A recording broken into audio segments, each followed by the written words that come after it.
today's session pans out. And on that note, let's get started with the top headlines. Absolutely. We'll get started with the top headlines and starting with the headlines coming in on Operation Sindoor. Now, heavy artillery firing along the LOC and the international borders following Operation Sindoor.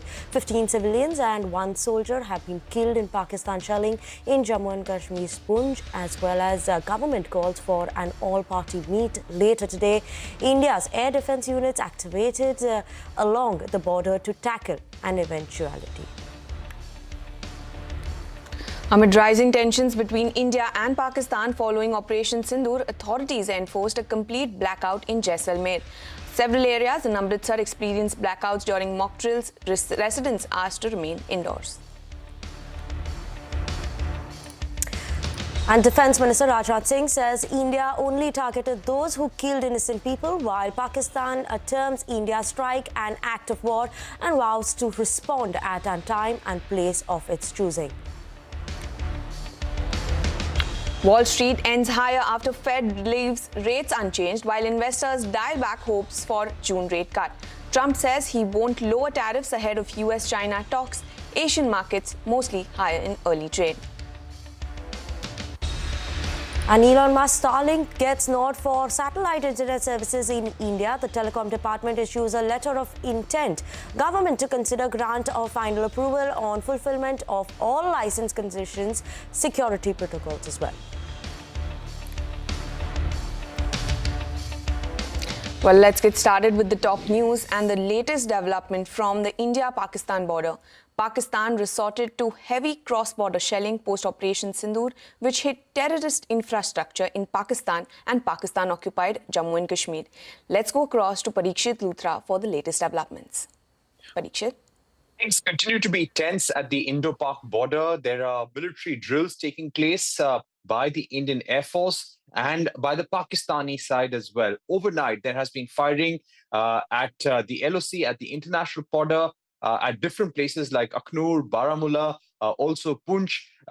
As of now, the casualty figures that we have, 15 civilians have been killed on the Indian side, over 40 injured. That number could possibly go up. Now, as far as the Pakistani side goes, we're learning from reports in the Pakistani media that over 30 people have been killed on the Pakistani side and 46 have been injured.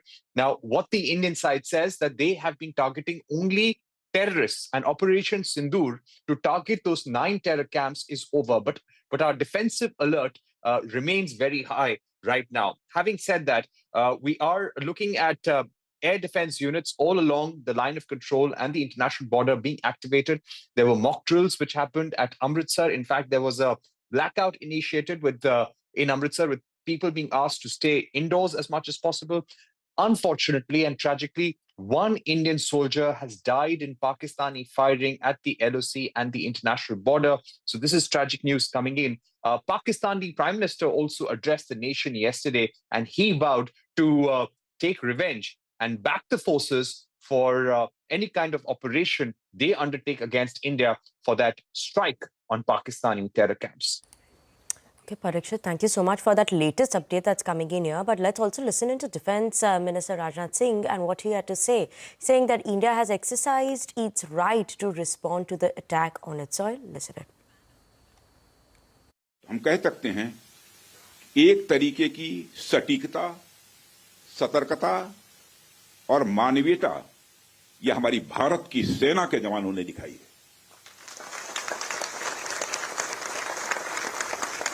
जिसके लिए मैं हमारे सेना के जवानों और अधिकारियों को पूरे देश की ओर से मैं साधुवाद देता हूं और सेना को संपूर्ण संबल प्रदान करने के लिए अपने प्रधानमंत्री माननीय नरेंद्र मोदी जी को भी मैं साधुवाद देता हूं. Now, even as world leaders call for restraint from both India and Pakistan, US President Donald Trump says that he can do anything to help the situation.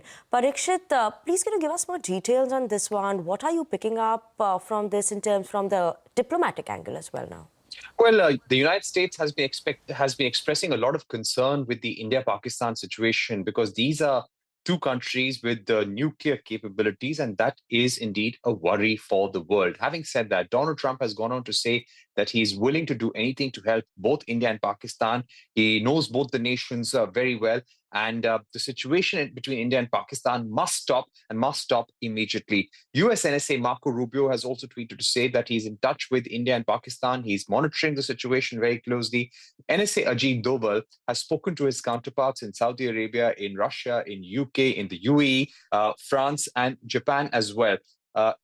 External Affairs Minister Subramaniam Jaishankar, he has been calling his counterparts in Japan, France, Spain, Germany, Qatar to explain them India's intentions in carrying out these strikes. And we have made it very clear that this was only intended at Pakistani terror camps and not against Pakistani civilians, the army, or the Pakistani economy for that matter. Having said that, Foreign Secretary Vikram Misri also held a briefing for envoys and said that if Pakistan now responds, India will respond too.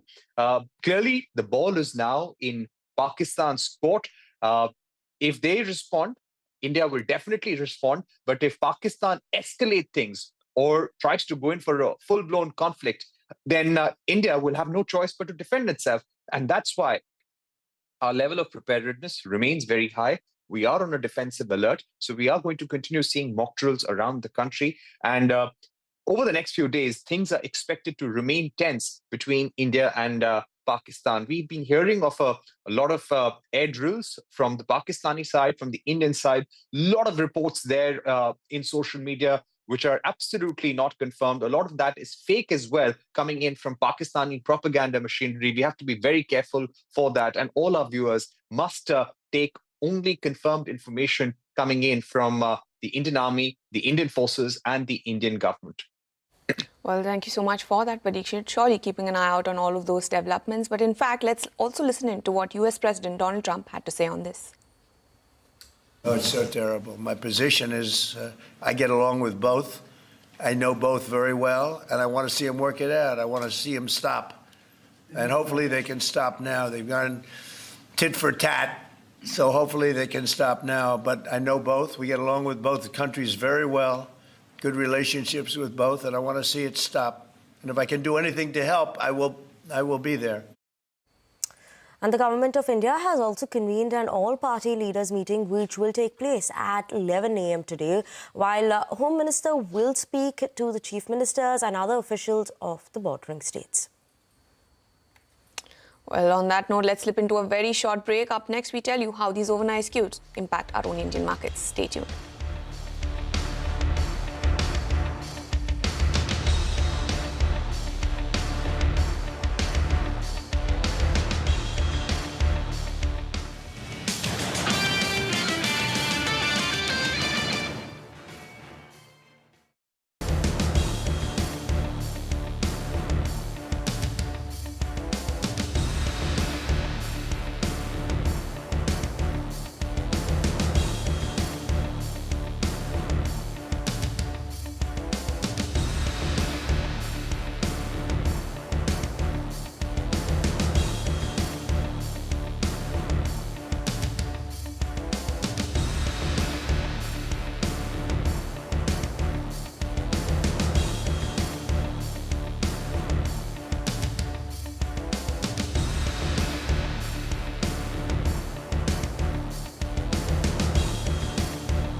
Welcome back and thanks for staying tuned into Power Breakfast on CNBC-TV18. Now let's take a look at what the Asian markets are doing this morning. How have they opened up?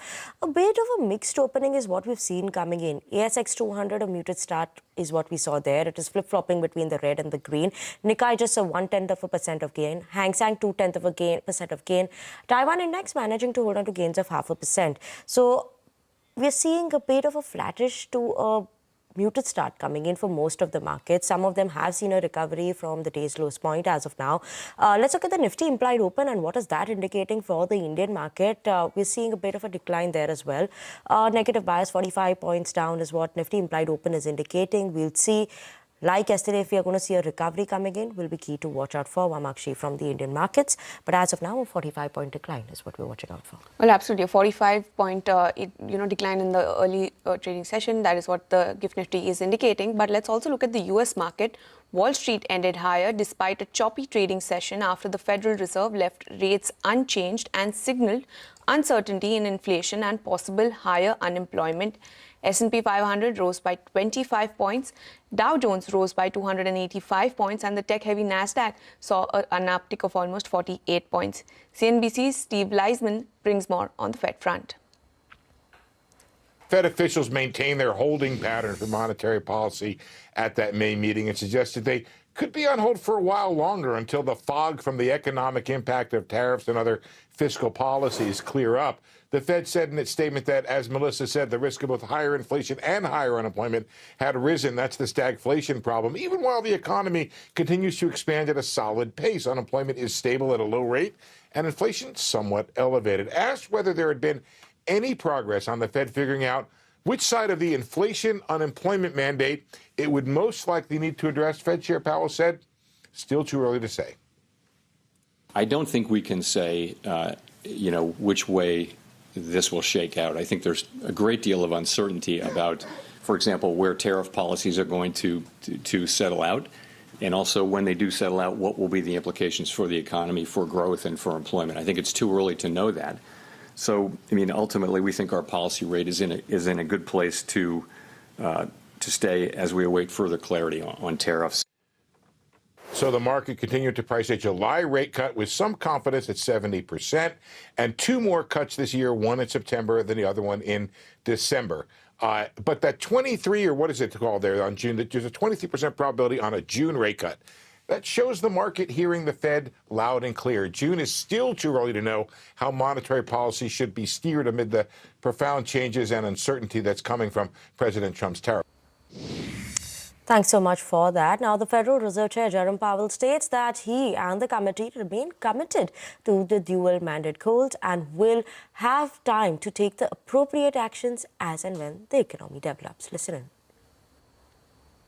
My colleagues and I remain squarely focused on achieving our dual mandate goals of maximum employment and stable prices for the benefit of the American people.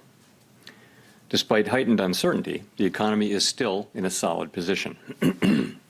The unemployment rate remains low, and the labor market is at or near maximum employment. Inflation has come down a great deal, but has been running somewhat above our 2% longer-run objective. In support of our goals, today the Federal Open Market Committee decided to leave our policy interest rate unchanged. The risks of higher unemployment and higher inflation appear to have risen, and we believe that the current stance of monetary policy leaves us well positioned to respond in a timely way to potential economic developments. Post the Federal Reserve's policy decision to hold rates, Chief Market Strategist of Jefferies, David Zervos, comments there is a clear case for bringing policy to a neutral state. Let's listen in. I do think there's a very cogent case for bringing policy back to neutral rather quickly. We had an incredibly volatile April. An unbelievably volatile April, where correlation patterns went out of whack to the tune of something we haven't seen in over 40 years, really, or at least in my market experiences. And I think there was a pretty significant change in inflation expectations in the break-even space that suggests people are looking at falls in inflation on a forward basis, one-off price increases that are then followed by weakness because of what might happen with tariffs. And I think there's lots of other supply side effects that are disinflationary that are lurking on the deregulatory side. So why we're at 100 to 150 basis points, maybe even more, above neutral and continuing to do QT escapes me a little bit. Also, the former Fed economist Claudia Sam says that the Fed has not taken a hawkish stance, rather reinforces the current uncertainty as Fed is yet to take a call on the course of action for the dual mandate goals. Listen in. The statement reinforces that they see risk to both higher unemployment and higher inflation. So the dual mandate and conflict. Now, that is a situation we have not seen the Powell Fed in before, and frankly, it's not one, thankfully, we've seen the Fed in very often.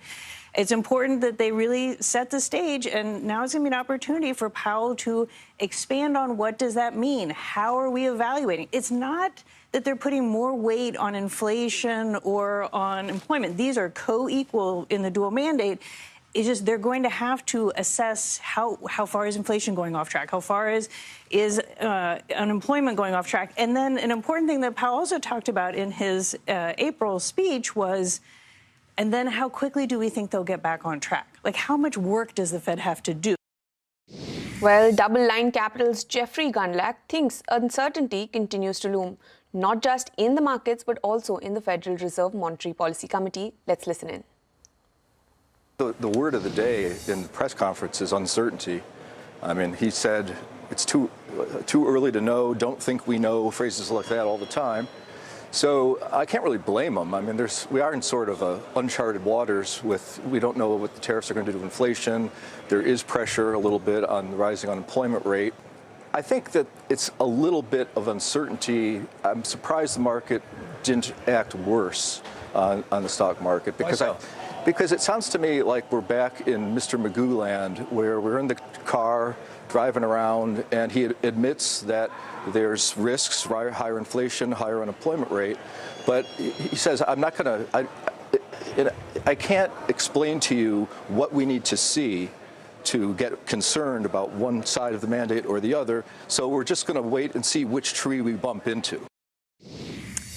So that's all the global market action that we have for you all this morning. But how is all this going to be impacting our Indian markets? We have a team of research joining in with us to set you up for trade, tell you which are the important stocks to watch out for, as well as the cues in the world of F&O. Hormaz, good morning. I'm going to start with you. Today is going to be expiry. We have a lot of handover that's coming in from the global market. So what is the indication and factors that we're keeping an eye out on in terms of cues for the market? Well, indeed, and you keep an eye out on a lot of things actually. But of course, Operation Sindoor remains the key monitorable, the progress made over there, the situations evolving at the border, that will continue to remain the key monitorable for today's session as well. And just like yesterday, the bulls will be hoping for a measured and a matured response to the events that unfolded yesterday. We opened gap down but recovered most of those losses, ended in the green in yesterday's trading session on the Nifty, closing above the mark of 24,400. A big contributor to that was the Nifty Bank, led by HDFC Bank, SBI, Kotak. All of them contributed to the gains in yesterday's trading session, and that 24,400 to 24,600 range remains the one to watch out for the Nifty. Yesterday's low of 24,220 is the first important level on the downside. In case of any, that will be the first one to watch out for. But of course, we need to watch out for yesterday's high as well on the upside, and those levels of 24,600. And for the Nifty Bank, yesterday's low of 53,900 remains the first line of defense for any potential fall in the banking index as well. Of course, as I mentioned, Operation Sindoor will remain the key monitorable for today's session. Of course, today is the weekly expiry as well, and it is the day when a lot of sector leaders report results, be it L&T, be it Titan, be it Asian Paints. That would be an important monitorable as well for the index. Of course, there are a lot of broader market names as well reporting results. Earnings reactions will continue, but for now, the handover is a positive one, but for domestic triggers will be the important ones to watch out for. The GIFT Nifty for now indicating a start marginally in the red for our own markets. Well, marginally in the red, that is what the GIFT Nifty is indicating. But we now have Mangalam joining in with cues from the F&O space. Good morning, Mangalam. Good morning. So, like you pointed out, it is a Thursday, it is the weekly options expiry, a lot of cues coming in from local and international factors.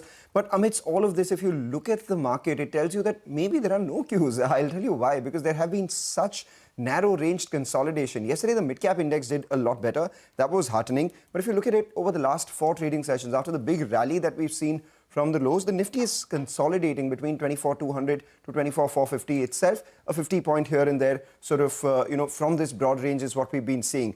Nifty high of 24,589 on the 2nd May and high of 24,450 yesterday. That's mainly been the broad range on the way up. At the lower level, 24,200 to 24,350 has been the support zone for the market itself. So 200, 250 points sort of band is what the market has been meandering around. Cash market flows are positive. Both DIIs and FIIs, they continue to buy 14th straight session of FII purchase in cash market. But the headline for this morning is definitely the FII purchase in index futures. 469 crore worth purchase.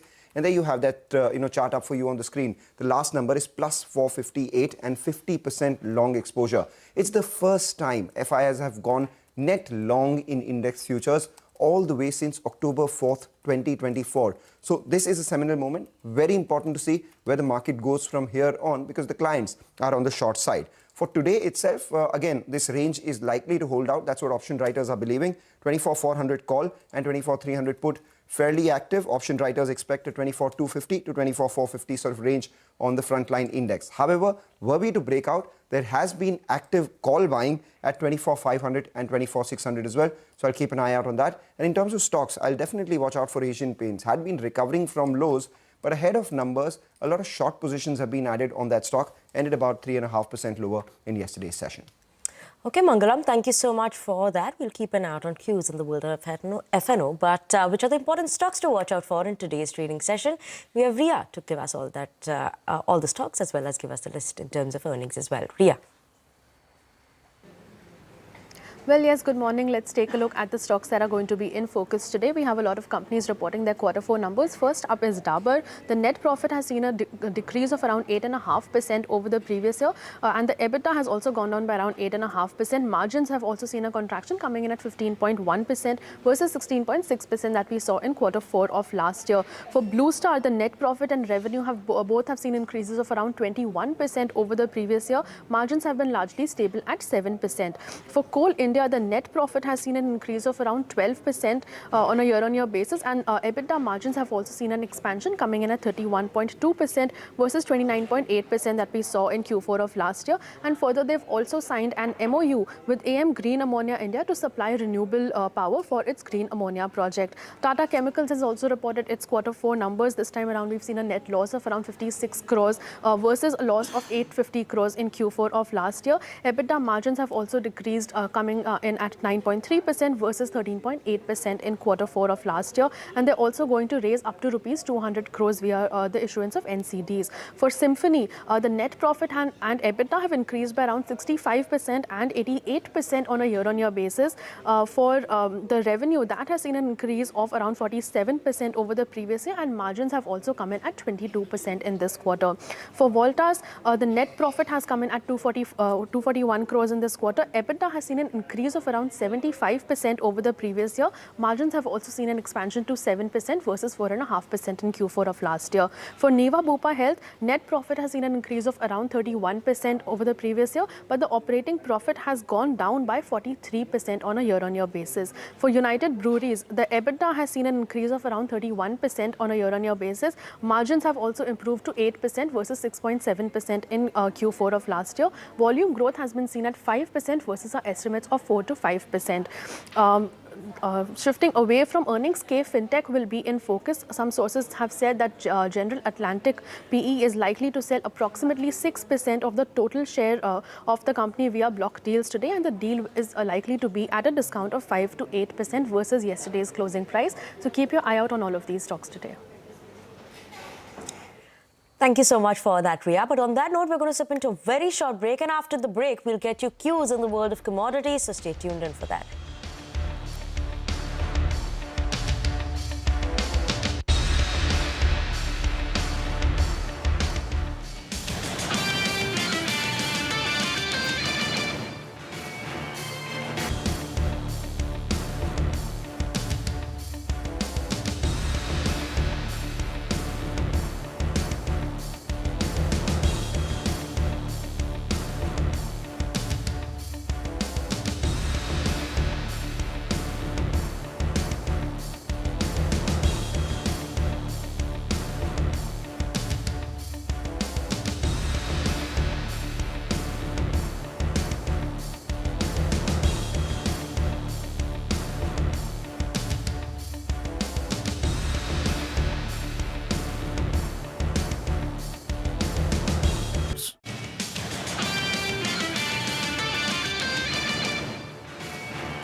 Welcome back. You're watching Power Breakfast on CNBC TV 18. Let's get you the latest from the White House. Donald Trump has posted on Truth Social that a big news conference on major trade deal will be held today evening, India time, and a first of many trade deals will be announced. Meanwhile, New York Times is reporting that the trade deal could be announced with the UK, though details of this agreement are not immediately clear.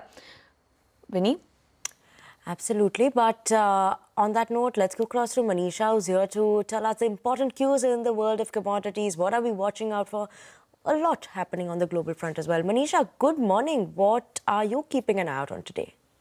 Well, thank you for that, Penny. I'll start with the gold prices, where we are back above $3,400 an ounce. Well, there is uncertainty around the U.S.-China trade talks, and the U.S. keeping rates steady for a third meeting in 2025 is something that doesn't augur well for the market. But then there are higher risk of unemployment and inflation, as said by the U.S. Fed, and that is what really seems to be supporting the market. When I look at the crude oil prices, well, there is a rebound after 2% of decline on Wednesday. Remember, the prices did hit a 4-year low as well in this week itself. So there is some bit of a sanity coming in for the crude oil prices. The U.S. Treasury SEC will meet China top economic officials on 10th of May in Switzerland, is what is supporting markets a bit. Having said that, also the U.S. inventory's decline in the previous week has been supportive. The markets also will watch out for the fourth round of nuclear talk between U.S. and Iran on 11th of May in Oman. So when you look at the next 5 or 6 trading sessions, there's a lot of data and a lot of events coming in, and that seems to be supporting the crude oil prices at this point in time. What is not being supported is the metal prices. Aluminum has continued to decline, trades below 2,400. You have China iron ore prices now trading at a 6-month lows as well. And copper prices, even though have seen a bit of a gain because of decline in US dollar, still continue to trade at a multi-month lows in the markets today. Okay, Manisha, thank you so much for that. Surely keeping an eye out on gold, crude prices, where that's going to be headed as well. But that's all the time we have on this edition of Power Breakfast on CNBC TV 18. Thank you so much for tuning in. Up next, you have Passed Morning Call.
Every morning, the countdown begins for the markets with meticulous research and analysis designed to help you capitalize on the trading day.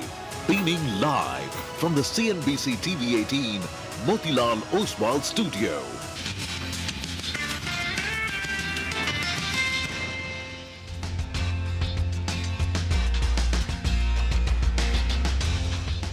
Good morning. You're with us here on a fresh new edition of Bazaar Morning Call. Thursday morning, chugging along into the end of the week. The big update, of course, is no update in terms of overnight action from India, Pakistan. I mean, I think we closed into a market. We closed markets yesterday. That was a big talking point. Whether we're going to wake up like we did yesterday to some sort of escalation. There is no escalation from Pakistan. That firing continues across the LOC. So I think for now, I think it's something which is holding on, and we'll need to watch that closely. We're coming to you from the CNBC-TV18 Motilal Oswal studios. I'm Prashant, with me my colleague Surabhi and Nigel. Guys, hi, morning. Hi, morning. Yeah, a bit of a tense night, but thankfully, as of now, I mean, not too much has happened. Though, of course, there's that firing that's going on. Wait and watch mode.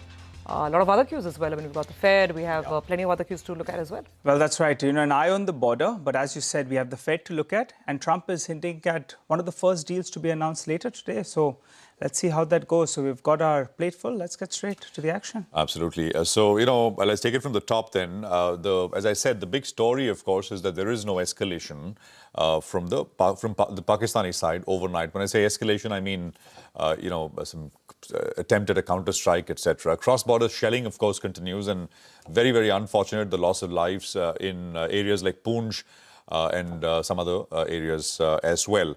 But, in terms of big escalation, there is none, at least as of now. Now, we had the Fed decision last night, and I think that took a complete backseat because it was basically nothing new at all. I mean, I think we'll spend 30 seconds on it. The mantra was wait, see, and watch. And Powell essentially said we don't think we need to be in a hurry. We think we can be patient. So he's kind of ruled out any preemptive cuts in terms of responding to a slowing economy, etc. He said, well, sentiment is bad, but hard data is still not bad. So we'll need to see that sort of start to come through. What did markets do to Fed pricing for the June meeting of FOMC? There's a slight reduction in what the Fed is pricing. I mean, so now it's 5 basis point cut compared to 8 basis points. I'm just putting that out just to sort of tell you how little the change really was. And of course, I mean, there were no rate changes at all. Now, equities held on steady last night. S&P was up 0.4. NASDAQ was up about 0.25%. Dollar index about 99.9. Oil continues to come off. Oil prices are now $60.90, almost $61. So we had a bit of a bump last 2 days in oil. And we are down back about 2% last night. Now, Trump has essentially teased out a major trade deal with what he called a big, highly respected country. That is later today, I mean, US morning. The New York Times and other publications are saying, well, the deal could be with the UK. So US-UK. And I think we'll need to see if this is the one.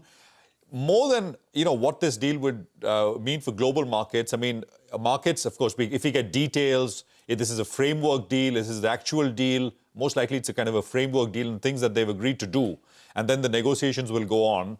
But it'll be seen for what is the US willing to do and give in as a sort of, to use it as a sort of a template for what may come next with countries around the world. Last night, President Trump said he's unwilling to lower tariffs to get China to the table. Some in the market have been saying that US will cut rates from 145% on China to something like 50-60% to get China to the table, and then they'll start talking. I mean, Trump actually pushed back to that idea. US envoy has reportedly been sent to China, so watch for headlines there. And of course, over the weekend, US and China are meeting in Switzerland to take these trade talks forward. I mean, this is, of course, just FYI, we reported this yesterday. EU, by the way, today is going to make public a list of about $100 billion worth of US products that it could hit with tariffs if negotiations don't go well. So keep an eye out on that as well. Now, just to circle back and tie in the levels, yesterday was a good session. Broader markets did very well, although the Nifty and the Nifty Bank did not go anywhere. But this looked like a market which wants to go higher. Now, we need to, for that to happen, we need to clear a few levels. 24,589 is the first level the Nifty needs to clear. On the downside, the low of 24,198 is an important level to watch out for. Nifty Bank, the immediate resistance is the 40 hourly exponential average, which is 54,747. And the resistance then after that comes in at the high, 55,692. On the way down is the 20-day moving average, which is 53,695, which is going to be the first support. And then there is the 40-day exponential as well. GIFT Nifty gives you a quick sense of how we're likely to start. It's neither here nor there once again, at least on the Nifty's 30 points down. Surbhi. Yeah, absolutely. I mean, markets have been fairly range-bound across Asia this morning as well. Not too much to react from that Fed meeting. So it's mild gains in some of the regional markets like Hong Kong, like China. So small gains coming in over there. 0.1%, 0.2%. Those are the kind of indications we're picking up. The Hang Seng is doing relatively better. It's up about 0.6% right now. It's a wait and watch game to see if those Swiss talks, Switzerland talks between between US and China, whether they yield any result or not. So it's a bit of a waiting game that's going on. US futures, by the way, had turned positive. Last I checked, they were up. Some of them were up as much as 0.5%. So the US market, and even now, yes, they are up and about. They're chugging along. Gold prices are a little higher once again this morning, 0.7% higher. So that's the overall backdrop. Quickly coming to, of course, the situation here at home, and this is the latest. This is what we know as of now. Of course, there is Operation Abhyas that continues to play out throughout the country, which is the mock safety drills, etc. And the government has been reporting there are a lot of civilian volunteers who want to participate as the first line of defense workers here. So that's good news. The heavy shelling that's been taking place along the international border and the LOC, that, according to our sources, has claimed 15 civilian lives already. And that's the update as of last evening. So we'll wait by for more updates today. 43 people injured. And of course, yesterday we had that statement coming in from Mr. Doval. He says there is no intent, on India's part, there is no intent to escalate tensions, but we're ready to retaliate resolutely if Pakistan decides to escalate. So India is on high alert on land, on the seas, and of course in the air as well. All of this, by the way, did not deter FPIs. They were still coming into the market, which is good. I mean, they are not too unfazed by what's going on, at least for the time being. 2,600 crores of FPI buying came in, about 2,370 odd crores of domestic institutional buying. That was also supporting the market, which is why we had a fairly good session yesterday. In fact, mid-caps did so well. The mid-cap index ended about 1.5% higher, close to the day's high. So there was buying at lower levels that was seen, and we'll watch out to see if more of this continues. Today, my sense is that it will be earnings that start driving the action again till we get more geopolitical updates. So we have Coal India's numbers to go over. First glance, they look better than expected. Dabur is as weak as what we always imagined. The volume growth is down about 3%. Margins have declined about 150 basis points. UB is a good set of numbers. Watch out for this. The margin expansion is about 0.5% more than what our poll was indicating. Then we have a lot of these AC and cooler companies, the summer guys. Voltas, Blue Star, Symphony. We'll watch out for all of their numbers. Most look okay. Blue Star's AC business, as they call it, the unitary cooling products business, that growth is a little lower than estimated. Symphony's lower. So let's see how these numbers do. But Nigel, I guess my sense is today we'll get back to talking individual stocks and earnings. Well, that's right. Actually, it was a resilient performance coming in from the Nifty yesterday. But I think in the near term, maybe there could be a case for some consolidation to continue. Remember, today is the weekly expiry as well. So you have volatility that will pick up, particularly in the second half of trade. Now, the biggest positive for me yesterday was that we started with only around 180, 190 stocks that were advancing in trade. But by the time we wound up, we had 1,600 stocks. So just look at that. The way the green line moved, that told you that the markets, in fact, are willing to look ahead. And that's why you had some deployment of money in yesterday's trading session. The VIX, that's the one that needs to cool off. In the last 1 week or so, the Nifty has been more or less flattish. But the India VIX actually has popped up. And that's telling you that, the way the VIX has moved up, just in the last week or so, it's up by close to around 8% or thereabouts. In the last 1 month, it's still lower. But in the last week, it's actually moved up. That's telling you that fear index or, that uncertainty still prevails in the market. There is still fear out there. You'll want to see the VIX actually cool off a little bit from around this 19-odd mark. That's going to be the key trigger for me to watch cooling off of the VIX, which it did yesterday and today. But towards the end, it did pull back. Well, what did the FIs do in yesterday's trading session? They covered close to around 4,000 shots in trade yesterday. Now the long short positions are at even Stevens at around 50% apiece. And for the first time since October 4th, the FIs actually are mildly net long by a few hundred contracts, but they moved from aggressive net short positions to net long. You like some shorts in the system actually, but for the time being, the FI flows in the cash market is doing the job for the bulls. What did they do in the on stock futures? Well, they covered shorts. 20,000 contracts were covered on the short side. You had some long addition as well. So net longs added on stock futures in yesterday's trading session. On index options, you had higher number of puts that were written than calls, and that's telling you that the bulls want to defend lower levels. Which brings us to what are the clients doing as well? Well, the clients in yesterday's trading session, after adding some shorts in the last few trading sessions, well, we did see that the client net short positions did come down by close to around 10,000 contracts. So there was some short covering that we saw from the client end itself. And for the markets on the whole, there was some short covering that we saw. The Nifty Bank recovered considerably from the low point of the day. And the open interest on both those two, futures contracts were actually lower, both the Nifty as well as the Nifty Bank. Moving to the options data, two strikes were active. The 24,400 call fairly active in trade, the 24,300 put fairly active. Remember, these strikes expire today. Which brings us to the levels. Just looking at the options data, looking at the positioning of the market participants, well, the levels that I'm looking at, yesterday's low. Yesterday's low should get defended, both on the Nifty Bank as well as on the Nifty. And for the Nifty, actually, the options data as well suggests this 24,200 odd mark is the crucial level you're looking at. On the upside, though, the 24,550 mark, that it appears to be the level that will see some resistance coming in there. The bulls will like to conquer this mark to get us to a fresh leg up. The stock that I'm tracking is going to be Symphony because those numbers actually look very, very good. Keep in mind, in the last 1 month or so, the stock has seen a bit of a rally. Though from the highs, it's still more than 30% off the highs. And those numbers look very, very good. 20% beat on the revenue. It came down to the EBITDA number as well, the higher top line beat. So that's a stock I'll track because over the last few days, stocks that have done well actually, they have seen good amount of buying. So I'll keep an eye out on Symphony for trade today. Absolutely. Those numbers looked quite phenomenal. Absolutely, Nigel, on the radar. So let's get going with our first guest on the show. We have Jahangir Aziz, Head of Emerging Market Economics Research at JP Morgan, joining in. Jahangir, good morning and thank you so much for being with us. So much going on in the world and so much in our neighborhood as well. So just put it all together for us. I mean, things are shifting so quickly. You have this geopolitical risk here in India. I don't know whether at some point in time that needs to be baked into, overall financial estimates. And then you have the, the trade negotiations with US and China progressing along. Tell us if you think that there could be a breakthrough here. And amidst all of this, I mean, how do you see India placed? Look, I mean, clearly, the global financial cues are going to be the big driver, and the announcement that US and China is willing to at least initiate talks has been a positive news. We need to wait and see what exactly comes out of that meeting at the end of this week.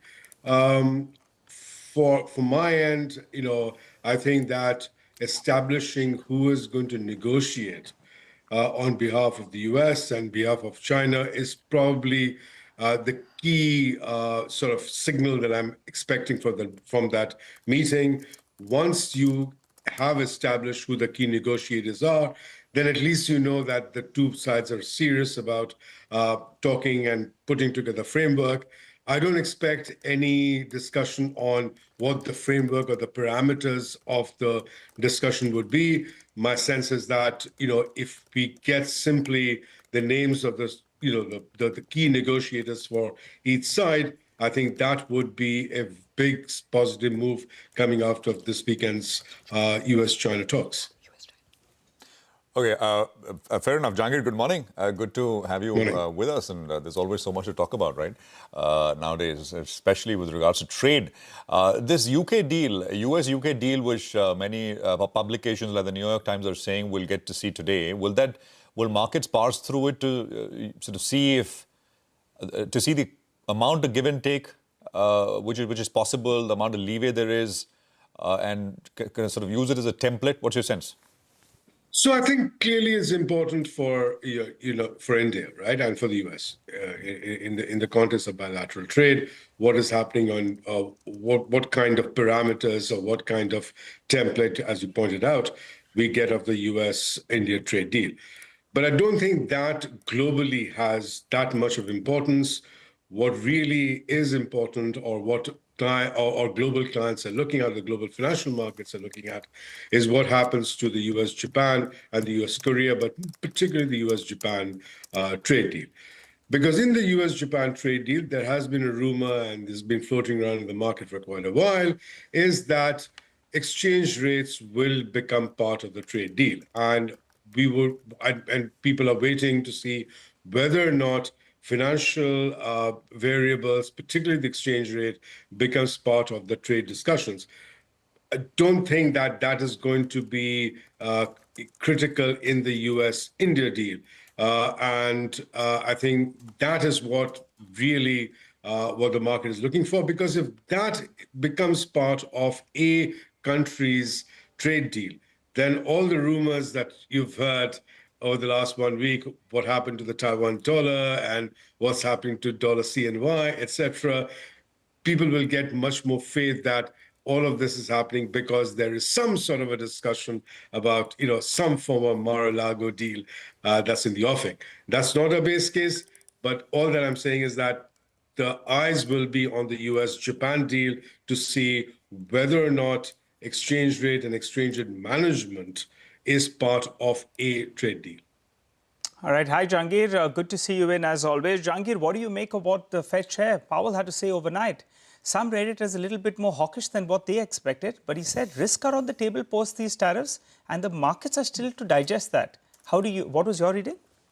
So I think, broadly, I mean, everybody expected the rates to be unchanged, right? So that wasn't a surprise. I think people were also expecting a change in the language on uncertainty. So in the last two FOMC meetings, statements, they simply said that the outlook was uncertain.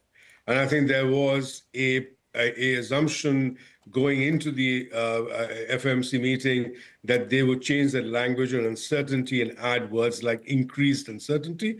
And that's essentially what we got. And I think that is probably the most important shift in the language that we got from the Fed, is that they now see uncertainty to be increased, both in the inflation front as well as in the unemployment front. And I think that essentially means that given, so far, there hasn't been any real evidence of that, apart from the very high import numbers, that the tariff policy is having an effect on U.S. growth or U.S. employment. That remains very, very solid, or in retail sales. But if you take that, the backward-looking data is still very solid. The fact that the Fed is saying that both on the employment front as well as on the inflation front, they see increased uncertainty, it just suggests that the Fed is, in a wait-and-see mode for a protracted period. And I think that's the inference that we are drawing from today's statement and from the press conference, that the Fed is here for the long haul. So, Jahangir, exactly on that point, let's ask you what you're expecting at this point. So we've got 20 days of May left, then you have June left to get these deals done. Do you think that'll happen, first of all? And secondly, I'm sure it's hard to guess, but what is the blended average that the US might be at as these deals get negotiated? And then therefore, what's the impact on the economy you're penciling in? Look, you're asking me things that I have no idea whether or not these things would be done, right? Yeah. Look, what we can make out is that these deals with these 14 or 18 countries is going to be done in 3 different phases, right? In the first phase, you have India, you have Japan, and you have Korea. We haven't seen any deal being announced. So maybe the India deal gets announced sooner rather than later, especially given the fact that India's already announced a deal with the UK this week. But as I said, critical is what is it that they announced with Japan?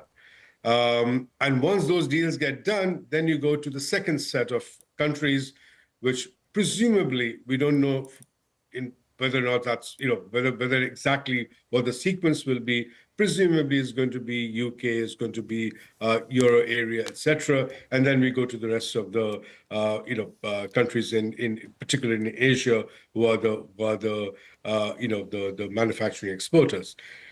the point I think one needs to realize is that these deals are not going to be detailed announcements of exactly what is going to be done. As Secretary Bessent has already said, these are most likely going to look like sort of, letters of intention, right? MOUs, Jahangir. MOUs, yeah, that's right, right. Then we have to wait for what the actual details are, right? But Jahangir, trade and investment needs more than just letters of intent or MOUs, right? So my simple point is, U.S. economy by the December quarter, last quarter of the year, what is the sort of deceleration you're penciling in?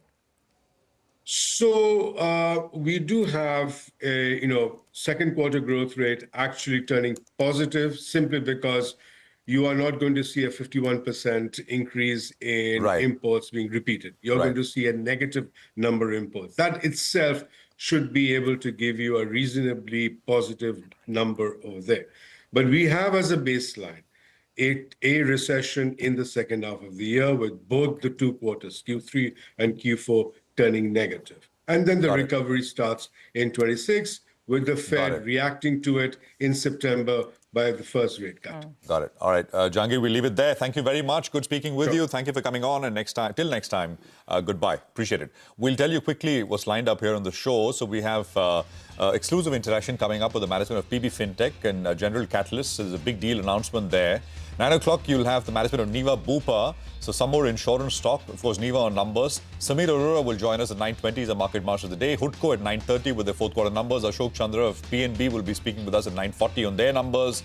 KPID Tech, there's an acquisition, small one, 950. You'll hear from the management there. 10 o'clock, Venugopal Gare on India's strategy with respect to India, Pakistan and the tensions here. And as the economy, Lata in conversation with Sonal Verma and DBS banker Ashish Vaidya on the impact of war and trade war on Indian economy and the rupee.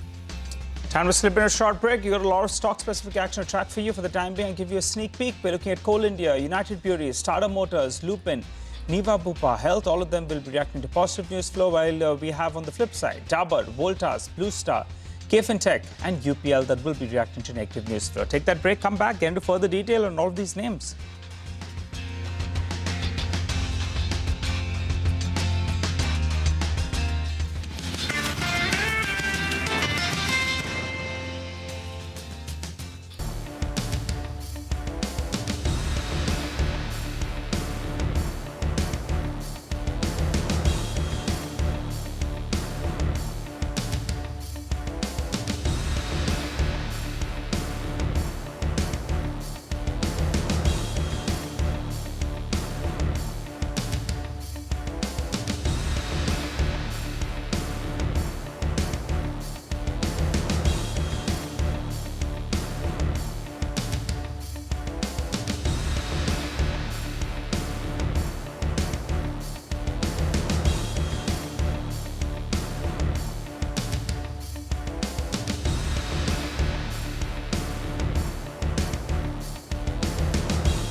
Welcome back. All right, so cues across Asia are all right. There's a mild gain coming through, so we're standing by for, there we go, Hong Kong markets looking better. Implied open will come up on your screen, and there are, of course, lots of earnings to go through as well. Our team is standing by with the CNBC-TV18 list of top stocks to watch. Guys, morning to all of you. Nigel, let's start with the Coal India first. Well, Coal India's numbers actually look good. There was a beat if you look at the revenue, the EBITDA, as well as the profit number. The reason that the revenue beat estimates is because the blended realizations actually were better. The e-auction contribution as well was better, and that obviously helps the profitability. And the other point was that the reason that there was a beat on the operational front was because the employee costs came down by close to around 10% on a high base. So that's what helped them in terms of the margin performance. The PAT, you'll say, how come there's such a big beat out there? Well, the reason was there was higher other income. It came in much higher, jumped up by close to around 70%, a couple of one-offs in the PAT number, in the other income number, which explains why the PAT looks quite good. But we look at Coal India with a breakup, right? So the FSA numbers out there, What looked good there was the realizations. It perked up by close to 1% on a year-on-year basis. That was encouraging, a little bit better than what the street was working with.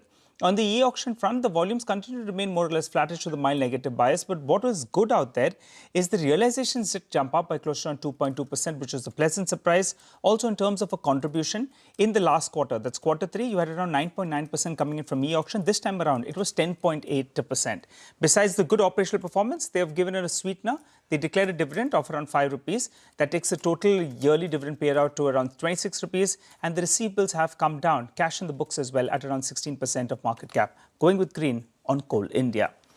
But Mangalam's here to tell us about Dabur. Not too good, Mangalam? Dabur, you know, Nigel, it was a weak quarter that was expected. The company had given its fourth quarter update, and the weak quarter is what the company has reported as well, albeit a little weaker than what was reported earlier as well. Flat revenue growth, the EBITDA has actually declined a little more than anticipated. The net profit down by about 8.5% as well. So the street was working with a revenue of close to 2840 crores. The company's met that around 2830 crores, but the EBITDA expectations of 429 crores, they've reported 427 crores, and a net profit expectation of 329 crores, they reported 313 crores. Domestic volumes have declined by 3%, and this against expectations of 4 to 5% decline itself. But more importantly, while the stock opens in the red, I'll watch out for whether it recovers or not, largely because of the new strategy that the company has announced of looking at double-digit compounding in revenue and profitability by investment in core brands, premiumization and contemporizing their portfolio, and bold bets across health and wellness spaces, which also include some of the M&A. So let's see how that pans out. The stock has been an underperformer. There has been derating. Can it turn around is something that the street will await. All right, Mangalam, thank you very much for that. Let's talk about two other numbers, Voltas and Blue Star, which reported. Voltas, of course, came through with numbers yesterday. Upasana's got both. Upasana, morning. Good morning. First up, let me start with Blue Star.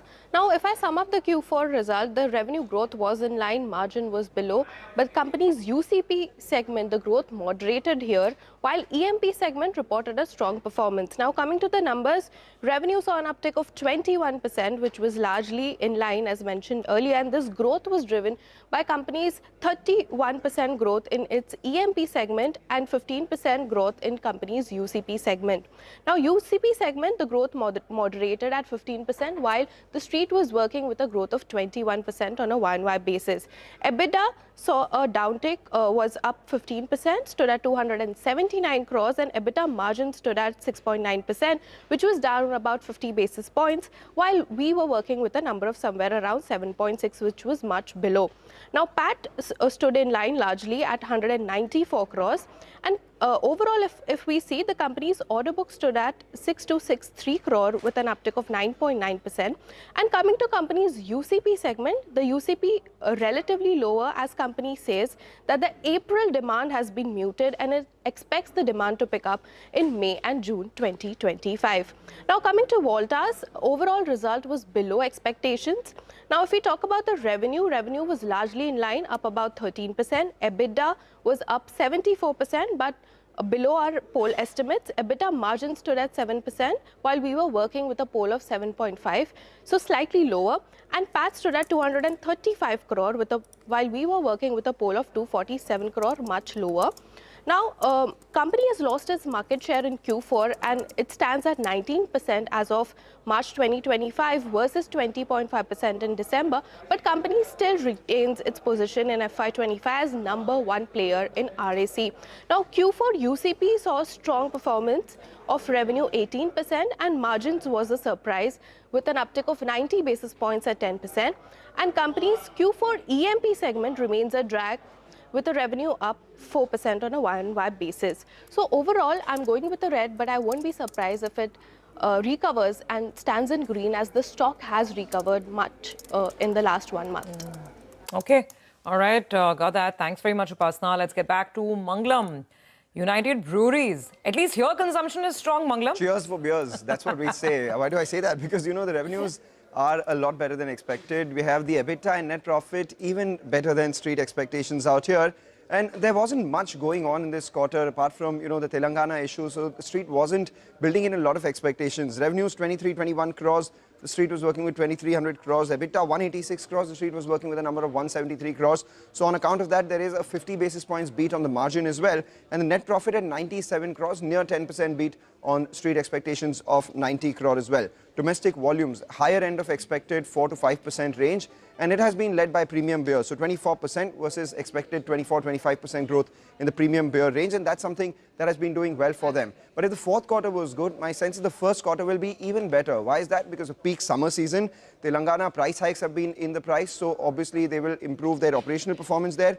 There has been a reset in Maharashtra distribution that would help. The only offsetting factor would be the 10 rupees per bottle increase in Karnataka excise duty. Let's see whether the company can weather that or not.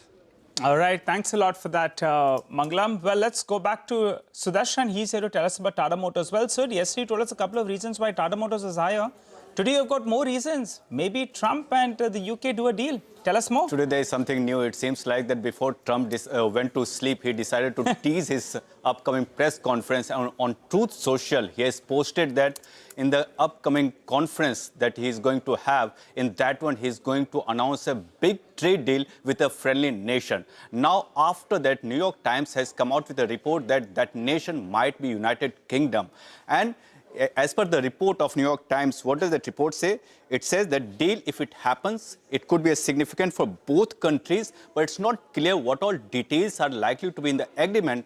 Also, it's not clear if they will sign the agreement or they will sign they will mention the framework for the agreement. So we'll have to wait for those details to come out. It's likely India time around 8:30 p.m.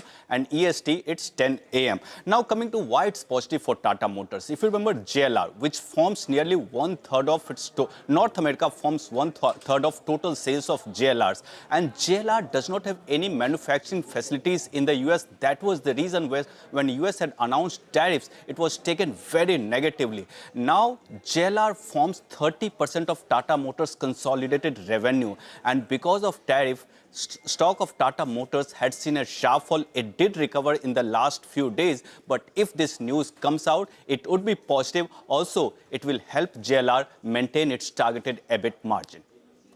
Okay. Stock was the big gainer yesterday, 5% in trade, and we'll see if there is more to go. I mean, the stock is kind of still beaten down quite a bit. So, by the way, interesting insight there. Before Trump went to sleep. We don't know if he went to sleep, right? Does he sleep? Never know. Never know with Trump. He's on record saying he needs little sleep. He's built different. Oh, God. So, I mean, at his age, my God. Well, Lupin is the next one we're going to focus on. Ekta is here with the details. Ekta, over to you. Thanks for that. Well, Lupin has launched Appliance generic in the US markets. It's basically a drug which is used for treatment of seizures. Why is it going to be in focus for Lupin? Because it's one of the first ANDA applicants for this particular drug and is eligible for 180 days shared exclusivity. I had a chat with a couple of analysts. They said that the opportunity is likely to be limited for Lupin. Around 4 to 6 FTF players for the drug already, which is first to file players, and hence Lupin could make around $10 to $15 million from the drug from this particular sale in the next couple of quarters after the launch. Okay, all right. Thanks a lot for that, Ekta. Well, let's hop across to Vamakshi. She's tracking a couple of more counters. Vamakshi? Well, good morning, Nigel. Let me first start off with KFin. Sources are suggesting that the promoter group entity, General Atlantic PE, is likely to sell nearly 6% stake of in the company via block deals. Keep in mind that at the end of the March quarter, General Atlantic PE had a stake of somewhere around 32.9% in KFin, and post this deal, the stake could fall down to as much as 27%. Keep in mind that sources also suggest that deal will be at a discount of almost 5 to 8% over yesterday's closing price. So therefore going with a red for this counter. Apart from that, keep an eye out on Neva Bupa, going with the green for this one. Net earned premium saw an uptick of almost 25%. The underwriting profit was down nearly 12%. The combined ratio too increased by 338 basis points, but it has come in much ahead of what Motilal Oswal was expecting. The operating profit is down 43%, but the net profit is up nearly 31%. We also have a note coming in from Motilal Oswal. They have a buy rating, target price of 100 rupees per share. They say that strong underwriting performance has boosted the company's PAT, and backed by a very strong performance in Q4, they've gone ahead and upgraded their gap estimates as well. So going with the green for Neva Bupa. All right, thanks very much for that. UPL in focus with Ria Money. Well, yes, good morning. UPL is expected to be in focus today since China has imposed levies on the imports of an insecticide called cypermethrin from India following a year-long investigation. These duties have been made effective starting yesterday, the 7th of May, and will be levied for a period of 5 years. These anti-dumping duty rates will range from 48.4% to up to 166.2%. Now, China's Ministry of Commerce has said that they have found that India was dumping this compound into the Chinese economy and causing damage to Chinese companies, which is why this decision has been taken. Now, taking a look at the anti-dumping duty rates to be levied on each of these companies, for UPL, the rate will be 166.2%. We also have some other names like Meghmani Organics, Bharat Rasayan and Haranba Industries that will be taxed at a rate of 62%. Some unlisted players are also a part of this list, and the order has also talked about some other unspecified Indian companies that will be taxed at a rate of 166.2%. But as of now, UPL is taking the biggest hit, and we're expecting the stock to open in the red today. Okay, well, that's the list of stocks that we are focused on. Well, there's a big deal which is coming in with respect to PB Fintech, and let's talk about that. Now, PB Health, which is the ambitious healthcare venture incubated by PB Fintech, Policy Bazaar's parent, and PB Health aims to create a streamlined insurance-linked healthcare network. Seamless, easy for the insured, has got some big funding, $218 million in total in this seed round. Silicon Valley's General Catalyst, which is a venture capital and investment giant with assets under management of over $30 billion, is coming into PB Health. PB Fintech is also putting in money along with other investors. Let's talk about this and get more details. Yashish Daya is with us, Chairman and Group CEO of PB Fintech. We also have Neeraj Arora, Managing Director at General Catalyst. Gentlemen, great to have both of you here. Thanks very much for joining us. And I should say congratulations, Yashish and Neeraj, Prashant, this side. Yashish, and that graphic will come up on your screen. So you are, PB Fintech is putting in about $62 million. Neeraj is putting in, General Catalyst is putting in about $50 million. And the rest is coming in from institutional investors. Is that the broad structure for our viewers? Yeah, not 106 million. About 90-something million is coming from institutional investors. About 10 to 15 million, between 12 to 15 million is coming from individuals who got the permission to co-invest in this round. And that would include me, it would include Alok, it would include a few others. Okay, got it. Got it. Now, so $218 million in, right?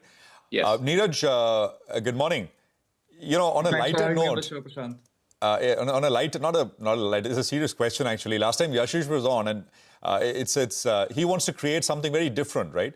And that's the mission. He's said it on the record. He said it to me many times that this is not about making money. This is actually trying to change how healthcare is delivered. And I mean, if he's successful, it'll be fantastic. But as an investor, Neeraj, and I asked Yashish this, how are investors going to come in? He said, well, they must be seeing something here. So I want to ask you, what are you seeing here? So go on, Neeraj. Thanks for having me on the show, Prashant. First of all, obviously, we are really excited to partner with Ashish here. One of the biggest reasons for us to invest here is obviously Ashish and his team, right? What they have done with Policy Bazaar in the last 15 or so years is just incredible, right? And they've created a lot of shareholder value for everybody who is invested in Policy Bazaar, right? He's a fantastic entrepreneur. I think he has a big vision with PB Health, and we couldn't be more excited to partner with him on this mission. Yashish, just to get the shareholding now out of the way, right? With this investment, how is PB Health going to be held? See, what you've seen is $218 million is the money coming in. And there is another $25 million of ESOP pool that we are creating. The ESOP pool is not being allocated on day one. It would be allocated over time to future management. But yeah, some part of it, about a third of that ESOP pool, would get allocated on day one to existing management, which are the people who are running PB Health. And so that gives you a eventual valuation of $243 million. Now, if PB Fintech is investing 62, that gets PB Fintech something about $25, $26 million. And of course, Percent. General Catalyst a little over $20 million, 20%. Yeah. So about 26% is PB Fintech, about 20% plus is General Catalyst, and a few other investors are coming in who will have various shareholdings. And yeah, that's the way it would be structured. And that is after the dilution of the entire ESOP pool. Oh, okay. Yashish, hi, morning, and Neeraj, morning to you as well. So Yashish, just to understand, I recall our last conversation where you had mentioned that eventually you saw PB Fintech, the listed entities stake coming down to about 25-26%. So with this round, this deal happening, I guess it's come to that level as you're explaining. Yes. Here onwards, will you bring down PB Fintech stake even more as more investors come on board? What's the roadmap from here onwards, say for the next 1 to 2 years? What are you thinking? Nobody knows the roadmap. It will evolve. Sure, but you're thinking. Yeah, you're thinking at this point. Yeah. Personal view, and I must explain my personal view. My personal view was that PB Fintech, and that's the proposal I went to the board with, that PB Fintech should have taken about 11, 12%, 15% stake. That was the proposal I went to the board with. But the board decided that they wanted to maintain a minimum 26% stake, right? So eventually it's a board decision. I am the chairman of the board, but I don't decide just by myself. Right? So the board said, no, we want minimum 26%. Now, so, and that's why, so my thinking is, PB Fintech is not, there will be enough value in this venture that it'll be a privilege to invest. However, PB Fintech, and that's what we had in this round, right? We eventually had to request most investors to invest less than they were willing to invest, primarily because there was a bit of an oversupply. Yeah, there was the book was oversubscribed. And so what happens in this situation is PB Fintech may have the same situation again. But then again, the board might come back. So PB Fintech has a right to retain 26%. And you has a right so Yashish, so that's a really important point, and thank you very much for making this so clear for us and for your shareholders as well. So PB Fintech's board has taken a decision that it has a right to retain up to 26% in PB Healthcare. In future, if you have more investors coming in and there are more rounds happening, then PB Fintech perhaps would have to put in more money to retain stake at 26%? Would PB Fintech 26%, of course. Yeah. There is no obligation. At the same time, there is no obligation for PB Fintech to invest in the next one. So PB Fintech can clearly say, I don't want to invest any further. Okay, let me just, I think last time you were on, Yashish, you clearly said that there's no plans as of now to invest more beyond this round. Of course, we can never say no. That's the right way to put it? Absolutely. See, it's not eventually my decision. Even for this decision, I went to the board with a proposal. The board came back with a proposal. Then that goes to the shareholders. Okay. And the shareholders, I actually wasn't expecting such a strong support. I think more than 80% of the shareholders said we want to make the investment. So eventually, it's a public company which is governed by a board and of course takes shareholder approvals before doing these things. Yeah. So I can have my views. But those are not the only views, right? No, absolutely. Neeraj, I mean, what have you seen? I mean, have you seen this model globally? I mean, you're an investor around the world. Okay, what can you share with our viewers here? What could this scale up to, in your opinion, Neeraj? So I think we've seen this model start to evolve in different parts of the world. I think here in the US, where we've been investing in healthcare for a very long time, I think a lot of healthcare delivery is moving to this model, actually. So if you are aware of this company called Kaiser Permanente, it's a very large healthcare system which has the whole integrated insurance and healthcare delivery all built into one, right? So I think as healthcare evolves in different parts of the world, I think one thing is very clear. You have to make sure the thesis of health insurance plays out. What that means is you make healthcare more affordable, accessible, and proactive, right? Traditionally, healthcare has always been more reactive, and that has been the case in India as well. But I think with the goal with PV Health and partnering with Ashish is to make sure that we can actually provide insurance and healthcare delivery to the middle class at a very affordable and in a proactive manner. Yeah. Neeraj, this is a bet on Yashish, or this is a bet on the model, or it's a bit of both? I think totally on both. Yashish is, obviously a legendary, absolutely operator and entrepreneur, and has created a lot of value for Policy Bazaar and PB Fintech. And when we came to us and he said, look, I want to build my next act in healthcare. We couldn't be more excited to work with him to take it to reality, actually. Absolutely.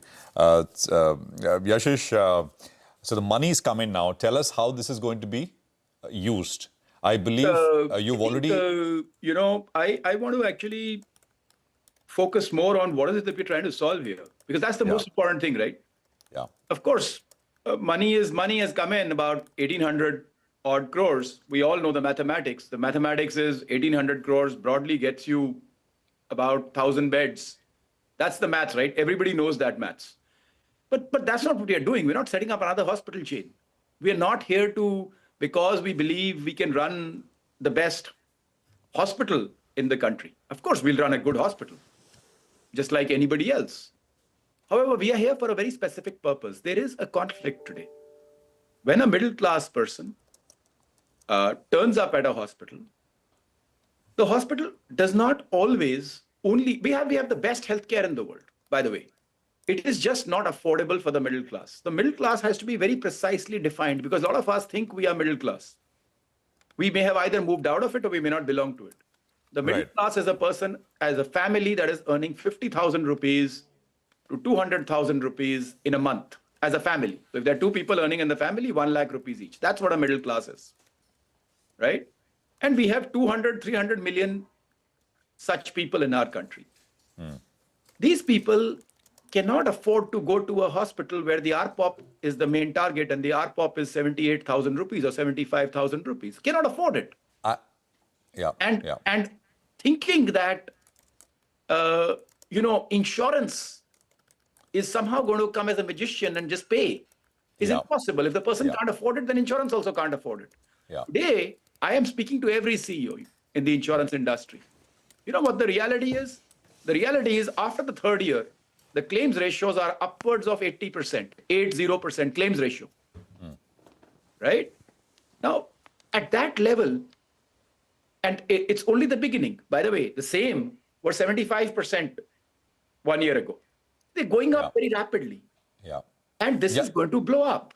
Yashish, and as you said, I mean, I think if you're able to solve this, we've had long conversations about this, and I think I completely agree. It's something which needs to be done, and only an entrepreneur can do it. I mean, you are, I think, by heart an entrepreneur, and all the best of luck to you. But we are, we can have a longer conversation. So let me just ask you, Yashish, to be specific, you've already bought the first hospital, right? The first sort of land and assets. We have bought the first asset. That is true. We completed the acquisition of the first asset on 30th of April. Okay. And you're saying, and that's about 200 beds. You spent about 200 crores. That should get us 200 beds. That should get us 200 beds. And you're in the market for another, what? I mean, three to four hospitals? Look, let me try to be definitive because I think people look for definitive answers. Yeah. I think by the time we are speaking this year, we will have 4 to 5 operating hospitals. And let's see, right? And I think mentally, we would have moved on from the setting up these 4 to 5, and we would mentally be thinking about where and how to set up the next 25 to 50.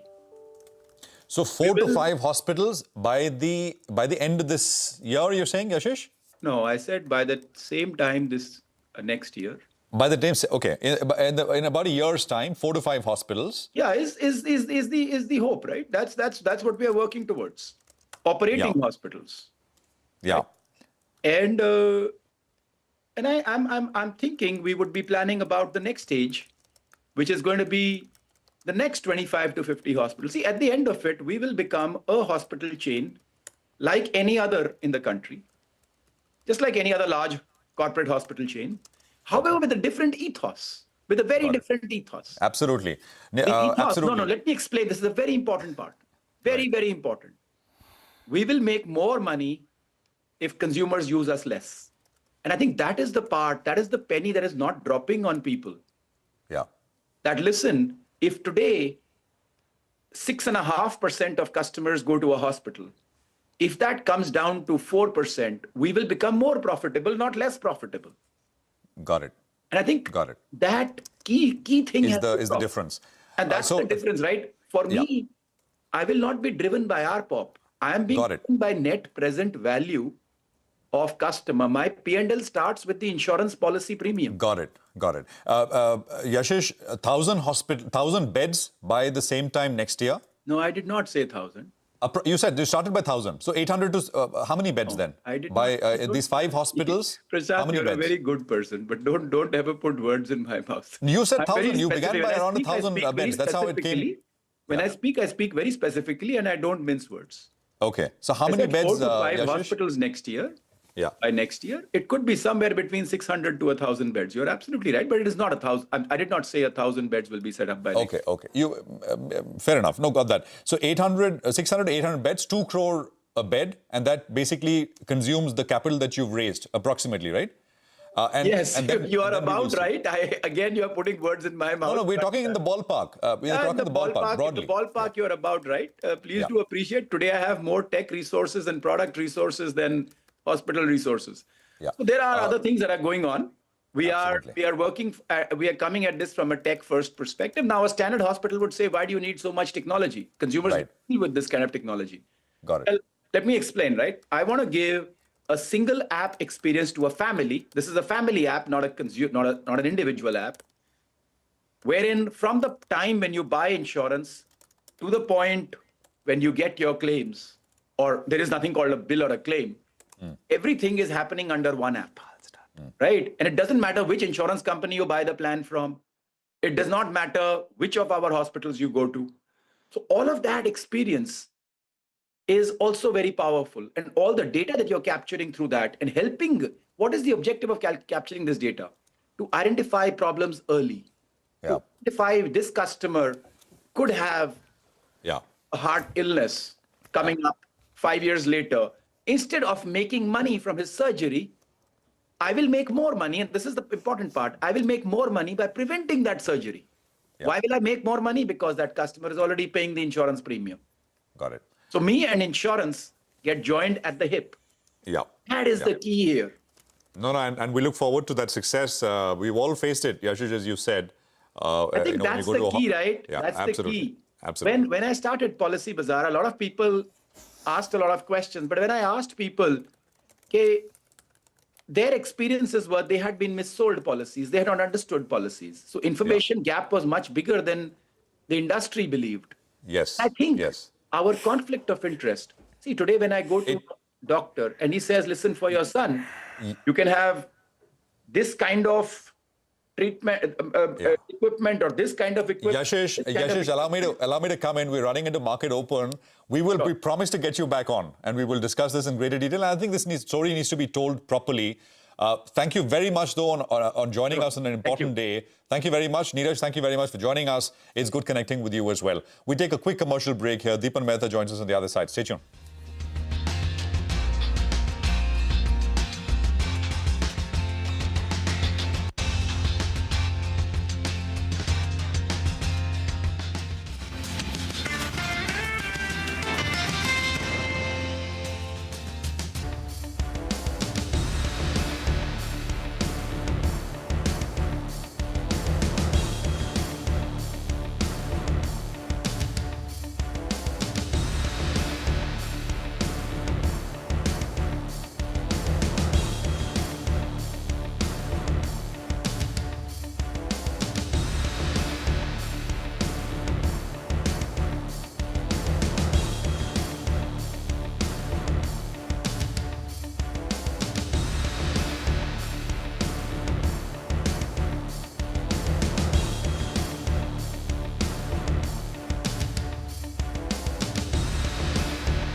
Welcome back. Let's talk about a couple of other names then. Deepan Mehta, Director Elixir Equity, joins us on the show. Hi Deepan, good morning. Good to see you. Let's talk about a couple of earnings reactions. Coal India, they've got valuation comfort. The volumes are not coming about, but at least your receivables have come down and the operational performance look quite good. So any comment out there? Do you like the stock?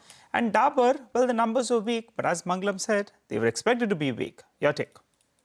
Yeah, Nigel, good morning and thank you for having me on your show. I think a decent set of numbers from Coal India. Last 3-4 years, the performance certainly has improved. Efficiencies have looked up. They've been able to curtail their labor costs as well.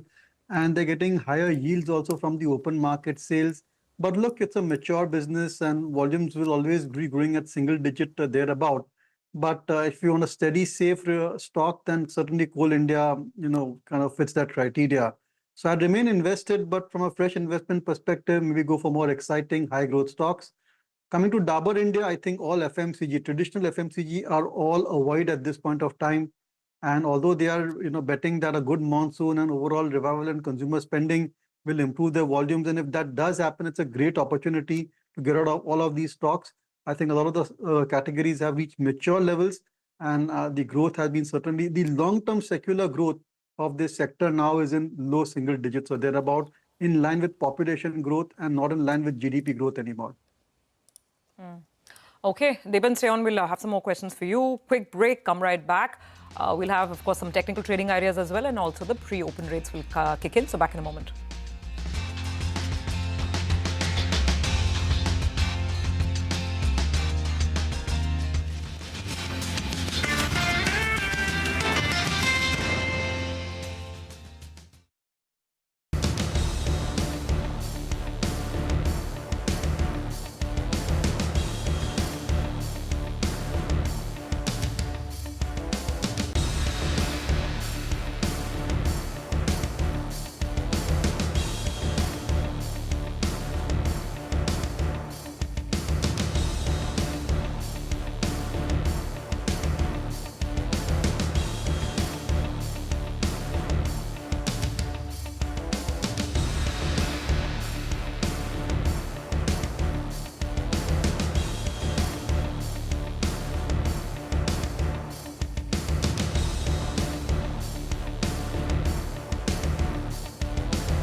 Welcome back. Okay, just about a minute to go before the pre-open rates come in. Deepan Mehta is still with us. Deepan, we've had a bunch of the AC and cooler companies report numbers. Blue Star, Voltas, Symphony's numbers look very, very good.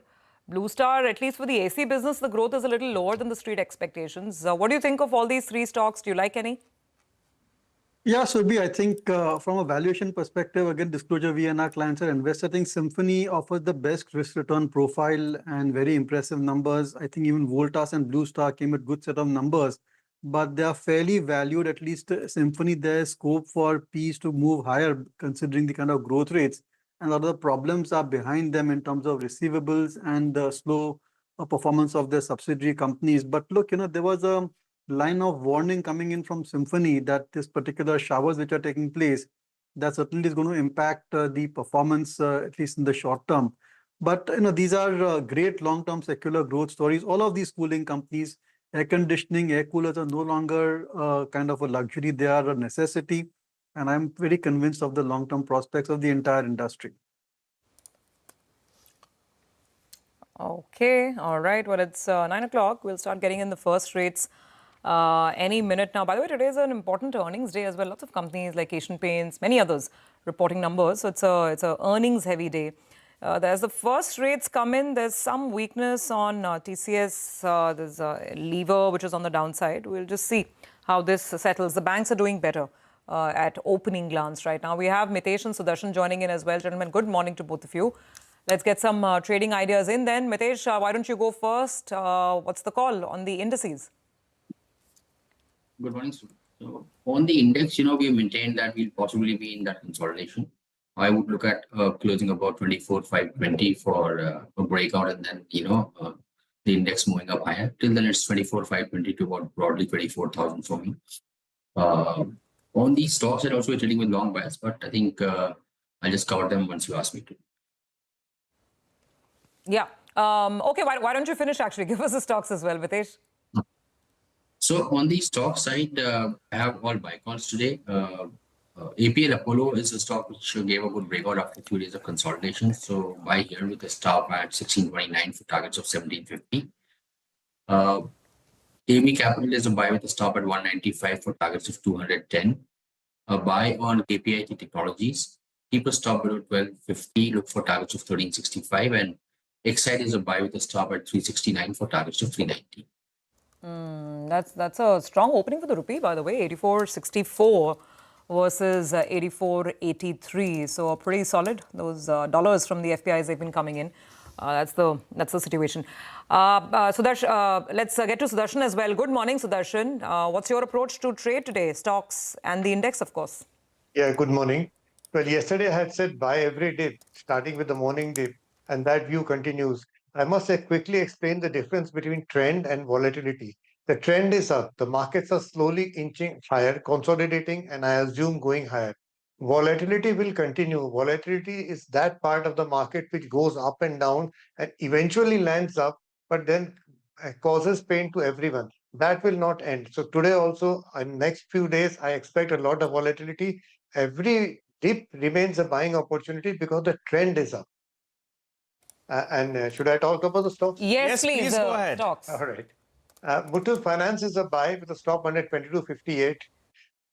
APL Apollo, I also have that in my list. It's a buy with a stop under 16.21.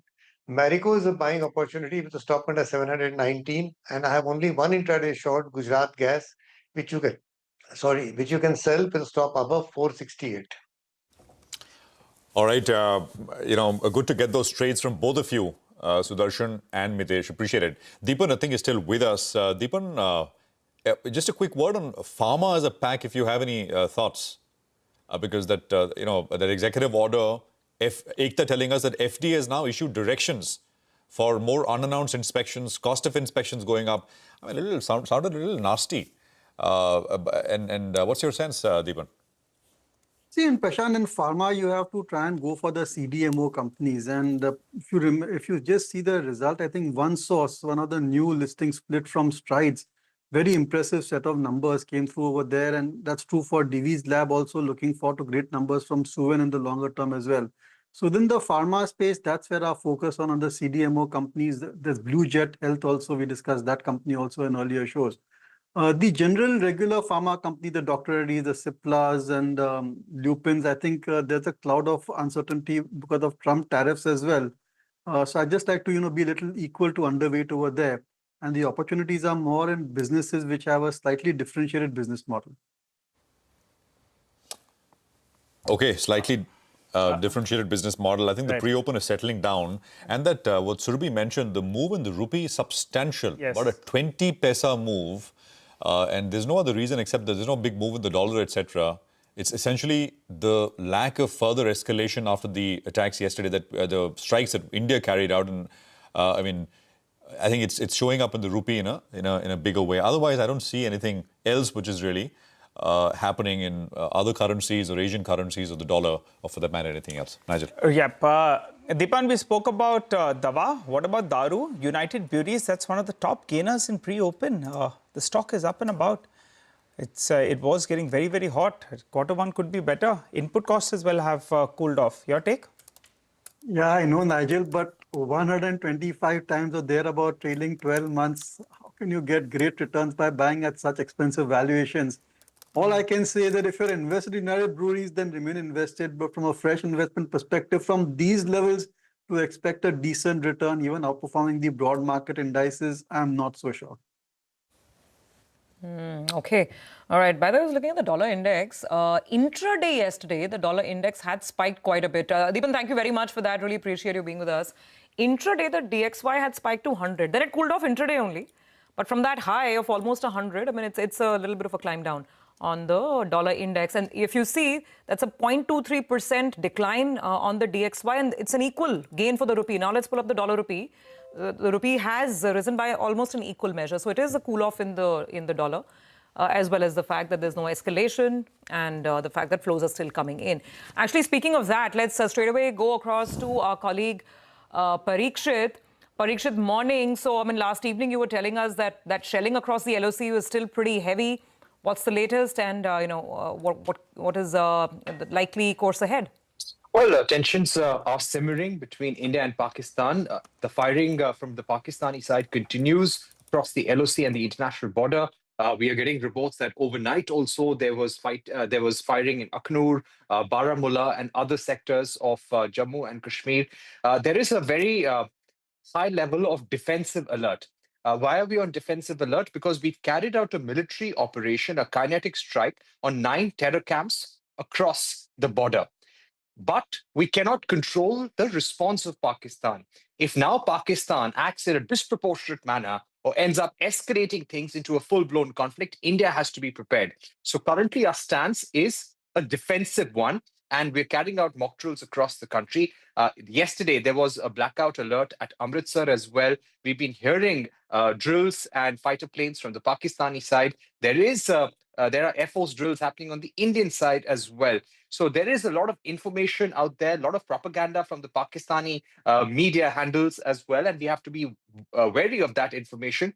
Having said that, what is confirmed as of now? Very heavy firing in Poonch area of Jammu and Kashmir. At least 15 civilians have been killed in villages across the LOC and the international border. 43 others injured. One soldier has lost his life in Jammu and Kashmir in Pakistani firing and ceasefire violations. We know that there is a very strong diplomatic outreach on the part of India. Donald Trump has said that what's happening is terrible, and he would like both sides to come to the negotiating table and stop things as soon as possible. So the Indian forces remain on alert. Shehbaz Sharif, the Pakistani Prime Minister, has said that India will have to pay, Pakistan will take revenge, and India now stands alert for any kind of response from Pakistan. Okay, all right. That's on the latest in the border situation. Parikshit, quick update. The trade talks with the US. Anything moving there?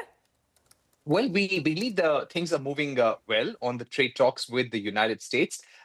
India, according to our sources, has offered zero duty advantage for most of the product lines except for wheat, dairy, maize, and rice. Now, these were the red lines in negotiations as far as the Indian farmers and the community goes. Having said that, we believe that while the talks on reducing tariffs on goods have been progressing well, with the US, by the way, wanting to impose a 10% tariffs on Indian goods, there is still a lot of difference of opinion on how the non-tariff barriers should be treated. There are at least 67 trade barriers, non-tariff barriers, which have been put down on a list by the American side, shared with the Indian government, and they're asking the Indian side to reduce and remove and eliminate all those non-tariff barriers. This could be unequal treatment of American companies related to taxation. This could be regarding the antitrust law in India or the upcoming digital competition law of the Indian government. So these are some of the major concerns that the US had.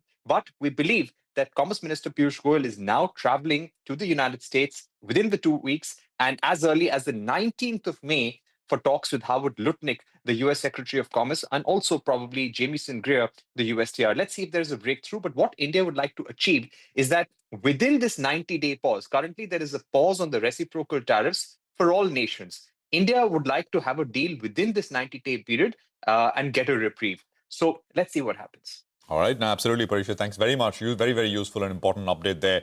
9:10 call. Sudarshan Mitesh are back with us. Sudarshan, what do you have? APL Apollo, consider buying APL Apollo with a stop under 1621. Mitesh, what about you? I'll choose KPIT Technologies for targets of 1365. Okay, KPIT is Mitesh's call. Gentlemen, thanks very much for that. I think the pre-open has ended. Tata Motors, let's just put the spotlight back on it, was a top Nifty gainer. Sud is here with more. Sud. The stock is higher 3% in pre-opening session, and it's on the back of international media reports after Donald Trump had put out on Truth Social about his upcoming press conference in which he said that he's going to announce a big trade deal with a friendly nation. And now, as per international media reports, it's likely to be the UK with which US is going to announce the trade deal. But New York Times report says that it's not yet clear about the details of the deal. We'll have to see if both the countries announce the deal or decide to detail out the framework for an agreement. But if it happens, why it would be positive for Tata Motors? Because North America forms nearly 1/3 of its total sales, and as far as Tata Motors consolidated revenue is concerned, from JLR almost 70% it comes from JLR. JLR contributes 70% to Tata Motors consolidated revenue, and after the tariff, the stock of Tata Motors had seen a sharp fall after Trump had announced 25% tariff on all those. So we might say, but it has recovered in the last few days. We'll have to see how much gain is left more. All right, thanks a lot for that, Sud. Well, let's hop across to Upasana. She's here to tell us about Voltas as well as Blue Star. Upasana? First up, let me start with Blue Star. The company has reported a revenue growth of 21% on a YoY basis, which is largely in line with our estimates. And this growth was driven by 31%. That is a strong performance in the EMP segment, and the UCP segment 15% growth, which nearly moderated. Now, UCP segment growth moderated at 15% on a YoY basis, while the street was working with a growth of around 21%. This growth has been moderated as company says that April has been muted and it expects demand to pick up in May and June 2025. Now coming to the margins of the company, the margins stood at 6.9% versus 7.3% with a downtick of 50 basis points, while we were working with an estimate of 7.6, much below our estimates. Now PAT stood largely in line at 194 crores. Now coming to Voltas, overall the result was below expectations. Revenue was in line while EBITDA, margin and PAT was lower due to EMP losses. Now EBITDA stood at 332 crore with an uptick of 74%, which was below our poll. EBITDA margin stood at 7%, which was slightly lower than our poll estimate of 7.5%, and PAT stood at 235, below our poll estimate. Now, company's market share stands at 19% as of March 25, which has declined sequentially from 20.5%, but company still retains its position as #1 player in the RAC segment. Now, Q4 saw a positive margin surprise in UCP segment at 10% with an uptick of 90 basis points, and company's EMP remains a drag with a revenue uptick of just about 4%, led by growth in domestic, and has reported a PBIT loss of 1.7 crores. So overall, weak results for Voltas. All right. Okay, got it. Upasana, thank you very much for that. Results are weak, but the stock's actually not doing too bad in pre-open. Voltas is holding up with a gain of about 3.5%. So, I think positioning also kicks in. Blue Star, we don't have rates as of now. But Symphony is the one, cool as a cucumber, 10% up on Symphony because those numbers were very good. Mitesh, just very quickly, do you see any trades? Actually, it's 9:14. We'll maybe ask you later. But these are some of the key stocks to keep on the radar. Let's just quickly take a look at what the other names are opening up like. And actually, we'll have to just countdown for the market open, and then we'll get down to some of these. So maybe just a quick look at, the Tata Motors stock and KFintech. We had the management with us earlier, amongst many others. KFintech as flat, part of the top 10. Yeah. Okay, all right. Well, let's just look at the indices at 17 points in the pre-open, at the end of the pre-open, and I should start to come up. So 24,420 on the Nifty is what you have. The Nifty Bank is up about 1/3%, 54,799. You've got the mid-cap index up about 0.5%. The small-cap index, I think, is also starting in the green. So this is a decent start, all in the green, mostly in the green. And market breadth is 4:1 in favor of advances. The Nifty heat map will give you a quick sense of how we likely to starting at least on the Nifty, a quick snapshot view, and then we'll get down to individual names. And I think Tata Motors is still right on the top as far as the Nifty gainers are concerned.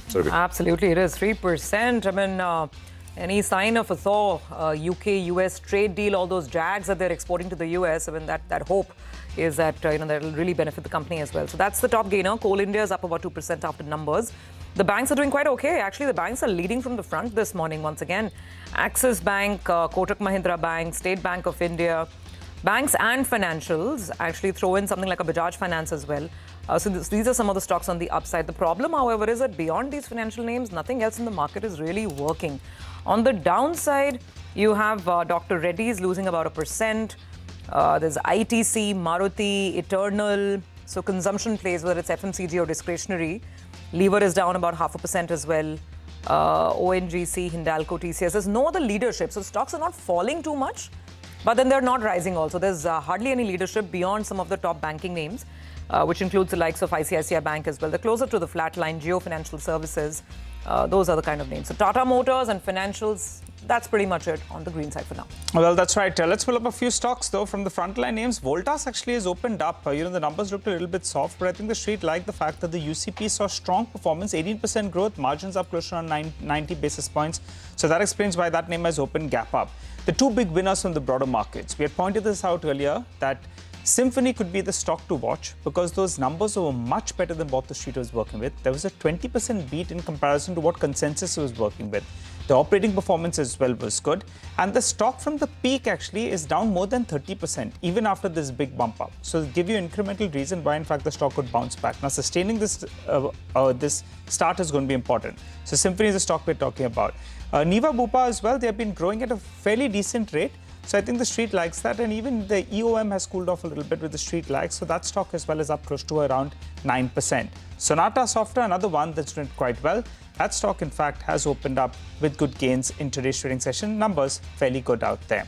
What's not doing well? CCL Products. After the big run that we've seen, it's cooling off a little bit. Remember, this week it's up close to 25%. It's down 3.5% or thereabouts. Dabur, the numbers are expected to be weak. They were weak. Hopefully things recover, but for the time being, the street is taking note of the past quarter's numbers. KFintech, out there, we're expecting a large trade. I think that's taken place. So that's the reason why that stock, in fact, is more or less flattish. It started off actually with a cut of around 3% or thereabouts, but that one is bouncing back as we speak. Keep an eye out on the India VIX. In the last 7 trading sessions, the Nifty hasn't moved much. But the VIX on a low base actually has moved up by close to around 8 to around 9%. For the time being, it's cooling off. That's the fear index. You need to keep an eye out on that one as well. So a flat start. Broader markets, you have the breadth of the market still in favor of the number of stocks advancing. The Nifty Bank doing a relative outperformance today. Absolutely. The Nifty, by the way, is down a little bit, 10 points lower. So neither here nor there, but 50 off the highs of the day, highs of the morning, highs of the last few minutes, actually. We've got 3 stocks advancing to 1 stock, which is down. Samir Arora is now joining us, founder and fund manager at Helios Capital. Samir, good morning. Great to have you with us here. Thank you for your time. I just have to start with your kind of reaction to what we've seen at the border. Very unfortunate what's happening, but it is what it is, and you got to sort of get through it. As a market person who's seen many of these play out earlier as well, what is your sense? How to navigate this? So now actually that sense was before. Now anyway, part of it has played out. And it was natural to expect that there will be a response by India after Balakot and others, and it had to be a little higher level than that to teach a lesson. So the first part is over, and it's confusing. But now I heard an interview in the morning. The guy was from Dawn newspaper saying that Pakistan has already responded, because the natural way this works is you escalate, that is, say India escalates. And in that, they sort of also say, this is it. We have not done civilian structure or military or economic. We have only done whatever terrorist. And then they also, naturally will give some response. And then they also have to de-escalate a little bit by saying, okay, this is it. So if that part is also already over and the Pakistani government thinks that they have already responded, then we are in the end game already. But otherwise, obviously, we are not expecting, or anybody expecting, that in response to the Pakistani response, there'll be another counter response, because then these things can, move up the scale. But as of now, it would be that India has responded strongly, and Pakistan may have already responded, if they want to call it that, or they'll have to do something low impact to sort of then, because what also happens at this time is that by now US and others must be putting pressure on Pakistan saying don't do more than what you have done in response. And then we can say that a strong lesson has been given or a strong message, but obviously nobody is seeking, higher and higher levels of response and then counter response. Yeah. Samir, hi, morning. So yeah, we can only hope and pray that Pakistan doesn't attempt any misadventures, as the army personnel were calling it. So let's park that aside for the time being, hoping that it stays as is. For the market as a whole, what next? I mean, we've had a great rebound in April, right? We got the benefit of being the least hit with all this trade talk. Now the index is about 7% away from the all-time highs. Now we come back to, I want to get your sense on the fourth quarter. Very similar to you. Earnings. It is also now down 7% from its sort of high.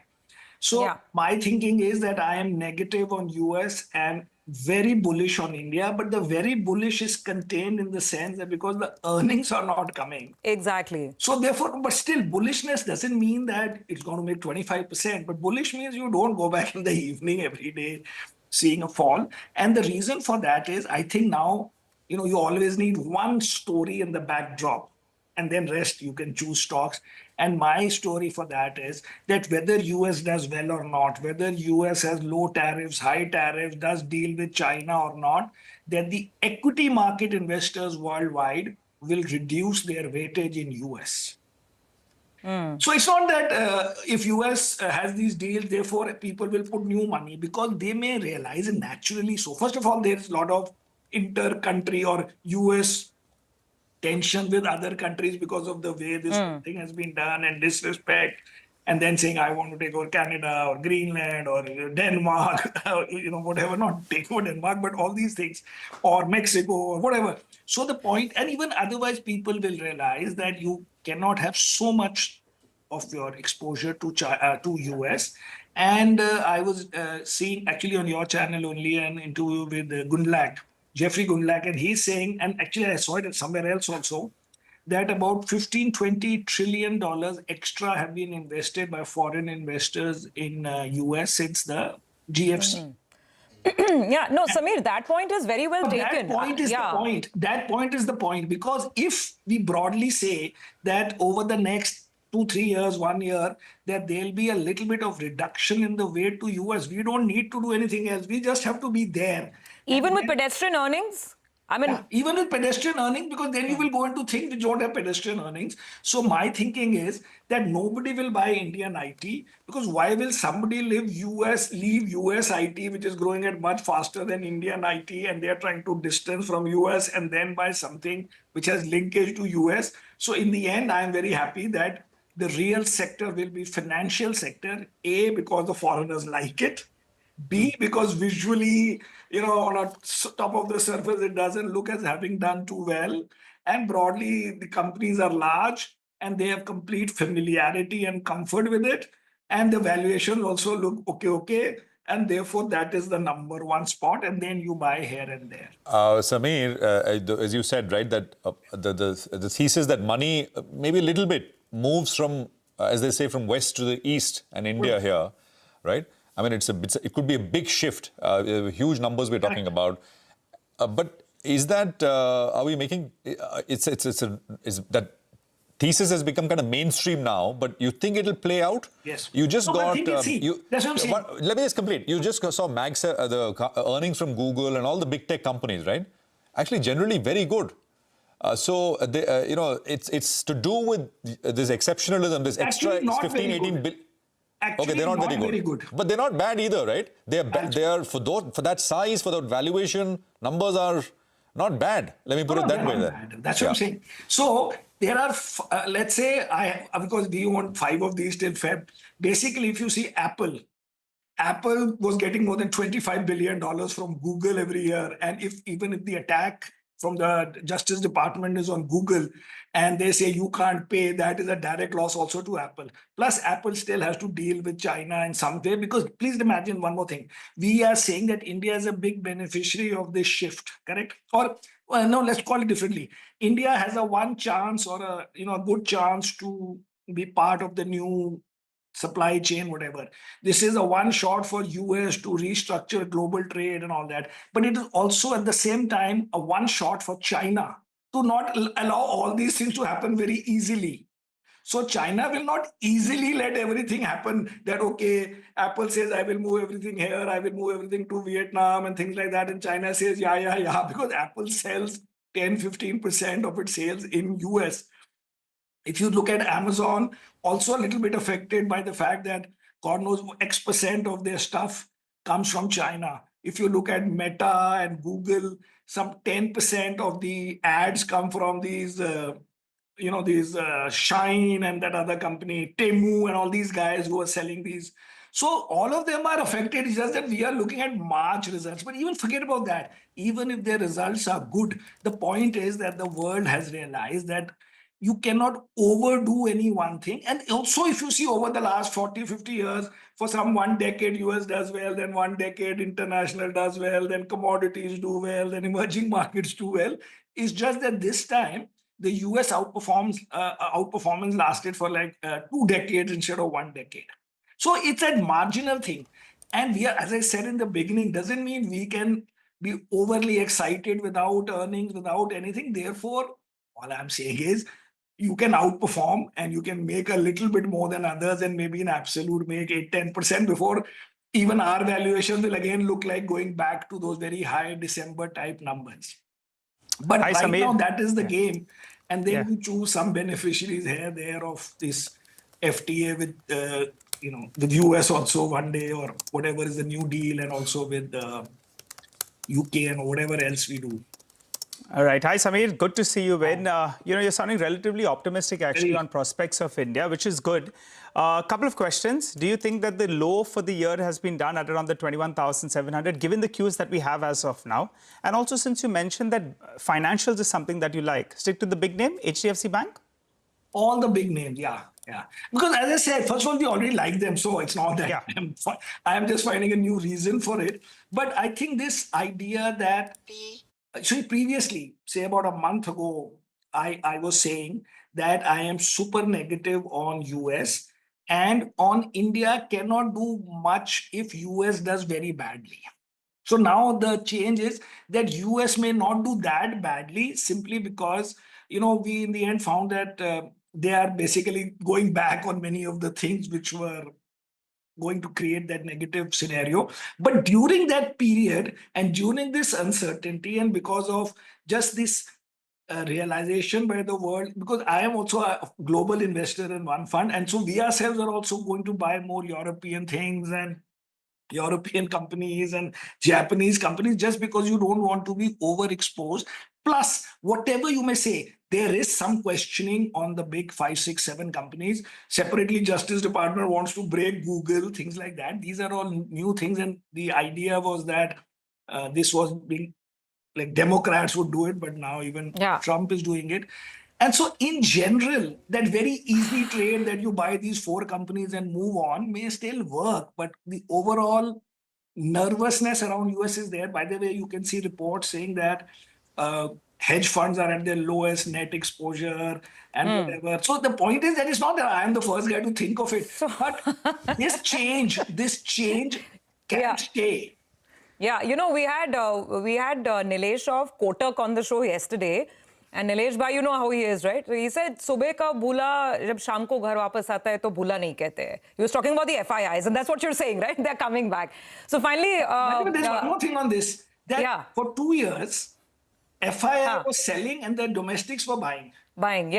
So this dream scenario that both want to buy, that dream is worth living for. True. It's a good dream. It's to remember, just to remind ourselves is, don't get carried away because earnings are not going up. But exactly. Which is why I started with the earnings point. But we won't talk about that immediately. And we just hope these FIIs, they don't lose their way on Google Maps. They don't end up going to China because that trade deal will get signed. And then suddenly they realize, oh, China is, much cheaper than India. By the way, so there are always the ifs and buts, right? We'll know tomorrow, but the underlying principle, according to me, is that 10% will stay for everybody.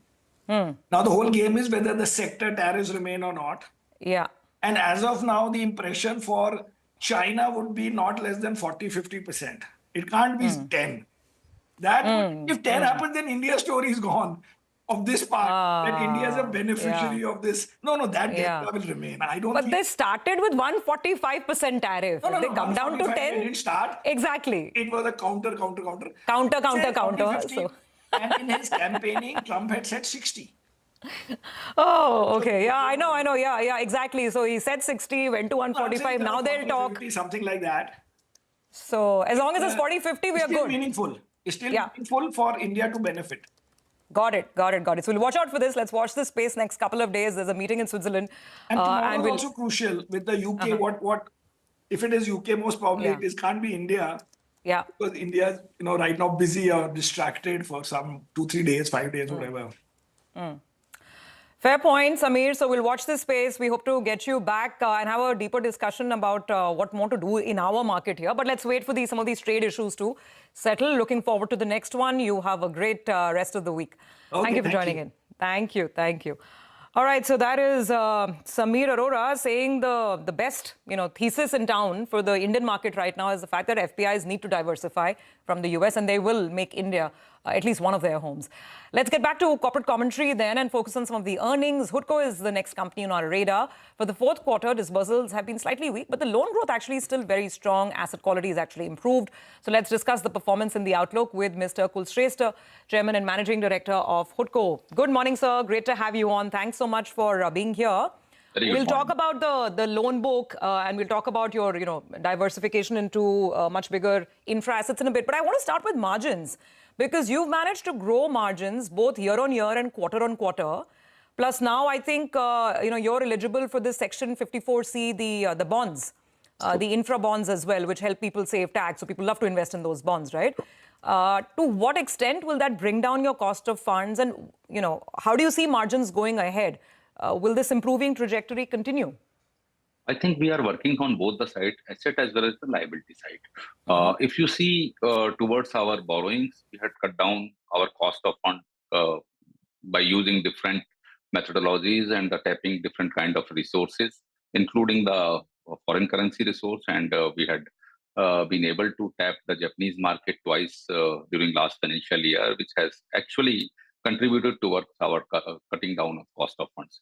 And the company philosophy is to grow, but we also want that the projects that we are financing should be more competitive so that they will be more viable, more sustainable. And primarily, we are working towards the cut down of our cost of funds. So there are some internal measures that the company has taken. We had taken some external measures also, timing of the bonds, timing of ECBs. So all these things we are working, and now I'm very thankful for Government of India to pose the confidence in Hindalco, and they had given this window of 54 EC. And since Hindalco has started from the housing, so this will be our natural tap of 54 EC because these proceeds are coming from the 54 EC. So I'm sure by end of this financial year and looking at the horizon given by the RBI, I'm very sure that we will be cutting down our cost of fund from 6.75 to another 15 to 20 basis points. So, which means NIMs, target NIMs for this year would be how much? So NIMs we are continually improving, and now we are at 3.22. And as I had already stated, we generally works on the quality of the assets. So we will be able to maintain around 3.25 to 3.3% of the NIMs. But at the same time, we will not compromise on the asset quality. So you may have seen our presentation that we are cutting down our NPA levels, and now we are at 0.25%. Efforts are being made to resolve entire stress assets, and with another commitment that there will not be any new NPA in the company. All right. Hi, sir. Good morning and good to see you in. Give us a few details then. I think disbursals for the last year was at around 40,000 crores approximately. For this year, what are you aiming at in terms of disbursals? Where do you see your AUM headed from around the 1.2 lakh crore? And break it up for us between urban infra as well as affordable housing. What should the mix look like? Please go ahead. I will start from the year, last financial year. I think there are a lot of things that the company had done, starting from the RBI has given the IFC status. Then we are in Navratna. Now Government of India has given Navratna status. Now 54 EC also had been given that window to Hindalco. And with all these, I'm sure in our last communication also, we had stated that we are poised to become 1.5 lakh crores company loan book by FY26. And now we are presently at around 1.25. So I am very sure that we will be achieving this 1.5 lakh crores. And regarding the second part of the question, so I think we are continually working on enhancing disbursement, and not only enhancing the disbursement, we are actually distributing our disbursement in Q1, Q2, Q3, and Q4, so that the income will improve the bottom line in that particular financial year only. So last year we had disbursed around 40,000 crores. So our internal target is between 50 to 55,000 crores, and our borrowings, we had taken approval of the board for up to 65,000. Okay, all right, got that. You want to give us how the mix as well will pan out? Urban infra and affordable housing, what should it look like? I think currently, if I looked at it, it's urban infra is approximately 61% or thereabouts, at least as of last year. So as a part of the IFC, RBI has advised us to become 75% infrastructure. So we will be achieving 75% infrastructure by 2026. This is the advice of the RBI. So another 25% will keep on the housing side. So to be an IFC, it is mandatory requirement that we should have 75% assets under the infrastructure. But at the same time, I will also state that affordable housing under PMAY will remain our focus, and all efforts are being made. And affordable housing is also coming under the harmonized list of infrastructure. So 75% will take care of the affordable housing as well as in urban infra. Got it. All right. You're also intending to resolve some stressed assets in the next 18 months. Sure. Give us the quantum, and if you could mention as well further details on this front. Yeah. So presently we are at 2,000 crores odd crores of the NPA assets, and out of which 1,100 odd crores are in the, are under NCLT. And I'm very happy that around 800 crores out of this 1,100 crores is already got resolved, and they are in various phases of getting the money back. So NCLT has already ordered, be it liquidation or be it resolutions, and finally we will be getting this money back, and provisions will be get back during this financial year only. So the next phase is the another 400 crores we had identified, and they are also in the advanced phases. And I'm sure that out of 1,600 crores assets will be resolved in this financial year only. The matter of fact is that another 400 crores are in different levels of the DRT and DRAT. So we have a very focused approach towards the legal remedies, and we are also taken a route of revising our OTS policy, because we want that this capital should come back to the company and improve our bottom line. So that's why we had made a commitment that within 18 months of the time, we will become a zero NPA company. All right. We'll leave it there, sir. Thank you very much for joining us. Thank you so much. With that. Good luck. 20 points lower, by the way, on the Nifty, 24,390. We'll take a quick commercial break here. I think the PNB management should be with us on their fourth quarter numbers and outlook on the other side.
Okay, 20 points lower, as I said. It's a bit of a turn, but not much. Broader market doing much, much better. Advanced decline is solid.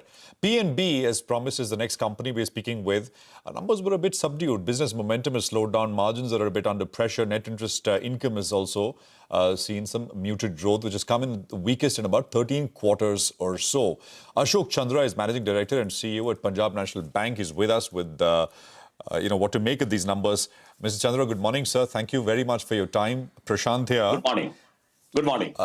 Good morning, sir. My question is exactly that. As I sort of preface my introduction, business momentum has slowed down. Could you tell us what is keeping loan growth tepid? What are you seeing in the marketplace? Before I answer your question, just give me a few seconds. Through the channel, I express my sincere gratitude to all my 1 lakh plus employees working from the the guard and the armed guard, the sub-staff, customer service associates, and all the officers in the bank, 18 crore plus customers, and all the investors who have reposed faith in our bank. Now, coming to the specific question, I think if you see our growth in the entire year, we have grown at the speed of around 14% plus now. Overall growth is 14.03%. And specific, if I talk about the global deposit, that has grown by 14.38%. And global advances, that has also grown by 13.56% YOY. So I think on all the business front, I think bank has done exceedingly well. Even the RAM sector also, if I can talk about. Okay, yeah, so on that point, in terms of what you've guided for the next year, from about, for the full year, 14% credit growth, you now expect it to come down to about between 11 and 12%. Could you give us some context? Yeah. Yeah. Guidance, in fact, last year also, we had given the guidance of 11 to 12%. And we have crossed that guidance and we have touched the growth of around 14%. This year also, our guidance is in the range of around 11 to 12%. And we are very hopeful that definitely we are going to cross this guidance. See, guidance always we give to see that we are going to meet those requirements. There are 14 parameters we have given the guidance. And I can give you the confidence that in all the parameters in 25-26, we are going to cross the guidance which we have given to the market. All right. And if you can give me time, I have a strong figure for those things. We have the backup for this guidance and the growth which we are projecting this year. If I can talk about the credit, we have around 85,000 crore of sanctions which we have done last year, for which the disbursements are pending and likely to happen in the Q1, Q2, Q3 onwards now. There are another 21,000 crore of the approval, which we call it as a NBG approval, which in this financial year we have given and for which the sanctions are awaited. There are around 28,000 crore of sanctions we have given in 25-26 in 1.5 months time itself. So all put together, we have 1,35,000 crore of corporate book in our kitty for which the disbursements are going to happen in this financial year. So this is one strong book is there with us now. Absolutely, sir. I mean, that's well explained, and we now understand where your confidence is coming from, even if that overall growth number is a little lower than FY25. But what about margins, sir? There's been some pressure, and going forward, it's going to be, all about how quickly you can reprice your deposits lower as the RBI cuts rates. There's been some pressure on margins in Q4. You are at the domestic NIMs I'm talking about, 2.96%. Will margins fall more in Q1, Q2? I think margin which we have already bottomed out now, and this is the scenario is going to be in the Q1 and Q2 also. And the direction also which we have given to the market is in the NIM will be in the range of around 2.8 to 2.9% overall throughout the financial year. And especially for this Q1 and Q2, I think definitely there will be some pressure on the NIM and we will be in the range of around 2.8 to 2.9%.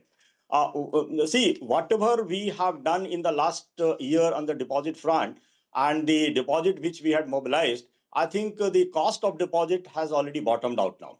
And I'm not expecting that any further growth and any further upside will be there in the cost of deposit now. Because there was one deposit scheme which a bank had launched for 400 days at 7.25%, which we have stopped in the month of April. And we have come out with a separate deposit scheme at 390 days at 7.10. And in the deposit other segment also, we have reduced the deposit rate by around 10 to 15 basis points. But impact of all those things will happen from Q3, Q4 onwards. So that is the reason I am telling that for Q1 and Q2, definitely there will be some strain on our NIM and NII. And the position which is there in the Q4, in the 24-25, I think that will be the position in the Q1 and Q2 will remain in the 25-26 also. Got it. All right. Hi, Mr. Chandra. Good to hear your commentary and good to hear that, in fact, you've given a cautious guidance, but you're sounding quite optimistic about outbeating that. That's the sum and substance, I think, of what you're saying. A couple of questions. Yes. Cost of deposits, you believe they've peaked out, but the guidance you've given on the deposit growth itself is very, very, subdued. You're only talking about 9-10% odd. That compares with around 14%. Why is that? Do you think on this front as well you'll be able to outbeat, the guidance you've given? Definitely the guidance, definitely we are going to outbeat. And the one reason, if you can see, the CD ratio of our bank is 71%. So there is enough room for us to grow in the credit portfolio with the existing deposit itself now. And that is the reason I think we have kept the deposit growth at the rate of 9 to 10%. Having enough liquidity in the market now and enough liquidity in our bank also, we have sufficient cushion to grow with this growth rate which we have forecasted. All right. Besides the operational performance, your shareholders, your employees will be happy to hear, you're giving them a pat on the back and you're saying you're on a mission. So employees will be very happy. But shareholders will be wondering, do you all have a plan of unlocking some value? Maybe stakes you'll have in JVs and, other subsidiaries. Is there a possibility of some value unlocking that we should be looking at? I think after assuming the charge, I have, in the very first opening remarks also, I have given the direction that we have 5 associates and 5 subsidiaries, and value maximization through the subsidiary and the associates will be one of the topmost priority for the bank. And I think all of you are aware that we have one stake in the Canara HSBC Life Insurance. There already the things are in the advanced stage. I think company is going for the listing. Maybe in the Q3, I think some value maximization will happen through that route. All other companies, we are not going to dilute our share in the market, but we are going to strengthen our position by improving their efficiency, by the resetting the skill set in that particular subsidiaries and associates. And through that route, we are going to generate a lot of values internally then. So sorry, I missed that point. Which of the subsidiaries will list in third quarter this year? Canara HSBC Life, already it is in advanced stage now, and it is in the public domain also. So that is one subsidiary we are going to get some value in the Q3. Okay, and just very quickly, otherwise asset quality has been very steady. The only thing is slippages, have almost doubled. Was that one particular account? I don't know if it was MTNL or something, but just very quickly, 30 seconds on asset quality and what you expect. Asset quality, if you see, we have done very well in the gross NPA per front also, net NPA front also. Net NPA is 0.4% and the gross NPA 3.95%. Yes, in the particular one quarter, Q4, there had been some slippages, and most of the slippages in the Q4 that has happened in the agriculture segment. That is 1,400 crore has slipped in that particular segment. And we are mindful of that. There were some restructured accounts were there, which was legacy accounts were there, and those accounts have slipped across the country. And already I can tell you that in that slippages itself, we have made a recovery of around 288 crore in this financial year itself in the month of April. So we are mindful of that, and I have already given the direction that our slippages ratio will be below 1% in 25-26, and we are going to restrict that. Even the MSME segment also behaving well now, and we are going to curtail the slippages further in the MSME and retail also. All right, sir. Thanks a lot for joining in and filling us in with all those details. Wishing you, your employees, the entire team all the best, and we'll hold you to these numbers that you've given us for FY26. Well, let's focus from banking. Let's turn our attention to tech. KPIT Technologies, that's a stock on our radar. Remember, they have done an acquisition where they will be acquiring Caresoft's engineering solutions business for around $190 million. To talk about this development and the way ahead, we're joined by Mr. Patil, the co-founder and CEO and managing director of KPIT Technologies. Hi, Mr. Patil. Good morning, and good to see you in. Normally, from one quarter to the other, we have to wait for an entire quarter to pass. But this time around, you've done some inorganic growth. So we have the pleasure of having you on the channel again. Thanks a lot for joining in. Well, with regard to this acquired asset, I'm just looking at it. It does roughly around $51 million approximately. You've acquired it for around, the total acquisition cost is around $190 million. Tell us, what kind of revenue growth do you look at for this asset? And since you're saying that it will be EPS accretive, what kind of margins does the acquired unit command? Yes, thank you. Thank you for the question. I'll just take 1 minute to tell you the logic and then we'll come back there. See, the first thing is as KPIT has established itself very strongly in terms of SDV and the software part. And largely the passenger car is our business. And there is a few important but few clients in terms of off-highway and commercial. We wanted to expand that segment. We wanted to bring additional focus as an adjacency on that. And CareSoft really helps us to do that. I think that is one major part why we are doing that. The second part, which is very important, is beyond software now. If you look at what is on the mind of people, is the tariffs as well as the competition from China to handle that. They want to reduce the cost. And CareSoft has a very strong competence in that area, which can be leveraged by KPIT. So we are not buying that pure benchmarking business, but the data and that part, taking it to the solutioning is what KPIT can do. And the manufacturing efficiency is another part which clients are looking at, like more people setting up in US, and that's what we can help. I think this is the rationale for that, just to give you that idea. And for the 191 million, I think the key point, we believe it is EPS accretive, and is basically because we believe that there are a lot of synergies in terms of what we do. And we can, of course, as you know, the KPIT has been very strong in building the profitability over the period in spite of investing. So we believe that we should be in a position to, so the margins are pretty strong. It's absolutely more than 20% plus, more like 25%. And I think right now EBITDA for this entity, considering the fact that what we have the cost efficiencies together. So it is so that with that it is about 25%, and with that we should be in a position to really make it accretive from year one. That's what we are looking at, and we believe that maybe it takes some time, right, to actually go into the legal steps and get the approvals and integration. So if you leave the first year, which I'm sure we are going to grow and we are going to have quick win. That's what we always go for. We'll go very strongly on that. But over the period, we think we can bring a growth of between 20-25% a year on this in this business. So from year 2 onwards, you believe that it could continuously grow from by 20-25%. Got it. You know, if we look at the contribution, this will be roughly around 7.5% of KPIT's revenue. For this year, what kind of contribution do you expect from inorganic segment to your total revenue pie? It really depends upon the day we are in a position to put it together as a fully integrated entity, but we believe it would be around 5% plus. 5%. Got it. All right. And, you know, most of the cash that you have, or almost all the cash, will be going into this acquisition, right? I guess that's how the funding is done. Yeah, but this year we'll generate more cash. This is over a period of 2 years, actually 2.5 years. The cash we have negotiated it in a very collaborative manner because, as I said, we are acquiring one part of the business and also partnering for the other part of the business strongly. So it's a more collaborative arrangement. So we have got a bit of a leeway in paying for 2.5 years.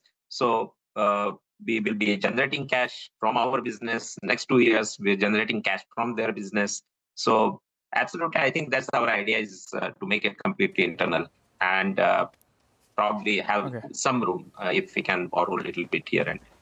All right. So as of now, how much does China contribute as a percentage of your revenue? And with this acquisition, you will be able to further penetrate into China, right? So where do you see that contribution headed to? What kind of additional money will you have to invest, sir? I must tell you that contribution to KPIT is minuscule as of at this point of time. Let me just come back and tell you what is our China strategy. There are 4 pillars of the China strategy. The first part of the China strategy is learn from China. China is very strong in innovation. And if many of our clients got unaware and they got caught unaware in looking at the speed of that innovation. And if we can bring that innovation to our client, that is great. So our first idea was to build a great presence in China great relationships in China and bring on board and build a technology presence in China, which we have to. That's what first we are trying to do. The second thing is our clients, global clients who are in China, they are looking for a partner in China with the Chinese ecosystem, not an Indian ecosystem, not a European ecosystem. That is something which we can take back to them. And the third is, of course, there are these big Chinese OEMs which are successful, which want to go outside China, and how we can help them in China and outside China. And these are the three areas which we are building. So right now we are largely got a success on the first two parts, which is technology, understanding and bringing it outside. The second is global OEMs going into China. And we have started some engagements with the Chinese OEM already. We have, it's a very small and we have started. But we believe we want to take a medium and long-term output because Chinese is going to remain the largest automotive market. And we want to build this and strengthen this presence. We know that it is not the easiest thing, but we know that is the most important thing. All right, Mr. Patil, just before you go, besides talking about this acquisition, for the year, you've not given any concrete guidance. But just going by rough math, 5% this will contribute as a percentage of your revenues.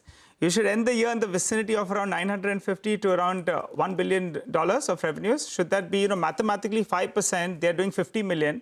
So I'm just plugging in the numbers. Should it be closer to 950 to around $1 billion? The first thing is that 50 million is for a year. And we don't know how many months we get here, right? We may get 8 months or 9 months, that's the same. And the rest of the business, I have mentioned very clearly that will take some time to come back. And, it's really, there are so many things happening. I know every day there is a new thing. Yesterday, I was at the airport or the flights got cancelled, right? And then I realized what happened. So things keep on changing in the dynamic world, but it will take me some time. I think we said that in the next by the end of the half year, hopefully we will be in a position to give a better view. And we'll come back to you with that questions at that point in time. But thank you very much for joining us. I mean, China is a long game, as you told us last time you were on. And you're making your first steps in that sense. Not first maybe, but you're taking steps too as part of that longer term strategy as far as China is concerned. That's Mr. Patil at KPIT Tech. Let's shift focus back to the market and get some global sort of a perspective. A couple of quick things have happened last few days since the last time we spoke with Venugopal Garre, India head of research at Bernstein. So of course there is this escalation at the border. India has finally responded with those strikes yesterday.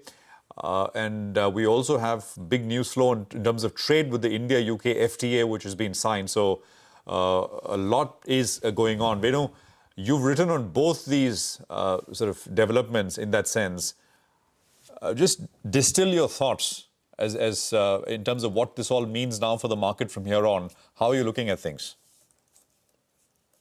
Yeah, thanks, Prashant. I guess a lot of pretty interesting developments which have happened. And I think a lot of more developments are yet to happen. So if you were to just look at the global side of things, from a conflict standpoint, what India did yesterday is perhaps just the starting point of what could be potentially a conflict that we need to see, whether it escalates further, whether there's a further reaction, and whether it becomes a full-blown war, right? So we don't know that yet, but of course I would have a view on it, but at this juncture, that's an unknown for the market. And the second point is a positive part that we seem to be moving and marching a bit more strongly on the geopolitical front, despite all the challenges that we've seen, especially in this area of trade. UK FTA signing might appear small in the scheme of things, given the small quantum of trade, which is goods plus services of about 60-odd billion, but yet it is just a starting point of the kind of trade treaties that we would be looking to do with other countries. And remember that India is behind on trade treaties per se from an FTA sense. So this is a good starting point. Now, both these events, in my view, are essentially positive markets and non-neutral markets. So that might appear strange, but that is the reality. Sorry, you're saying they are neutral for market? They are neutral, you're saying? actually positive for markets, both of them. And the first point might appear odd to you, that why would a conflict be positive for markets? I see. Right? So you want to explain? You want to explain that, the first point then? Yeah, so I mean, look, we look at this history, and I'm pretty sure you would have seen a lot of literature and a lot of articles on this in the last couple of days. See, fundamentally, the point of view is this, that historically, whenever we have seen conflicts of this nature, even into 1999, when we had sort of a Kargil war, the market reaction has been pretty soft, in the sense that the declines have been pretty modest, usually in day one, day two, and thereafter the rebound has been fairly swift. And in 2 weeks or 3 weeks or a month, we've actually ended up being higher than where we were in the previous phase or before the conflict starts. So if you were to just think about it broadly, economic sense viewpoint, and the second thing is government finances. Now, economically, we're of the view that where we are fundamentally at this juncture in terms of a cycle, a conflict to the extent that we are seeing today is not going to be impacting the path from a point of view of where the economy is heading. So that is one very critical point of view. We are not at the peak of a cycle. We are somewhere in the mid of a cycle with a very supportive base. So that's one important part, which is very critical. And more importantly, I think geopolitically, since we are strengthening our relationships, with a lot of these direct engagements with larger countries like US and UK, this sort of also limits, in my view, the extent of which this conflict can escalate. Right. So these two things makes me believe that we are not going to see any major correction in the market. And if at all a correction happens, investors should be buying that. Venu, but it is not positive then, right? I mean, you said that it's positive for market. That largely you're pointing to earlier conflicts and what markets have done. So in that sense, you're kind of just pointing to price correlation, what prices have done post. But it's not fundamentally, it's not positive. Or are you saying that? Oh, so this is more a reference point of view of market reaction to these events. Correct. I thought so. Yeah. So it's more a reference to market reaction, which tends to move up in a couple of weeks or 2 weeks post the event, right? So that's the history. Obviously, nobody wants a war or a conflict. So it's not positive from a point of view of the non-economic factors, right? That, of course, goes without saying. Absolutely. So Venu, tell us a little bit about the earnings picture so far, fourth quarter. It's a pretty subdued picture. Expectations were subdued. Have you done any work so far? About 200, 250 companies have reported. Where are we at? Yeah, so, if I were to just look at the earnings picture, I think we discussed this last time as well. There has been a pretty wide range in terms of performance within sectors, right? So even within financial sectors, you would have seen good numbers versus average numbers versus bad numbers. And I would probably say that, remember, this is fourth quarter, and to a large extent, what we're essentially seeing in Q4 is more, I would say, the impact of what we saw from a point of view of economic weakness that happened through the year. Now, if your first half itself had literally no growth in earnings, and earnings estimate cuts had just about started after Q3, you typically tend to see a lagged impact where whatever consensus is expecting is firstly not right to start with. The more important part is that is something which the market already realized, that there would be a difference between what consensus expects versus reality because of a forecasting error than anything else. So what I'm essentially trying to hint at is I would not read too much into the 1.5% of earnings cut that you've seen probably at a headline index level. It has nothing to do with how things would move forward in the next couple of quarters where things might start to look up. So that's the perspective I'm trying to bring in. So I won't read too much into some cuts that we've seen in Q4. Do you have you and your team, Venu, have a view on pharma as a space with regards to everything we've seen? That executive order onshoring, at least the attempt at it. There is communication from FDA as well. Okay, look, we don't cover pharma bottom up, so I can't give perspective on that. At a top-down level, I'm in a very strange situation right now from an articulation of a view, because I started the year with downgrading healthcare or pharma to an underweight from being overweight last year. And after the sharp correction that you saw in the first 2.5, 3 months of the year, for that sector, which was perhaps the worst performing amongst the worst performing ones. I neutralized the sector to an equal weightage sort of a stance. So equal weight doesn't really mean much. It essentially says that I'm not a big seller post this correction. Okay, got it. Quick conversation today. Venu, thank you very much for joining us. Appreciate your time here on CNBC TV18. Well, I think markets are down about 24,395. We'll take a quick break here. Manisha Gupta will be with us and with commodities on the other side. Stay tuned.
Welcome back. 15 points lower on the Nifty is what we have. Manisha is here with the top commodity, which is which we're going to focus on. Manisha, good morning.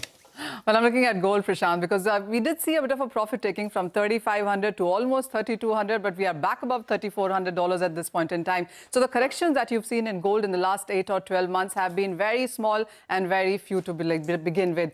If you look at the prices right now with the kind of gains that we are seeing, we're up by 30% in this year and up 45% exact in the last 12 months as well. Well, the support continues because of the uncertainty in the US and China trade talks. That has been one of the major factors that you've seen prices gain here. And then the US Fed also kept the rates unchanged for a third straight meeting in this month, while they, of course, did talk about concerns on unemployment and inflation as well, but not to a level where you have to start moving the interest rates. The markets also are looking at strong global investment when it comes to gold there. The ETF buying in most part of the world has been hitting near record highs or pre-COVID levels, and that has been supportive. It also has to do with the Shanghai volumes, which have hit a record highs into the market there. The street also is looking at very strong quota that has been assigned by China for its commercial banks to keep importing bullion. That clearly gives you a cue there. And we also have seen insurance firms in China continue to invest in case of gold. There also has been a Canadian Varta Capital that manages $2.8 billion, which says that they are betting on gold for lifting of returns for their investors. So this is a kind of statement that we see coming in from various mutual funds and investors as well. I want to take you through on what the global central banks have been doing, and they have bought nearly 244 tons in the first quarter of 2025. Remember, global central banks have been buying more than 1,000 tons for the last 3 years every year, and the markets do anticipate that this year the number could be between 800 to 1,000 tons as well. So when you look at Chinese markets, they are holding 6.5% of the reserves in gold at a total of 2,292 tons there. When you look at the Indian markets as well, India has been constantly buying for many months, and while China has been expanding gold reserves for a 6th straight month in the month of April, if you look at the Indian markets, we hold 880 tons in cents of gold right now. This is on the end of first quarter, and the total holdings that we have in gold in our reserves stand at a total 12%. If you look at last year, well, all of 12 months, 11 months RBI did buy gold. And this is what we've done in the last few years. So last year was 72.6 tons of a buying, and we have been a constant buyer really. 2021 buying came in after 7 years of no gold buying by RBI. But as you can see, we have been consistent buyers. And in the first quarter of 2025 as well, India has bought nearly 3 tons of gold there. So finally, there are a couple of things to watch out for as we move ahead from here. One is going to be the US Treasury SEC sent to meet China top economic officials in Switzerland, and that this happens in the month of May. And then you also have the 4th round of nuclear talks between US and Iran. That's on 11th of May. So between 9th May to 11th May are going to be 2 very important dates, and gold will keep an eye on this. Okay. All right, Manisha, got that. So gold continues to shine. Well, let's get back to equities and look at some buzzing stocks as well. Symphony, that's the cool cucumber, like we've been saying, on the back of very strong numbers. Upasana is here. Upasana, let's recap the Q4 performance. Certainly. Good morning. Firstly, the company has reported strong set of numbers. The revenue stood at 488 crore with a growth of 47% on a year-on-year basis. This was mainly driven by India revenue, which saw growth uptick of 48%, and international was also up 44% on Y-on-Y basis. Now, EBITDA stood at 107 crore with an uptick of 88%, and margin saw an uptick of 480 basis points at 22%. Now, margin was aided by India business, which saw an uptick of 110 basis points, stood at 29.5%, and international business PBIT also turned positive this time around.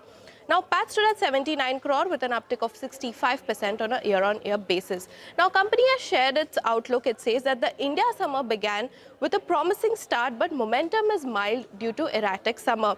The management also has taken a strategic move to exit from its 2 subsidiaries international, that is CT Australia and Empico Mexico, as these subsidiaries were undergoing major losses, and management was planning a strategic turnaround. But it has finally taken a decision to exit from these 2 markets, as company aims to concentrate on highly profitable products and markets is what they have indicated. So overall, strong set of numbers from Symphony. All right, Upasana, thanks very much for that. We got the management coming up at 11 o'clock and we'll ask them more. Stock's the big winner. Rupesh Shah is, of course, Symphony is going to be with us in about 30 minutes or so. We'll take a break. We're back. Lata, we're in... Okay, I think what we're going to do is talk about one more name before we... Dabur. Manglam is here to talk about Dabur.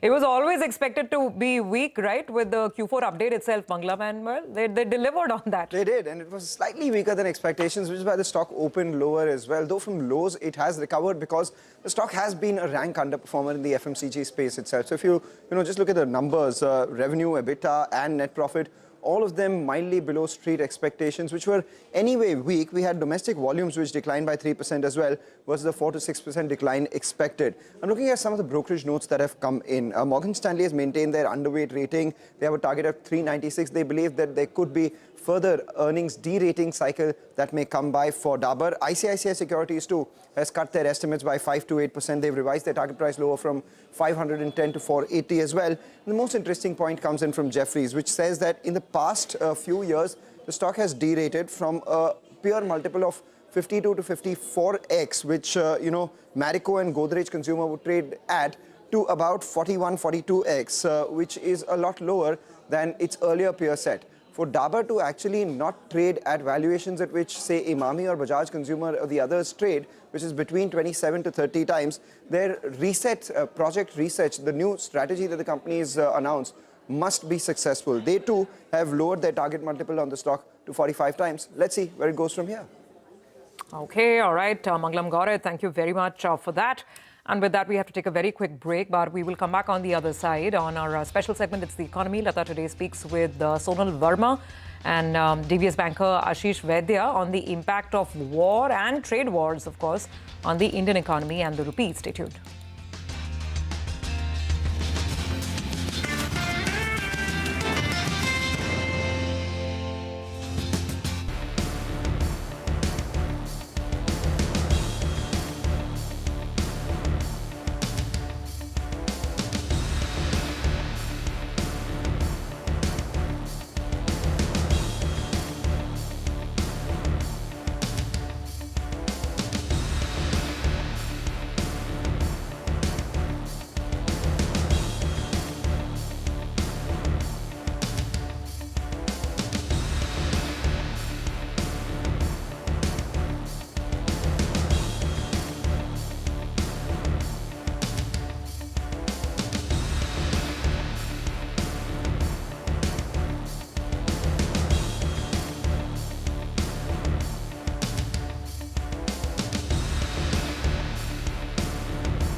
CNBC-TV18 reporters are picking up that India has offered zero tariffs to the US on a range of products, but differences remain on a list of 70 non-tariff barriers.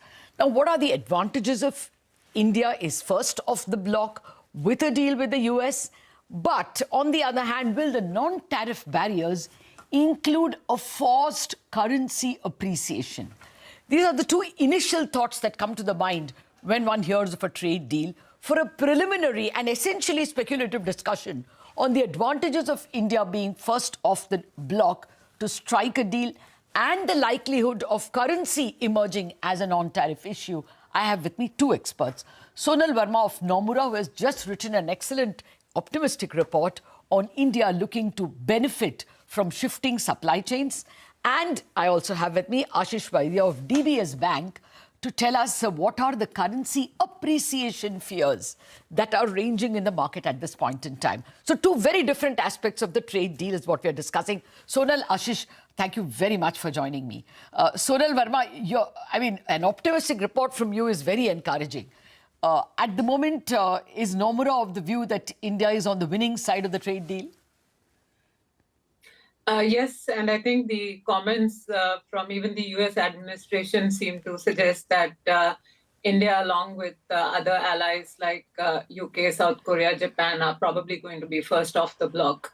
I think India did start fairly early on the negotiations on the trade front. So, one is hopeful that within the 90-day tariff pause, some sort of a preliminary memorandum of understanding is going to be signed.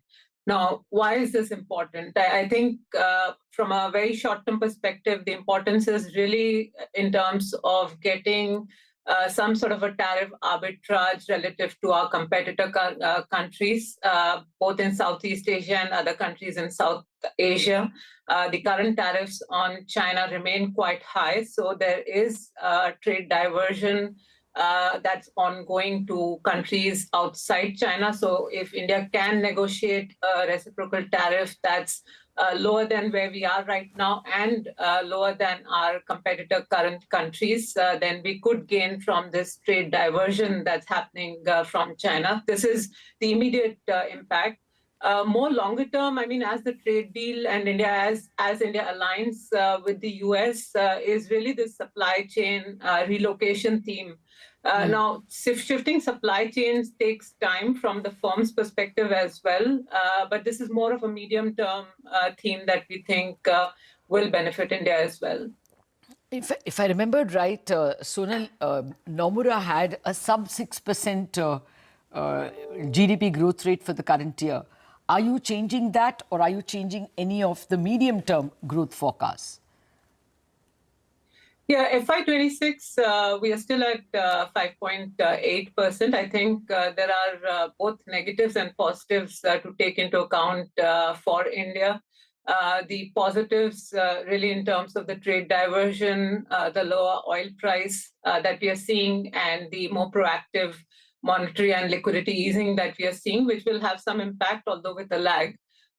But countering this are the negatives. What we've seen actually is a substantial front-loading of US imports into Q1. So in the first quarter, US real imports were up over 40% on an annualized rate basis, clearly in anticipation of the upcoming tariff.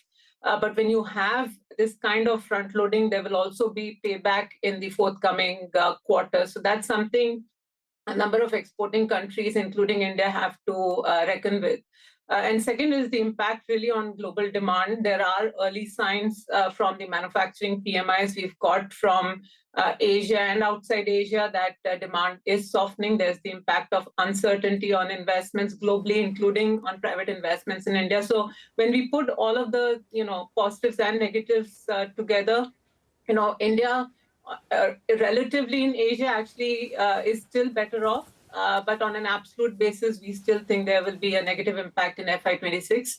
Medium term, our growth projections for India are around 7%. I think, again, we haven't changed our numbers, but we do think that the impact of the increase in market share that India can gain in the low and mid-tech manufacturing sector will at the margin be a positive.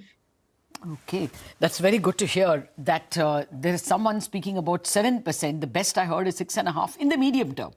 Though, of course, for the current year itself, you would be at the lower end of the range. Ashish Vaidya, now for the bigger question that has been roiling currency markets. Earlier this week, we saw Taiwan dollar rise by 12%. And even after the central banker came and said that, currency appreciation is not part of the negotiation, the Taiwan dollar even today is about 10% higher than what it was 1 month ago. Is there a fear that India will be arm-twisted into appreciating its currency? So I think, there is clearly a fear amongst most of the trade partners that they will have to look at currency manipulation in a very constructive manner with the US. But having said that, let me put something in context. So, the early part of the month of April, we saw the dollar depreciate, but mainly vis-a-vis the global currencies, developed market currencies, basically the Euro and the JPY, etc. It's actually now in the last few days that it's actually started trickling to the emerging market Asia piece. And I think we are seeing this across the Asia piece. I think that's in line with the trend which we have seen even in the past. Whenever the dollar weakness actually happens, it actually goes first to the DMs and then it trickles to the EMs with the flows actually coming into the EMs. So if actually you start to see constructive flows coming into the EMs, which is both in the debt as well as the equity, that's the time when the trend really sort of gathers pace. And we'll have many more legs in terms of appreciation to the emerging market currencies than what we have seen just now. This is just a small portion of correction that has happened right now. I think if the trend is intact and if the trade negotiations happen in a positive manner, I think we will see emerging market currencies gain considerably. Okay. No, that is because of the trade advantages that you're talking about, lower tariffs. But is the fear out of the market that, India will be asked to buy 100-year US treasuries? That conversation was so rife earlier this week. Is that still a nagging fear that of that 70 non-tariff barriers, which are still a matter of disagreement, there could be a currency issue? No, I think a very good question, Lata. But to my mind, I think the concept of buying long-term treasuries floated by the US administration is mainly, diverted towards the NATO currency countries, which are basically where, the US administration is saying that we are actually paying for your protection and that's why you need to fund us for long term. That is my understanding of the brief. I think it actually comes from that angle in the developed markets and basically Europe and other portions which are really using US to defend themselves. It's not going to be the Asia. Asia is going to be more related to the trade and the growth inflation dynamics. And I think clearly the growth inflation dynamics is in favor of Asia. Okay. Oh, that's good to hear. Though I would also include Japan in your list along with NATO. At least that is the chatter. It's not that I'm privy to anything. But a repeat of the Plaza Accord asking Japan to raise its interest rates or keep its yen higher seems to be part of the chatter. Sonal Verma, anything on currencies that Nomura is worried about, but we don't know enough to write about it. Should we worry that currency appreciation will be part of the negotiation?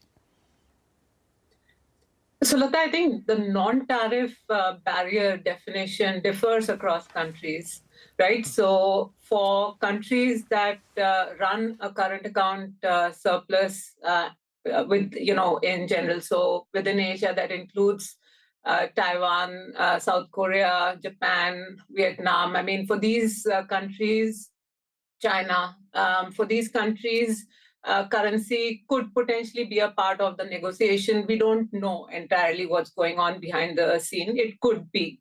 For countries like India that actually run a current account deficit, the non-tariff barrier again includes many things, but it includes things like quality control orders, for instance, which make it difficult to do business in India. So it is possible for countries outside India, and therefore we need to essentially be prepared for any knock-on effects or spillover effects that happen from a potential appreciation in the broader Asian basket. But is it necessarily an issue for India? I would think there are other non-tariff barriers that we need to deal with.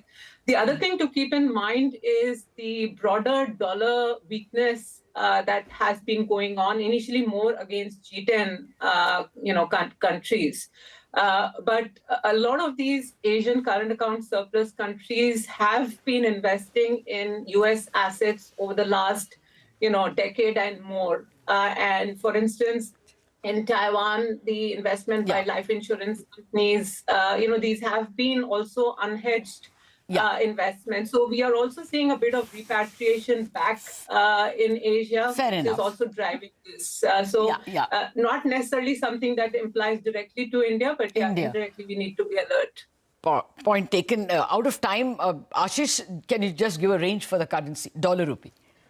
So for near term, barring any geopolitical stress which we are having with the neighbors, I think broadly in the range of 85 to 83. But I think there are many more legs on the downside in terms of appreciation bias for the rupee over a medium term. Okay, that's a very important takeaway. Appreciation bias for the rupee, something I don't know if exporters are prepared for. And Sonal Verma saying that a 7% GDP growth on the horizon if supply chains are diverted, and they look like they could be. That's an optimistic conversation, though I still worry about the currency. Thank you very much, Ashish and Sonal, for joining me. We have to go into a break. Chartbusters coming up after the break.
Shares of Tata Motors and Samvardhana Motherson rise as New York Times reports suggest a trade deal between the United States and the United Kingdom could be announced later today. These stocks stand to benefit. Coal India's fourth quarter numbers surpass expectations on the back of better realizations and lower employee costs. The stock is up by around 1.5%. Neva Bupa stock surges 13% after a strong fourth quarter. Brokerage Motilal Oswal reiterates a buy rating on the stock, a target price of 1,000 rupees a share. Symphony also surges in trade on the back of a solid showing in the fourth quarter. The revenue surges by close to around 50%, margins expand significantly. The stock pops up by close to around 10%. Dabur's fourth quarter results largely meet expectations. Weak estimates and volume growth also declines by 3%. Brokerage Morgan Stanley maintains underweight rating following the numbers. Stock dips about 2%.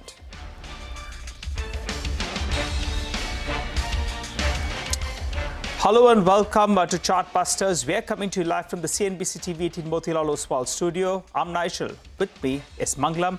And as we speak, the headline index, both the Nifty as well as the Sensex, there might tinge of red is what we can see out there. But if you want to get a better sense about how the market's doing today, you should look at the breadth of the market. The number of stocks advancing are 2,000, which compares with around 400 stocks that are declining. So the crisscross line should come up for you on the screen. The breadth of the market continues to favor the bulls. And I think that's the takeaway, that money is getting deployed. The markets are willing to look ahead of this skirmish that we're seeing on the borders. All is not clear still, but the market for the time being is prepared to look ahead. The broader markets have been doing well for the last couple of trading sessions, even though the Nifty has been consolidating in this 100-200 point band over the last 4 or 5 sessions itself. Today's band has been narrowed to 70 points itself. It's been an hour of trade. Let's see where it goes. The good part, apart from the broader markets doing well, is that the Nifty Bank also has been doing well, up around 0.4%. Let's get you an idea for profit coming in from our colleagues at Money Control Pro. Anubhav Sahu joins in with a stock. We're talking about Laurus Labs, which executed an upbeat Q4 fiscal 25, led by ramp up in the CDMO business. Now, it has been driven by several mid to late stage new chemical entities deliveries and steady increase in sales from new manufacturing assets. On account of that, CDMO business now constitute about 28% of sales compared to just 13% in fiscal 19. Now, this change in business mix is propelling margin profile for Laurus Labs. That said, company's current asset turnover is about 0.83 versus average historical asset turnover of 1.1 times. Now, this has been on account of the fact that nearly 50% of the capex in last 4 years are either under ramp-up stage or still in investment phase. Now, in addition, long manufacturing lead time for the complex CDMO projects has also led to asset underutilization. Management believes that asset turnover should normalize in next 2 years, given demand visibility. With the improving margin profile and asset utilization levels, we expect the ROCE to reach mid-teens by fiscal 27. We also take notice that even though working capital loans have increased to support CDMO projects, financial leverage has gradually moderated. On the back of that, stock is trading at a reasonable valuation of 20 times EV by EBITDA for fiscal 27 estimates, and so we remain constructive. All right, we take that point. Thanks a lot, Anubhav, for that. Meanwhile, just keep an eye on a couple of the stocks from the consumption space. We have Trent, which is doing well. Trent has been all over the place, actually. Post results, it saw a pop. The next day, it saw some profit booking. Thereafter, it's been meandering around this, 4,800 to 5,300 sort of band, currently at the higher end of that band itself. Titan is the other one. Titan's moved to the high point of trade, reports its numbers today. Another stock that reports its numbers today is Britannia. That too has moved into the green from the red at the higher end of today's trading range so far. But speaking about numbers, we have Godrej Consumer Products, which reported a largely in-line set of numbers. The fourth quarter, the volume growth was slightly higher than street expectations. The company is betting on innovations going forward and the consumption sentiment improving. Along with Shilpa, I discussed the numbers with the MD and CEO Sudhir Sithapati, along with the CFO Asif Malbari. Let's listen in. My sense is that in the next 12 to 18 months, demand conditions should improve overall. There's been the story of urban went up first, then rural. I don't really look at it like that. I just look at totality of consumer demand. And the reason I think that demand will be better in the next 12 to 18 months is I think food price inflation is down, and I think it's structurally down. I think the various government schemes of the tax rebates, the various government schemes that are going on, and even the pay commission that will come up will generally be good for FMCG or consumer demand. So I think these two are the change events that are probably going to mean better consumer demand in the next 12 to 15 months. But I'm not an economist and I could be wrong as well. You know, I was looking at your presentation. The one thing that stood out, you said where you could have been better is volume growth. So what is the target that you have for this year at a company level? And what are your immediate levers to pump prime volume? I think, you know, we must aim for high single-digit volume growth as a company. I think we ended this year with mid-single digits. We've declared 5% for the year volume growth, which is not bad, but it's not good enough. We'd be happy with a couple of 100 bips more than that. The big demand drivers, apart from consumption driving up, is we need our core category of household insecticide to do better. It's done quite well in Q4, and we hope that it does better. And specifically when it comes to revenue and the 24 to 27% margin band that you speak about in India, what's the guidance here? Yeah, so I think we did get impacted on margins because of the palm oil prices. As we're seeing early signs of palm oil prices come down globally. We are hoping that as we kind of wind down our existing stock, margins should start coming back towards the latter half of next year. Wanted to talk about the categories of the future that you identified during the presentation also.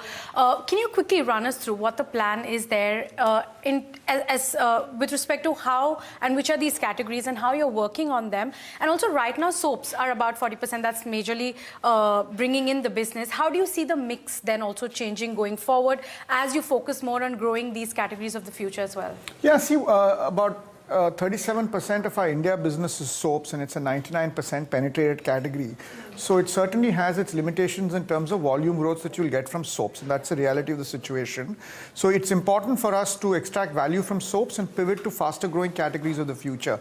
And there are 5 or 6 categories that we have focused on.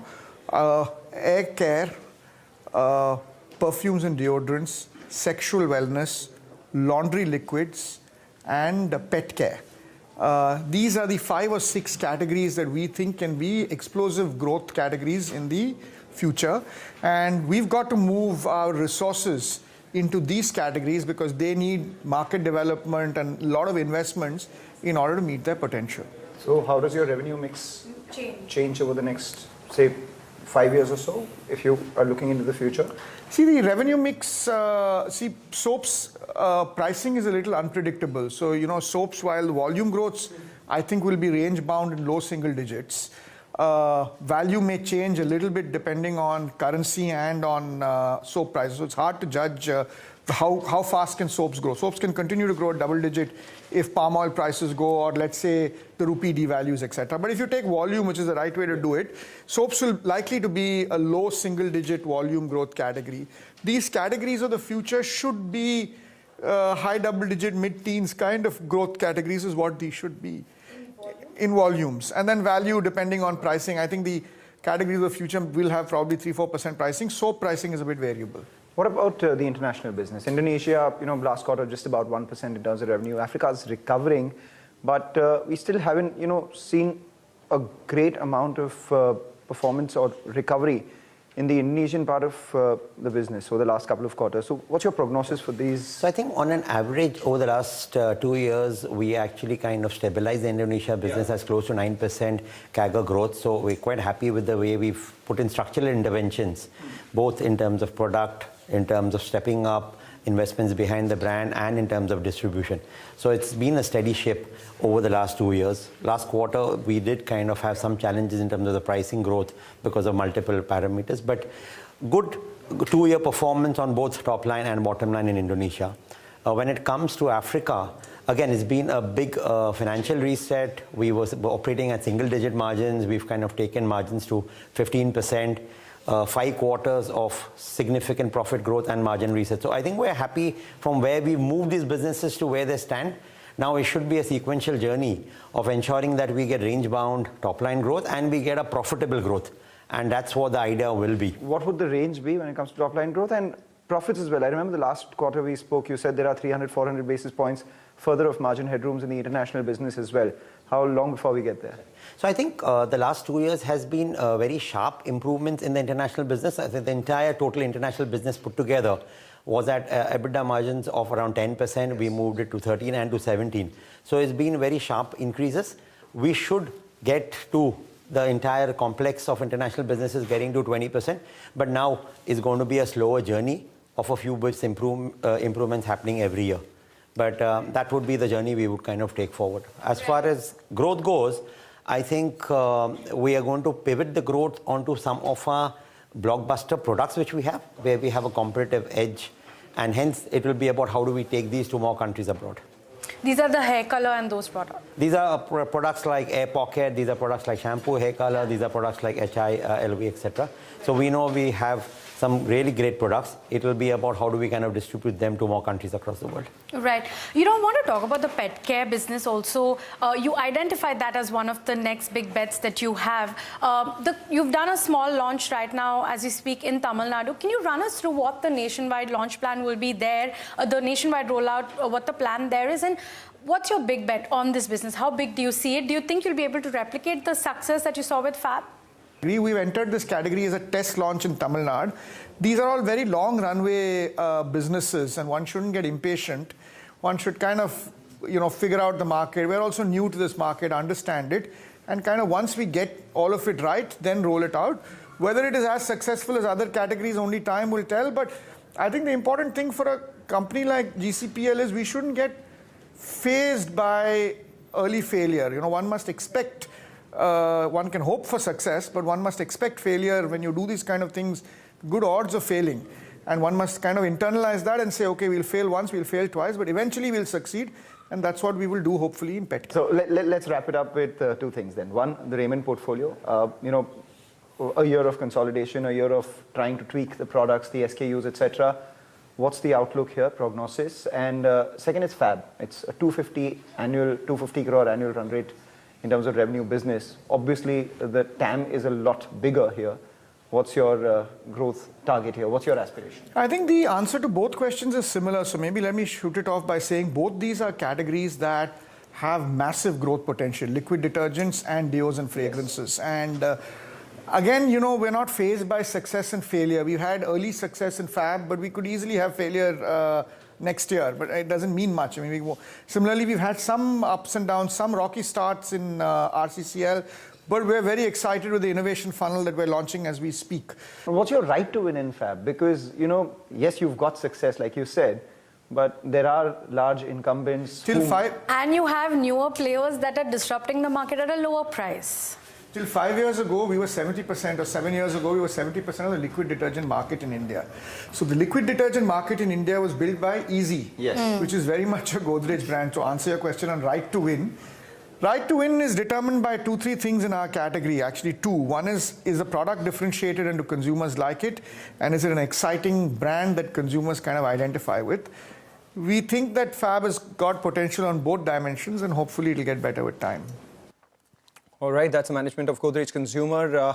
8 to 9% sort of volume growth is what they're guiding for this year, along with sequential improvement in margins. For the next 12 to 18 months is where they expect consumer sentiment to bounce back as well. Should bode well for the FMCG sector at large, if not Godrej Consumer alone. Now, take a short break, come back on the other side. Sachidanand Uttekar joins in for all the technical trades this morning.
Welcome back. You're tuned into Chartbusters. You're on CNBC TV18. Well, keep an eye out on the headline index. The Nifty is more or less flattish, but Trent has spiked up to the high point of the day, and that one's moving with some momentum. So I think you should keep an eye out on that one. And the stock that comes out with a set of numbers is L&T, not only important for the company, but how do they see the Indian economy shaping up? It's a barometer sometimes of the growth outlook that we get. So we'll keep an eye out on the commentary as well. For now, let's get a check on the markets. We have Sachidanand Dutekar, the VP Research Trade Bulls, who joins in. Hi, Sachi. Good morning. Good to see you in. Markets flattish, but the sense you're getting is that the markets are consolidating only because of the skirmish we have on the border. But otherwise, it appears the markets want to look ahead. Is that the sense you're looking at? And what's the trade on the Nifty? Good morning, Nigel. Absolutely, bang on. In fact, if you look at last couple of trading sessions, Nifty has been displaying narrow range price action, but it has maintained its closing above its 5-day exponential moving average. Even if you look at today's data, 24,300 looks like a very strong support, and on the higher side, we have a minor hurdle at 24,450. But if you look at the overall structure, the market is looking well positioned for a breakout rally, which can push the index towards 24,800 eventually in the coming week. This is what we are observing. And that's why we are recommending, building long positions, especially if you look at the Nifty Bank, which was outperforming a couple of weeks back. We saw a very, a significant pullback. The pullback was absorbed well. We saw a piercing line formation in yesterday's trading session near the 20-day exponential moving average support. And since then, even here, there's a fresh sequence on the bullish side, which is evolving. So we are of the opinion that the outperformance in Nifty Bank, would push or would help the Nifty, surpass that 24,500 kind of a zone. And we may see a rally towards 24,800, 25,180 eventually during this particular series itself. So we are recommending building long positions. From an index perspective, I think the reward to risk opportunity is much better in Nifty Bank. One can keep a stop loss at 54,650 on a closing basis and deploy some long positions in Nifty Bank for an immediate target of around 55,650, followed by a positional target at 56,000. Right, Sachi, individual stocks, what would you recommend right now? Good morning, Mangalam. ICICI Bank has been on our radar. It is one particular stock which has been doing significantly well. It has been, outperforming even the Nifty Bank performance. So if you look at the way it has consolidated, it looks like a classic bullish flag formation.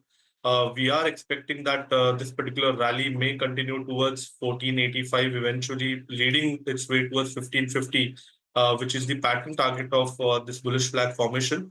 So we are recommending, building long positions at the current juncture as well, keeping a stop loss at around 1434 on a closing basis. The first target would be 1485, followed by a positional target of 1550. The other stock which has hit our radar and which we have recommended to our clients as well is Adani Ports. It's a very similar structure, a bullish pennant kind of formation on the daily scale, which has already given a fresh breakout.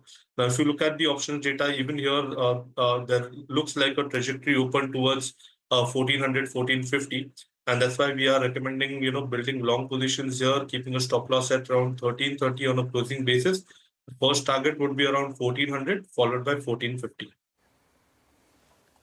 Okay, all right. Thanks a lot for that, Sachi. For the time being, though, we'll slip into a short break. You come back. We'll continue our focus on markets and we'll analyze various stocks. Don't go anywhere.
Welcome back. Let's talk about a couple of stocks. Tata Motors is among the top gainers on the Nifty today. That's on the back of a report that suggests that maybe there is a deal between the US and UK when it comes to trade. Sudarshan joins in with the potential benefits for Tata Motors for the same. Sudarshan. So today early morning, US President Donald Trump has announced that he'll be announcing a trade deal with one of the friendly nations. Now, as per New York Times, we understand that that trade deal is going to be announced between US and United Kingdom. So in the month of April, when President had announced the tariff of 25%, post that, we saw a big cut in stock of Tata Motors. But in the last few sessions, it has recovered. So now what does the report say? It says that now we'll have to see if both the countries sign an agreement or details out the framework for the agreement. But why is it positive for Tata Motors if both the countries sign the deal? First, North America forms nearly 1/3 of JLR's sales. Also, JLR contributes almost 70% to Tata Motors' consolidated revenue. So if both the countries sign the deal and tariff rate comes down, it can be taken very positively for Tata Motors. Okay, all right. Thanks a lot for that, Sud. Well, I'm looking at Coal India. Remember, the stock has valuation comfort, and the cash in the books is close to around 16% of the total market cap. The stock is holding mildly in the green because the numbers were a beat. What was so good about the numbers? Well, on the top line itself, they did meet estimates. And why was that? We already have the volume numbers with us. The blended realizations were relatively better, which is because the FSA realizations came in better, and e-auction as a percentage of the mix was relatively higher. The margins, why did it do well? Because realizations were relatively better, and the employee cost was actually lower on a year-on-year basis by around 11%, and that's a positive. However, the PAT number looked quite good because the other income was higher, and that's because of some interest cost that was a kind of one-off in the past quarter or so. But for Coal India, we normally look at it as the FSA and then the e-auction part of the business. So let's focus on the FSA part first. Volume, no growth out there. However, on the realization front, there was a bit of a perk up out there, which was a positive surprise. On the e-auction side of things, well, volumes as well more or less flourished with a bit of a negative bias. However, the realization, in fact, improved out there. And as a percentage of the mix, e-auction went up as a percentage of the mix to close to around 11%. That compares with around 10% on a quarter-to-quarter basis. Besides giving fairly okay numbers, it has valuation comfort with the cash in the books. They also declared a dividend of around 5 rupees, takes the total dividend payout for the year to around 26 rupees.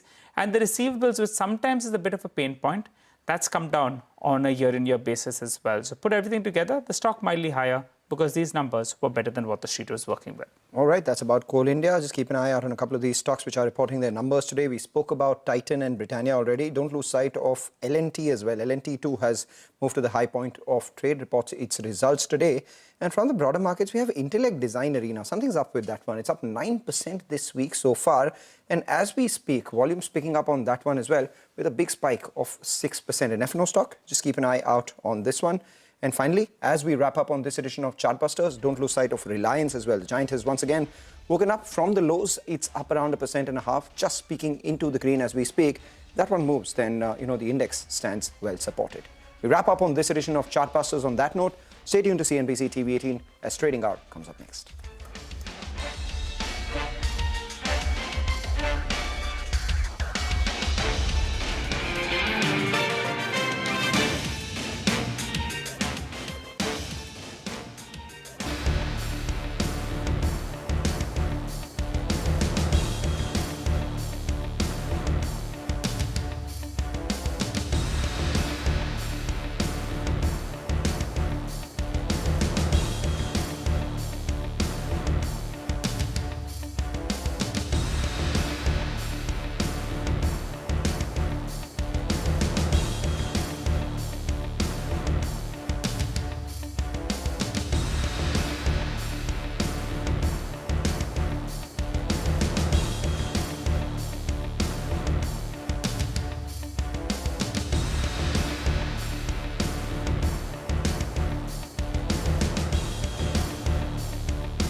in Motilal Oswal's studio. I am Reema Tendulkar. With me is Hormus Fatakia, and it's another range day, 7th one now for our markets.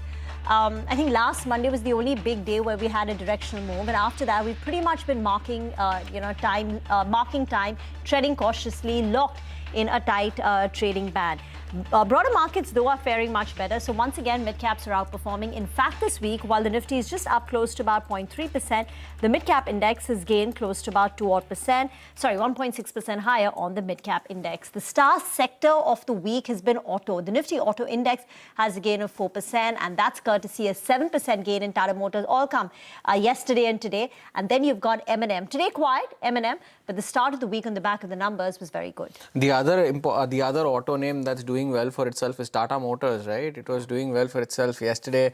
Even today, Tata Motors extending its gains from yesterday's trading session. So good going for the auto sector.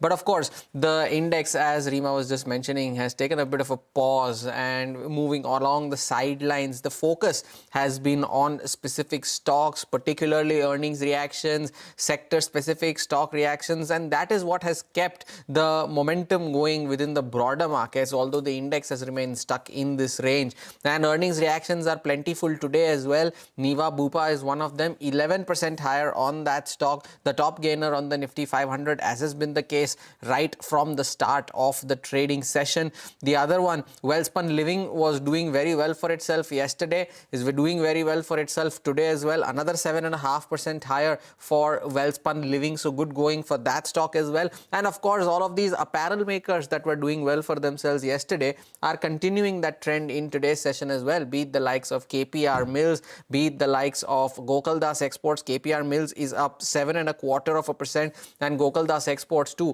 was doing well, was up around 4.5 to 5% in today's trading session. So good going for all of these apparel makers, but it is a big earnings day today as well when it comes to results, because a lot of these sector leaders are going to report results, Reema.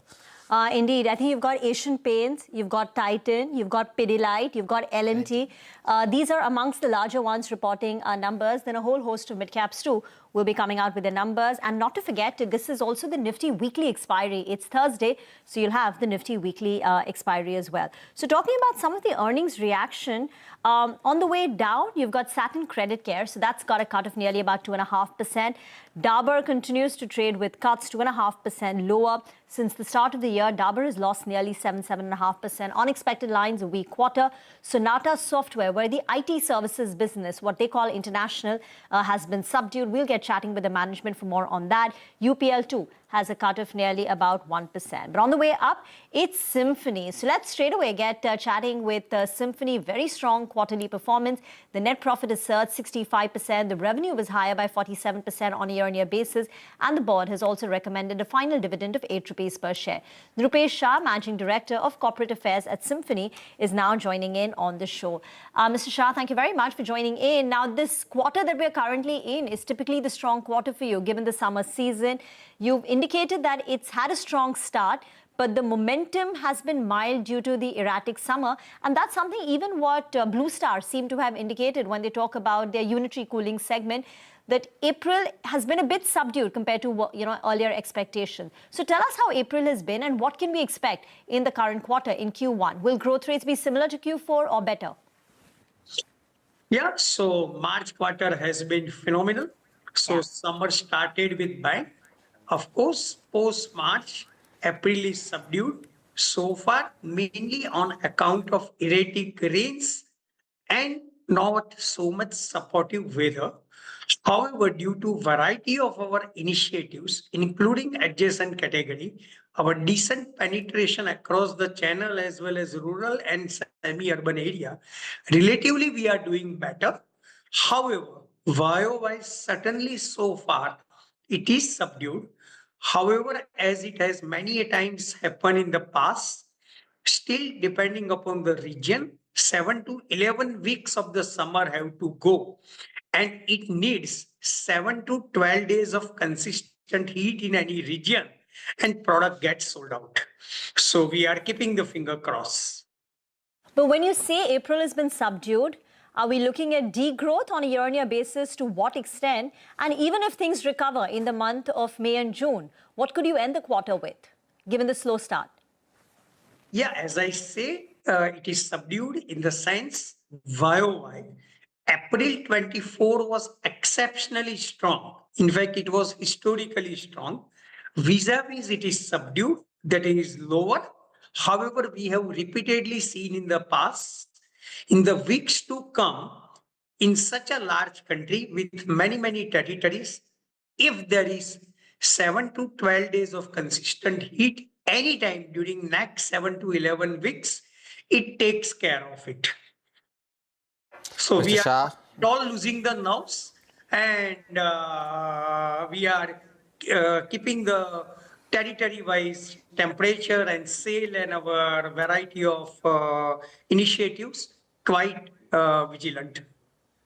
But are you witnessing something of that sort on ground, Mr. Shah, when it comes to, you mentioned consistent heat for 7 to 12 days that will take care of the subdued start that you have had for the month of April? We are almost into the first fortnight of May now. Have you witnessed some change on ground when it comes to your demand scenario as well? Because even take Mumbai, for example, we are currently subject to unseasonal rains as well, and the weather has just taken a complete 360-degree turn. No, so is the case in Ahmedabad, that is our headquarters. So is currently the case in North India as well as Central India. However, say in April, in whichever part there was a consistent heat of 7 to 10 days, there were some territories. It was completely sold out. My point is, summer many a times goes right up to second week of July. Still, we have 7 to 11 weeks of summer, especially in Northern India, Western India, Central, and east part. And many a times it has happened in the past. There has been early summer and there has been early rain, and vice versa. So my point is, if it happens, we can very well reverse and sales can be intact. We have to keep the finger crossed. But in that case, Mr. Shah, have you set any targets for FY26? Because for FY25, you saw a very sharp margin expansion. From 15, you zoomed up to 20. Do you expect to remain at 20 in FY26 as well?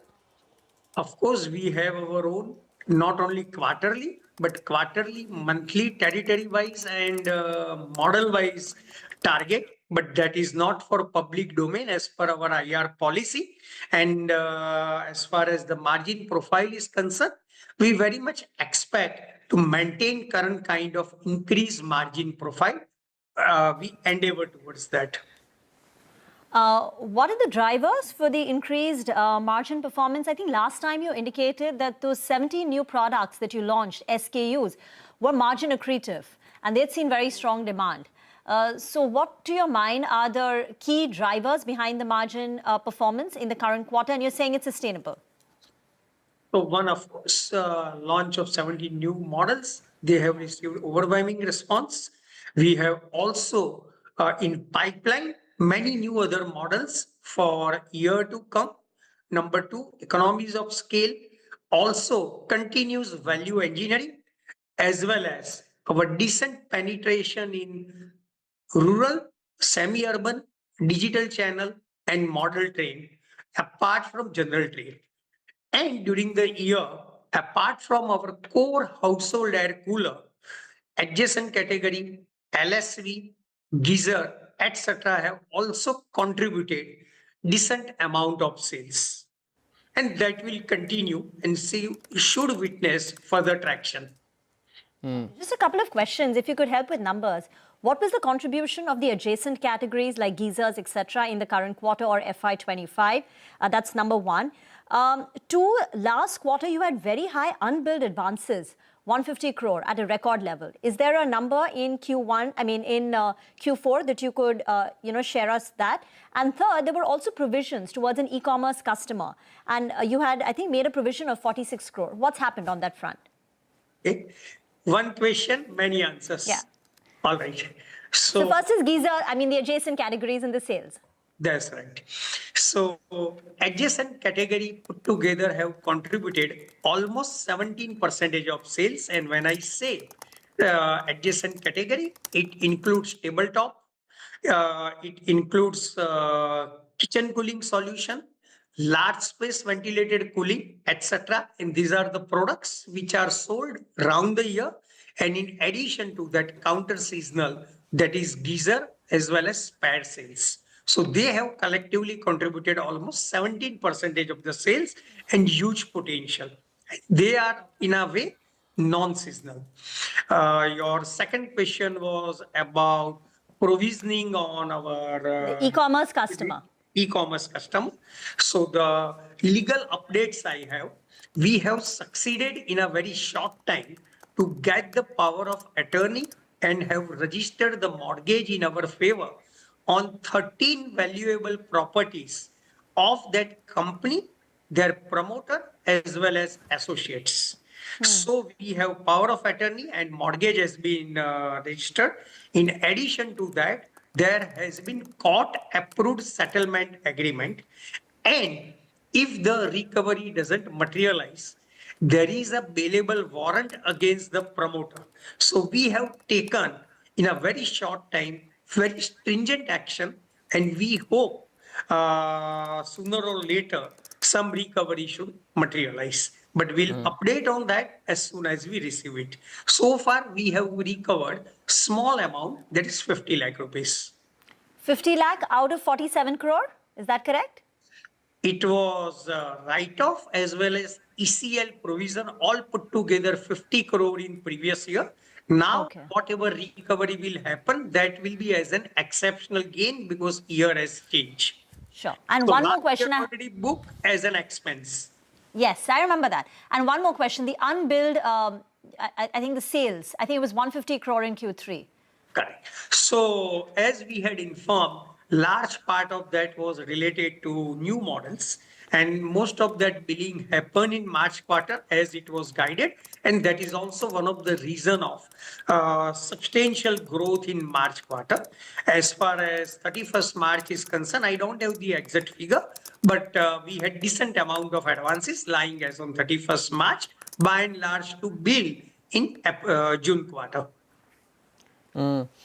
What about your international business, Mr. Shah? Because generally it tends to be the high margin one, right? Is there a specific geography that you are targeting when it comes to growth? And coupling that up with the other one is that your divestment plans now in Australia, be it Mexico, are you planning on exiting those markets? Are you divesting some stake over there? And you can answer this and then I'd ask you my follow-up question for that. Sure. So as we announced on 12th of April, we have decided to monetize and divest our Australian business and Mexican business. The purpose is so that we can focus and use management bandwidth on much more profitable, growth-oriented business segments within the country as well as exports directly from India. So that is as far as the update on those two companies are concerned. We have already appointed the investment banker and work has just begun in that respect.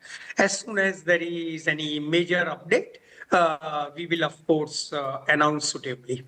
Coming to other international business, GSK China as well as Symphony Brazil, which is more like a trading subsidiary, but both have performed phenomenally well. And GSK China has been a classic turnaround story. And in fact, we were compelled to take an impairment on its equity as well as part of the loan because of its strong financial. In the current year, those impairment has been reversed and written back. However, to add to that, because of climate technologies past performances, as per accounting standard, auditors advise us to make an impairment on climate technology amounting to 50 crore, which has been already done in current quarter and as a year. But it's more about the notional accounting entry. Mr. Shah, just to get back to the disinvestment bit, do you expect that disinvestment plans to materialize in FY26? Do you expect to complete that exercise by then? That's what we intend to do. But as you know, it's a major exercise and we wish to wrap it up ASAP. but difficult to give the specific time frame. Okay, thank you very much, Mr. Shah, for joining in, and wish you all the very best. We will get into a break on that note. We'll come back and discuss commodities on the other side with Manisha Gupta.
Welcome back. Well, continuing to remain at that 24,400 mark for the index, and a couple of names from the broader markets that have sprung up in today's session. TBO Tech is one of them, 7% higher on that stock. That is among the top gainers on the Nifty 500 in today's session. And the other one is Vishal Mega Mart, and over the last couple of sessions, that stock has been unstoppable as well. That too was up around 6%, 7% in yesterday's session. That's up another 6.75% in today's session as well. Is Vishal Mega Mart, after some strong results, some positive brokerage commentary that came in as well, and brokerages like Morgan Stanley expecting the stock to go up to levels of 160 as well. So strong showing from Vishal Mega Mart. But moving on to the commodities space, then Manisha Gupta is joining in, and today the glitter is back on gold, Manisha.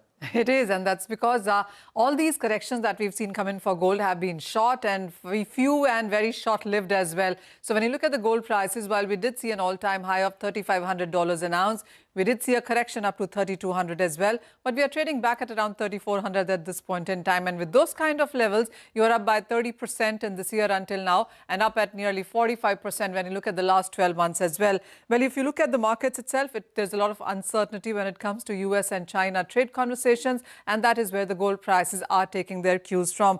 Apart from that, it also has to do with the kind of US Fed meeting statements that we saw. While there has been no interest rate change, and this is the third meeting in this year, but the markets are concerned about unemployment and inflation, but not to a level where you have to see an increase there. Apart from that, there also is a strong global investment demand that the markets are looking at. The ETF buying across world is near or at record highs, also supporting markets. And then China also, to its commercial banks, has given an added quota for import of bullion going forward. The markets also are taking support from various mutual funds, ETFs and funds, and saying that they are adding gold as an investment tool for many of these clients. The one of those is Canada's fund Vatar Capital, which actually handles nearly $2.8 billion, says that they are putting bets on gold to lift returns for their investors going forward. The other important point I want to make is about the global central banks. Now, the buying there for the first quarter of 2025 has been at a 244 tons. Let me remind you that in last 3 years, Every year, the global central banks have bought more than 1,000 tons in each year there. And this year as well, the expectations are that you could be looking at higher numbers. So when you look at China, well, April has been a 6th straight month of buying coming in from China. And with this, China is now holding 6.5% of its forex reserves in gold at the tune of 2292 tons. India has been a good buyer of gold as well. And with the kind of gains that we've seen at the end of first quarter of 2025, we have seen India's reserves in gold stand at 12% at 880 tons. If you look at the overall buying that India has been doing in last few years, has been quite on a stronger side. 2021, India bought after 6 or 7 years of not buying gold at all. But since then, we've seen 70 tons, 30 tons, 16 tons in 2023. Last year was 72 tons as well. So India has been buying, adding gold to its reserves. What the markets will watch out for now, though, to focus on upcoming events, one is going to be the US Treasury SECI meeting China top economic officials on 10th of May in Switzerland. And the second important one is on 11th of May itself. This is when there's going to be a 4th round of nuclear talks between US and Iran. So these are the two factors that the gold bulls will keep an eye on. In the meanwhile, the kind of decline that we've seen in dollar index also has been supportive for gold. Thank you, Manisha, for that. I think we're getting visuals of the all-party meeting post-Operation Sindoor. In attendance were to be Home Minister Amit Shah, Defence Minister Rajnath Singh, BJP President JP Nadda and Finance Minister Nirmala Sitharaman. Congress Chief Mallika Arjun Kharge and Leader of the Opposition Rahul Gandhi are also in attendance. In this high-level meeting, we also have Mr. Owaisi, Chirag Paswan and many others. Get into a break on that note. We'll come back and get chatting with the management of Sonata Software on the other side about their Q4 earnings.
Welcome back. As promised, let's invite the management of Sonata Software. The company's IT services performance was a tad bit subdued. The dollar revenue saw a decline of 6.6% on a quarter-on-quarter basis. And I think margins too were a bit under pressure. We have with us Sameer Dheer, Managing Director and the CEO of Sonata Software, joining us on the show. Thank you very much for joining in. Apologies, margins have gone up on a quarter-on-quarter basis. The top line, though, has corrected by 6.5%. Mr. Dheer, what happened? Was it the macro uncertainty towards the end of the quarter which impacted your revenues? And what can you guide for Q1? And what's the situation like? Yeah, thank you. I think the results are in line with what we had anticipated when we announced our Q3 results. If you recall, in Q3, the later part of the quarter, we had headwinds in one of our largest tech clients.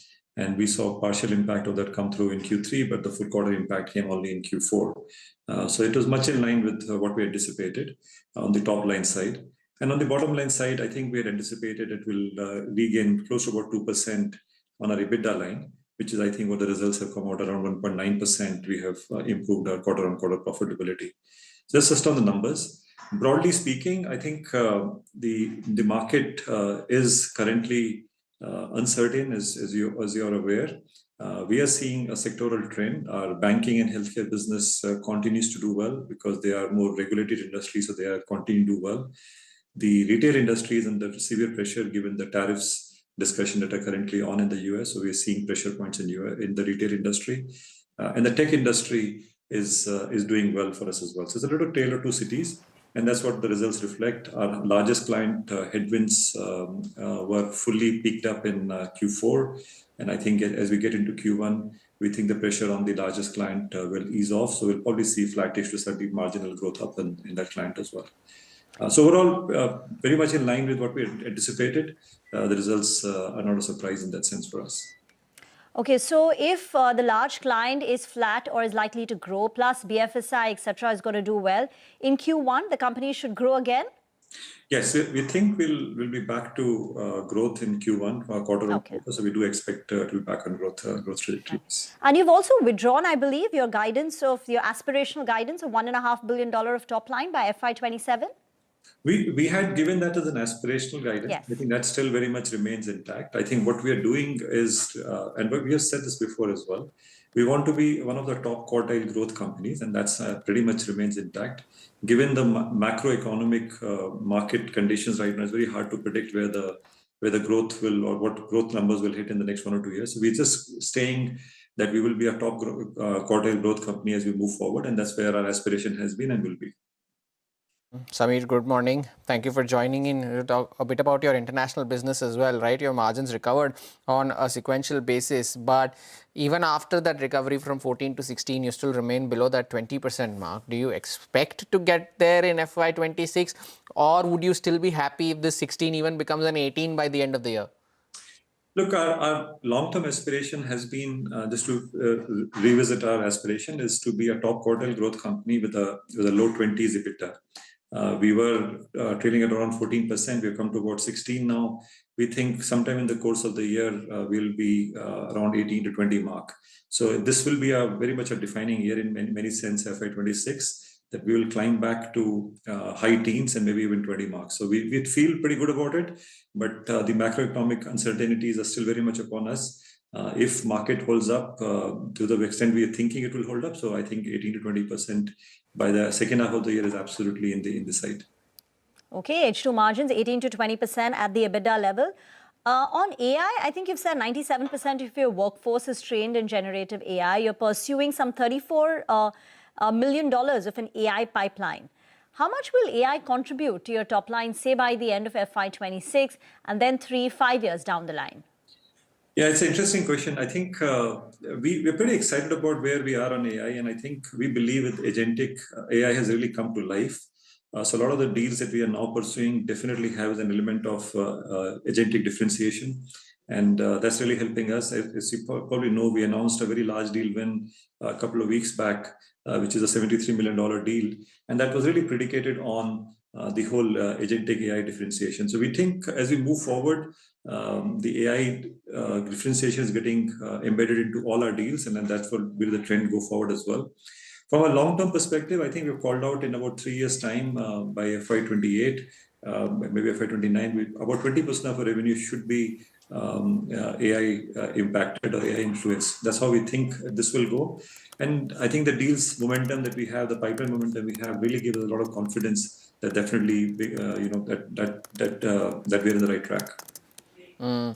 What about your recent deal that you won, Samir? It was a $73 million deal with a leading TMT company in the US as well. It's a 5-year deal.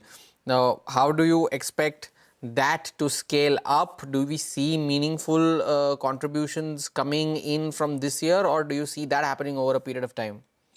It's a great question. So I think we think the deal we just announced will scale up in the course of the year. The work has already started on the program.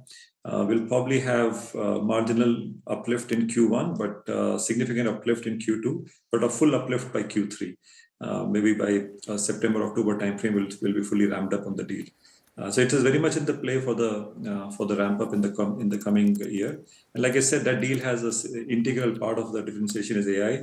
So the customer has really commissioned Sonata to really drive platform level AI differentiation, because that platform is what they sell to their B2B clients. So it's an integral part of their service offering for their customers. For the other domestic business, which is, the hardware reselling sort of a business, I believe there has been a change in strategy with Microsoft, where they're prioritizing direct sales to large enterprise clients. Is that true? And if yes, will it not have negative implications for your business?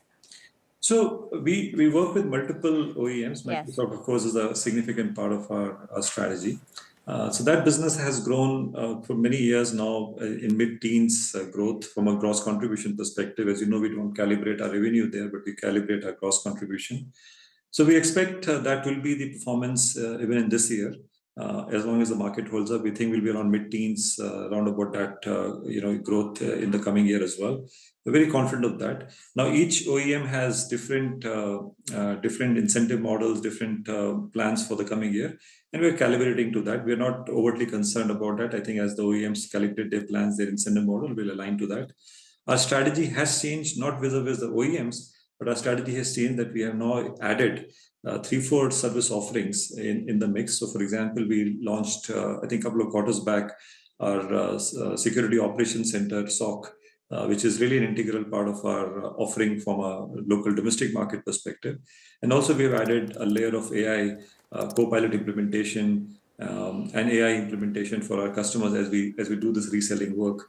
So that's an additional layer that we have added from our strategy perspective. One final question, Samir, your cash on the books has increased. Now you've gone past 700 crores.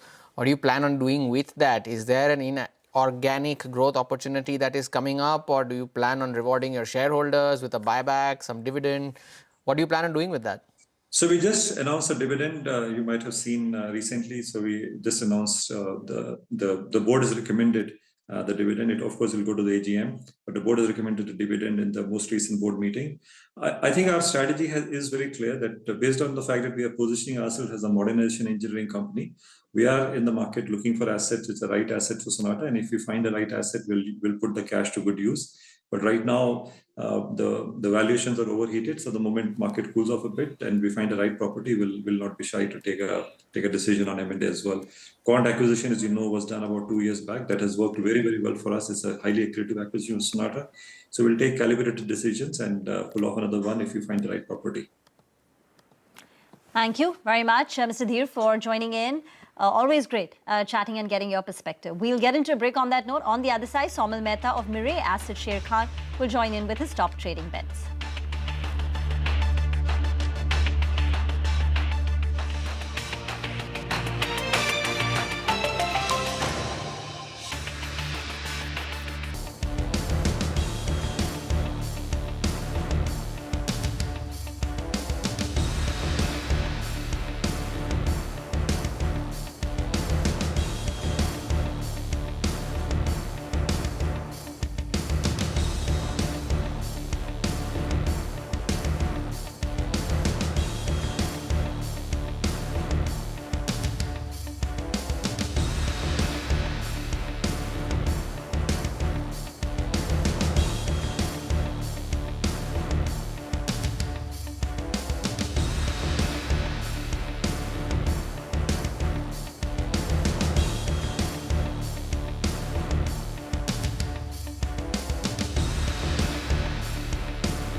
Investing.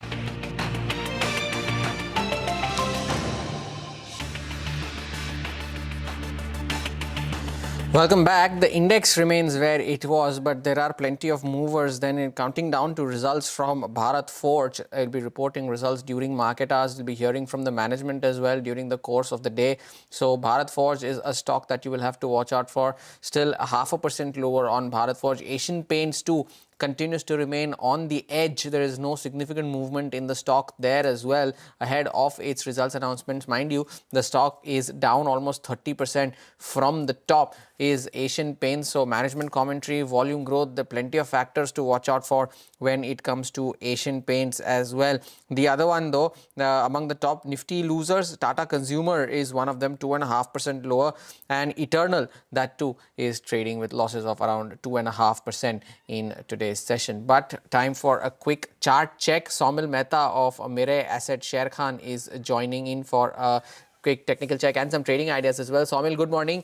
Thank you for joining in. Where the index remains in consolidation mode, but which among the two, with the Nifty or the Nifty Bank, do you think is a better trading idea? And of course, share your recommendations among specific stocks as well.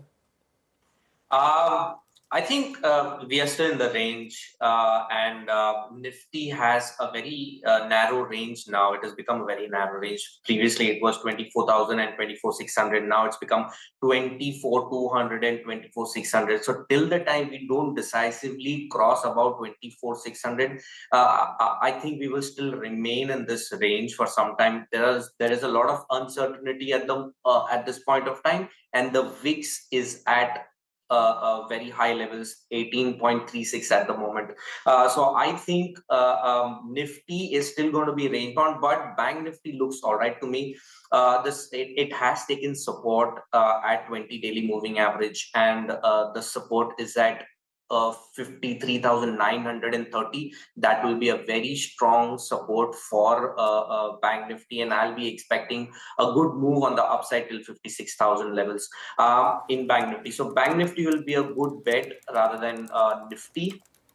Now, the two stocks which I would like to go with the large cap till the time we don't decisively cross the higher end of the range. My first bet would be, my first stock would be L&T, and L&T stop loss is 3270 and the target is 3600. It has broken out of a small bullish flag pattern. Momentum indicators has given a fresh buy signal, and I think a good rally on the upside is possible till the previous swing high, which is around 3600.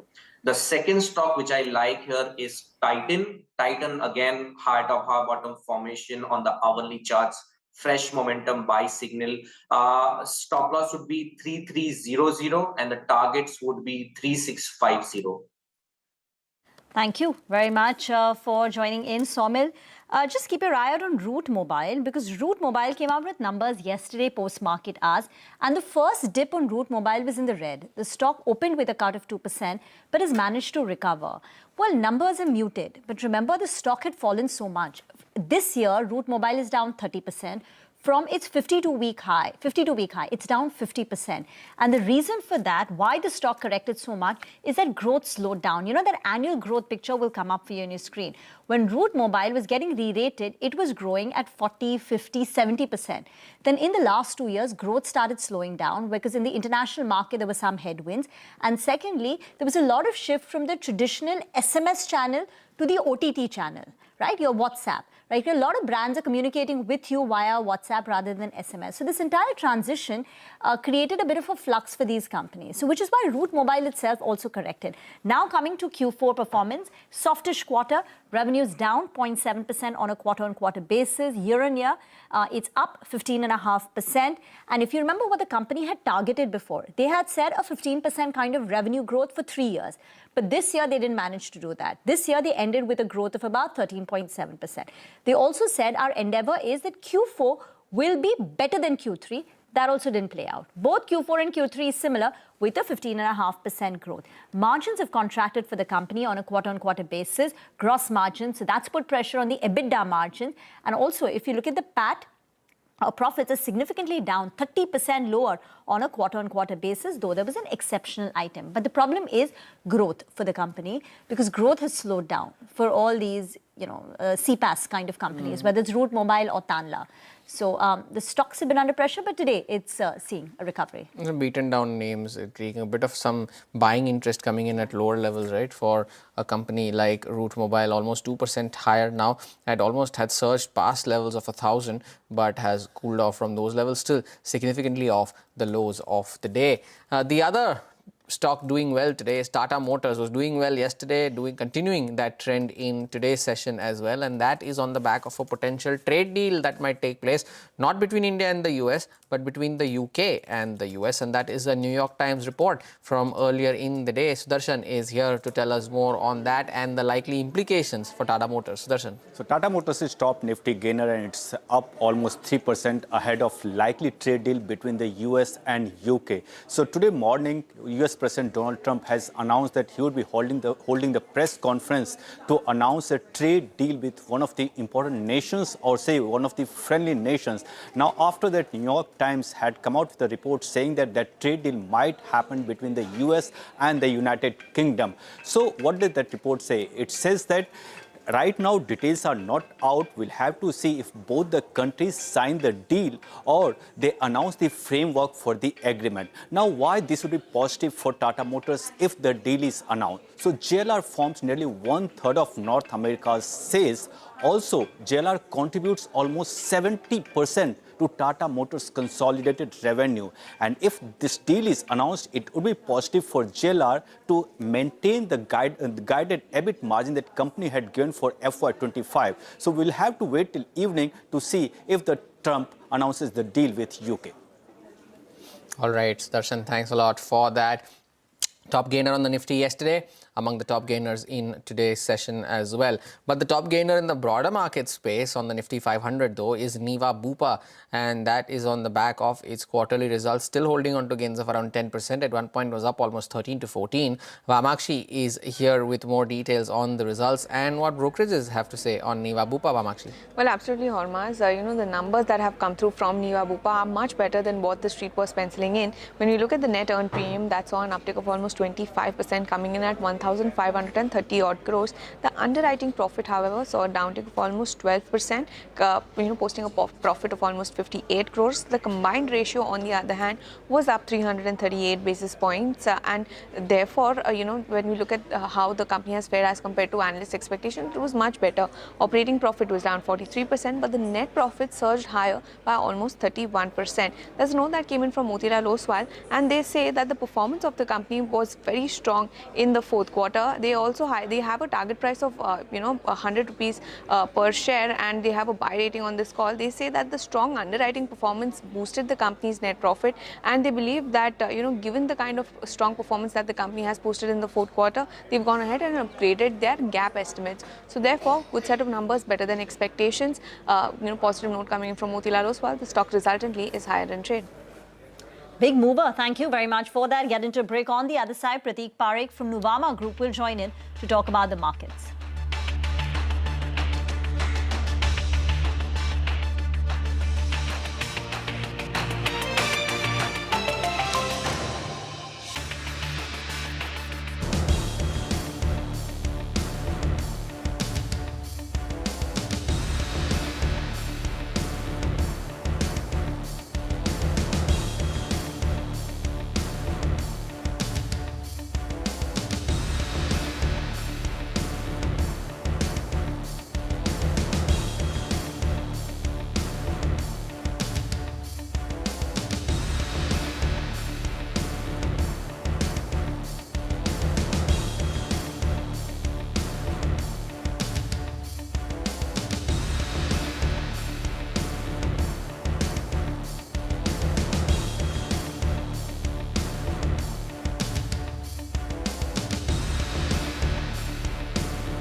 Welcome back. You're watching Trading Hour, and as promised, let's invite Prateek Parekh from Nuvama Group to join in to discuss the market fundamentals and the way markets have snapped back, especially since the start of April.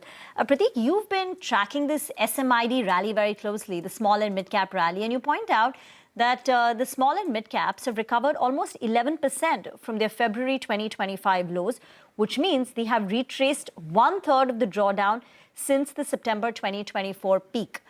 The fall from September all the way down to February, we've recovered 1/3 of that with that 11% up move.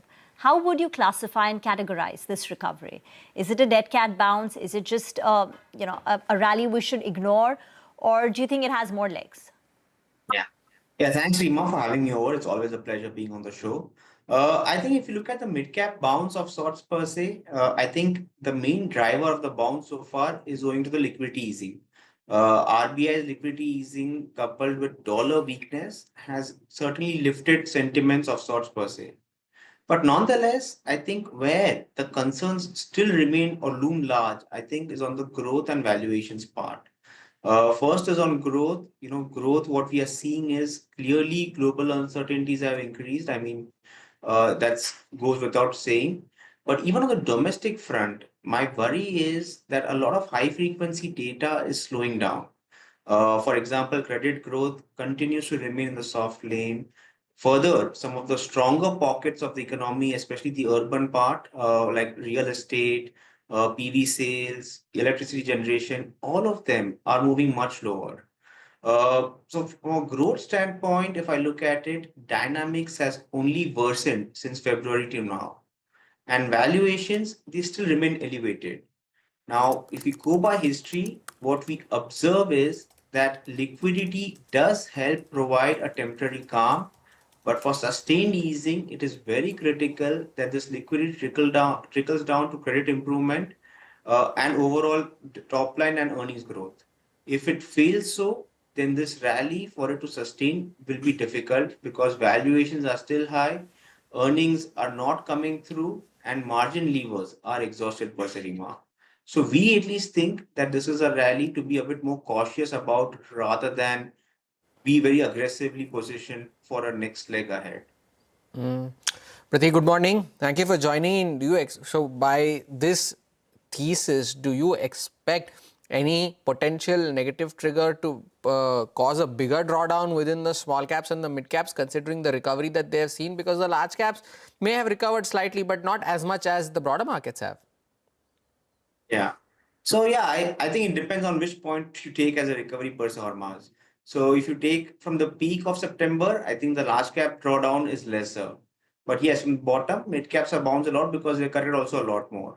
But I think the main trigger for potential drawdown further accelerating in mid caps can come from 2 or 3 factors. A big drawdown can come if there is some big global Six Sigma event that happens and there's a global risk off, then yes, I mean, risk appetite across the world, including India, will be hampered. But I think from a domestic standpoint, I think drawdown or time correction, I mean, only time will tell. But I think markets can remain weak owing to growth outlook because earnings estimates are still in mid-teens, whereas the current momentum is in mid-single digits. Somewhere, as and when if growth outlook doesn't improve, then even that itself can be a catalyst for at least mid caps to have a leg down per se, Hamas. And it's not like valuations are very cheap. Either we get very large rate cuts to offset the current growth downturn and revive the growth back up, or markets time and potentially in nominal terms also correct to make it attractive of sorts per se on Mars. Until then, we will mostly be having a cautious outlook of sorts. Prateek, is there any sector which you're most bullish about? If you had to pick one sector where you've got the highest conviction right now to reward shareholders, which one would it be? See, I think that is in some sense difficult, but if I have to pick a sector, I think where valuations are on your side and also earnings are not overly high, I think it lies in the banking space. Private banks, insurance, even some of the NBFCs are the ones where we think there is a very meaningful value, where obviously there can be even risk over there as well. But at least from a 1 to 3 year perspective, this is a space where we think the maximum value lies. Because this is a space where valuations are not very expensive and companies do have cost levers to offset the potential downturn if it comes through of sorts per se. I was just going through your top picks based on your RRR framework, Prateek, and what catches my eye within the rewarders segment is Petronet LNG, Sun TV, Mahanagar Gas. Well, they may have recovered from the lows over the last 6 to 7 months, but their longer term returns are, well, nothing significant to write home about. What's driving your bullishness on names like these which may have not delivered significantly over the longer term? Yeah, so I'll just give a brief about the framework. So the RRR framework that we have in our portfolio for selecting mid-cap stocks essentially has three parts. One is what we call as restructurers. These are turnaround stories where currently earnings are depressed, but we think things should improve. The second is reinvestors. These are the consistent compounders. Our valuations are high, but companies have had a phenomenal track record of delivering very good performance and very good execution. The third category is rewarders. These are essentially cash cows, where you're not buying them for a big upside of sorts per se, but these are very high dividend yielding companies and with potential optionality of spin-offs, which can be rewarding for investors. So these are companies which you can probably assume as cash proxies in a portfolio, and it's important to have a mix of all of them. In these companies, at least we personally feel downside to an extent is limited, and reasonably good dividend yield should at least help in case if you have a volatile environment of sorts per se or mass. Right. And the other one, a segment that I wanted to speak to you about, Prateek, is pharma. There is still a lot of uncertainty with regards to whether there would be tariffs on the segment, whether there would not be tariffs on the segment. We start seeing numbers from pharma companies starting today with Biocon coming out with results. I see a couple of pharma names in your top picks as well, Ajanta Pharma being one of them. Where do you position yourself in a sector like this, which has a lot of uncertainty to tackle with, and now with those executive orders being signed in the US to encourage domestic production as well? What do you do with pharma? And in that too, considering it's as wide a basket as it is, you'd go with generics or you go with large cap, mid cap? What do you bet on? Yeah, again, that's a great question, Hormaz, and I think it's one of the more difficult ones to answer. Pharma currently in our large cap portfolio is an overweight. And our call over there is precisely based on its defensive nature characteristics, reasonably good cash flows, and the improved capital allocation that we have seen across companies in the space. Obviously, if you do have tariffs coming through, and companies facing higher cost of production, then yes, I mean, it is a setback and you will need to reassess them. But nonetheless, at least within pharma, the basket, as you rightly said, is quite wide. Where one can help or position themselves is, get into those pharma companies which are more domestic oriented or which have a higher share of emerging markets. In these space, at least, which we think the risk is limited, or, have a specialty pharma company which is moving up the value chain, and where a lot of production can be done in US without weighing significantly on margins. So I think from that perspective, pharma, yes, it's a defensive nature and risks are rising, but within the space, there are reasonably good companies which you can purchase and hedge yourself against that risk by buying into either domestic oriented stories or emerging market oriented stories per se or Mars. Thank you very much. Enlightening conversation, Prateek, as always. We will get into a break, but there's so many earnings we're awaiting today. That's L&T, Asian Paints, Titan, just a few of the large ones. We'll come back and get you the expectations on these.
Welcome back. As we mentioned at the start of the show, it is the day of sector leaders reporting results, L&T being one of them, and Vivek is here to tell us what the street is expecting from L&T, Vivek. Well, that's right. Capital goods, infra, major L&T will report its Q4 results today. What is it that the street knows? What is it that the street is baking in? Number one, the street is expecting the company to go ahead and comfortably outpace the order inflow guidance that it had given at the start of the year. Along with that, also expectations are that the company should be able to go ahead and beat the top line growth guidance that it had given. What is it that the street is a little iffy about? The core margin guidance that the company had given at 8.25 for the full year. Will that be reached or will that be achieved? Because the implied ask rate for Q4 remains quite high. Let's have a look at the numbers themselves. What is it that the markets are looking for? Revenues seen higher by 16% on a year-on-year basis. EBITDA seen higher by almost 16%. Margins, this is the consolidated margins that we're talking about, seen flattish, 10.7 versus 10.7. And profitability seen higher by close to 14% on a year-on-year basis. Again, for the company to go ahead and comfortably outpace the order inflow, remember, at the end of Q3, we had reported that the company had received an order or was selected as the lowest bidder for an order in the vicinity of almost $4 to $4.5 billion, and this is from Qatar Energy LNG. And if this particular order company recognizes it in Q4 itself, then definitely the company will outpace what the street is anticipating and also the order inflow guidance that it had given at the start of the year. Now, what is it that Goldman Sachs is saying? Goldman Sachs is saying company will beat the guidance both on revenue and order inflow. They are expecting a 30 basis points year-on-year improvement in the core margins in Q4. And number one, what is it that the street will keep an eye out for? Order inflow guidance for FY26. Remember, high base of FY24, company beating that in FY25. Can the company go ahead and go above that as far as FY26 is concerned? And all eyes on margin trajectory. We are talking about the core margins, whether the company can go ahead and meaningfully and materially improve that in FY26. Got that. Thank you very much for that. Asian Paints will be revealing the Q4 numbers too. Mangalam joins in with the numbers. Expectations, sorry. Well, they're muted expectations for Asian Paints because of the weakness that we've seen in the sector and the company at large over the last couple of quarters on account of competitive intensity along with, overall weak consumer demand too. What is it that the street is working with? Just flattish revenue growth, 0.05% decline actually. 8675 crores should be the top line this time around, but the EBITDA would actually decline by about 7%. So the street is working with margins of almost a 18.2% mark versus 19.4%, and that's largely because the company has said that their cost of sales has increased and the product mix has become, slightly weaker or towards the inferior lower margin products itself. And as a result of which, the net profit declines by about 13.5%. Decorative paint volumes are expected to grow 4 to 5%, but realizations will be absolutely flat because of weaker product mix and also the company giving some sort of trade discounts, etc., that may impact their overall margins. Consumer sentiment, market share, and impact of competition is something that we'll be tracking for Asian Paints fairly closely. We'll keep an eye out on Asian Paints, but what about Titan, Mangalam? Numbers out later this evening? Well, for Titan, the important thing is that we've already gotten their fourth quarter update, and the street knows that the standalone revenue of the company will grow 25%. This is X of all the bullion sales that they do. Jewelry business will grow 24% on a high base, and that would be led by gold jewelry, which grows 27%. Gold coins itself grew by about 65%. So all in all, overall revenue grows 16%. EBITDA grows 19%, which implies flat margins at around that 10% mark itself, which is lower than the company's overall, margin guidance of around 11 to 12% mark itself. But again, the net profit likely to grow by about 6.5% for Titan. Here too, the trajectory of gold prices, traction on studded, and more importantly, perhaps a management leadership change announcement after CK Venkatraman's retirement is something we'll be watching out for very closely. Indeed, Mangalam, we'll keep an eye out on this. The business update already out for Titan, as he was highlighting. 1.75% higher for Titan ahead of the results announcement. By the way, one of Titan's peers is also reporting results today, and that has been a stock that has been in the news. Kalyan Jewellers is the one coming out with numbers later this evening, and we'll keep an eye out on that as well. If you could pull up Kalyan Jewellers and see how the stock is doing, well, flat as flat can be, awaiting numbers. So counting down to a lot of these big numbers, be it Asian Paints, L&T, Titan, keep an eye out on them. And of of course, Apar Industries has now moved to the highest point of the day. Now is the top gainer on the Nifty 500, 10% higher now on Apar Industries. So good going for that stock.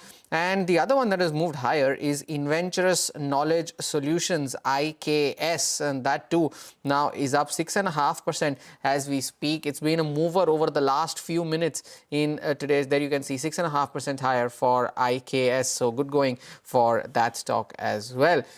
Call time on this edition. There's one more stock, actually Sonata Software. Remember when we were doing the interaction, the stock was in the red.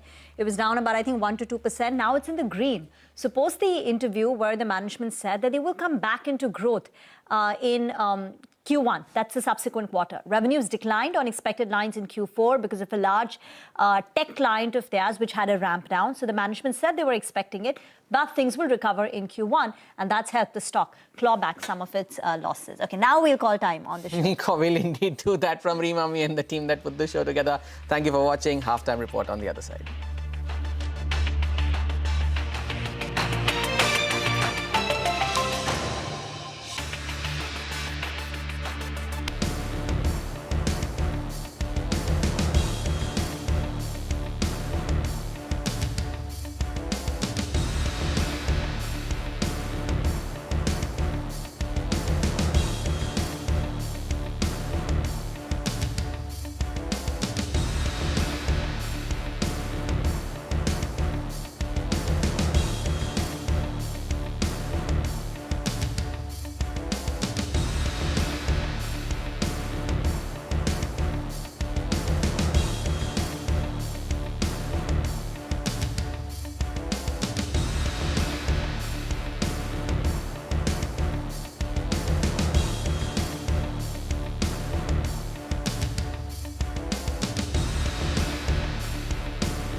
Border tensions and mixed earnings keep stock prices ranged. Industrials and financials eke out gains, while FMCG, healthcare and auto drag. Mid-caps fare better.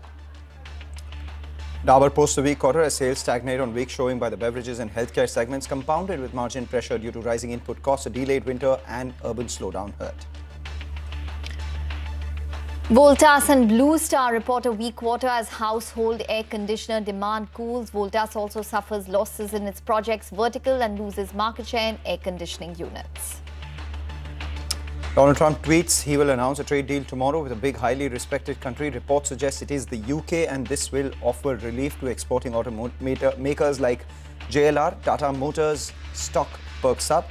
We have flashes from the UK PM spokesperson at the bottom of your screen.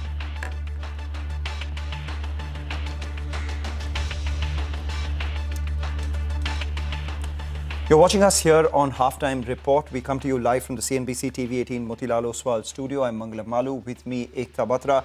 It is a day of consolidation that we're seeing in the markets. It's actually been a week of consolidation as well. If you look at the Nifty high and low, it's been meandering around that 24,250 at the lower level to 24,450 at the higher level. Right now, right in the middle of the range, 24,400 is where the Nifty is, ahead of weekly options expiry. The good part, broader market is doing a lot better. Hi, Mangalam. Yes, absolutely. In fact, the broader markets are doing a lot better, not only today, but for the entire week, they've done better at current reckoning. So the mid-cap index, which is up around 0.3% today, has gained around 1.5% on a week-to-date basis. Compare this to the Nifty, which is absolutely flat today and up around 0.2% on a week-to-date basis at current reckoning. So yes, definitely much better for the broader markets. Let's see whether it sustains, considering the amount of variables that we are currently reckoning with in terms of the markets. For the advanced decline ratio, that too is positive, so that stands out at around 2:1. Overall, markets looking good. Maybe Tata Motors would be in focus on the back of those flashes with regards to the UK trade deal. So maybe the flashes should come back on for you. That'll be one of the key triggers to watch out for today. Take that point, Ekta, entirely. We're also having, a bunch of earnings to track. We have L&T and Titan from the Nifty pack, and then we have, Biocon as well. We have Pidilite, we have Britannia. The recent, the company that was recently excluded from the Nifty reports its first quarterly earnings, so we'll watch out for all of that.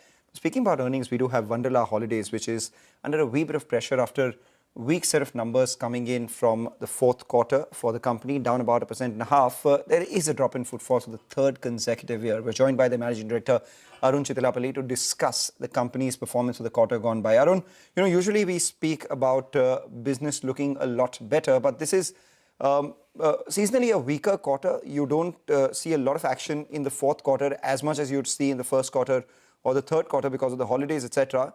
But what really stands out is that in the last 3 years, your footfalls have actually come down. Q4 FY23, footfalls were 8 lakh.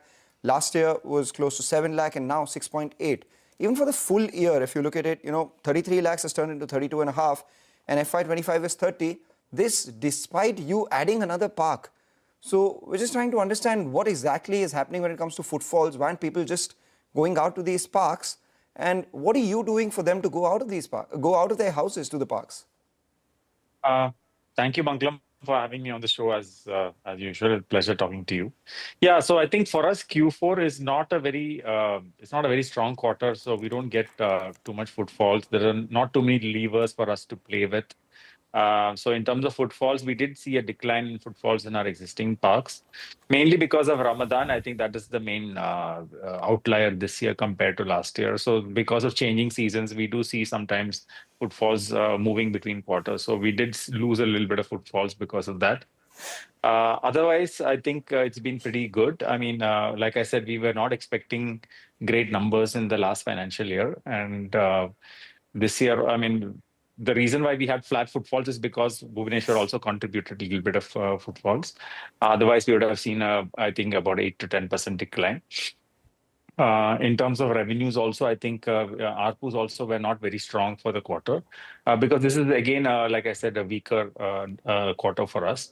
We're not expecting growth in footfalls. I think I had spoken to you last quarter as well and said that, Q4, we're not expecting too much. So that kind of continues. Okay. All right. Well, the trend is quite obvious. If you look at it, even in terms of FY23, FY24, FY25, there is a trend of declining footfalls despite maybe new parks coming on board. So in that context, what is the company doing in order to probably change that trend fundamentally? Are you maybe innovating a little bit? Is there something in terms of the demand which is not working? Our new park is, officially opened only from September 2024. So it's still very new for us, and it's also a new market. So I think it takes a little bit of time for a new park to kind of settle in. Sometimes it settles in very quickly, which if it's like a South Indian market, but this is not. This is in the eastern side of the country, so we still have to build a little bit of our brand. And again, not going into season, this is a new category we are trying to build in a new geography. So we can expect some delays in terms of ramp up of footfall for Bhubaneswar. But I think we are hopeful in this financial year. I think we will see better numbers. We are already seeing that happening in the. But I'm not April, May. talking about the new parks particularly. I'm talking about maybe a fundamental change in the business model, which you probably need to consider. Not really. I think what we saw in FY23 is extraordinarily high footfall that we got post-COVID. And then obviously growing on top of that is difficult for our, especially our older parks, because we don't have that much additional footfall that we can, kind of accommodate in our parks, which are already, if you're running full, then there's only so much that we can add on top of it. So I think we did see softening of footfalls in FY24 and a little bit more in FY25, but we kind of knew that would happen. And so what we did in FY24 and 25 is we increased our ARPUs. FY25 especially was bad for us, mostly because our summer didn't fire that much last year. But I think this year, because summer contributes disproportionately high to our top line and bottom line. So I think summer quarter for us is very, very crucial. And it didn't happen last year. So I think that is one of the reasons. I think other than that, we are not really worried about our footfalls in terms of, and our older parks are, already, most of them are more than 10 years old, except Hyderabad. So I don't see footfall growth that much. Like I said before, there's not that much scope for footfall growth, except in some quarters, if we had lost footfalls, we can try and claw that back. And then, of course, adding new rides and attractions, which we are also doing, and also marketing and other methods to improve ARPU, which we have been doing. So we are not really worried about that in terms of business model or anything, but this kind of business is subject to any kind of external shocks or weather issues that can play a role in terms of footfalls, especially in Q1. But I think this year, it should be better, is what we are feeling. I'll tell you a couple of things while we speak about your business model. Arun, the role that operating leverage plays in a business like yours. FY22 obviously was a recovery year from COVID. Your revenues were 128 crores, but the EBITDA was 20 crores. The year after that, FY23, which you say was a record year, revenues jumped to 429 crores and EBITDA went all the way up to 211 crores. FY24 as well, mild jump in revenues led to a disproportionate jump in EBITDA. On the way down, that works as well. Because footfalls aren't growing or maybe they're declining, as a result of which, the impact on EBITDA is a lot more. And this coupled with the fact that you have another park. So that meant that your FY25 margins fell from 47% to 32%. Even the fourth quarter, your margins fell from 35% to 20%, seasonality aside. So I just wanted to know what your prognosis on footfall growth for the next year is. Are you looking at crossing the FY23 level of 33 lakh? Yes, can you hear me? Yeah, sorry, I lost you for a few seconds. No, I think EBITDA decline has happened in this year, mainly because we are also preparing to launch another new park in Chennai. So we have added, in terms of adding people to the roles, we've done that. We've also spent disproportionately high on advertising and marketing in this last year because of our new park in Bhubaneswar, and that will continue. So I think EBITDA decline is expected, and also we also have some ESOP charges that have come into this year. For the first time, we've done that for our employees as a retention strategy. So I think some of these things were expected. We were not really expecting EBITDA to grow when we have new projects in the pipeline and new projects being opened. What's your prognosis for footfalls for FY26? Do you cross the FY23 mark of 33 lakh? We are hoping that it will, because we have Bhubaneswar. Hopefully, that will fire this financial year and give us at least a 3 lakh kind of footfall. That's what we are hoping from Bhubaneswar this year, and we should be able to turn EBITDA positive for Bhubaneswar. If that happens, obviously we will see a growth in footfalls. But we are also expecting growth in footfalls in our existing markets like Bangalore and Cochin, which had seen decline. Hyderabad has been holding strong, so we are not. I think it should also continue to grow a little bit of footfalls, but I think we are expecting more from Bangalore and Cochin for this financial year. So what would your margins look like, considering that you have so many variables in this year?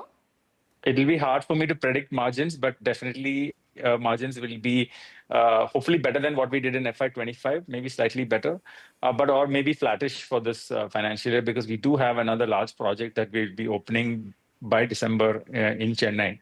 So we can expect some margin erosion, especially in that Q3 quarter. What about the overall revenue? You say 3 lakh coming in from, footfalls coming in from Bhubaneswar. So that makes your footfall growth target at least double digit for FY26. What about revenues? So we will have footfall growth for definitely. We will see footfall growth in FY26. In terms of revenues, also obviously proportionately we will see revenue growth. Maybe not to the same extent as footfall growth, because New Park we obviously will do higher discounts and things like that. It's hard to again put a number on it, but we are expecting marginal growth in footfalls in our existing parks, 3 lakh kind of footfalls from Bhubaneswar, and then of course. In Q4 of FY26, we will have Chennai coming on stream as well.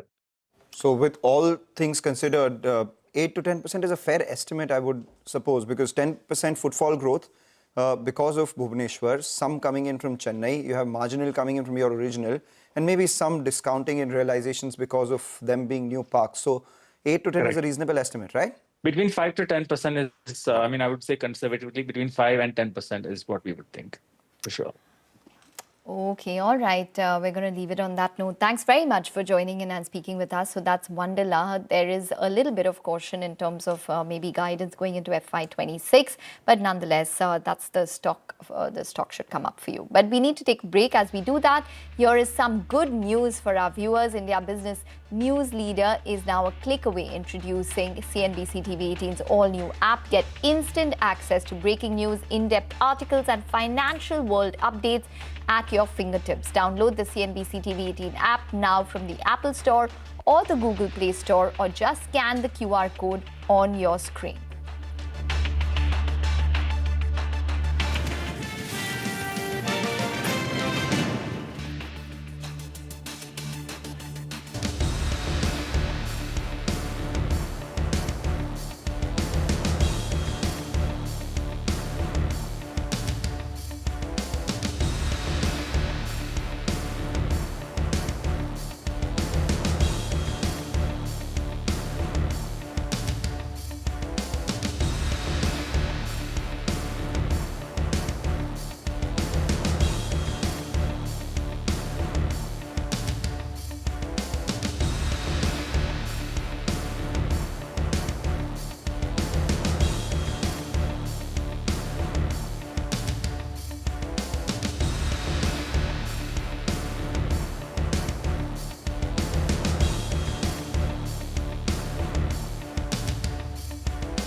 Welcome back. You're still tuned in to Halftime Report on CNBC TV18. Let's get talking about numbers then. Coal India is another stock in focus. The company reported its fourth quarter numbers, which came in better than analyst expectations. Nigel is here to tell us more about the stock. Well, that's right. Coal India's numbers actually were better than what the street was working with. What gives it comfort is actually valuations, and the cash in the books is close to around 15% of its current market cap.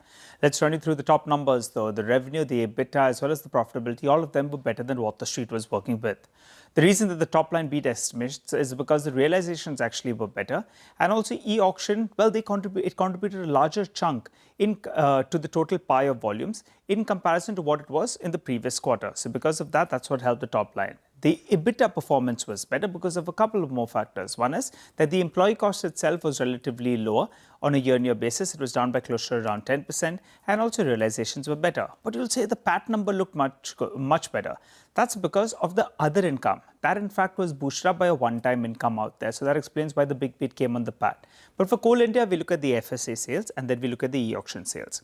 And the FSA sales volumes come up in the screen, no big growth out there. However, the realizations were a little bit better, which was a positive surprise. Even on the e-auction front, well, the volumes are a little bit lower because remember, captive mines are ramping up. So that's why Coal India is losing its dominance to a wee bit. So because of that, we have seen that volumes didn't really pick up, but the realizations did pretty okay. And as a percentage of its total sales mix, you had e-auction volumes that contributed close to 11% of the mix. That compares with around 10% in Q3 FY25. Besides the operational performance, a couple of other factors that worked for them, they pay out good dividends. So 5 rupees dividend was paid out yet again. And also for the year, that number moves to around 26 rupees. And also the balance sheet is in good shape because the receivables came down by more than 1,000 crores or thereabouts. So put all together, Coal India has valuation comfort, and in fact, the past quarter's numbers look better than what the street was working with. Back to you. Thanks a lot, Nigel. That's about Coal India. Let's move on. Hindalco dispersals in fourth quarter have been weak, but loan growth is strong, aided by stable asset quality. Earlier today, we caught up with the management on the fourth quarter earnings. The stock has moved to the high point of trade. Sanjay Kulshrestha, who's the CMD of the company, says they expect the net interest margin to tend in the 3.3% range itself, with strong growth on AUM. Listen in.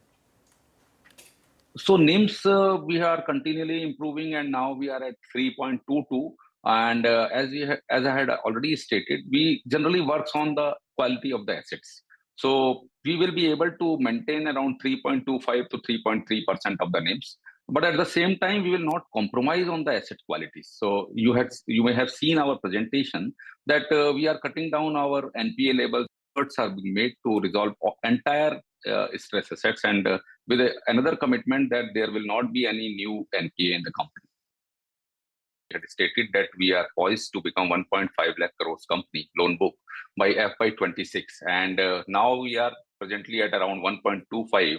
So I am very sure that we will be achieving this 1.5 lakh crore. I think we are continually working on enhancing disbursement, and not only enhancing the disbursement, we are actually distributing our disbursement in Q1, Q2, Q3, and Q4, so that the income will improve the bottom line in that particular financial year only. So last year we had disbursed around 40,000 crores. So our internal target is between 50 to 55,000 crores. Right, moving away from earnings that have been reported to earnings that are likely to come today. Biocon is one of them. Ekta, what to expect? Well, for Biocon, we are expecting the revenue to grow around 5 to 6 odd percent. Margins are seen at around 22 odd percent, 22 to 23 odd percent, and the profit after tax is expected to grow over around 12 odd percent this quarter. Now, in terms of the biologics business, it is expected to be impacted by limited contribution from new launches as well as price erosion within the entire space. So, for example, trastuzumab, pegfilgrastim, the market share in a couple of these will be something which will be watched for. For the generics business, again, pricing pressure is a key component there. So, it is probably expected to be sluggish, and it was sluggish last quarter. So, whether or not it improves. Syngene, we already know that the FY26 guidance disappointed for Syngene, where the revenue growth is seen in mid-single digits versus estimates of around 15 odd percent. Now, in terms of commentary, adalimumab as well as the launch of one of their other biosimilars will be watched for Biocon closely, as well as the liraglutide opportunity. It is a weight loss molecule. And, the kind of opportunity that they probably see in the UK as well as the US markets for it, considering that there are many advanced molecules which are coming into the market as well. Now, separately, the company has also approved raising of around 4,500 crores in terms of funds. So any kind of details on that would be something that would be closely watched. So that's on Biocon. That will be out post-market, so we'll be reacting tomorrow morning to its numbers. We'll take a short break. Aditya Agarwal will join in with his trading call. Stay tuned.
Welcome back. Virtually unchanged for the index from the 24,400 mark for the Nifty, despite the fact that a lot of these stocks are doing well. So L&T has moved to the high point of trade. Infosys and TCS are picking up. So the IT stocks are, now waking up from their lows. And we have some traction seen on BEL. Pull up the intraday chart of BEL. That's moved to the high point of trade. For most part of today, it was in the red and now has spiked towards, that 313, 314 rupee mark after having been flat for the most part today. If you look at the F&O pack, you have the Nifty Bank, which is, Nifty Bank is slightly outperforming in today's trading session. The Nifty is flat. The mid-cap index does well. Today's day's high on the Nifty is very close to yesterday's day's high, which is 24,449, which was on May 7th. And today so far has been 24,447. And the Nifty traded range has been very narrow. Over the last few trading sessions, if you look at it, between 150 to 200 points, the one stray day where it did about 350 points. But then again, on a base of 24,000, just about 1.5%. And today's range so far has just been 74 points, which is 0.25% when it comes to the range. So it's narrowing. It's narrowing with declining volatility. So if you look at the India VIX, that from yesterday has fallen further, now below that 18 mark, around that 18.5 mark itself, and advancing market breadth. So you have more number of stocks which are doing well than the number of stocks which are doing down. All these are signs of a good market. But right now, for expiry, the street doesn't expect any more movement from this beyond this range. The 24,400 call has a premium of 10 rupees. This is the one that expires today. And you look at the 24,400 put, that has a premium of 11 rupees. All of 20 points is what the street is expecting in terms of a range, which is 24,380 to 24,420. But if it were to go lower, then maybe the 24,350 put comes into play as well. There has been some traction there too. Looking at Titan, the stocks moved to the high point of trade ahead of numbers. A lot of long positions added. Let's see whether there's an announcement of a management change coming by along with numbers or not. That is something I'll be watching out for closely, Ekta. Okay, all right. So those are a couple of stocks, and we will be discussing FMCG in greater detail as the show goes on. As of now, let's talk about the technicals. Aditya Agarwal joins in to discuss what he's tracking this afternoon. Aditya, hi, welcome to the show. Well, it's definitely a tight range, like Mangala mentioned, in terms of the markets. Even the mid-cap index is just about biding time at this point in time. Obviously, the markets are waiting by for a lot more information, one from the border and two, obviously, from the UK, US trade talks details. But overall, what's your sense in terms of the markets? Hi, Mangalam. Thanks for having the show. Good afternoon to both of you. I think it's more of a consolidation, as Mangalam pointed out at the start of the show. It's going to be like that, I think, for the rest of the trading session, at least for the Nifty. Today's the expiry day. I don't see too much of a volatility picking up in the market. Also look at VIX. It's cooled below the levels of 19, which is was trading above the level of 19 in trade yesterday. So I think more or less it should be in that tight range between 24,600 on the upside to about 24,200 on the downside. I don't see too much of a volatility picking up in the markets, even as we move closer to the towards the end of the trading session. And same holds true for Bank Nifty as well. I think 55,000 on the upside to about 54,500 on the downside. This is the zone in which Bank Nifty is expected to oscillate. Between this, I think today is the trading day when broader markets can outperform. So the mid cap and the small cap end of the market looks better to me. There is stock specific and sector specific activity which is likely to pick up and continue. And IT is one of them which I think has a lot of room on the upside. So one can look at large and mid cap IT stocks. That is where I think you can actually have money making opportunity. Just leave the indices aside, I think. So it's not going to move too much in trade today. All right. So let's get stock specific. What do you like? So I've got a couple of buy recommendations. One has to be from the IT space, Mangalam, because I think IT has much more room on the upside. So HCL Tech is looking very interesting to me at current levels.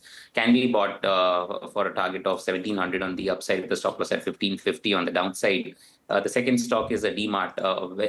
Stock did witness a bit of a correction. It has taken support at a very key trend line, and from there it's bouncing back. So the risk to reward is in extremely favor of going long in DMart at current levels.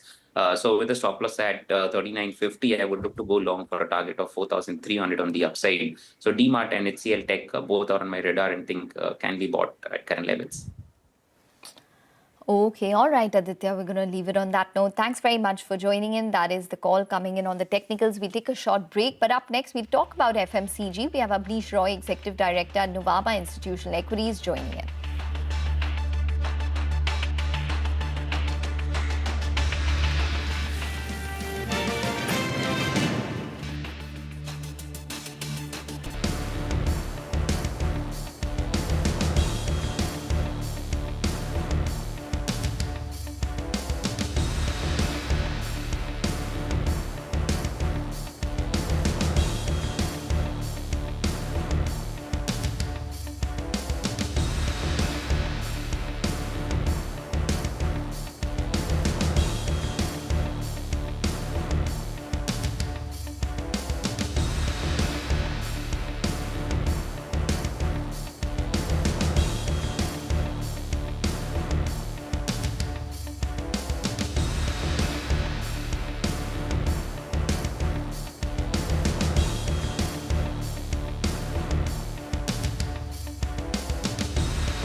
We have a bunch of consumer stocks on our radar today. Not only are we seeing reactions coming in from Dabur, yesterday there was the analyst meet of Godrej Consumer. We have United Breweries post markets yesterday.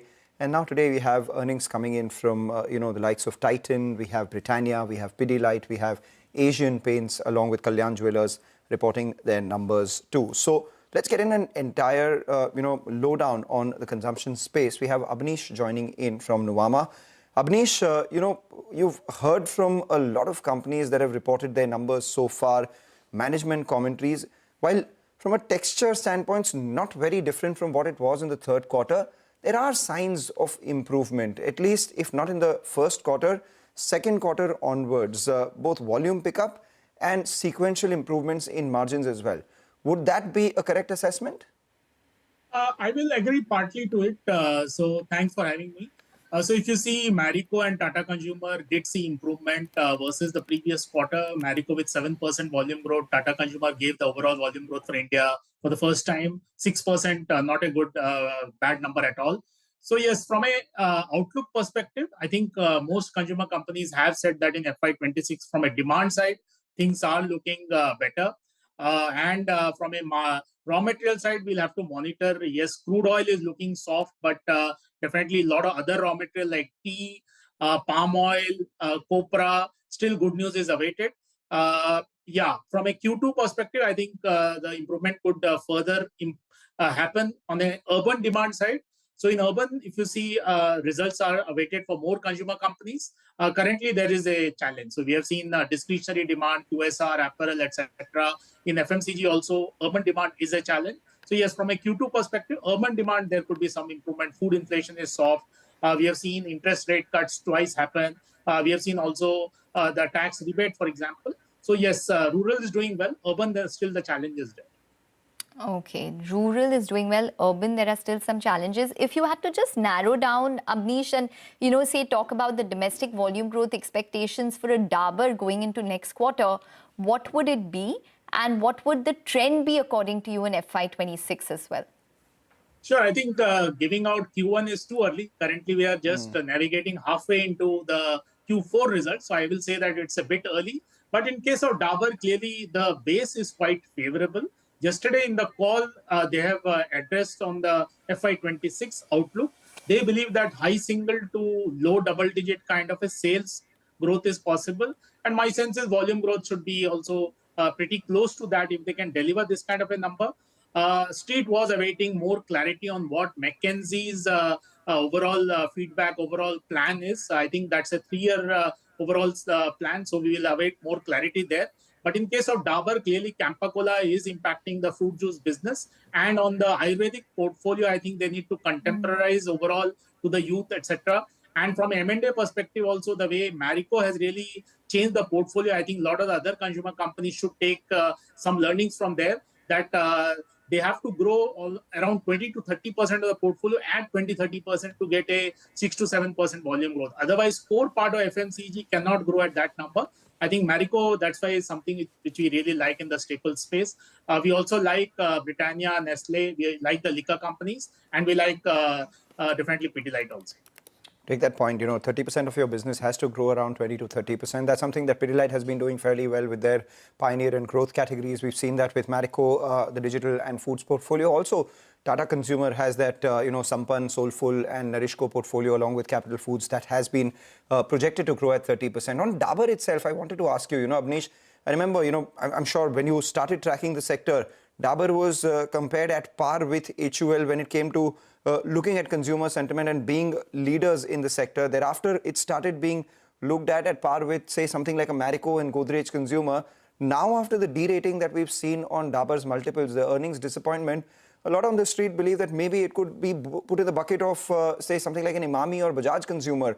What does Dabur have to do for things to change for them and the street to look at it once again favorably? Because it's been a structural decline over the last few years. So I think some parts of the problem is because of competition. So if you see, fruit juice was a key growth driver for them. And there we have seen the entire beverage companies suffer from that. So Narishco of Tata Consumer suffered, and then they took the corrective action wherein they increased the trade spends, trade commissions, and now they are back to growth. In case of Dabur also, I think they need to do something on the trade spend. They need to do something on the 10 rupee. More aggression is required. So that part of the portfolio for Dabur is suffering. In terms of the healthcare, if you see post-COVID, the base became an issue. And my sense is contemporarization is needed. From a D2C perspective, I think there is the opportunity for Dabur, and Dabur yesterday said that they are on the lookout for that. So I would say the portfolio is quite diversified. It's a much larger company than some of the companies which you mentioned. So I would expect them to come back, and McKinsey giving consulting, I think that's a positive. In FMCG, we have always seen Bain and all these consulting companies. When they give out the blueprint, I think there's a better chance that the management will have new data points, new strategies. So I would not write off Dabur. Yeah, it has been a challenging last 1-2 years, but part of it is competition, part of it is portfolio issue also, and they need to do much more D2C M&A in my view. Okay, all right. United Breweries also came out with its numbers, Abneesh. The premium volume growth looked very good for the company this time, in line with the expectations of 24 to 25%. Your overall reading on the numbers? I think we are quite positive on the company. In Q1, you will see extremely strong numbers for the company. The heat wave will help. The base is quite soft because last year, if you remember, the elections had severe restrictions for United Breweries and the beer companies in general. Third, of course, is Telangana. We have got a very good price hike after 4 years. So we will see multiple levers for growth in Q1 and FY26. The new MD who has come from PNG, he is doing a lot of structural improvement. He's engaging with the government to have a win-win kind of a policy. In Rajasthan, for example, there's a 20% increase in the capacity, which will help in the peak season of summer. In Karnataka, although there is a tax hike for beer, what companies is using it as a blessing in disguise. So they're pushing more of the premium portfolio, and that's why my sense is the margins in FY26 will improve because of Telangana price hike, and even in Karnataka, the premium portfolio will now grow faster. So we are quite positive on that company. It's very interesting that they are using the Karnataka tax hike as a blessing in disguise. Speaking about blessings in disguise, this one is not in disguise, but the UK FTA that has been signed with India, that should work as a margin positive for a lot of these liquor companies, right? Yeah, I would expect that. So UK FTA, if you see last 3 years, it was happening, and it was a waiting game. Finally, it has happened. Now we wait for the formal notification as to from when this will be effective. Yesterday, Radhiko Khaitan in the call said that they don't expect too much of a price cut to end customer because these are the premium part of the portfolio. My sense is some price cuts will happen. It's a competitive market. Suddenly, if your raw material, the duty reduces from 150% to 75%, obviously there will be some kind of a price cut to the customer, which will lead to better affordability and more volumes, and some part of the margin expansion will happen. So yes, my sense is this is a high single-digit kind of a portfolio contribution for United Spirits. So there we will see better volumes and maybe better operating leverage also. Overall, it's quite positive for all spirits companies because most of the spirit companies do import scotch, and that will become cheaper. The risk here is some of the state government might see this as an opportunity and might increase the taxes. And second is if all companies fully pass it to end customer, then it will be more of a volume uptick rather than a margin, gross margin uptick. But operating leverage will still lead to EBITDA margin uptick in that scenario. Okay, we're going to swing back to the entire urban consumption story. And I'm going to quickly, Abneesh, ask you about your view on Godrej Consumer's numbers. So Godrej Consumer, if you see currently from a 1-2 quarters perspective, my sense is margin pressure will continue because although palm oil has seen a good correction, PFAD, which is the raw material in soaps, that hasn't seen much of a correction. So that is one nuance we have to wait for, and that's why 1 or 2 quarters of margin pressure will sustain. Second, of course, is in Indonesia, there is a disruptive player in air freshener, and that's why Indonesia margins could be slightly challenging. Now, on the positive side, we have a buy on the company from a longer-term perspective, but from a near-term perspective, we'll prefer Marico. The key drivers will be clearly in HI. They have seen initial signs that the new formulation is working. But my sense is Q1, because of the heat wave, you may not see that improvement. But after that, the improvement in HI should happen. They have given a guidance of around 7% kind of a volume growth in FY26 on that number. In terms of the Fab detergent, 250 crore kind of ARR doing extremely well. We expect that to double in FY26, and possibly next year should also further be improvement on that. In terms of the air freshener, again, they're trying a lot of innovative, a lot of disruptive pricing there. Deodorant also, which is very tough category in our view. Again, disruptive pricing and more of a pull kind of strategy is being done. So currently, 1 or 2 quarters of still, I think, challenge is there. But medium long term, I think Godrej Consumer needs an answer to HUL's disruption in the soaps formulation. Because even if palm oil corrects, PFAD corrects, I think HUL will still have that advantage that 20-25% lower palm oil is used in diaper.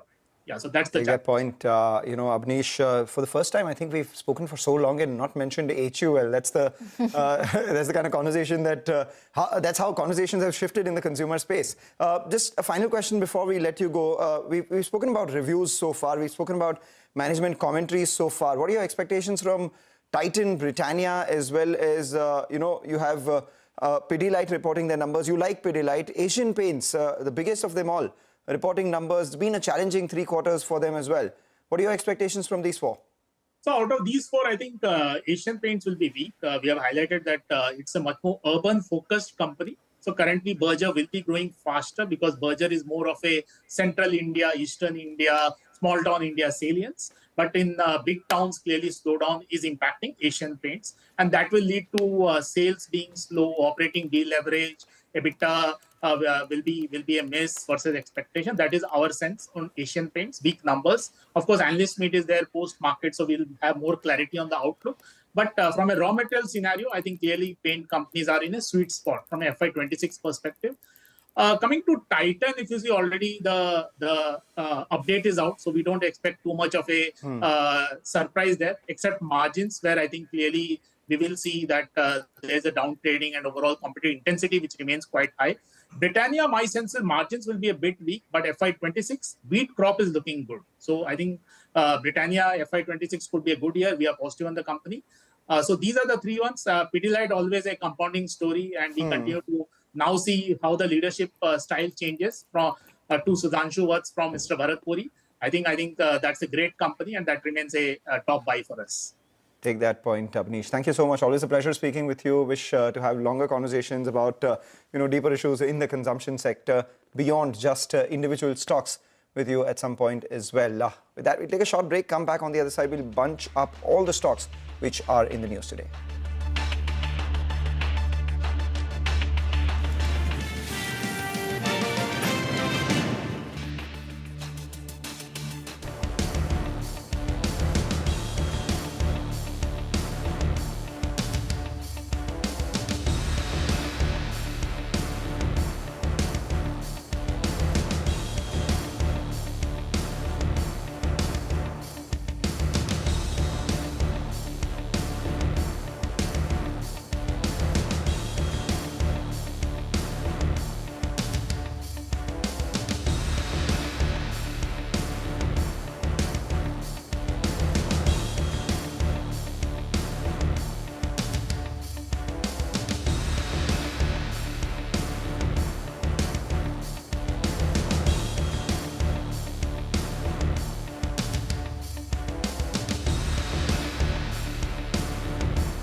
Welcome back. Well, definitely a good day for specific stocks such as Neva Bupa, which is reacting to its numbers. So that stock is up around 11% at this point in time. Good amount of volumes traded on that one as well.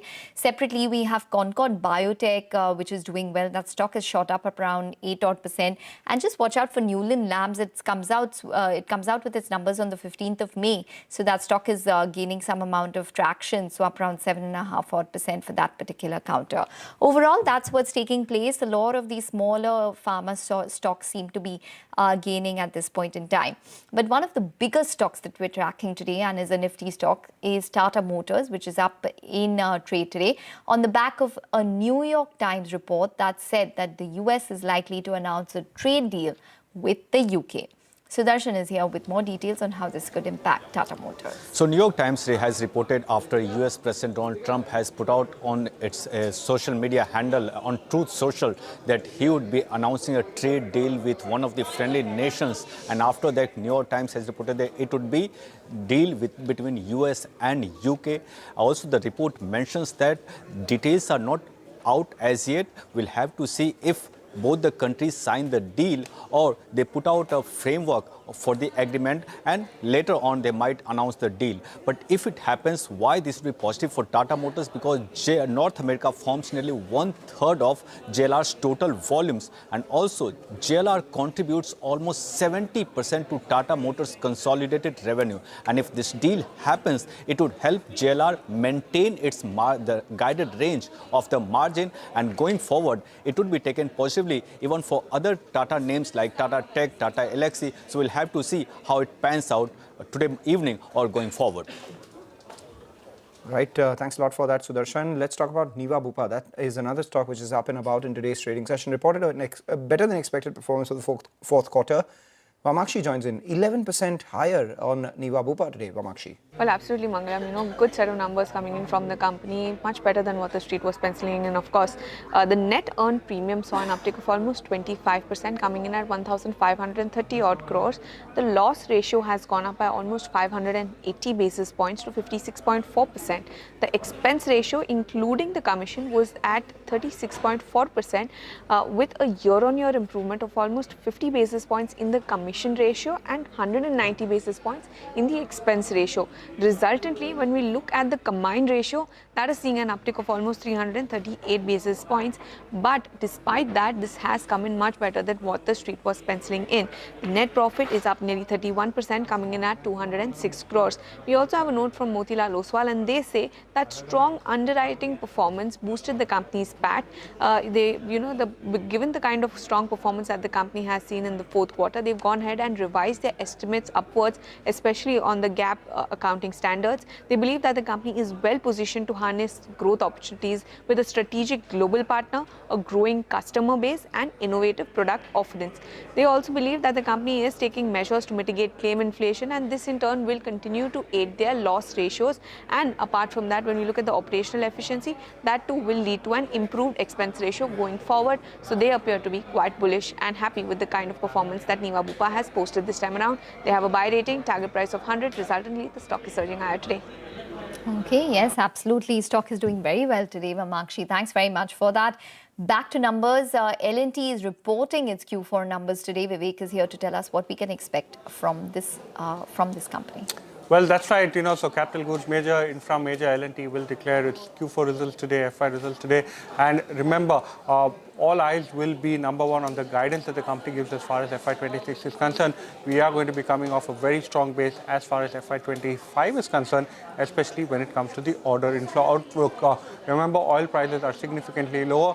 So what is it that the company sees in terms of order prospect pipeline is something that the street will look out for. Also, any improvement in core margins is something that we would watch out for.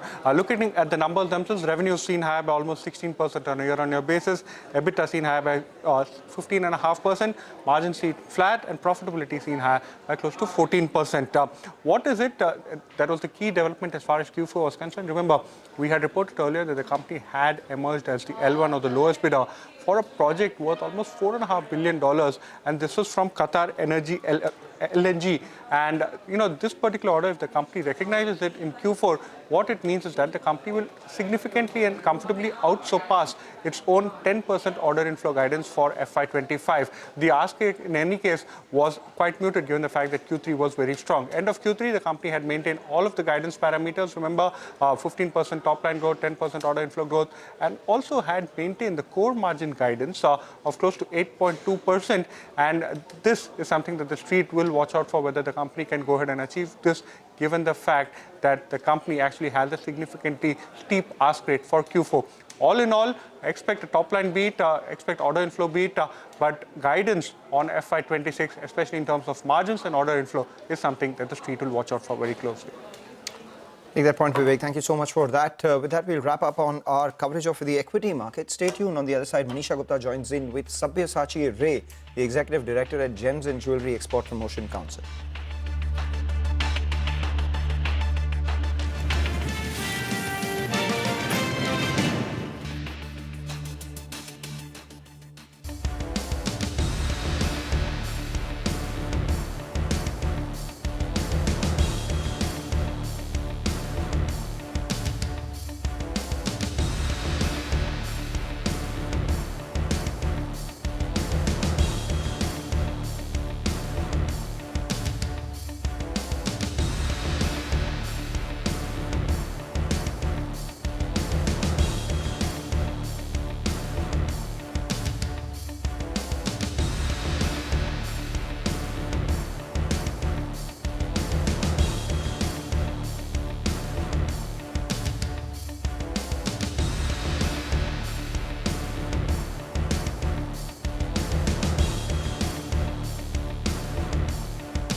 Welcome back, and joining us on the show now is Sabyasachi Ray. He's Executive Director at the Gems and Jewelry Export Promotion Council. Mr. Ray, hi, thank you so much for joining in.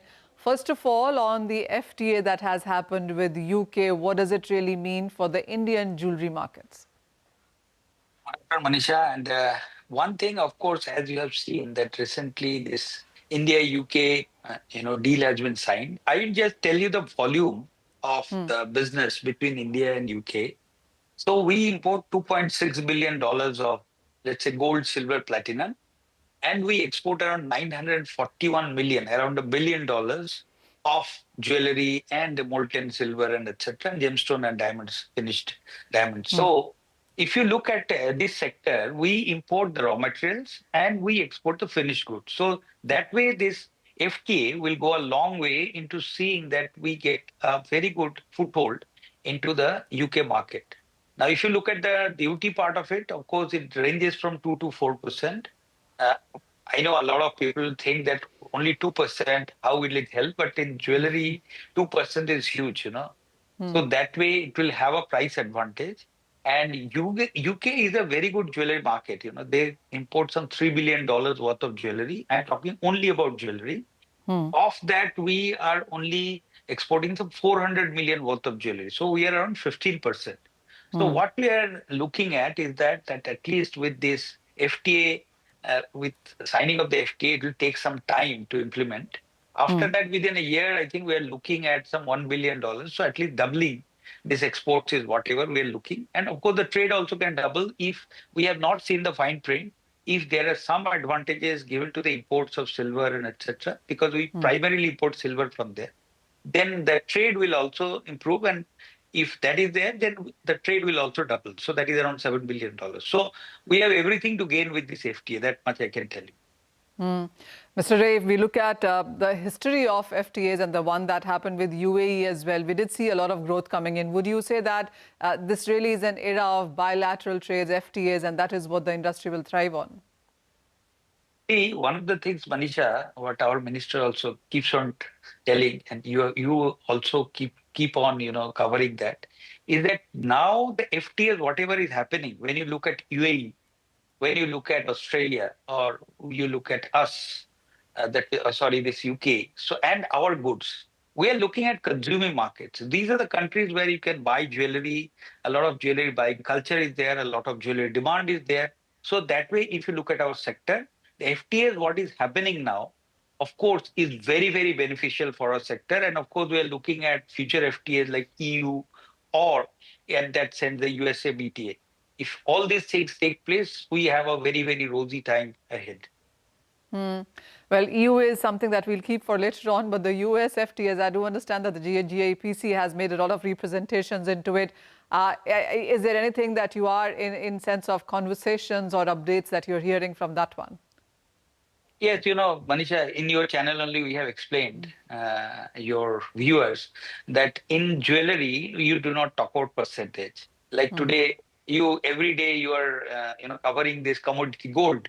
So if you look at the gold, if 1%, yesterday only we are calculating 1% relief in import duty of gold means around, if it is 100 tons, it is 1,500 crores or 1,000 crores. And if it's 200 tons, 2,000 crores. So this percentage, I am just breaking it down for your viewer that how much it matters, percentage. So if in US the percentage 10% or 26%, whatever is being talked about in the reciprocal tariffs, this will be a huge blow to the industry if it remains like this. So we are very hopeful that BTA will give us some leverage there. And as we have always argued, and we are arguing with our government, and I understand they have also argued with the US government that diamonds are raw material for the US jewelry manufacturing industry also. So if they want their manufacturing to grow, that is one segment they should not tax. And we are very, very hopeful that, of course, at least the diamond gemstones and lab-grown diamonds, all these, the finished cut and polished, these stones will not attract any duty. We are also working on jewelry. We have given the government the threshold that anything more than 10% import duty, now it is 6%, will be very, very harmful for the segment, because the jewelry exports also is growing very, very robustly. If you have seen now, we are constituting around 20 to 25% of total jewelry imports in US. So that way, we are looking very hopefully, because what we understand that everybody, including their Treasury Secretary is telling that within a month with India, they'll be signing. And if it signs and if our sector is within that, and if whatever we have called to the government, if it happens, it's at least after this UK, there's a bonanza for us. All right. I also want to talk to you about the month of April, where we've seen stronger numbers come in sense of exports, the diamond jewelry exports, that is. Do you see it sustaining, and how would you analyze those numbers? What countries, and how has the month of April been? Because the first quarter was not so great, but the second quarter at least has started well. Yes, as we have told you that, we were recovering very well in the second quarter. Then this US tariff came. And you have seen, I think, again, you have only reported, and we have also, informed you that the first 4 days of April, there is huge exports have happened to US because of this tariff thing. And we understand that the type of exports also happened. So in April, you should divide into 1 to 4th April and then rest of April. Okay. So that way, of course, April has shown good numbers. But what we understand is that these numbers are due to this US tariff. But if something does not happen, we are not very, very hopeful, because US, nothing is moving now. Nobody is importing, not only India, nowhere in the world, because in the US also, the retailers and jewelers are waiting and watching that where ultimately this tariff will land, because US is negotiating with so many countries. So they are waiting, because they do not want to put in their money and then they will not get back those money. So whatever they've imported, I do not think that US, a lot of imports are now happening. So May will not be good if a decision will not come from US. So that much I can tell you, that if the decision is not there, May will not be good. Oh. Okay, all right, Manisha. Thanks very much for joining in and taking us through that conversation. Well, with that, it's also a wrap on Halftime Report. Business Lunch will take all the action ahead.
Border tensions and mixed earnings keep stock prices in a range. Industrials and financials are eking out some gains, while FMCG, healthcare and auto stocks are the big drags. Mid-caps fare better.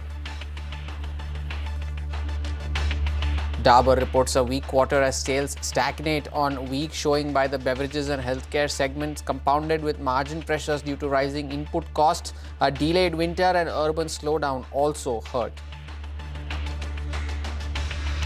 Voltas and Blue Star both report a weak quarter as household air conditioner demand cools down. Voltas also suffers losses in its projects vertical and loses market share in air conditioning units. Donald Trump writes on Truth Social that he will announce a trade deal later this evening with a big and highly respected country. Reports suggest that it is the UK, and this will offer relief to exporting automakers like JLR. The Tata Motors stock perks up.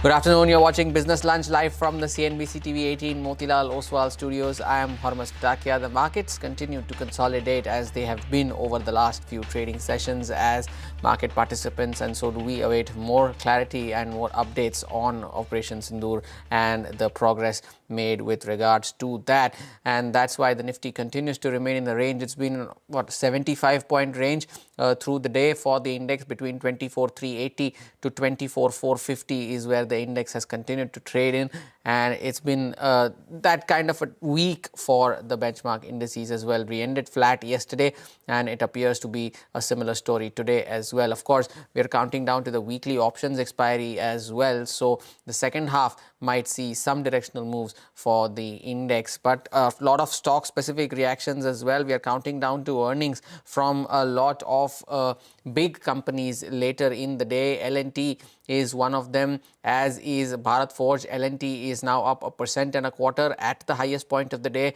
Also counting down to results from Asian Paints. So keep an eye out on that as well. Bharat Forge trading 0.6% lower. Numbers should be out anytime now. We'll hear from the management as well towards the close of the trading session. Asian Paints too remains on the edge ahead of its results. Titan is the other one that will be reporting results today. Of course, we have already heard from the management with regards to its business updates, but it'll be interesting to see the margin profile and the commentary on the current demand scenarios as well. So 1.25% higher on Titan, but there are a lot of earnings reactions as well. Neva Bupa continues to hold on to gains of around 10%. The apparel makers continue to surge. KPR Mills is now up 9% in today's session, among the top gainers on the Nifty 500 index. So good going for a lot of these broader market names. The index remains in a range, but it is specific stocks where the focus is on. And one such name is Tata Motors. It was the top gainer on the Nifty in yesterday's trading session. It has come off the highs of the day,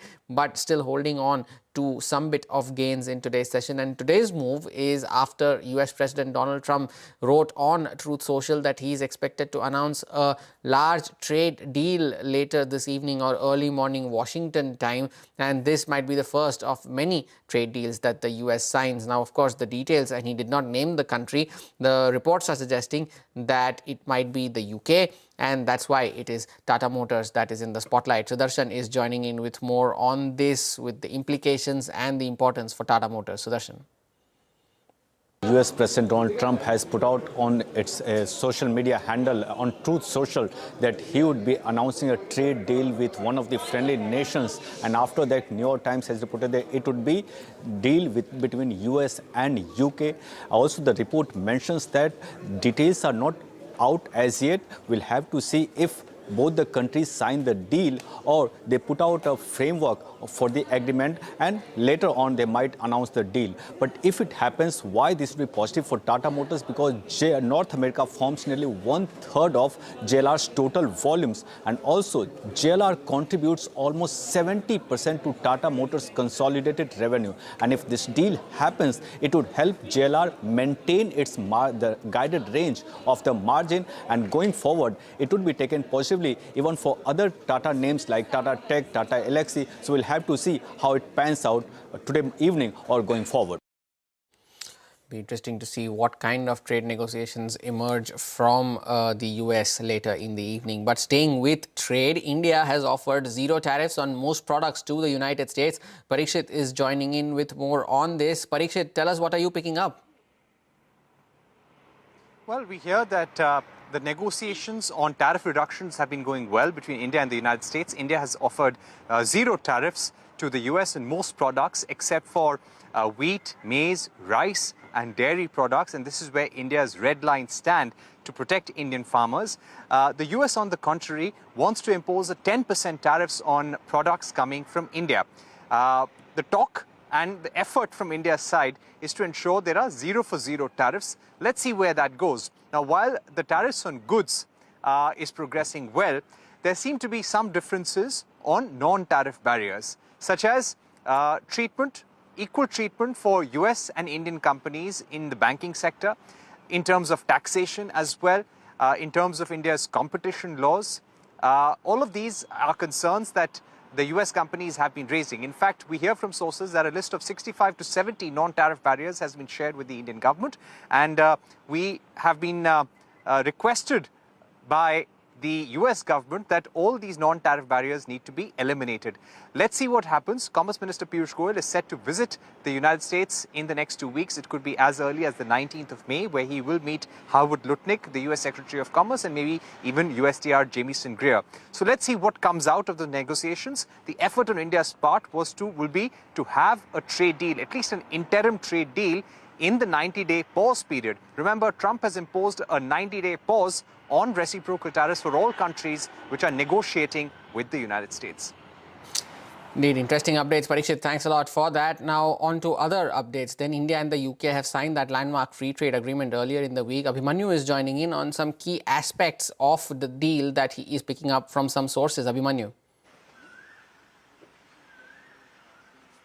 Well, government sources have clarified on several aspects on the India-UK free trade agreement, which has already been signed. Now, speaking of work visas, there was a demand from India's side to provide work visas to Indian students. However, that demand was dropped in lieu of the British side dropping the demand for entering legal services in India. Now, the issues, both these issues, be it the British entry into legal services in India, and on the other hand, work visas for Indian students in the UK would have been sensitive issues on both the sides, so sensitivities were respected. Also, on the issue of liquor and the reduction in tariffs, there has been an assurance which has been given by government sources that there will not be any adverse impact on the Indian domestic industry, since the tariff reduction would take place in a gradual and phased manner over a period of 10 years, and also after a decade there would be 40% tariffs which would still remain in place. Also, the issue would possibly bring in more FDI and would make India's liquor sector more attractive to FDI as per government sources, and they have also said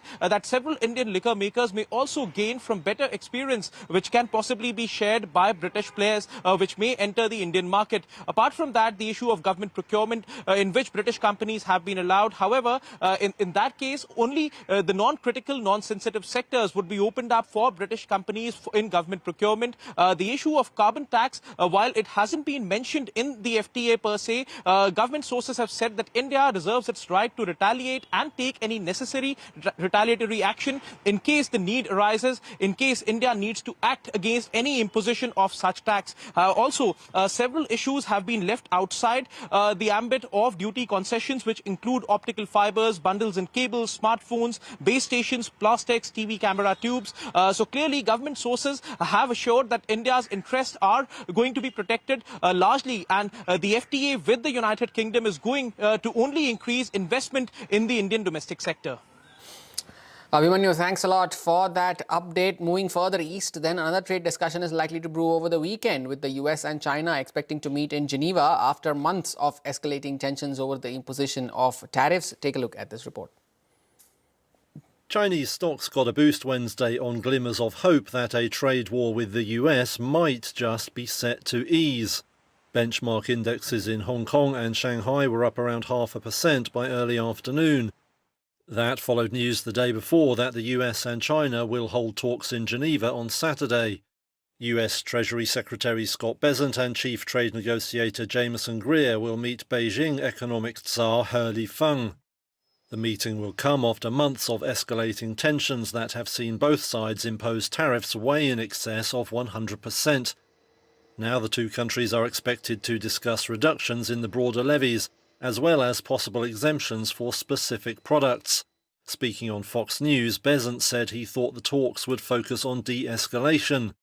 Appearing earlier Tuesday in Congress, he said no negotiations were yet underway with Beijing, but raised hopes of deals with other countries. I would think that perhaps as early as this week, we will be announcing trade deals with some of our largest trading partners. They have come to us with very good offers. However, Trump himself sent a slightly different message, saying he would review any potential deals over the next 2 weeks before deciding which ones to accept. Chinese officials confirmed the country would re-engage in talks, while also warning there could be no deal if there was any attempt at coercion. Beijing has previously said it would never kneel to what it has called US blackmail. But economists predict the trade turmoil could sharply cut global growth, ramping up pressure for some kind of agreement. Analysts at Japanese bank Nomura have predicted the tariff wars could cost China some 16 million jobs. Well, interesting report. All eyes on the negotiations that might take place over the weekend between the US and China. Take a short break. On the other side, we'll bring you all the updates on Operation Sindoor and the all-party meeting that concluded just a short while ago.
Welcome back. India remains on high alert a full 24 hours after Operation Sindoor destroyed 9 terror sites in Pakistan. Parikshit is joining in with all the updates along the India-Pakistan border. Parikshit. Well, yes, the military operation by the Navy, the Air Force, the Army continues. We are looking at very intense drills that are taking place at the LOC, at the international border.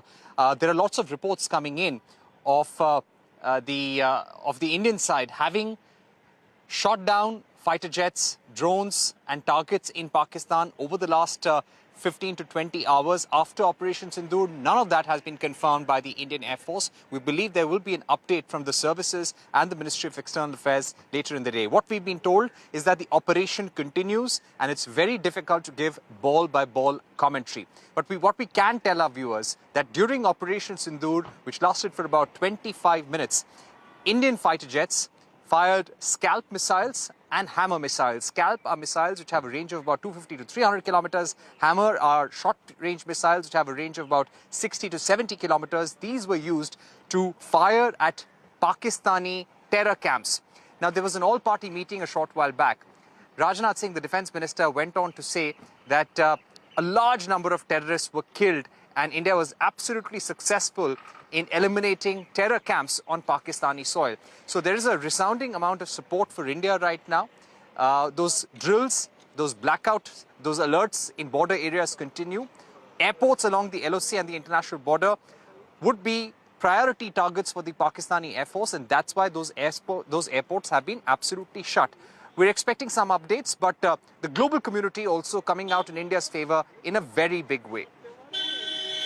Thanks a lot for that update, Parikshit. And staying with this, the Union government held an all-party meeting to update political parties on Operation Sindoor, which had targeted 9 terror sites in the Pakistan-occupied Jammu and Kashmir and in Pakistan. BJP President JP Nadda, Leader of the Opposition Rahul Gandhi, Congress President Mallikarjun Kharge and Home Minister Amit Shah are at the meeting, which was chaired by Defence Minister Rajnath Singh.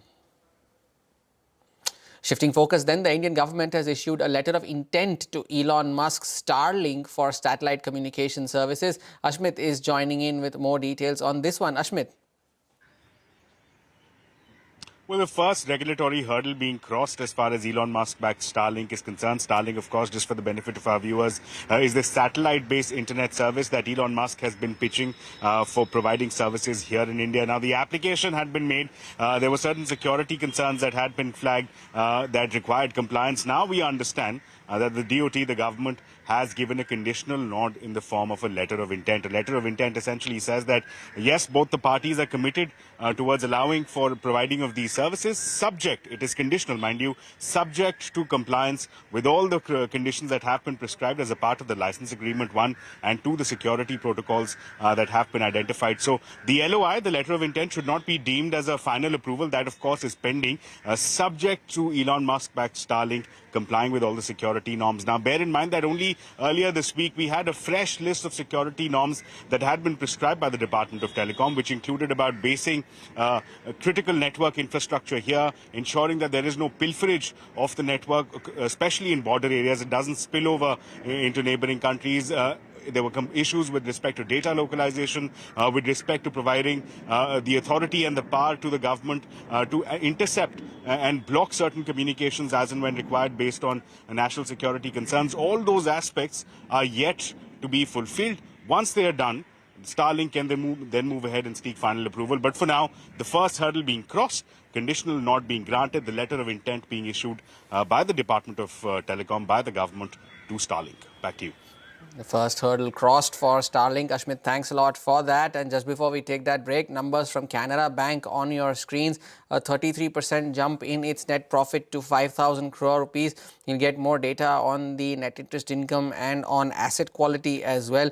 Be interesting to see how Canara Bank's slippages and the write-offs have turned out during the quarter, as we experienced during the numbers reported by its peer lenders, be it Bank of Baroda or Punjab National Bank. Both of them had reported a rise in their slippages as well as their write-offs for the quarter on a sequential basis. So it'll be interesting to see what kind of numbers does Canara Bank deliver. We'll be awaiting that investor presentation shortly. But for now, the stock has seen a sharp surge after the numbers, and the net interest income though is down 1.5% on a year-on-year basis. So in line, similar to what Bank of Baroda had reported a decline in its net interest income, Canara Bank too has seen a fall in its net interest income. The profitability jump, of course, is courtesy of a higher other income. 5,217 crore was the other income in the base quarter. This time around, that number is 6,350 crore. So a substantial jump in its other income, and that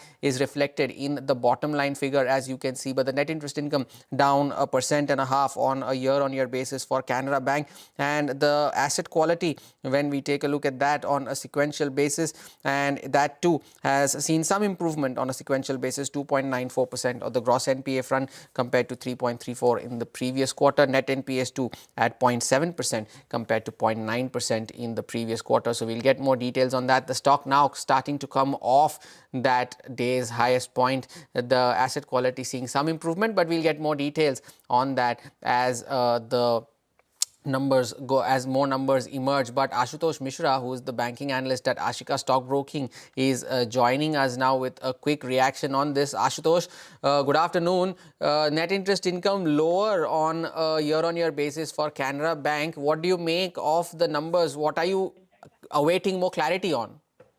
So one thing which is getting clear, especially that the first rate cut came in the month of February, and when we look at the public sector banks, especially, they are very transparent in passing off this to the end customer use, and that's why what we are getting is that it is start getting reflected in their net interest NII lines in this quarter itself, whereas for the whole banking sector that will get more reflected for the in a first quarter result out there.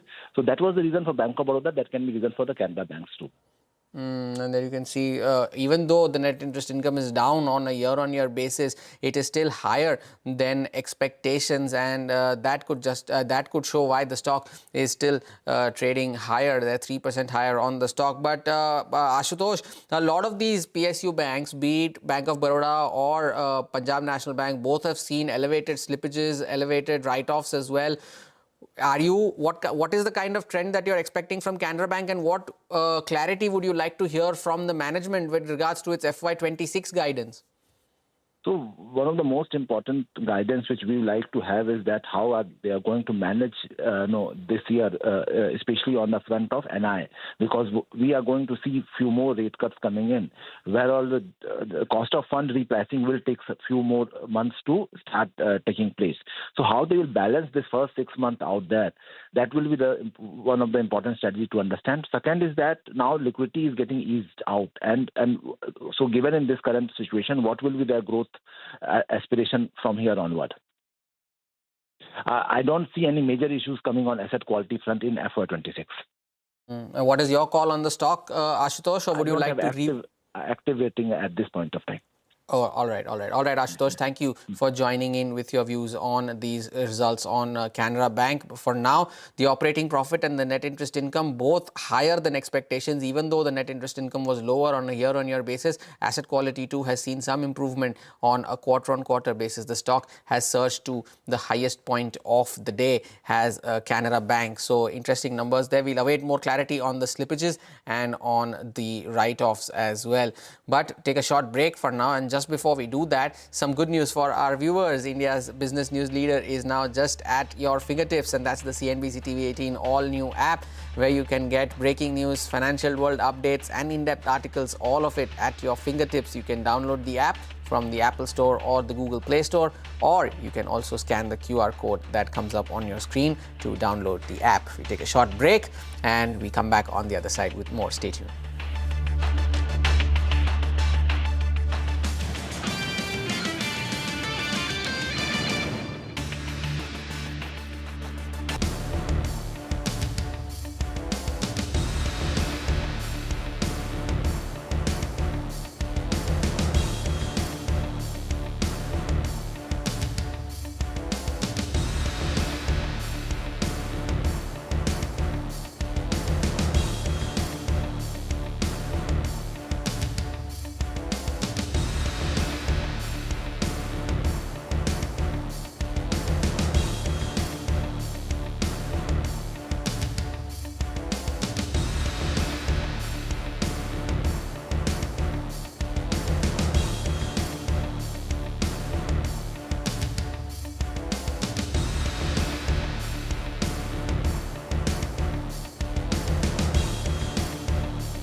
To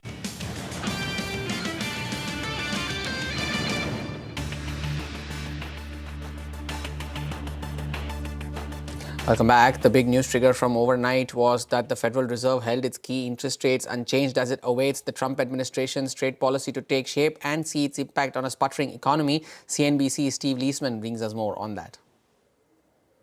Fed officials maintained their holding pattern for monetary policy at that May meeting and suggested they could be on hold for a while longer until the fog from the economic impact of tariffs and other fiscal policies clear up. The Fed said in its statement that, as Melissa said, the risk of both higher inflation and higher unemployment had risen. That's the stagflation problem. Even while the economy continues to expand at a solid pace, unemployment is stable at a low rate and inflation somewhat elevated. Asked whether there had been any progress on the Fed figuring out which side of the inflation unemployment mandate it would most likely need to address, Fed Chair Powell said, still too early to say. I don't think we can say, which way this will shake out. I think there's a great deal of uncertainty about, for example, where tariff policies are going to settle out, and also when they do settle out, what will be the implications for the economy, for growth, and for employment. I think it's too early to know that. So, ultimately, we think our policy rate is in a good place to stay as we await further clarity on tariffs.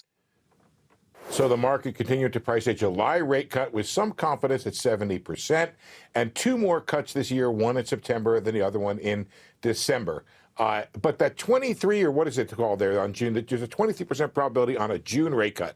That shows the market hearing the Fed loud and clear. June is still too early to know how monetary policy should be steered amid the profound changes and uncertainty that's coming from President Trump's tariff. Important remarks there from Fed Chair Jerome Powell. By the way, the flash on your screen, the Pakistani Stock Exchange has halted its trading as the frontline index has declined 7% in today's trading session. Remember, the index was down 3.5% yesterday as well. So it's a 10% drop that you have seen over the last 2 trading sessions for the Karachi Stock Index, and trading has been halted over there. As you can see now, a sharp fall, as you can see from the highs. Trading halted at the Karachi index. But sticking to the Fed, Jerome Powell also stated that he and the committee remains committed to the dual mandate of goals and will have time to take appropriate action as and when the economy develops. My colleagues and I remain squarely focused on achieving our dual mandate goals of maximum employment and stable prices for the benefit of the American people. Despite heightened uncertainty, the economy is still in a solid position. The unemployment rate remains low, and the labor market is at or near maximum employment. Inflation has come down a great deal, but has been running somewhat above our 2% longer-run objective. In support of our goals, today the Federal Open Market Committee decided to leave our policy interest rate unchanged. The risks of higher unemployment and higher inflation appear to have risen, and we believe that the current stance of monetary policy leaves us well positioned to respond in a timely way to potential economic developments. With that, we call time on this edition of Business Lunch from me and the team that put this show together. Thank you so much for watching, but don't go anywhere because we are tuned in for an exclusive conversation with World Bank President Ajay Banga on the other side.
Good afternoon and welcome to Midcap Radar live from the CNBC-TV18 Motilal Oswal studio. I am Vamakshi Doria and with me is Vivek Iyer. Vivek, it's expiry day, final 120 minutes of trade, and it's another session of range-bound action as far as the frontline indices is concerned. Even when we look at some of the broader index as well, the Nifty mid-cap, in fact, had been outperforming over the past week. But today, the index is down nearly 0.4%, and this is, in fact, an underperformance as compared to the fall that we're seeing on the Nifty. The Nifty, as of now, is trading with a cut of 0.2%. The Bank Nifty, on the other hand, that continues to surge higher, up almost 0.3%. As far as some specific stocks are concerned, pull up the charts for Gokaldas. Yesterday, of course, the stocks were in focus on the back of the free trade agreement between India as well as the UK. Today, the stock is, surging higher in trade, up almost 7%.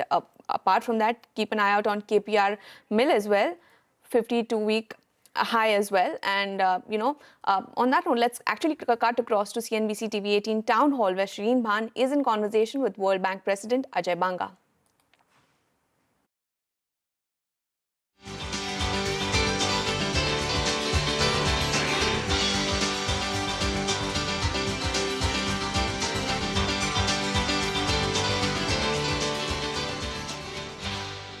Hello and welcome to this very special edition of the Global Dialogue. I'm Shireen Bhan. Let me try and introduce my guest to you today. In his own words, he's a made-in-India product, having gone through the Indian education system, started his career at Nestle, worked at Pepsi, Citi, and then spent over a decade at MasterCard, and then has made a very unusual turn, taking over as the president of the World Bank Group.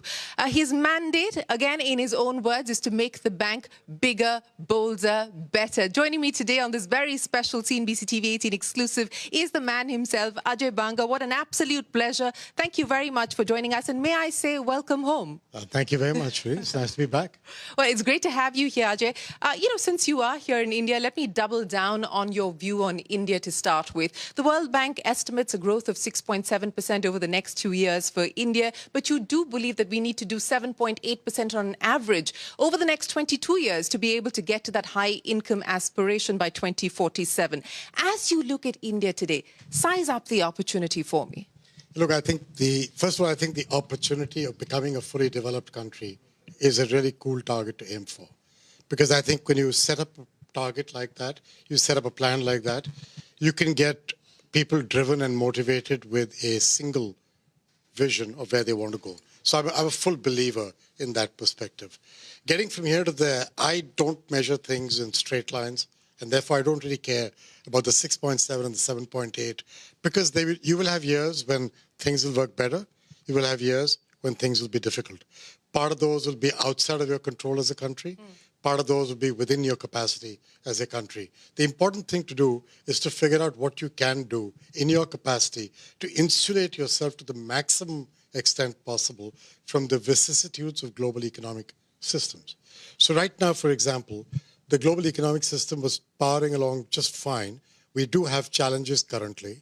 People believe that those challenges caused by a change in geopolitics, by the circumstances around tariffs, could create a slowdown. No one's been able to show that yet. Because if you look at the US numbers, they're still powering along. So I think you've got to try to take this one step at a time rather than read too much into any one direction. So you don't believe we're heading into a situation where global growth is going to be impacted severely on account of the tariff uncertainty and the possibility of a recession in the US? But I think those are all possibilities, probabilities.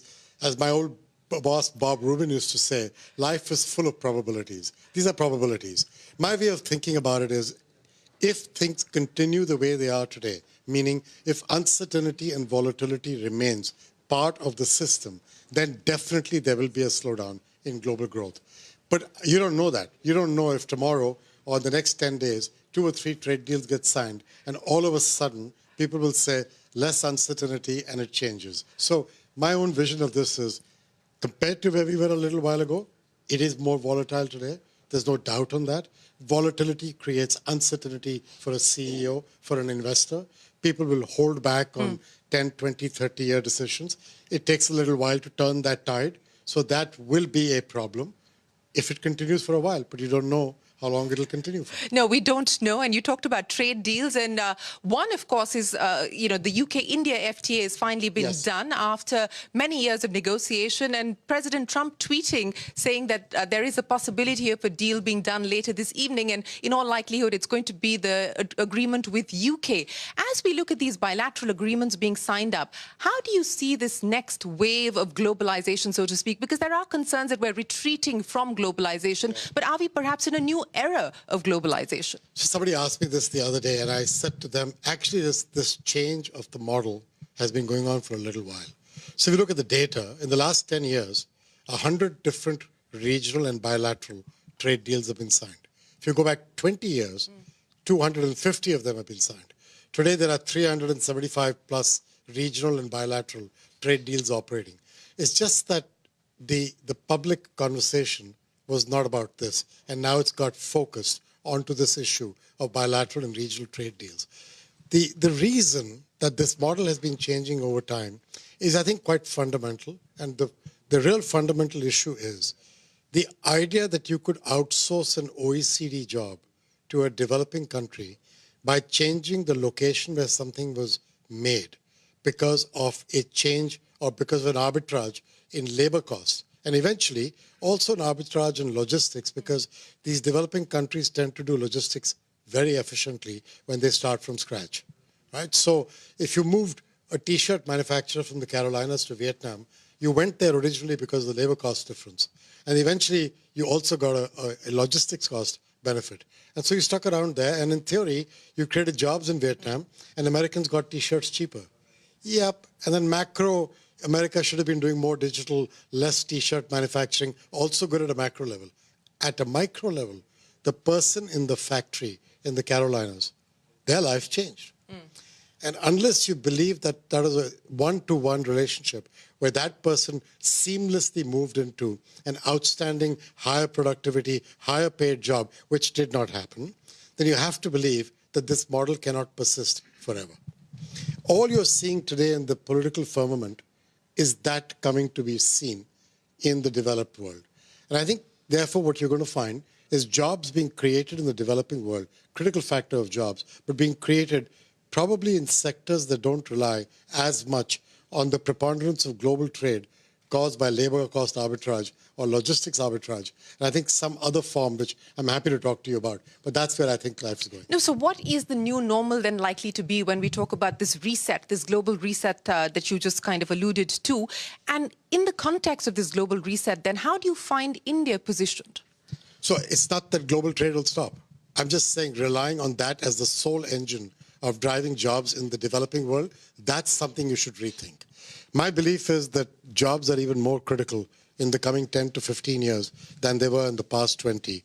And that's because if you look at the demographic numbers in the world, the emerging markets are going to have 1.2 billion young people coming through the pipe to become eligible for a job in the coming 10 to 15 years.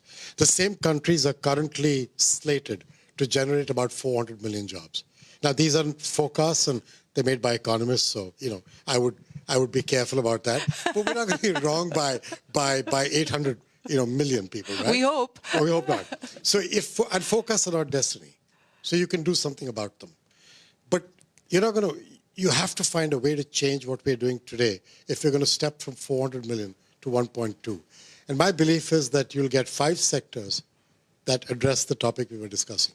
That'll help to create these jobs. The first is infrastructure. It's construction, but then what it enables.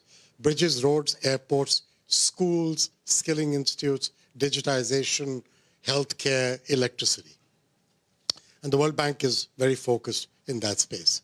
The second big sector is agriculture as a business. I think the phenomenon of smallholder farmers and their children not wanting to be a farmer, selling off their property, thinking they're rich, and 4 years later ending up as urban poor is a very poor outcome of development. That's not the way to get it done. We have to find a way to get smallholder farmers' children to feel that this is a productive opportunity for them as well. That requires an example like Amul to be repeated many times over in many countries. Cooperatives that enable you to access better techniques, better technology, better growing better fertilizer, better seeds, better water systems, better prices for your produce.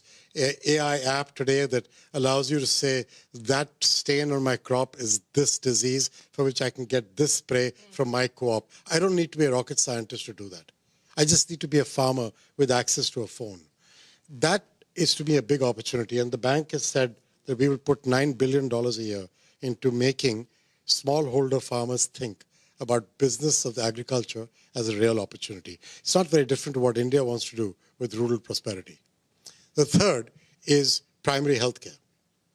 So obviously a healthy labor force is important, but actually what you'll do with the right primary healthcare systems is you will create jobs for nurses and medical diagnostic readers and technicians. You'll create a job for PPE manufacturers. You'll create jobs for pharmaceutical manufacturing. You'll create jobs for midwives.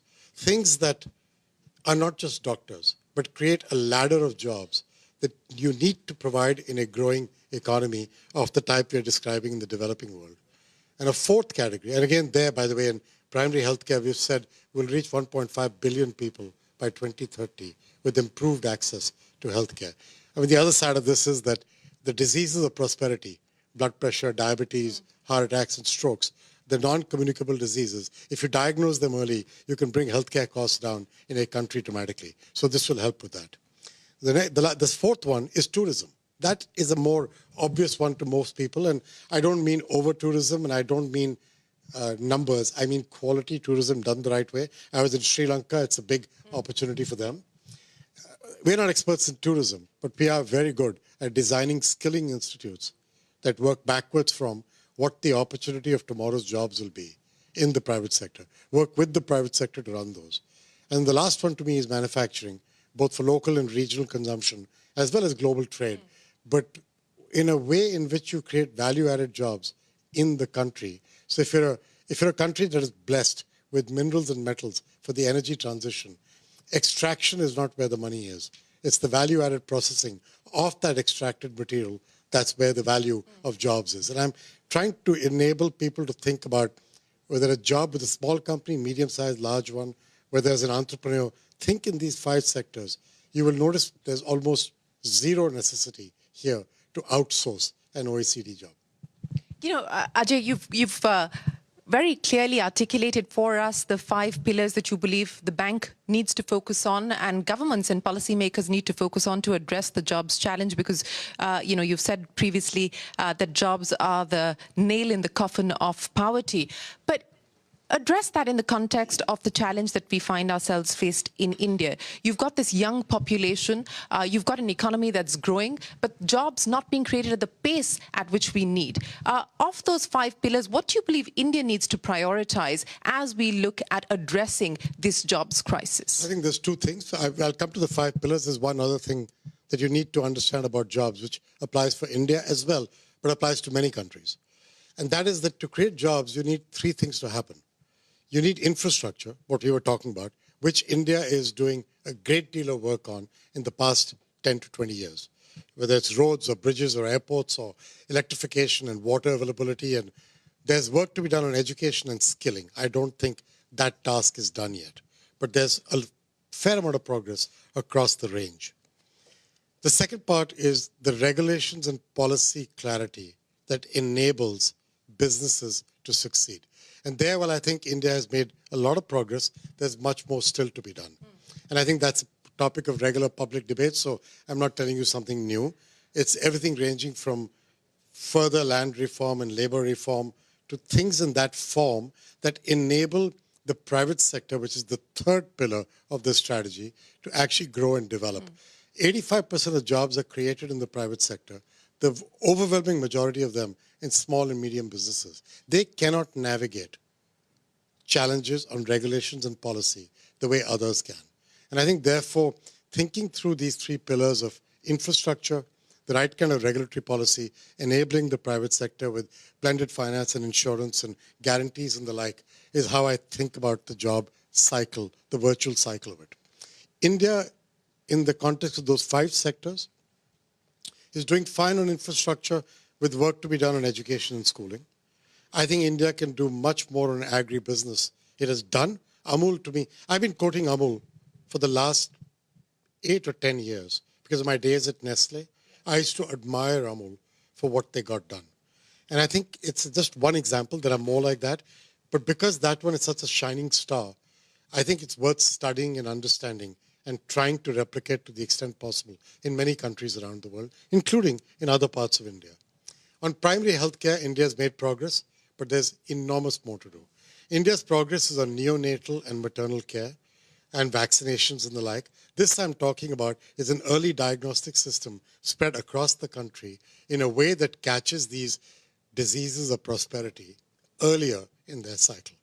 And in the process, you'll also catch pandemics earlier while also creating jobs. There's work there. India's tourism, much improved from earlier. But if you look at the numbers of tourists that come to India, just remember to keep it in context. New York City gets 62 million a year, just so we know what we're talking about. London gets 64 million. Paris gets 64 million. So India, with its culture, beaches, mountains, history, food, shopping, fabulous people, I mean, there's much more that we can do here. It starts with the infrastructure and works its way through. Manufacturing is the one that India is very focused on as well. And I think you guys are making enormous progress with things like what you're doing for Apple. And the circumstances around the geopolitics now means that actually India could stand to pick up some more benefit from there.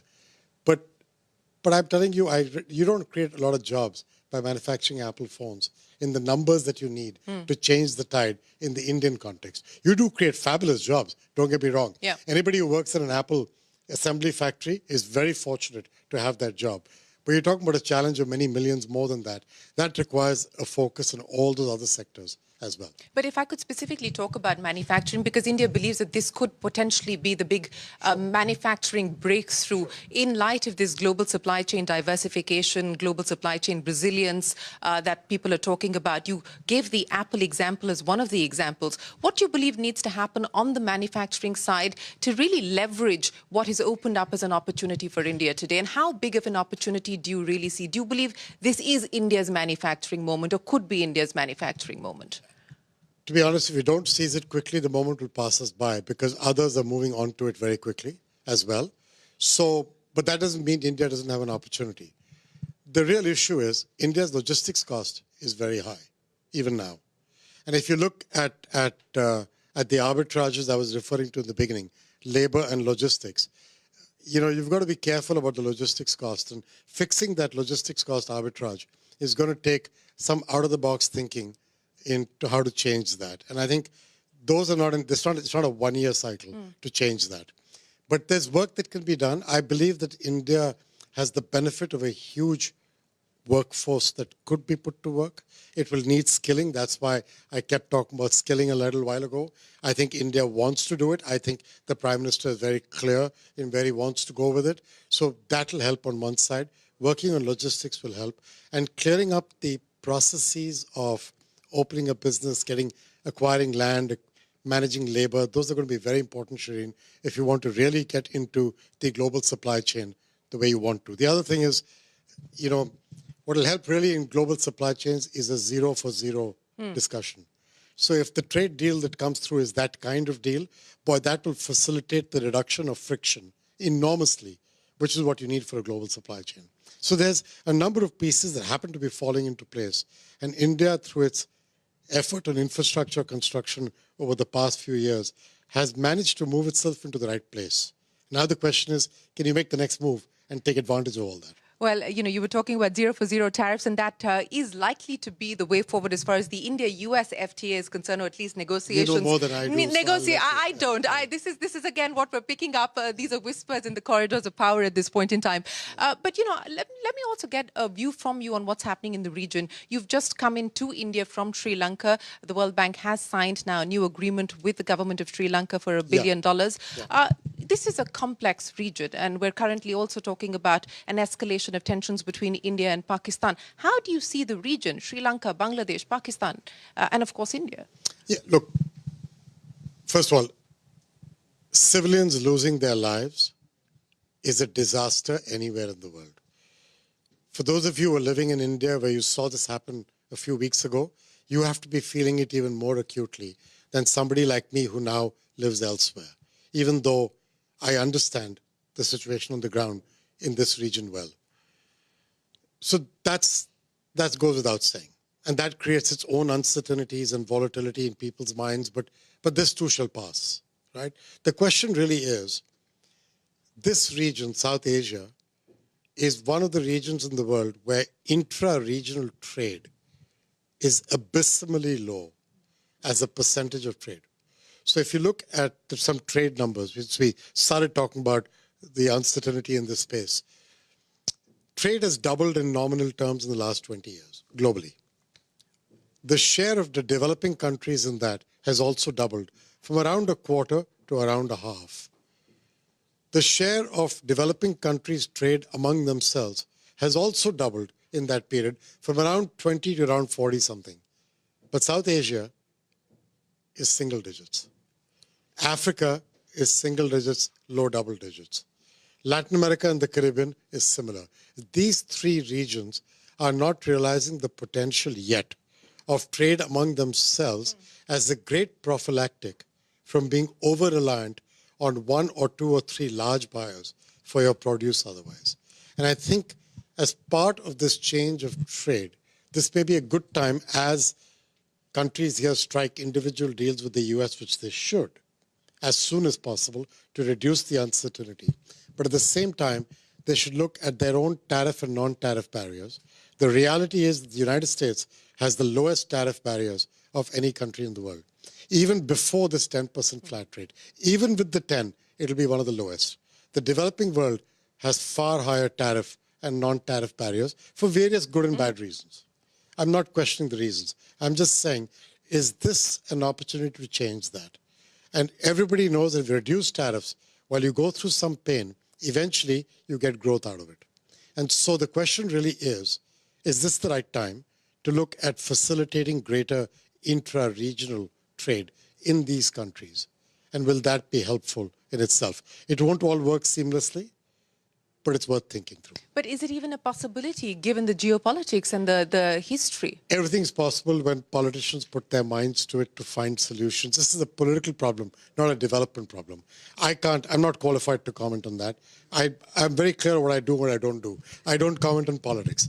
But I will say the economic opportunity to me is enormous. And, take, for example, electricity. If I know that the Prime Minister has thought about this a few times, which is to think about connecting the electricity grid across at least some of these countries. And you don't have to do everything across all of them. You can pick some where there is a commonality of thinking. That would be enormously beneficial. Even Sri Lanka and India connecting an electricity grid could be enormously beneficial. And so intra-regional trade of all types is generally a good thing to explore. Well, speaking of inter-regional connectivity, trade, let me ask you about the Indus Water Treaty, because India has decided to suspend the Indus Water Treaty at this point in time. The World Bank, in fact, has been a facilitator of the Indus Water Treaty going back to 1960 when it was inked. Have you heard from the Indian government? Is the World Bank planning to intervene in any form or fashion on this issue at this point in time? No, I've not. The treaty is not suspended. It's technically called something in abeyance, is how the Indian government worded it. There is no provision in the treaty to allow for suspension, the way it was drawn up. It either needs to be gone or it needs to be replaced by another one.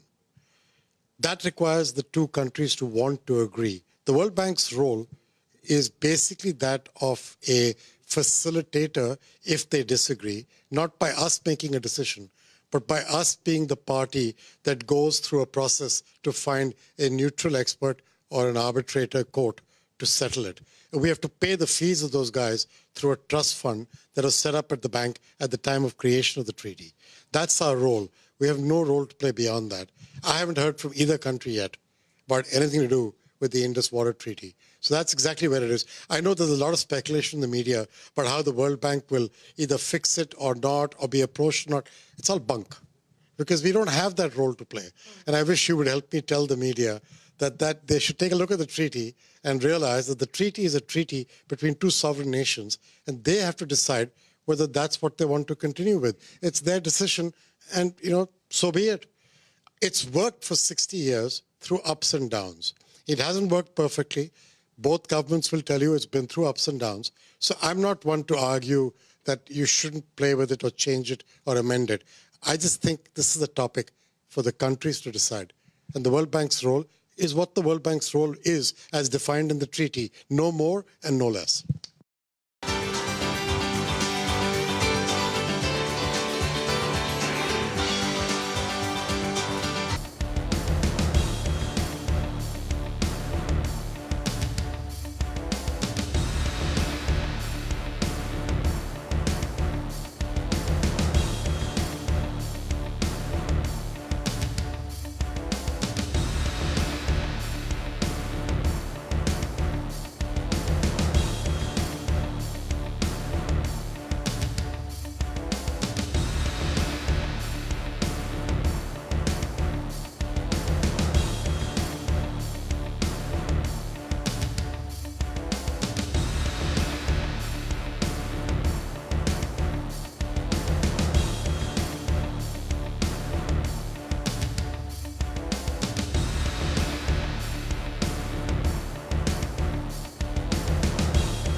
Hello, good afternoon. Welcome to MF Corner on CNBC-TV18. I'm Vinny Motiwala and thank you so much for tuning in. Now today what we're going to be doing is something very exciting, and this is the first time we're doing it here, is Know Your CIO, where you're investing. What are their thoughts? What are their strategies coming in? And today for that, we have Harsha Upadhyay, Chief Investment Officer at Kotak Mahindra Asset Management Company, to help us decode some of these winning strategies that they follow in terms of investing in mutual funds, navigating through risk, especially in a volatile market, and a lot more in terms of their strategy. Harsha, thank you so much for joining in with us this afternoon. It's a pleasure having you on the show. And will be interesting to know what your thoughts and strategies are over these years and what do you follow as well. So Harsha, let's get started with it. Firstly, I just want to start by knowing in terms of how would you define your core investment philosophy that is there at Kotak Mahindra AMC, and how has it evolved over the years when you are managing such diverse funds, whether you look at the Flexi Cap Fund, Equity Opportunities Fund, ELSS Fund? So what are the strategies that are there? What is your philosophy that you follow? Good afternoon, Vinny. As far as our core investment philosophy is concerned, it hasn't changed over a period of time. We have shown a lot of discipline to follow the same investment strategy, investment philosophy over a period of time, all through different market cycles. Our investment philosophy is growth at a reasonable price or reasonable valuations, one can say. Our portfolios will be tilted towards growth stocks, but we don't want to overpay for that growth. So we are always conscious of the valuations at which some of these businesses are being traded in the market, right? And it's also a combination of top-down sectoral overlay supplemented with the bottom-up evaluation of companies within those sectors. So it's a investment philosophy which has worked for us over a period of time, and we are continuing to stick with it. Absolutely. Keeping the discipline to follow the strategy as well. Conscious in terms of valuation is what you are maintaining as well. Top-down approach also in terms of specifically coming in furthermore in terms of sectors and stocks. Harsha, what are the key factors that you consider while constructing a portfolio, especially given that our Indian market is so dynamic? Then what is it that you should be keeping an eye on? What do you keep an eye out on? While the overarching philosophy is to look for growth stocks at reasonable valuations, we look at three important factors within that: business, management, and valuations. So BMV investment approach is what we follow. Within business, we try to look for businesses which are scalable in nature, which have proven business models, which have very good competitive advantage, and which are generally are throwing up reasonably a steady stream of cash earnings. In terms of management, we want to be aligned with those managements who care for minority shareholders' interest and who have vision for the company and who have the capability to execute that vision over a period of time. That's what we look for. And in all cases, the final filter would be valuations. And depending on the sector that particular business is operating in, depending on various other factors, some of them may be absolute, some of them may be relative. We look at a different valuation metric as well before taking the final decision on the investment. Absolutely. Valuation also is important while in taking in terms of the growth that is there. So that's the strategy they follow. Growth at a reasonable valuation, reasonable price, as well as knowing the business, management, valuations. BMV is what you mentioned as an investment strategy and an approach that comes in from your side as well as the fund side. Could you elaborate a bit more in terms of how would you balance, growth versus value stocks? How do you follow this strategy in your funds? Vinny, as I said, the strategy itself takes care of that balance because we are not really looking at just the growth stocks at any valuation. Usually, if you are a completely a growth investor, you tend to overlook valuations at certain points of time, which we don't want to do. Similarly, if you are a value investor, you will always be looking for value and you may miss some growth opportunities. So we want to be somewhere in the middle. And this is also less risky in our opinion because India happens to be a growth market and the growth is going to be there over a period of time in our market. And if your portfolio is tilted towards growth and if you have not overpaid for that growth, usually the risks in the portfolio would be a lot lesser is what we think. And the ups and downs that you face would also be much more manageable. So essentially, we look for compounding characteristics in businesses and essentially growth businesses. Right. Harsha, is there one golden rule or any rule that you follow for an investor who actually wants to build wealth through mutual funds? What is that one rule they should never forget? I would probably give three important things that an investor need to remember. Three important tenets of successful investing. One is asset allocation. Second is long-term investing. And third would be regular and disciplined investing. I think if you follow these three tenets, more often than not, you would be successful, is what I think. And every investor should try to keep this in mind. It's easier said than done, but I think this is what is going to help over a period of time.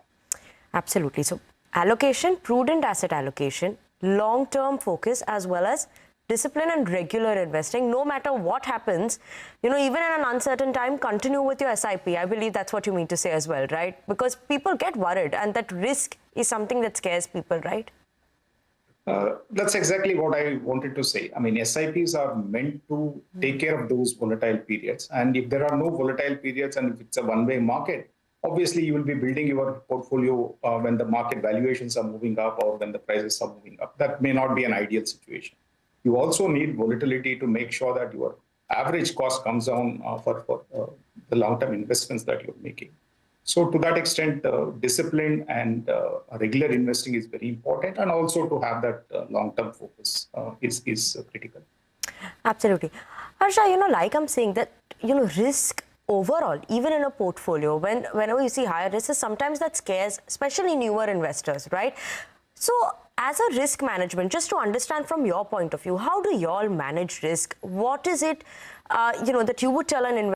And it's core of our investment philosophy as well. One of the first things that we look at is what kind of business that we are investing in. I mentioned to you in terms of what are the critical things that we evaluate when we are investing. We will never invest in any stock which is not under our internal research coverage. That's the first principle. So we want our research team to evaluate each and every business that we invest into. Later on, we also make sure that we manage funds in a particular way, which reduces the overall risk of the portfolio, given that markets are always uncertain.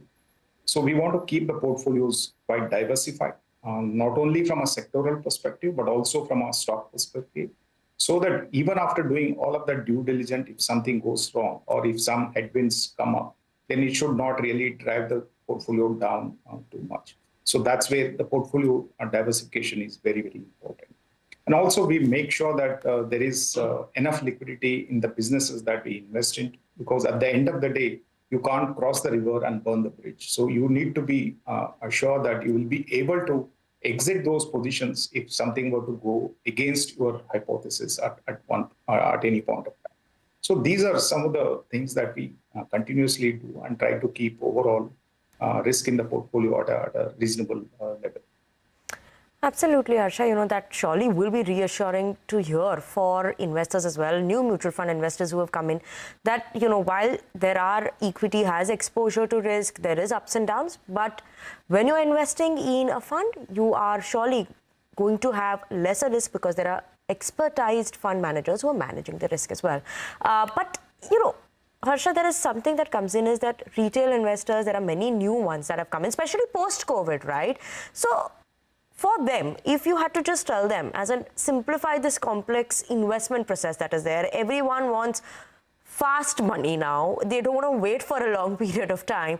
How would you tell them to build their trust for a long-term process? How would you explain this to them?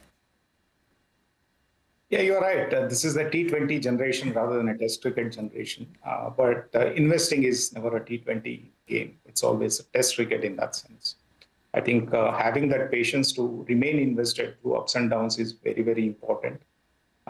My advice would be, again, to go back to those three investment mantras that I mentioned. Prudent asset allocation, because if you don't manage your asset allocation well, for example, if you keep chasing an asset class which has done very well or a segment which has done very well, there would be a point where the majority of your investments would be in that particular sector, in that particular asset class, etc. And if there is any headwind that comes up or if there is a concern with that asset class, then a large part of your portfolio would be under risk. So asset allocation is very, very important. The second, I would say, is having that long-term focus. Because what are you doing in equity investing? You are essentially investing in businesses, right? No business can keep giving you profits every day, every month, every year. Right? There will be ups and downs.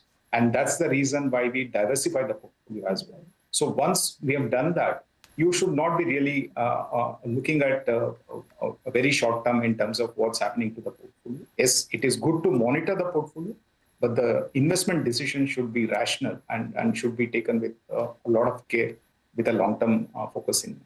And finally, the investment discipline that you need to have. Just like the portfolio managers need to have investment discipline, the retail investors also need to have discipline in terms of staying put with their investments despite volatile times. I think that's what gives you larger wealth creation opportunities over a period of time. Absolutely, Harsha. Surely noting down all those points, and viewers, you all should also note that down. If you all are investing, while we are a T20 generation, we should maybe start looking more at Test cricket as well. And long-term investment is the strategy maybe to follow instead of just looking at quick gains. But on that note, viewers, we're going to slip into a very short break. We'll continue this conversation after the break as well. So stay tuned in.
Investment strategies, how do they steer through risk? How do they manage the volatile times? And that's what I want to come to, Harsha.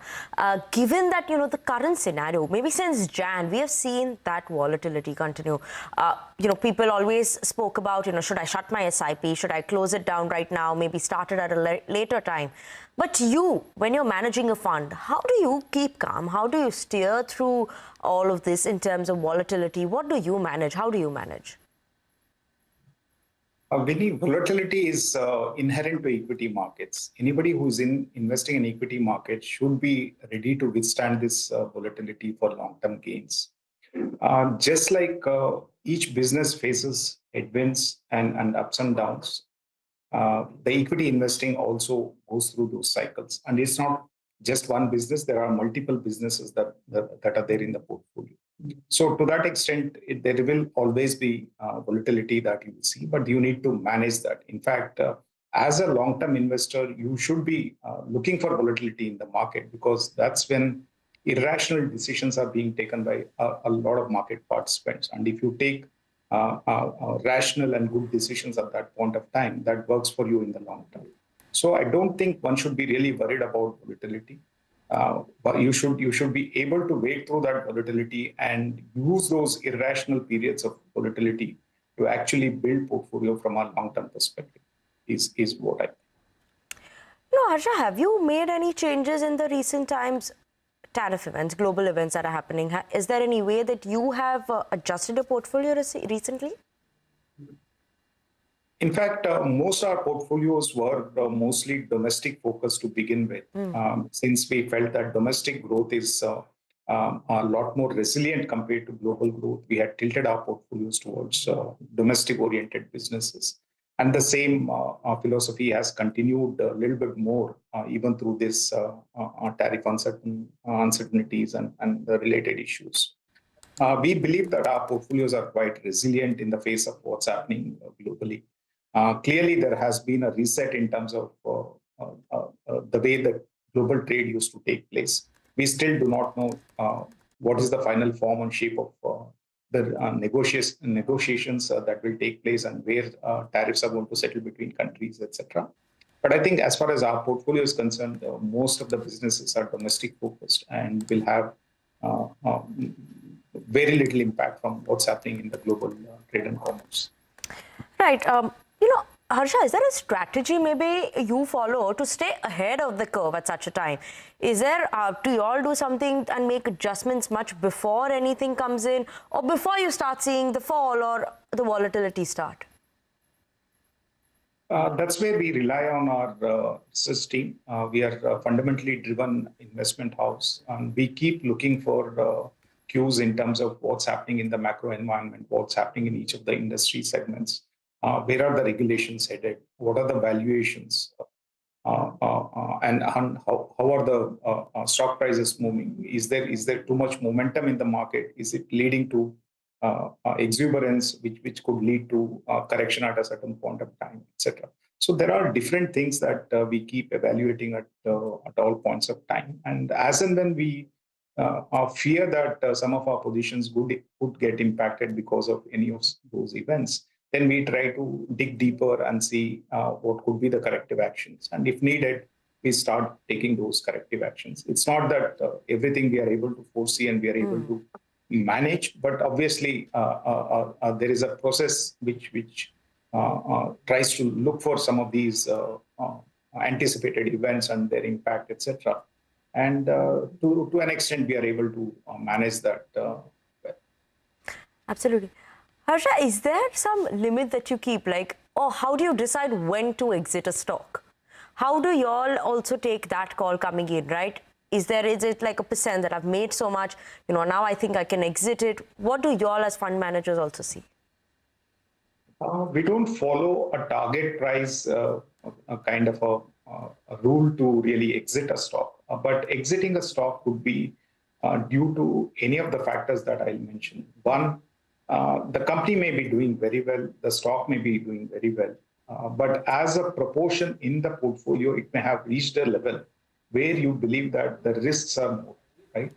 For example, if you had taken a position at 2% of the fund, and if you felt that up to 4% is what your risk limit allows, and then as the company starts to do well, as the prices move up, the position may have become more than 4% at one point of time. Then it may be a great company and still doing very well, but from a portfolio perspective, it may not be prudent to keep that at a higher weightage. So you may try to trim that. That's one reason to really look at exiting. The second reason could be that there is a better relative opportunity because the valuations of something that is already in the portfolio has moved up, and you kind of see something better on a relative basis elsewhere in the market. So you try to exit or moderate and get into the other one. The third could be simply you have gone wrong on a particular thesis, and you need to correct that, and you will exit that even without the first two conditions. So it can be any of this. Absolutely. Thanks for listing that out for us. Harsha, you've spent so much time in this industry as well, different AMCs. You've seen so many cycles come in as well. What has been your biggest lesson as a CIO, maybe handling a fund or even on a personal level? I think clearly there is no shortcut to success. I think we have to keep working with discipline and make sure that we remain calm whenever there is volatility in the market. It's easier said than done. And that's what finally differentiates some of the investment calls that you take, which sometimes go against you, which sometimes go work for you. But ultimately, I think it's the investment discipline that helps you wade through all of this. Absolutely. Investment decision and discipline is what makes you pass through your time as well. No shortcuts in success is something that one should follow. Asha, is there any book that has, enhanced your investment journey or, helped guided you through the time as well? If there is one, if you could highlight one for us. I think one of the books, which is a very, very popular book, which also happened to inspire me when I just started my career, was One Up on Wall Street. I think this is a book anybody can read and understand. It's very, very well written and tries to give you how investment should be made, how it should be evaluated, and how it helps you in terms of long-term wealth creation. I think that book, although I read it many decades back, it's something that inspired me in the investment field. Okay. Is there a typical myth that you have heard about mutual funds? that, you would like to bust on the channel right now and you would like to tell the viewers, no, this is not true? I think one of the myths that are there, that's there in the market is to look for passive funds in the fear that active funds can underperform, right? Right. If that is the starting point, I would say that it's a completely a wrong starting point, because the passive funds by design will always 100% of the times underperform their respective benchmarks.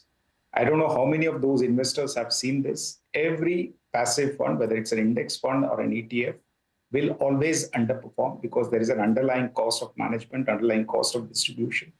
There are also other costs like impact costs, rebalancing costs, etc. So while it is designed in theory to go in line with the respective benchmarks, it always underperforms. Whereas the active funds can underperform, can also outperform. So if you are going into passive funds, you are actually closing the window of opportunity for positive outperformance. But in case of active funds, at least you are keeping that window open. Whether it happens or not, no one knows. The outcome will only tell you. But at least you are keeping that option. Okay. Harsha, just the final one coming from me is, if you're investing your money today, top 3 considerations that you would look at while picking a fund. See, I think clearly the same things that we discussed all through this. I think one has to be really okay with the investment philosophy that a fund house carries forward, right? For example, if you are a very conservative investor and if the fund house philosophy is to invest on momentum, then there will always be a dissonance. So, right? So in that sense, whatever is your investing philosophy, that should be more or less similar to investment philosophy of the fund that you are investing in. Then there will be less dissonance and probably you will continue for a longer period of time. Second is the investment team and the stability and its expertise in the investment field. I think that's very, very important, because all of the decisions that you see in terms of the portfolio construction is being aided by this particular investment team. And if it's a stable team, if it's a coherent team, if it's an experienced team, obviously there are benefits that you gain from that team. And the final thing is what kind of a fund that you want to invest into.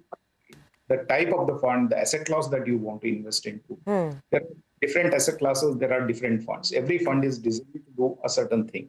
It may not be able to do well in every scenario, but there are different funds for different. That's something that you need to keep in mind. Absolutely. So Absolutely, Harsha. 3 rules mainly one should keep an eye out on in terms of the philosophy while picking up the fund as well. But Harsha, thank you so much for joining in with us this afternoon, helping us understand what strategies and philosophies you all follow at the fund as well. Thank you so much for joining in with us. And thank you so much, viewers, for tuning in to MF Corner on CNBC-TV18. Up next, you have Closing Bell, so don't go anywhere.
Go beyond market headlines to understand the reasons for the day's movers and shakers.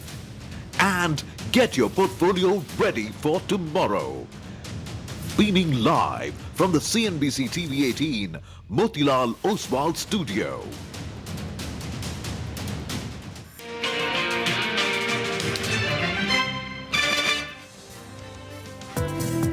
15 civilians have been killed on the Indian side, over 40 injured. A bit of a mixed opening is what we've seen coming in. Despite heightened uncertainty, the economy is still in a solid position.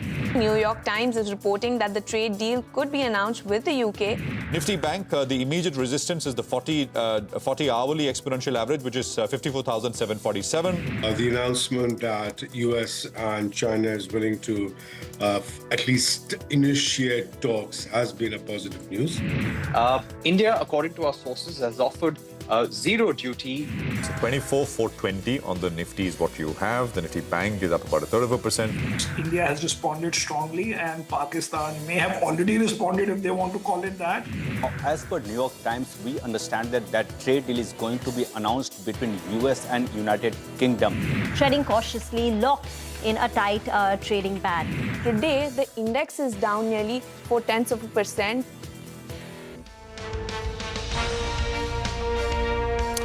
Well, that is the day so far. Markets are not doing very much, although they are slightly lower at this point. Advanced decline is almost exactly at 1:1. It's all about individual stocks. We're coming to you from the CNBC-TV18 Motilal Oswal studios. I'm Prashant Rima and Surbi here in the studios, and Nigel is joining us from the newsroom floor. Guys, hi, good afternoon. Hi, afternoon everyone. So a little bit of red. And I was actually just contrasting this with most of the other markets, Asia, Europe. Actually, Europe right now is doing pretty well. So it seems that some of this geopolitical risk, that's still weighing on the market's mind. You know, European markets is sitting on their best one-day return since 2020, that's post-COVID. So that's the extent to which global markets have snapped back, though the Indian markets, Nigel, have been largely consolidating. And now today is what? The 7th day in a row, 7th consecutive session where we are pretty much in this range. Well, that's right. The Indian markets are down marginally, 0.2% odd, but the Pakistani index has taken a hard knock today. The last time I checked, that was down close to around 6% or thereabouts. So that market's clearly taking it hard. But I think the index you need to track out here is the India VIX. Yet again, it's up close to around 5%. I think you'll want that VIX to cool off. In the last 1 week, at least for the last 7 to 8 trading sessions, the Nifty has been in this range. We're more or less flattish. The India VIX in the same timeline is up close to around 11%. On a low base, that's gradually moved up. In fact, in the last few minutes, it went past the 20-odd mark as well. Once the VIX cools off, that's the fear index, right? Once that cools off, that'll tell you now, in fact, the market is getting its momentum back and it's prepared to move up. But I think till that happens, I think we'll be in a bit of a range, and we have expiry that plays out in the next 1 hour as well. So we'll keep an eye out on that front. Absolutely, Nigel. And, it's the question which I think many are still grappling with is it done? Is it not done? Is there more to come in terms of military escalation? Some comments which came in from Defense Minister Rajnath Singh earlier, essentially talking about how broadly the operation is underway. Not this, at an umbrella level, but of course, the strikes happened yesterday early morning. There is a certain level of anxiety. I think you can't deny that in terms of what happens next. Is there anything left to happen from here on? Of course, you're hearing about all these. If you've been watching general news channels or social media, lots of visuals out there, especially out of Pakistan, which suggest, and that's the reason why the index is down sharply. So it's a little nervousness, a little anxiety at the margin. And I think it'll stay like that till things really clear out, and that may take a few days or so. 24,354 is where we are now trading at. Rima. Well, but at least on the other front, on the tariff front, there appears to be progress, because today at 10 o'clock US time, Donald Trump has teased that a major trade deal with a big and highly respected country is going to be revealed. So the country has not been officially named, but as we've been learning, it's likely to be with UK.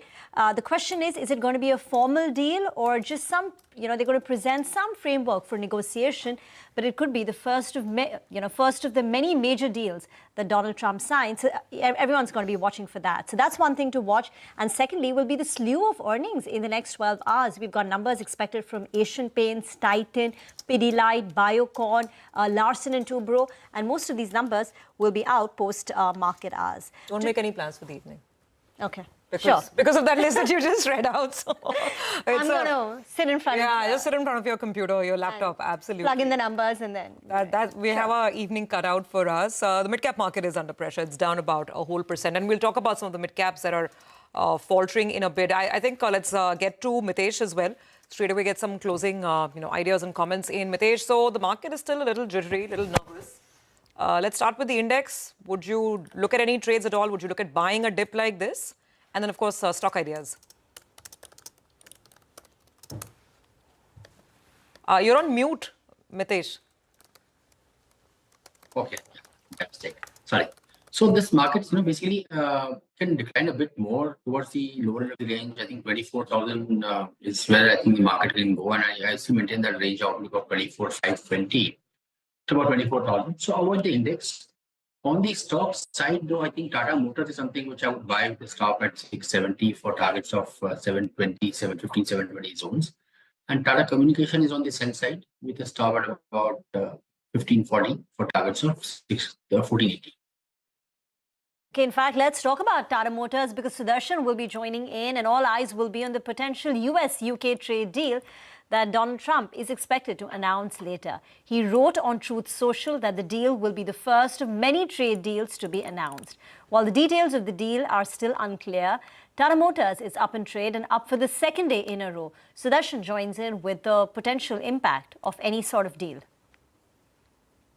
US President Donald Trump has put out on its social media handle on Truth Social that he would be announcing a trade deal with one of the friendly nations, and after that New York Times has reported that it would be deal between US and UK.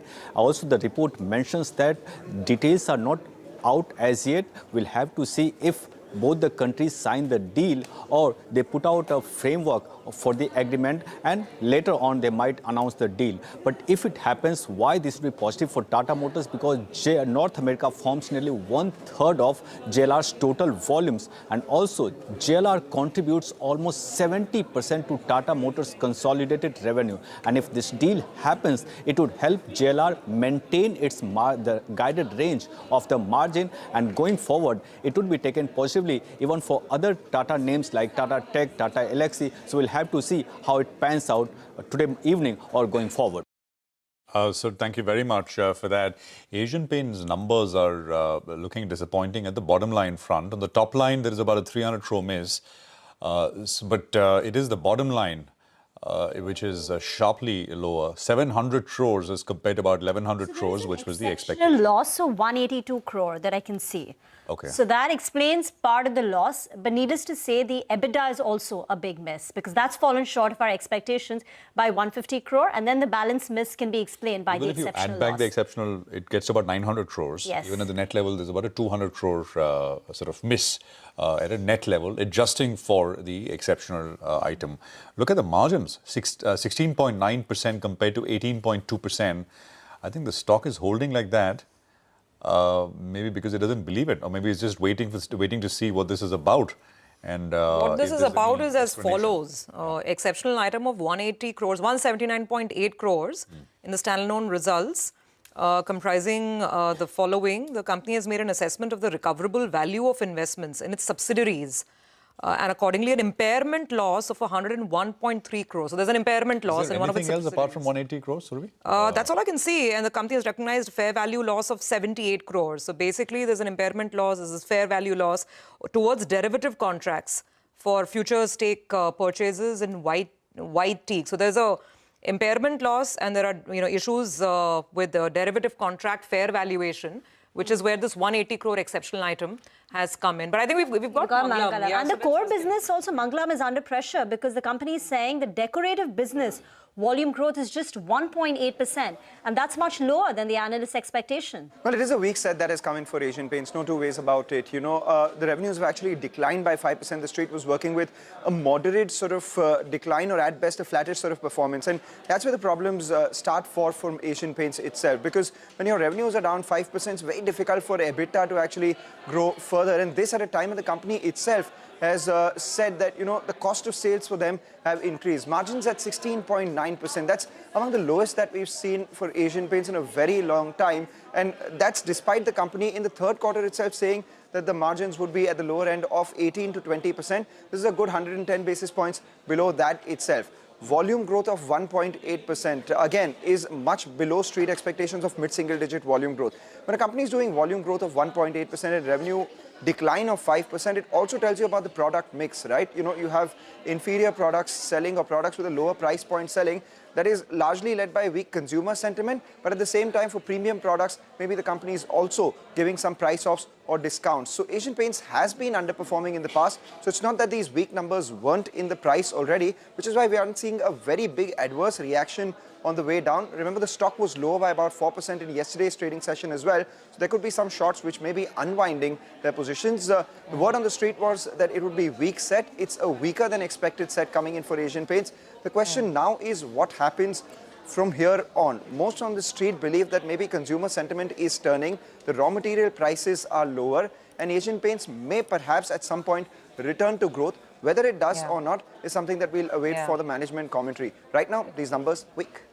Absolutely, Mangalam, you said it. And Prashant, you know, when you said how is the stock not falling because there's this impairment loss, the operational performance is weak, so Asian Paints is not trading at a 1 year low or 1.5 year low. Asian Paints is trading at a 4 year low. The stock is where it was in February 2021. That's been the level of value destruction on Asian Paints. It's had trading bounces up and down. But today, I mean, as we see the price here, it's at a 4 year low. So, I mean, as they say, the saying goes, how much will you flog a dead horse? Perhaps. But let's ask Prakash Diwan. I think we have him with us. Prakash, if you can hear us. Asian Paints, your thoughts?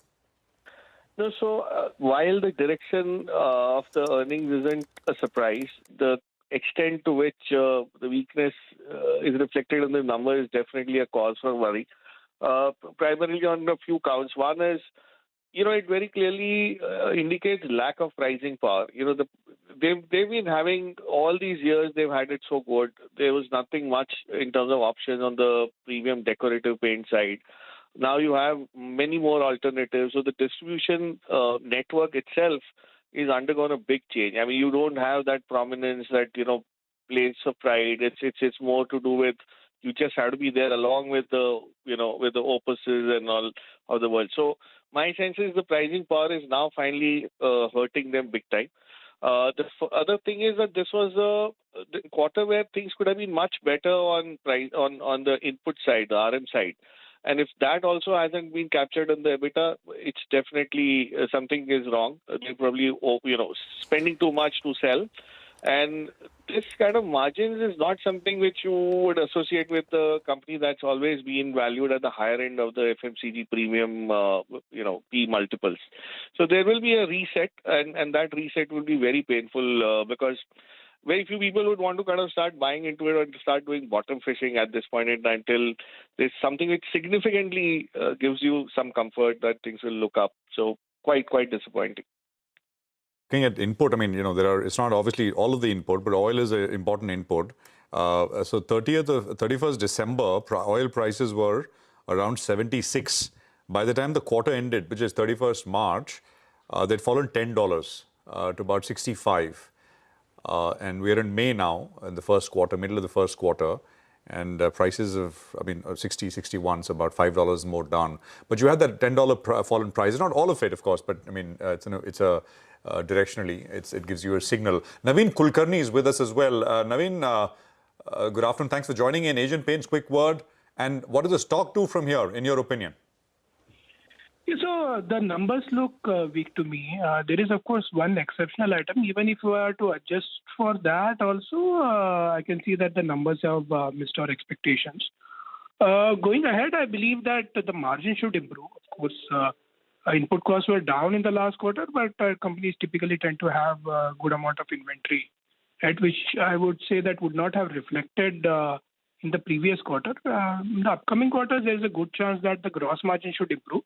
But however, overall, the revenue decline is still a cause of concern. Volume growth is still sluggish at a couple of percentage points. So I believe there are a couple of more quarters where the challenges will remain. However, the base is getting to be softer. Maybe second half of next year is where I would say that second half of this year where I think the numbers will start looking better. All right, and Naveen, just weigh in on this. The management says they're cautiously optimistic about a recovery in demand conditions, and they continue to work diligently on leveraging their brand strength. So some kind of commentary coming in there. So you believe that as of now, even at these valuations, you would not buy on it? You believe there's still a couple of quarters of pain and then you'll review it fresh? See, valuations are of course still not very cheap, right, in terms of the overall earnings, right? So this year, let's say they have done 40 rupees kind of an EPS and stock is at close to around 2,400 rupees. So it's still 60 times earnings. Next year, if even they do 50 rupees, then also it will be more than 40 times earnings, right? So close to around 45, 46 times. So it's not very cheap per se. But having said that, if growth were to pick up, then of course valuations get justified very, very quickly. But growth should pick up. That is a very, very clear challenge that the company is facing. This company is used to delivering double-digit volume growth for years, consistently for a very long period. That has not happened. I think if things were to improve from here, I think the valuations will get justified. Absolutely, Naveen. Take that point completely. And in fact, thank you so much for joining in, Naveen and Prakash.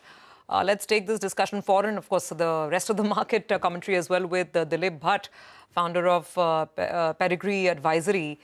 Dilip, great to have you on. Good afternoon. You know, as I hear all this around Asian Paints and as I just look at that long-term price chart, this was a company that could do no wrong.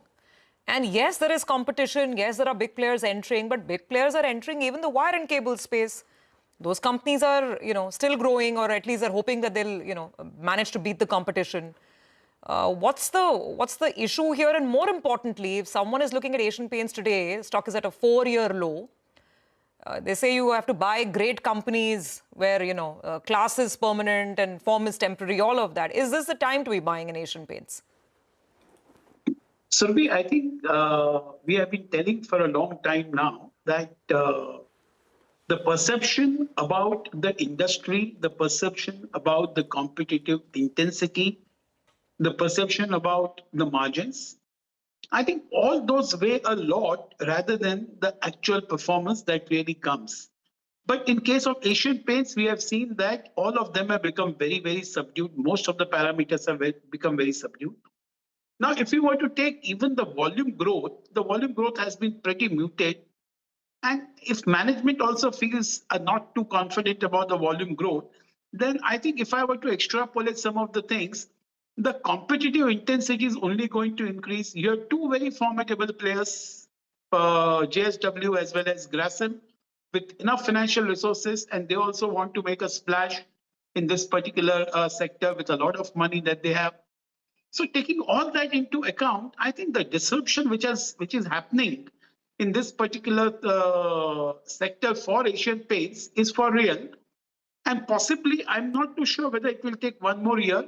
So I think all said and done, typically it will be still a very well-managed company with a good ROE, with good ROCs. But what possibly we will miss out is the kind of the growth that they have seen in the past, and also the kind of the pricing, the luxury of pricing power which they had.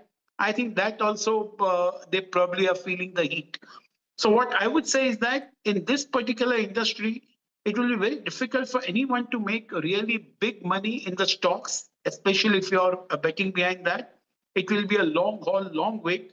And in these situations, valuations also not being in your favor, I think one should wait and watch. One should not be in a hurry to commit in this particular company, not even in this sector. That's what I would think and I would feel. Okay, all right, Dilip, very quickly, if you could tell us what's your view on Escorts as well. That was the other set of numbers that came. And on the top line, it's in line, but the margins actually are relatively better in comparison to our poll. The absolute EBITDA number actually appears like a big beat in comparison to our poll. Your view on Escorts?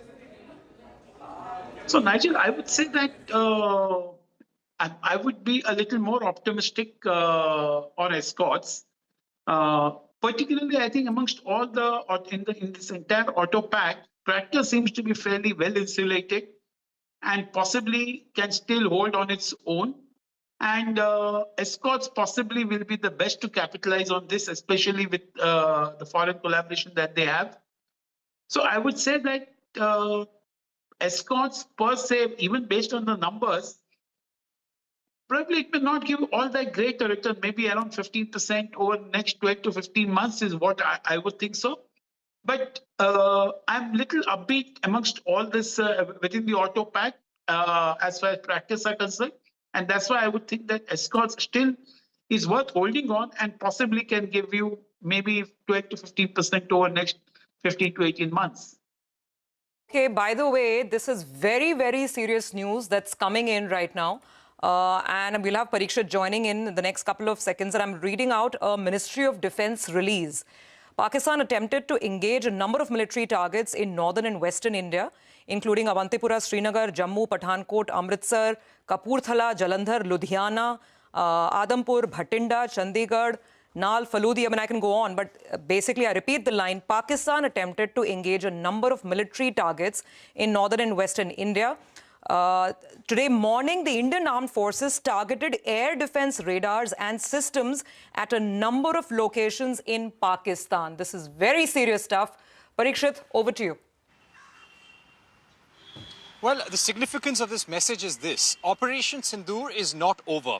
Military operations, as we have been reporting since morning, have been on along the LOC, the international border, and also in the Arabian Sea. The Navy is on high alert and operational deployments are in place. Having said that, we had heard a lot of air activity, Air Force activity between India and Pakistan in the intervening night of 7th and 8th May. Now, what was happening? Pakistan attempted to engage at least 15 targets, locations in India. Now, this was in Avantipura, Srinagar, Jammu, Pathankot, Chandigarh, Bhatinda, Bhuj. And the Pakistani army, the Air Force, used drones and missiles to attack Indian targets. Government officials and Defense Ministry now saying that the integrated counter grid and air defense systems were able to neutralize all these drones and missiles, and the debris, the pictures that you see on social media, attempts by Pakistan. Having said that, this morning also, we saw very heavy air activity on the Indian side, and the Defense Ministry is saying that the Indian Air Force has targeted air defense radars and systems at a number of locations in Pakistan, and India has been responding with the equal amount of intensity. The big statement coming here, we were hearing a lot of action in Lahore on social media. We were picking up a lot of pictures from there, also about fighter jets of Pakistan being downed. Now we're being told that the air defense system in Lahore has been completely neutralized and destroyed. Pakistan has been also resorting to very heavy artillery shelling along the LOC and using heavy caliber weapons in Kupwara, Baramulla, Uri, Poonch, Mendhar and Rajouri sectors of Jammu and Kashmir. As a result of the Pakistani action, at least 16 lives have been lost, 3 women and 5 children. And Pakistan is getting a befitting response from India. Today, the Iranian foreign minister is also here in New Delhi. In fact, External Affairs Minister Subramaniam Jaishankar just met him and conveyed that India's attack was aimed only at terror groups. We were compelled into doing so. And now if Pakistan responds, India will respond with equal amount of intensity. The Prime Minister chairing a high-level meeting of all government department secretaries and saying that it is very important to ensure seamless connectivity, seamless coordination, communication to ensure the highest amount of operational and also industrial resilience going forward. So operational industrial continuity. Yeah. Yes, Parikshit, just for a second, because we need viewers to take in and understand the import of all that you're saying. So I'm just reiterating for viewers who might be joining in late. From everything that you're saying and this Ministry of Defense press release that's come out, this is now a military war. This has escalated to a military level, correct? You know, it was a military operation from to begin day with, one. yes. Even when But in terms of targets, it was a clear military operation. Yeah. we cannot call it a war as of now, because India's stand has been that we are targeting Pakistan in a non-escalatory fashion. Our attacks are limited to terror camps across the border. We left the ball in Pakistan's court. Now, if Pakistan attacks our civilian areas, we will do the same. If you attacked our Air Force and the Army, we will do the same. So right now, how would you describe the state of the situation? We are on a defensive alert. What we did in Operation Sindoor, when we targeted those terror camps, that was an offensive operation. Right now, we are in a defensive operation. It is a high alert because we have to be ready for any eventuality. It would not be right for us to say that we are in a state of war, but at the same time, the response of the Pakistan government and army is not in our control. And we have to be ready for a war if Pakistan triggers one.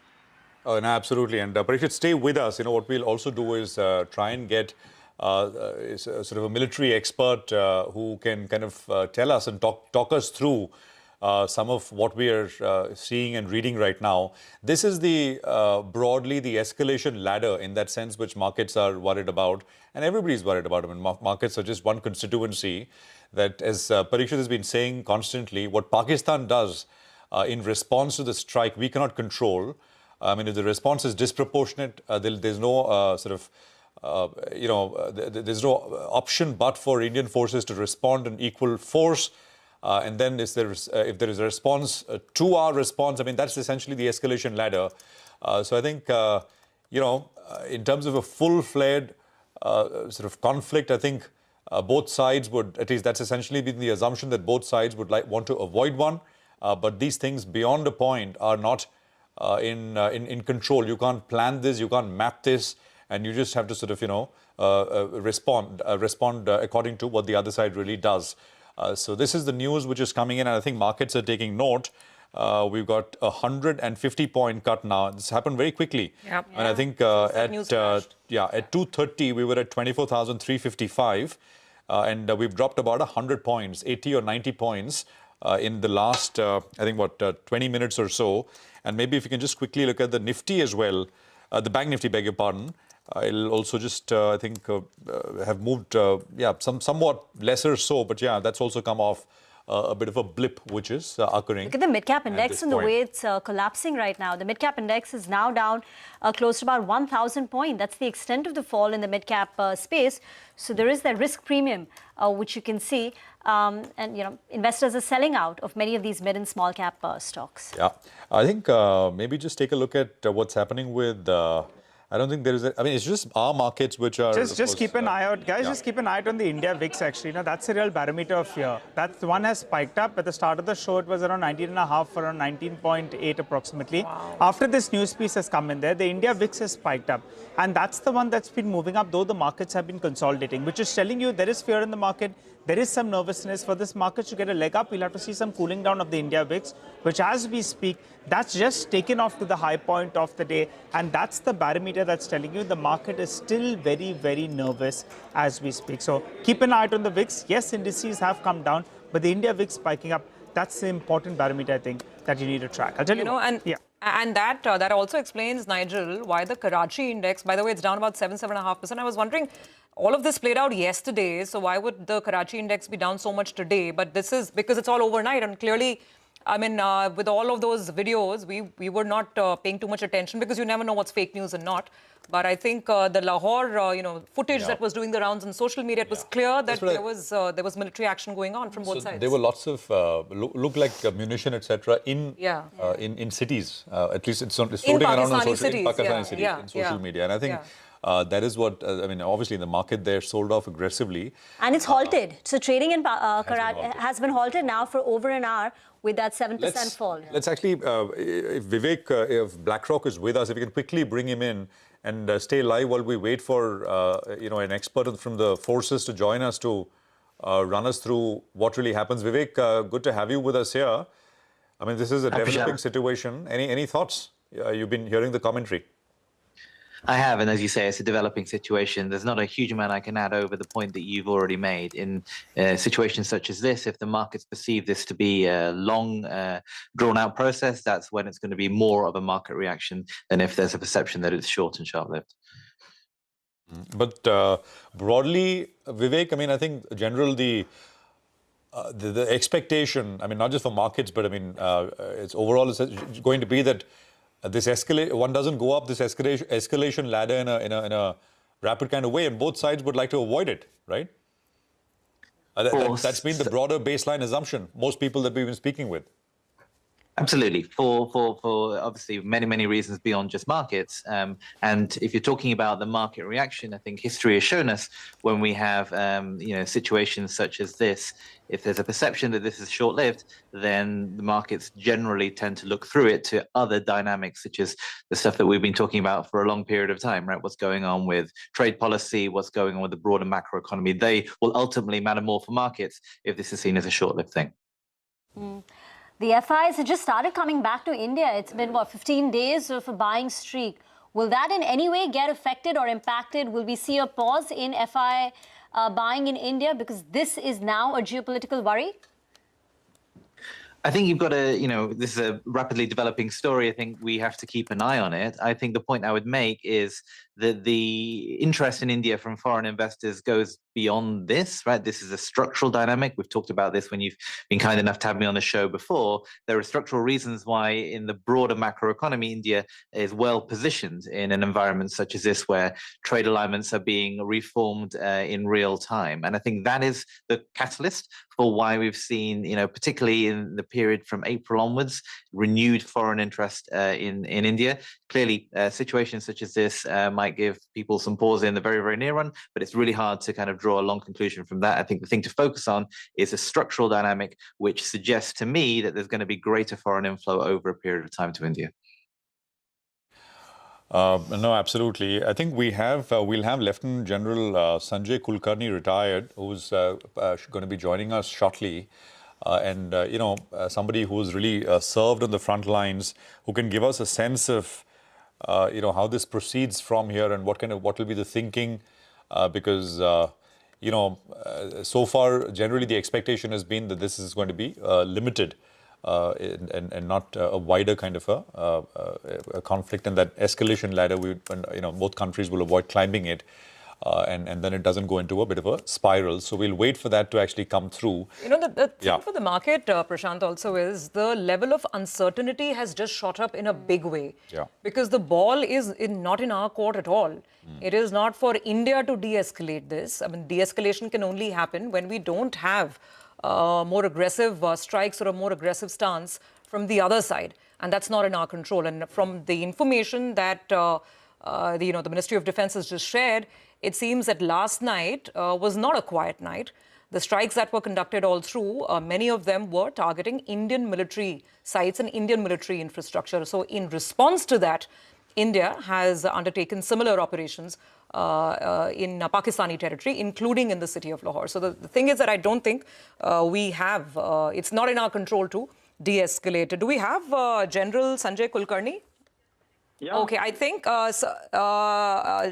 Lieutenant General Kulkarni, thank you so much, sir. Really appreciate you joining in. So we are getting all these details trickling in on the operations that were undertaken last night. Your first thoughts? This is exactly what we heard in the Ministry of Defense briefing also yesterday, that if Pakistan tries any quote-unquote misadventures, then we will respond in a resolute manner. Your thoughts, sir? Absolutely. See, when we decided to take on only the terrorist location, and that to those 9 of them specified, that for about 25 minutes and 24 missiles, that was indicated that we had no intentions whatsoever of hitting either the military targets or, for that matter, the civilians. If Pakistan has retaliated with firing on India. India did not fire on Pakistan. India fired only on the terrorist locations. And therefore, this response from India, I think, is absolutely essential. That's the reason why you find Pakistan in total disarray. They're shock and awe. They don't know what's hitting them from where. So many drones hitting so many cities. I don't know how many of the entire Lahore is burning. The Balochistan Liberation Army is taking full advantage of it. The Tehrik-e-Taliban Pakistan is taking full advantage of it. So we find the Punjab province is almost about to break up the way that things are going. That's why the Rawalpindi, the army headquarters, is on fire. So there is a lot that is now happening. Primarily, I think Pakistan itself is responsible for wanting to attack India for whatever they wanted to do it last night. But we ensured it, and the air defense system of Pakistan has been neutralized. Yeah. Because it does say that, Prashant, just to reiterate, the release does say that the armed forces targeted the air defense and radar systems, not only in Lahore, but at a number of multiple locations. In Pakistan. Lieutenant General Kulkarni, you talked about those drones, and we've all seen those visuals on social media. I mean, that is, as you said, I mean, there's no clarity, right? I mean, absolutely, there is no clarity. It's only what we can now just about concur is from the statement that has been issued that last night Pakistan attempted to attack India. All of it was neutralized. Some of those missiles probably found in Amritsar and places like that, which were shot in the air. And after that, what now is happening in Pakistan, one really doesn't know where those drones are coming from. But definitely, Pakistan's under attack. More than 50 drones. More than 50 drones. More than 12 to 13 locations in Lahore burning. You have Rawalpindi there, the army headquarters burning, the air defense system neutralized. Nothing happening in Balochistan. Nothing happening in Khyber Pakhtunkhwa. Everything happening in Punjab. Yeah, there's also information from Reuters that the U.S. State Department, this is from the U.S. State Department, that the U.S. Consulate General in Lahore has directed all consulate personnel to shelter in place. I mean, to basically take shelter. And the consulate has also received initial reports that authorities may be evacuating some areas adjacent to Lahore's main airport. So this is what is coming through. Lieutenant General, if I can ask you this question, this news of the fact that the our armed forces neutralize their air defense radars at a number of locations, typically these air defense radars would be, would be in cities, outside cities. I mean, just a... Some of them, most of them would be around the vulnerable areas and vulnerable points. That is some important installations. They would all be defending important installations, like their army headquarters would be protected. Their certain ammunition depots would be protected. Some of the oil installations, you'll find them protected. Some of the banking institutions, you'll find them protected. So all of these, within and outside the city, the protection to all these vulnerable areas, vulnerable points, without which they cannot be able to operate. And if they have been neutralized, that's a huge, big setback. That's the reason why you don't find the Pakistani aircraft flying at all. Otherwise, at a time when Lahore is under total attack, and Lahore is not able to do anything, I don't find any of the aircraft flying to defend. They all have probably been neutralized. So either there's a total cyber attack and total, firing and total destruction of these weapons. Got it. Let me also, Lieutenant General, let me also welcome in, the retired Air Force Chief, Kapil Kark. Sir, thank you very much for joining us. You heard Lieutenant General Kulkarni, if you did a little bit of that conversation. What is your assessment, sir, of the situation as you are following these developments? Firstly, I'm not a retired Air Force Chief. I'm a retired Air Marshal. So thank you for promoting me.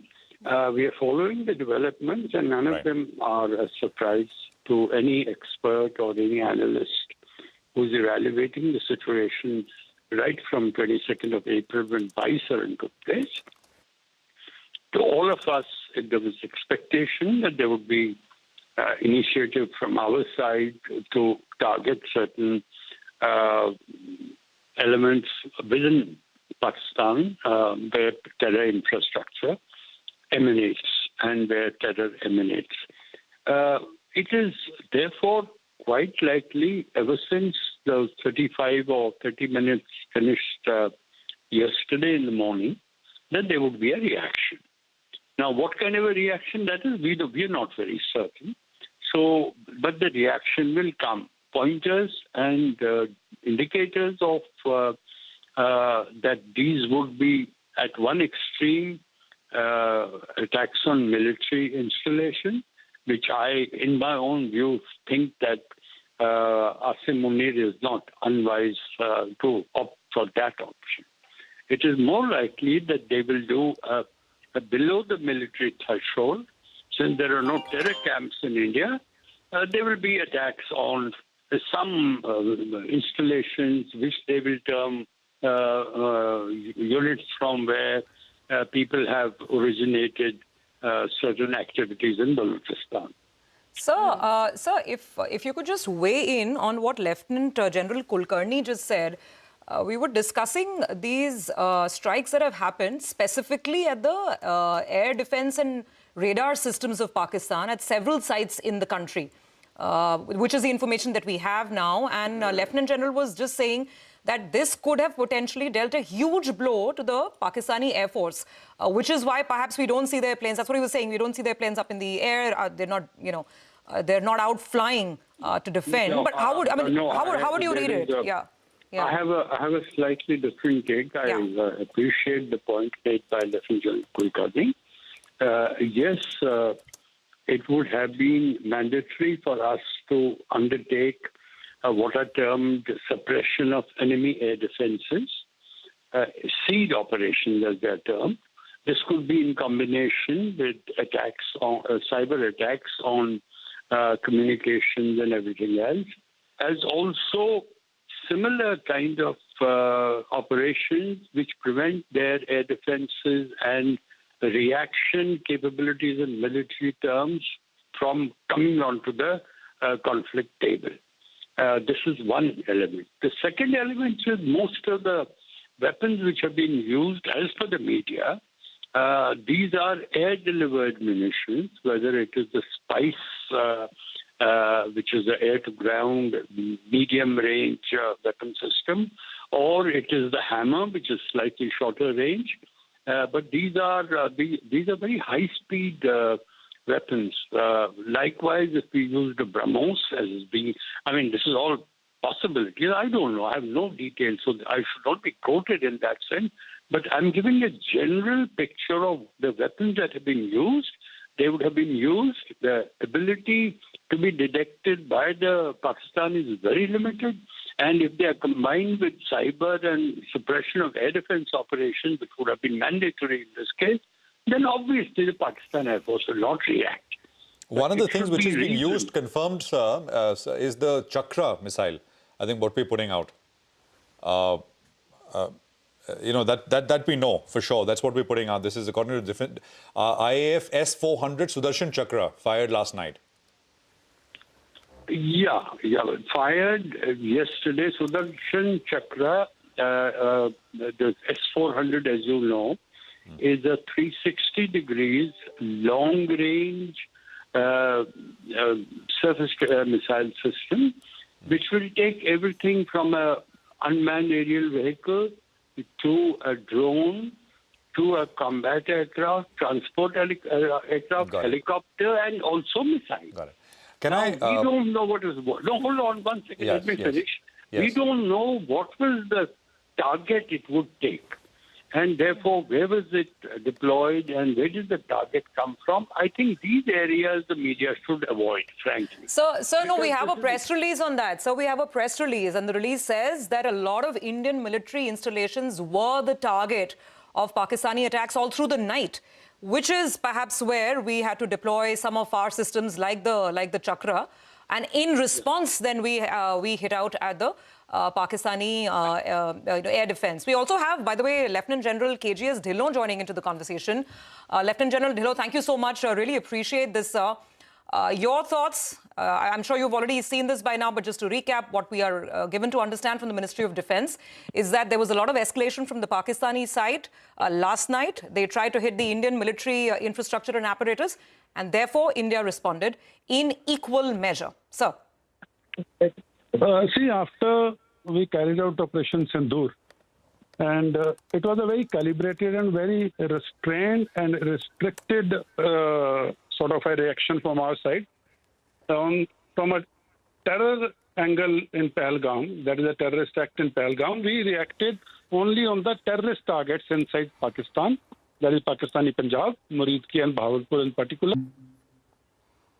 Okay, I think we lost the line. Air Marshal Kak, if I can come back to you, sir. What is the as you said, typically, and you would think this would, and I'm paraphrasing you, correct me if I'm wrong, that this will stay below the military engagement kind of level, right? What is how does this de-escalate now? How does it happen? I mean, because this is happening on multiple fronts. So if you could just run us through this, sir. Thank you very much for that very, very thoughtful question, and this confronts all of us who are concerned about what the reaction will be and how can we keep the conflict spectrum in a not so escalated manner. I identified for your viewers that at one end of the spectrum there would be military installation targeting, effectively actually delivering kinetic weapon on that military target, in which case this is an escalation from Pakistan. We will have to respond to that escalation. Since in a power asymmetry, we are the dominant player. Control of that escalation ladder, which steps you are climbing at what time, will have to rest with us and not with Pakistan. So I do not know. Frankly, some releases have been issued. I don't have actual 100% facts before me to be able to give you a very credible and analytical perspective of the situation which has emerged. Okay, but that is very, very helpful. We thank you for your time, and I really appreciate that perspective, Air Marshal Kak. And of course, we'll come back to you for more perspective. Lieutenant General Kulkarni, if you're with us, thank you very much for joining us as well. And thank you for your perspective. And Lieutenant General Dillon, thank you very much for joining us, if you can hear me. We'll take a quick commercial break here. Markets, of course, are down about 100 points, 24,310. We saw that sharp dip, but there's about a 50, 60 odd point recovery, which has come in as well. Stay tuned, coming back.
Welcome back. Well, the market's still sitting with a cut of around 120 points. The broader market's though under pressure. A couple of points out here. The Indian rupee has shown some weakness. I think from the time this news came about that there is some mild escalation on the border, the Indian rupee has shown some weakness. The yields as well, the bond yields have spiked up, and the India VIX as well has moved up. That's telling you there is some nervousness. When you see some kind of nervousness in the money market, just pull up the money market out there. The yield spiked up.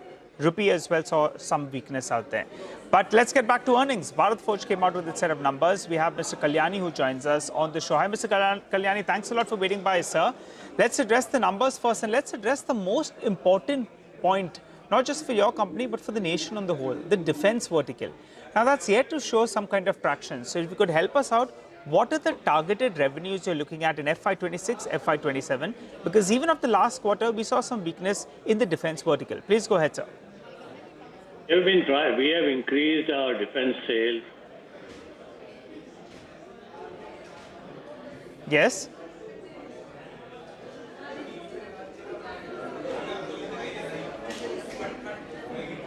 Mr. Kalyani, sorry, sir, we missed that point out there. I hope I'm audible. Wanted to ask you about how do you see the defense vertical scale up from here on in the coming year and post that as well? In the defense vertical will scale up quite well. We see a growth of almost 20 to 25% every year in our vertical in defense. We had the same growth in FY25 compared to FY24. 10% growth, and we hope to have about 15 to 20% growth in FY26 because we now have the ATAX order that we will start executing in a couple of months. So things will happen. We have an order book in defense of over 9,500 crores, and that order book will get, let's say, executed in the next 3 to 4 years. So for defense, you're expecting a 15 to 20% revenue growth in FY26, right, sir? Correct. Okay. On a consolidated basis, what are you expecting? Because your North America Class 8 trucks, I mean, the numbers that we get every month does seem to suggest that there is pressure. Well, I think, we have to forget about North America for a while till the whole tariff issue gets settled down. So I really can't comment on that. It's very difficult to predict what is really going to happen there. We haven't got any indication of any country concluding its tariff agreement with the U.S. I think I will reserve my comments on that. But as and when this gets concluded, and I believe, at least I was in Washington last week, and I believe from our people in Washington that the tariff agreement between India and the U.S. will get concluded in a reasonably positive way. The question is, by what time, we don't know. So we will leave it at that. We don't know what the tariff situation will impact in terms of volumes, but there will be an impact for sure because costs will go up. And as every OEM has indicated in their annual results in the last 3-4 days, they are expecting a heavy impact on their P&L in the U.S. on their business because of tariffs. And therefore, there will be an impact on volumes. Mr. Kalyani, good afternoon, Prashant here. I'm sorry, we'll come back to the core business in a bit, but this situation with Pakistan, some escalation news that we were reporting on just before you came on, just asking you whether, has there been any advisory from the government to defense equipment makers to, ramp up production or anything of that sort at all? Yeah. To ramp up equipment production or anything at all? Any advisory from the government? Yes, there are advisories, and our team has been called to Delhi early next week, so we will see what happens. This is with regards to the ongoing situation? Yes. I can't say anything more than that, okay? Okay, I understand. Rima? Okay. So you've given us, so I understand North America is likely to be subdued. There is still a lot of uncertainty, and I believe in North America, CV revenues saw a decline in Q4 also, and that remains uncertain. What about Europe? How is the situation? What do you expect in the first half of the year when it comes to Europe? Because your CV exports to Europe saw some revival in Q4. We expect revival in Europe to happen in the second half of the year, not in the first half. Europe is also going through a lot of pain right now. Their situation with the U.S. on tariffs is still not settled. So their export of vehicles to the U.S., engineering products, exactly how it is going to come out in the next few months, we don't know. So I think, we have to wait till the tariff situation gets more visible, and then I think we can predict what's likely to happen. Right now, we have taken a position that we will go with the plans that we have made and adjust it on a weekly or monthly basis as and what we hear from our customers. So it's quite likely that North America and Europe will see a revenue decline in Q1 at least? Well, likely, yes. Likely, yes. Okay. Sir, you are looking to divest your overseas subsidiary. Any update on that? We are not looking to divest our overseas subsidiary. We are looking at how to restructure it. Restructure it. And what are your plans when it comes to that, and how will it fructify through the course of the year? I think by the end of FY26, we should have a definite result in terms of, clarity in terms of how it will happen and what it will do. Okay. And what's the objective, if I may ask, of restructuring your subsidiary? Well, what is the end goal? We want to make sure the business is performing, business is profitable, and earning cash. Okay. Thank you very much for joining in. That's, Bharat Forge. Defense will clearly be the driver of the company's earnings performance in the coming year. Amrish Baliga is now joining us on the show for the markets. It's at 24,250, 160 points lower. The mid-cap index has extended the fall now to a 1,200 point cut. Amrish, thank you for joining in. You want to quickly comment on, there has been a bit of an escalation in the India-Pakistan tensions. How worried are you? Would you be making any portfolio calls based on that? And then come in on Asian Paints and the numbers that we had. In fact, I wasn't too worried this morning. But then after this fresh escalation, yes, I think I'll just wait on the sidelines for a while longer, because my view in the morning was possibly the worst could be behind. And like the low which we had seen in the recent past of closer to 21,800, 22,000, that would have been the bottom. But now I think we'll just wait and watch for a while. But then if these clouds clear over the next 2 or 3 days, then I think clearly it's a buying opportunity, because the way institutions were buying in the past 2 weeks, especially FIs, that also was giving me a decent amount of optimism and confidence in the market. But then, as of now, the way things are, possibly I'll just wait on the sidelines. But at the same time, I would say do not panic at this point of time. This is not a time to panic. Just possibly wait on the sidelines for a while. Okay, wait on the... Yeah. And about Asian Paints, I think, the numbers were slightly, more weaker than what analysts had expected. I think the numbers were already pared down. The expectations were pared down, but the numbers were still worse than that. But then I think the silver lining is going ahead, again, assuming things come back to normal, the oil prices, I think, would be supporting Asian Paints. The way they have come down. I think going ahead over the next 2 or 3 quarters, we should see a decent bounce back. And I would say that any correction out here for Asian Paints could be a buying opportunity.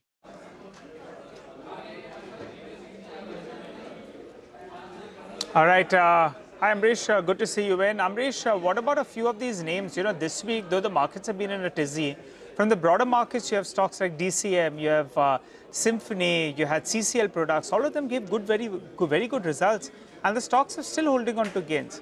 Anything that stood out from you from the broader markets? Among them, I would surely look at something like a CCL product, where I think the numbers are much better than what was expected.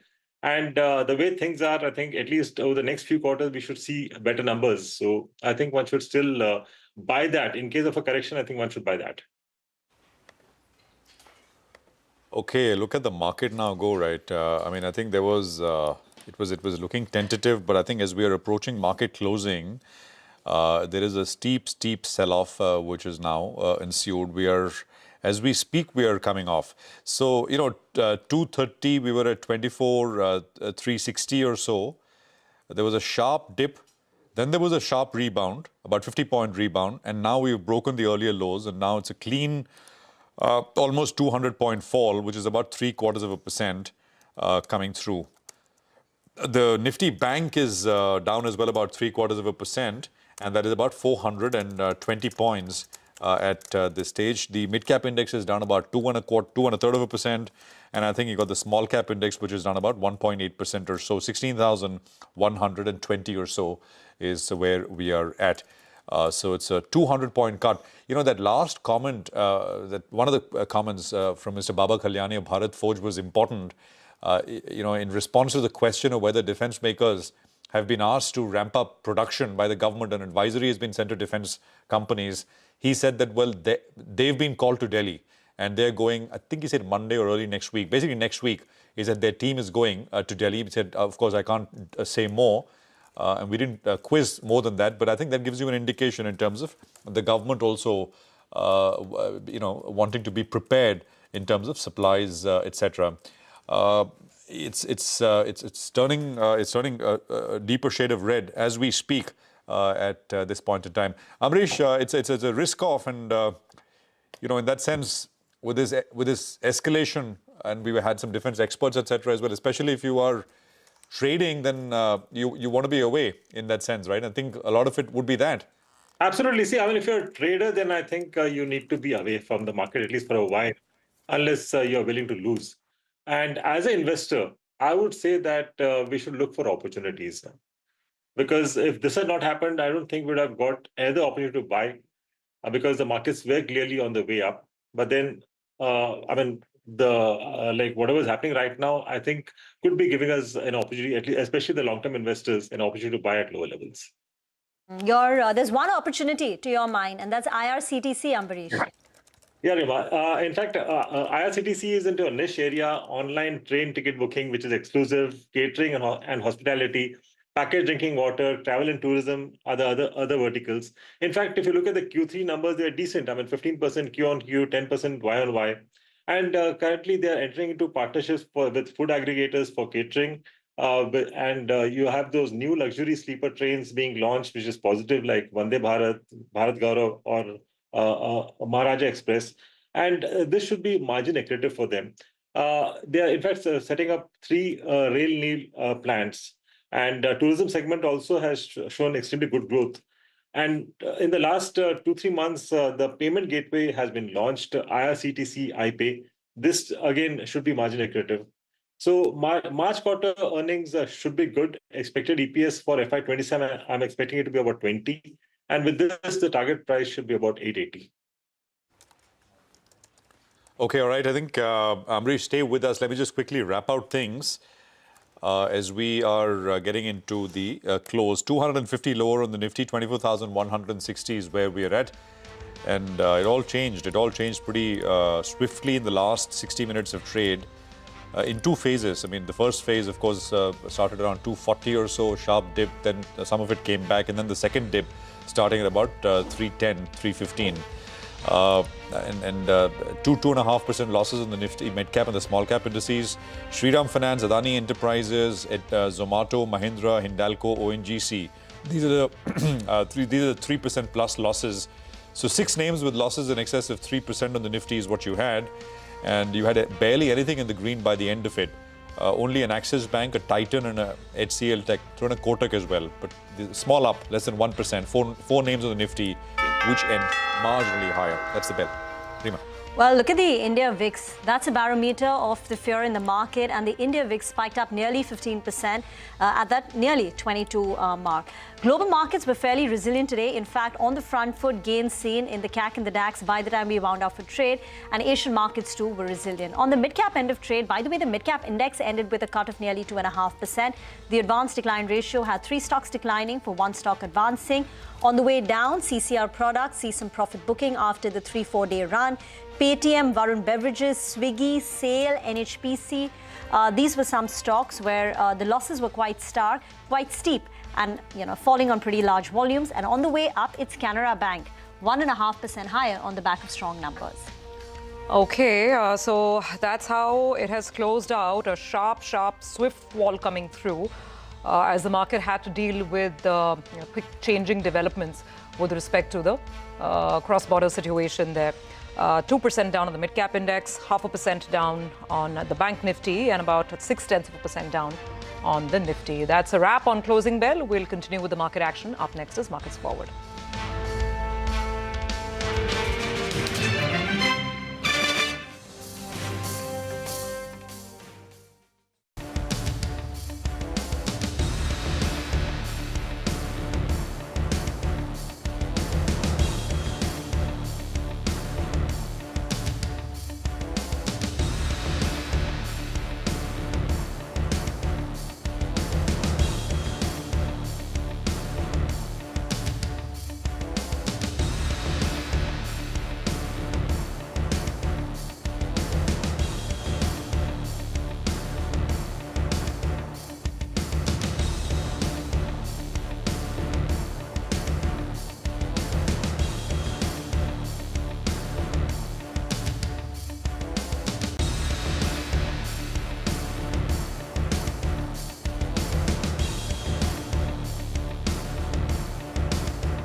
The market ends lower after a choppy session. Steep sell-off coming in as tensions escalated. New information came out about what happened last night at the border. Pakistan escalating the military situation. India responding with full force. Pakistan attempted to engage a number of military targets in northern and western India overnight, says the Ministry of Defence. India negates escalation efforts with a proportionate response. Defence Ministry says it is reliably learned that air defence systems at Lahore have been neutralised. Dabur, Blue Star, Voltas were under pressure after reporting fourth quarter numbers. Dabur raises concerns around slowdown in urban demand, while Blue Star management says cooling industry saw lower sales in April.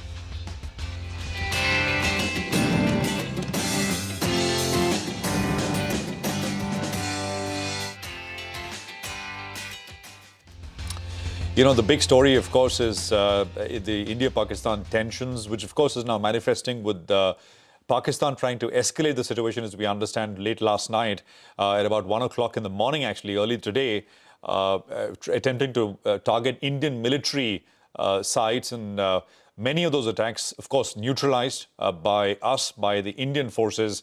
Let's get the latest on this, because this is now coming out. For context, this all, of course, happened early this morning, actually. Parishit is here with details. Parishit, take it away.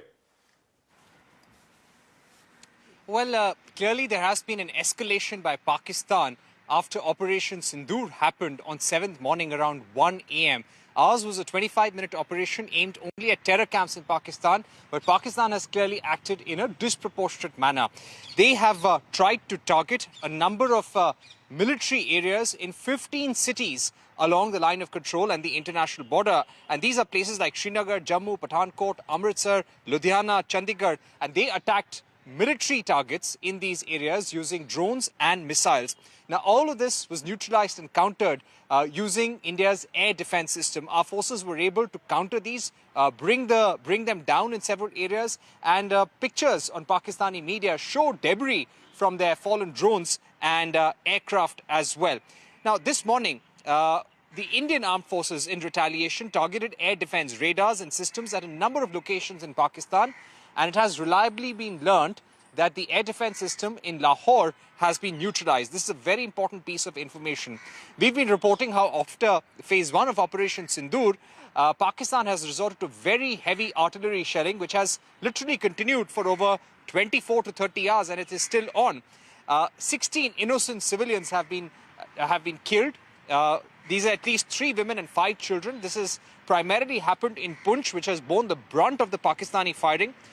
1 soldier has been killed. India is also retaliating very, very strongly. In fact, the Pakistani Prime Minister has gone on to say that over 25 to 30 civilians have been killed in Pakistan itself.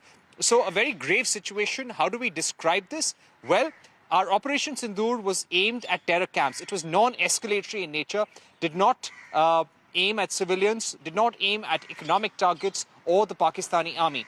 What Pakistani army has now tried to do is escalate the situation. We've responded very strongly as well. The situation right now at the border, very dynamic. Every source in the military is saying Operation Sindoor is not over. There will be more updates over the next few days. We are on a state of alert. The operations continue, which means that it is possible that even now we are carrying out firing across the LOC to target Pakistani forces because they are hitting us. And also the air operations may be continuing. And let me also point out the Navy also in the Arabian Sea is on high alert. Our operational deployments are in place to deter and defend. So we are on a defensive posture right now to make sure that we are able to deal with any eventuality. Just one quick note on the Prime Minister's high-level meeting with government secretaries. Now, this was to ensure that all government departments start working together. They hold regular meetings to ensure that every aspect of the economy, every aspect of the Indian industry is ready. And there is institutional resilience also built up in the system for the next few months. All right, Parishit, thank you very much for that. And I think we'll keep coming back to you for updates on what the situation is now. I just want to put into context once again what Parishit said. You know, this escalation is not, I mean, of course, there's a firing at the LOC, etc. But specifically, this escalation happened early morning, 1 o'clock, 1 a.m. In the morning, early morning, that is last night. And of course, it's being reported and the information, of course, is being released now. So I think that is important context that I think we must put out. Markets, of course, as the information came out, did respond. The Nifty will come up on your screen. We had basically two bouts of selling. First, around 230. There was a bit of a recovery which got sold into again. And finally, the adjusted close was about 140 points lower, 24,273. The Nifty Bank came off sharply. The mid-cap indices and the small-cap indices also all came off. This perhaps is the only big incremental trigger which markets are very squarely focused on. Lots of stocks moved around, and for that, let me just quickly go across to Vivek, who's got the bulk of the moves, the big moves. Vivek, take it away. Well, thank you so much for that. Like you mentioned, midday we actually saw the kind of breadth decline, and declines actually went ahead and outpaced the advances in today's trading session. Quite a few movers, largely on the back of results. Symphony opened a lot stronger, but during the middle of the session did cool off a little bit. Strong Q4 results, which is why the stock managed to end up 6% higher. Canara Bank was the other one. Again, cooled off a little bit after the initial spike the stock gave post results, but a good set of numbers, asset quality improving, and company also has given significantly better guidance as far as FY26 is concerned compared to its own peers. And Concord Biotech, some stocks, especially from the CDMO pack in the pharma space, managed to do quite well. Concord Biotech, one of the top gainers when it comes to the NSE 500 today. But the list of laggards mainly impacted by muted results. Asian Paints, very weak Q4 coming across, so the company missed across most of the sense. Along with that, volume growth was muted, one of the top laggards today. And this is after the kind of sell-off the stock has seen from its recent 52-week high. Bharat Forge, again, muted Q4 coming in. Company actually has gone ahead and refrained from giving a guidance as far as FY26 is concerned. Expects decline across the export market. And along with that, the only key takeaway being the fact that the company expects the defense business to do better this particular year. Blue Star, again, even though the numbers were largely in line, the commentary coming from the management was quite muted. Industry-wide sales for April was lower. Stock ended lower by over 4%. And pharma stocks today, apart from the CDMO players, the generic players actually saw a very weak session. Most of the pharma names today, names like Aurobindo, Biocon, Divi's, Torrent, as well as Loris, all of these stocks actually saw significant selling pressure. Loris, one of the top laggards today, over 4%. Overall, muted day and declines far outpacing advances. Absolutely. Quiet, what was a quiet day started becoming, a little more weak as we progressed into the afternoon. By the way, just two more points to note here. The India VIX shot up as this news hit the screens that there has been this overnight escalation. The VIX moved up almost 12%. And not just that, there was an impact on the currency as well. The rupee to the dollar had weakened at one point. I think it was almost 1% or so. The move that happened, the intraday move. So both the dollar rupee and the VIX reacting, along with, of course, the equity market. Let's go across to our guests now. Chandan Daparia of Motilal Oswal Financial Services, as well as Ambarish Baliga. Thank you, gentlemen, for joining in. Chandan, now we're entering a period of, high volatility from the looks of it, and high uncertainty for sure. What would your advice be to traders who have open positions? Yeah, good afternoon. We have seen a spike in VIX by around 10%. During the day, VIX headed to 21.89, and which is highest level of last 17-18 trading session. Jump in the VIX is happening from last almost 6-7 trading session, and rising VIX clearly indicates that volatile swings cannot be ruled out in the market. But at the same time, the good part is that index is holding well above 24,000. But rising VIX may not allow market to get the smoother ride. If VIX doesn't go below 14-15 marks, I believe the whipsaws or some roller coaster ride could be seen in the market at higher levels. So as of now, till VIX remains at higher levels, market has potential to once tank below 24,000 and hit the key support of 23,850 level. One more thing we need to keep in mind that CBOE VIX is also at 22 level. So that clearly indicates that the volatility is there in the global equity market as well in US. So rising VIX across the equity market indicates that some swings could be there. So I believe those who are holding the position, they have to either be light or go for some hedging activity. We believe that market is likely to provide the stock specific action rather than looking at the broader picture of the indices. Okay. All right, got that. Chandan, thanks very much. We'll come back for more questions in just a bit. Let's also quickly address some of the stocks that were in focus today, and Asian Paints was definitely one of them.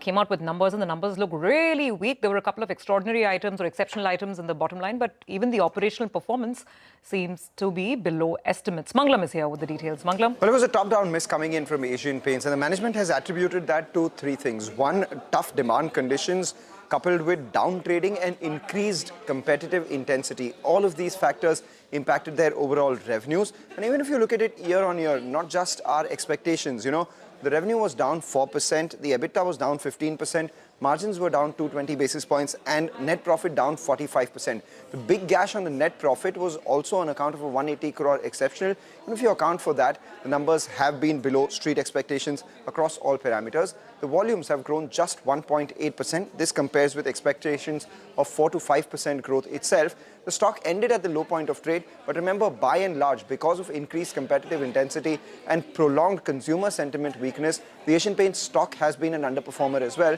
And because of also the disruption in the industry, the valuation multiple at which Asian Paints trades has come down from a 5-year average of 60 to around 44. So there has been derating which has taken place on Asian Paints as well. No, absolutely. And I think stock, of course, came off with the market were coming off as well. Any thoughts here quickly, Amrish? Asian Paints? I think the numbers are pathetic because I think most of the analysts had reduced the expectations. And for example, I was expecting the profits to fall about 15%. I was expecting the EBITDA margins to be closer to about 18.2. Instead of that, we have seen 45% fall in profits. EBITDA margins, which I was expecting about 100 basis points lower, is more than 200 basis points lower. So I think we could see a further cut in Asian Paints. But again, if you're talking of the next 2 to 3 quarters, I would say possibly it can be a buying opportunity in case we see either 100-150 rupees cut in Asian Paints further from here. Because if you look at the way the crude is going, I think that should be helping Asian Paints and the paint industry overall over the next couple of quarters. Okay, all right. Got that, Amrish. Thanks for it. Let's now head to Sudarshan, who will help us out understanding how Bharat Forge's performance was in the fourth quarter. The stock was under pressure, so tell us more. So as expected, Bharat Forge has reported a weak set of earnings for Q4 FY25. Profit was down 11%, revenue too has fallen 7%, EBITDA too has dropped 6%, margin has come in at 28.5% versus our poll of around 29%, and the earnings miss was majorly dragged by defense business. Forging business was steady. Revenue was down just 1%, but if you look at defense business, their revenue has fallen 50% and EBIT margin has come in at 3.2% against 11% in the same quarter last year. On the outlook front, it remains the mixed outlook. Company believes that the order book that it has in the defense business, it will lead the revenue going forward. But as far as North America business is concerned, company has said that like in this ongoing tariff issue, it's very tough to comment on that. And it believes that even in Q1 FY26, North America business may continue to see a decline. So after a week set of earnings, an outlook remains mixed. Okay, all right, got that. So thank you very much. Chandan, coming over here, lots of earnings actually have come in as well. We discussed some of them like Asian Paints and the others. Any immediate stock trades here responding to results? There were, of course, a lot of the AC and cooler makers as well, Blue Star, Voltas, and the one that was very good, Symphony. Your thoughts? Yeah, so the concern is that VIX has seen a spike and most of the counters started to witness some profit booking or kept upside. But here I want to focus on the counter like Voltas. However, the medium-term structure was negative in the counter. It was making lower top, lower bottom. But now it has gone to the extreme oversold scenario. And we have noticed that multiple times in last 10, 12 weeks, it managed to find support near 1180, 1200 marks. Even on the last day, it took support near 1200. Today headed to 1288, but then fell from higher level. So I believe 1180 could provide as a support. So buy on decline can be utilized in Voltas for an upside target was 1300. But if you look at the counter like Asian Paint, the good part is that falling crude might support the counter for the long-term point of view or fundamental point of view. But technically, it has given a breakdown below 2385. So till it remains below 2385, price structure indicates a decline towards 2200 levels. Okay, all right. Tata Motors shares were up sharply yesterday, and they were up for most of the day today as well. And of course, came off as the market came off as well. Now, it looks like Donald Trump is essentially going to. He teased out that big announcement for later today. And of course, there are reports that that big announcement is nothing but a trade deal, which is going to be announced between US and UK. This is important for Tata Motors, which has seen a fair bit of damage because JLR makes outside the US in the UK and then sells into the US, which is a big market for it. So tell us more. So in the opening trade, the Tata Motors stock was up almost 3% and intraday did fall. But again, at the end, it was in the green. So why the stock was higher? Today morning, US President Donald Trump on his Truth Social has posted that he would be holding a press conference in which he would announce a trade deal with one of the friendly nations. And after that, New York Times has reported that that friendly nation can be United Kingdom. And why this would be positive if the trade deal is announced? Because JLR for North America forms nearly 1/3 of total sales of JLR. And if you look at Tata Motors' consolidated revenue, JLR contributes almost 70%. So if the trade deal with UK is announced, it would help company maintain its guided range of EBIT margin. Also, outlook going forward will improve. But along with Tata Motors, also you'll have to watch a few stocks like Tata Elxsi and Tata Tech. For example, JLR is an anchor client of Tata Tech. So if the deal is announced, it will not only be positive for Tata Motors, but someone like Tata Tech as well. Okay, no, got that. Chandan, any thoughts on Asian Paints and Tata Motors quickly? Yeah, so Tata Motors, I believe some volatile cues could be there because that is the nature of the counter. But the good part is it has managed to hold 50-day exponential moving average. So I believe with support of 650 decline could be bought, and it has once potential to head to a 723. That is the major level for the counter. Asian Paint, I'm expecting some 3 to 4% decline. It can go down to 2200 zone. Okay, well, while we, of course, keep an eye out on India and Pakistan, Parikshit is, of course, also keeping an eye on the talks which are taking place between India and US. Sources reveal that India has offered zero tariffs on most US products, but the difference remains with non-tariff barriers. Parikshit, back to you. Well, it is very important for India to get an interim trade deal done in the next few weeks. Why? Because Donald Trump has imposed a 90-day pause on the reciprocal tariffs. And therefore, we would like to get a reprieve within this 90-day period so that the reciprocal tariffs do not come back again. What we are trying to do right now, India has offered zero duties, basically zero duty or complete access, tariff-free access to US goods in all sectors, barring wheat, maize, rice and dairy. Now, these are red lines for our farmers, so to say. Having said that, US wants to impose a 10% tariff, which already exists as a base tariff, on Indian goods coming into the United States. India still wants 0 for 0. Let's see where things go.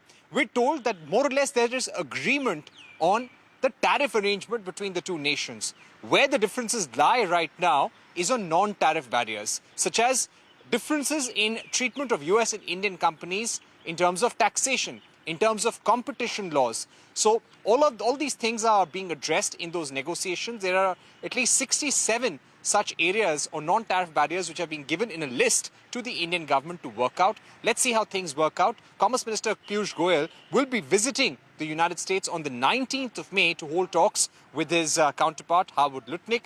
Let's see if there is a breakthrough after that. Okay. All right, Parikshit, thanks very much. That's an important global development to keep a track of. We have to slip into a very quick break. When we come back, all the top corporate voices that we had through the day and, of course, the events to watch tomorrow.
Welcome back. PB Fintech's management was speaking with us earlier today. The company had proposed to keep its stake in PB Healthcare at about 11%. However, the board in the new deal that has transpired for PB Healthcare, the PB Fintech board essentially saying that they see opportunity and they want to retain at this point in time a 26% stake in the healthcare foray.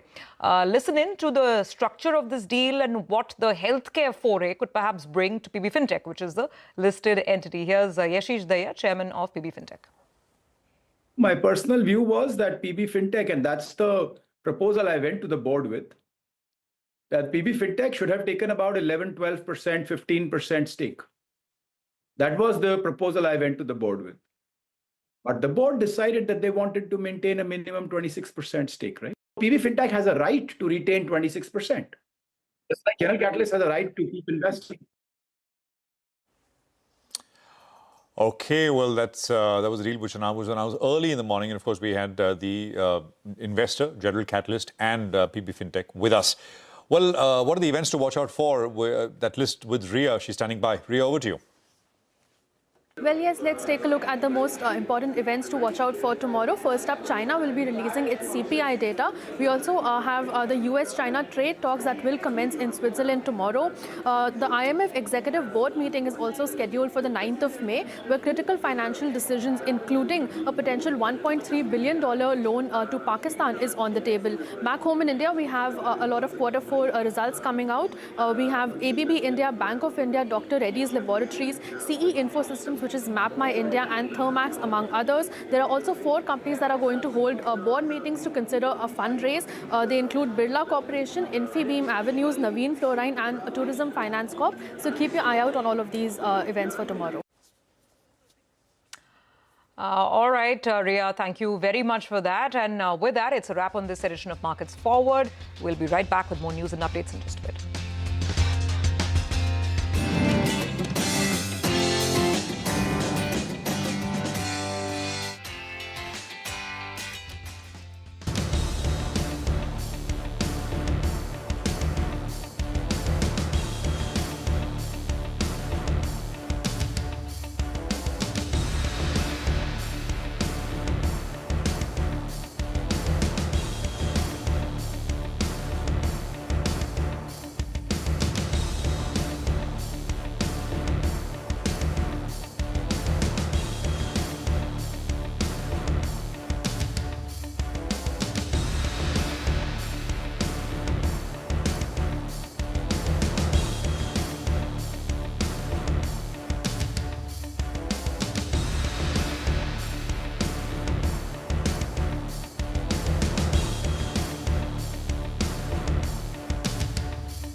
Hello and welcome to Business 360. I'm Shriram Finance. The top stories that we're tracking for you this evening. Pakistan attempts to engage 15 military targets in northern and western India overnight, says India's Ministry of Defence. India negates escalation efforts with proportionate response.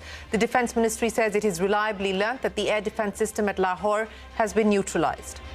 The India-Pakistan border remains tense. Defence Ministry says 16 people, including 5 children and 3 women, were killed in unprovoked firing by Pakistan along the line of control. India forced to return fire to halt Pakistani artillery. All political parties pledge full support to the government and armed forces after Operation Sindoor. Defence Minister Rajnath Singh says leaders present at the meeting agreed to whatever the government decided to do. Also informed them that at least 100 terrorists were killed in Indian strikes. I know there's a lot of speculation in the media about how the World Bank will either fix it or not, or be approached or not. It's all bunk, because we don't have that role to play. The World Bank has no role to play in the Indus Waters Treaty, says the bank's president Ajay Banga. Adds that the pact is between 2 sovereign nations and the World Bank can only play the role of a facilitator. That's an exclusive. Intensifying conflict between India and Pakistan caused a sharp fall in equities in the last hour of trade. Markets end near the day's lows, with the Sensex and the Nifty down 0.5% each. The rupee slides nearly 1.5%, records its biggest single-day fall in more than 2 years. Stocks inch higher across the world after the US Federal Reserve held interest rates as expected. Fed Chief Powell rules out a preemptive rate cut to blunt any tariff impact. The UK is set to sign a trade deal with the US later today, according to the New York Times. This will be the first trade deal since President Trump took office for a second term and unleashed a tariff war. India offers 0 tariffs on most products to the US, with the exception of wheat, dairy and maize. Sources say differences remain on non-tariff barriers. Commerce Minister Goyal is likely to visit Washington later this month. Conditional nod to Starlink for offering satellite-based internet services in India. Sources say a letter of intent has been issued to the Elon Musk-led company after it submitted an undertaking to meet license conditions, security protocols. The papal conclave at the Vatican spills on to day 2 as cardinals fail to elect a new pope on day 1. Up to 4 rounds of voting expected today. 3 of the last 5 popes were elected on day 2. Well, let's go straight to the top story this evening. The Indian government has said that Pakistan attempted to engage 15 military targets in northern and western India overnight. A statement from the Defence Ministry said India retaliated by targeting air defence systems in Pakistan. The government has said that it is reliably learnt that air defence system at Lahore has now been neutralised. There was heavy shelling as well at the line of control. The Defence Ministry said 16 people were killed due to unprovoked firing from across the line of control in Jammu and Kashmir. The ministry also added that India was compelled to respond to bring mortar and artillery fire from Pakistan to a halt. The situation at the international border and the line of control remains tense, a day after India targeted 9 terror sites in Pakistan and Pakistan-occupied Kashmir. Lights went out at several cities last night for a brief period. This as part of a civil defence preparedness exercise in the face of a potential air raid. Over 20 airports located close to international border in 5 states have been shut for civilian flights. All airlines have cancelled flights to and from these airports till at least the 10th of May.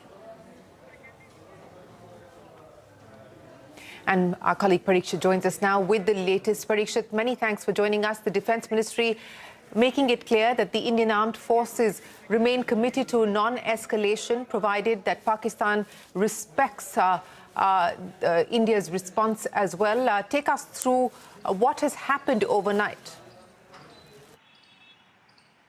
Well, we've seen very intensive operations between India and Pakistan ever since Operation Sindoor happened around 1 a.m. on 7th morning.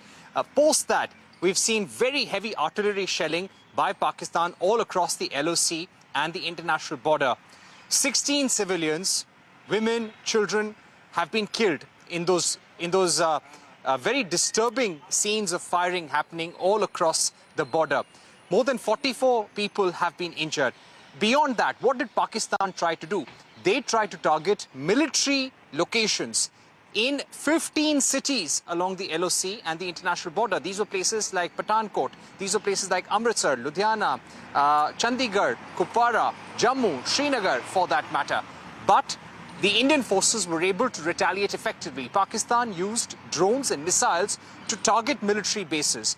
We, with our air defense systems and our integrated air defense guns were able to neutralize, bring down all these drones and missiles. And you can see the debris on Pakistani media lying in places across the border.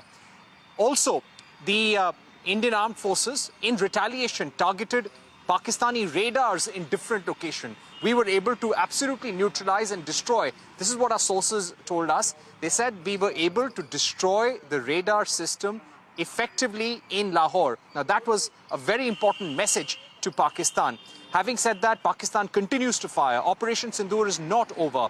The Air Force, the Army, the Navy continue to be on a state of high alert. But our message continues to be the same.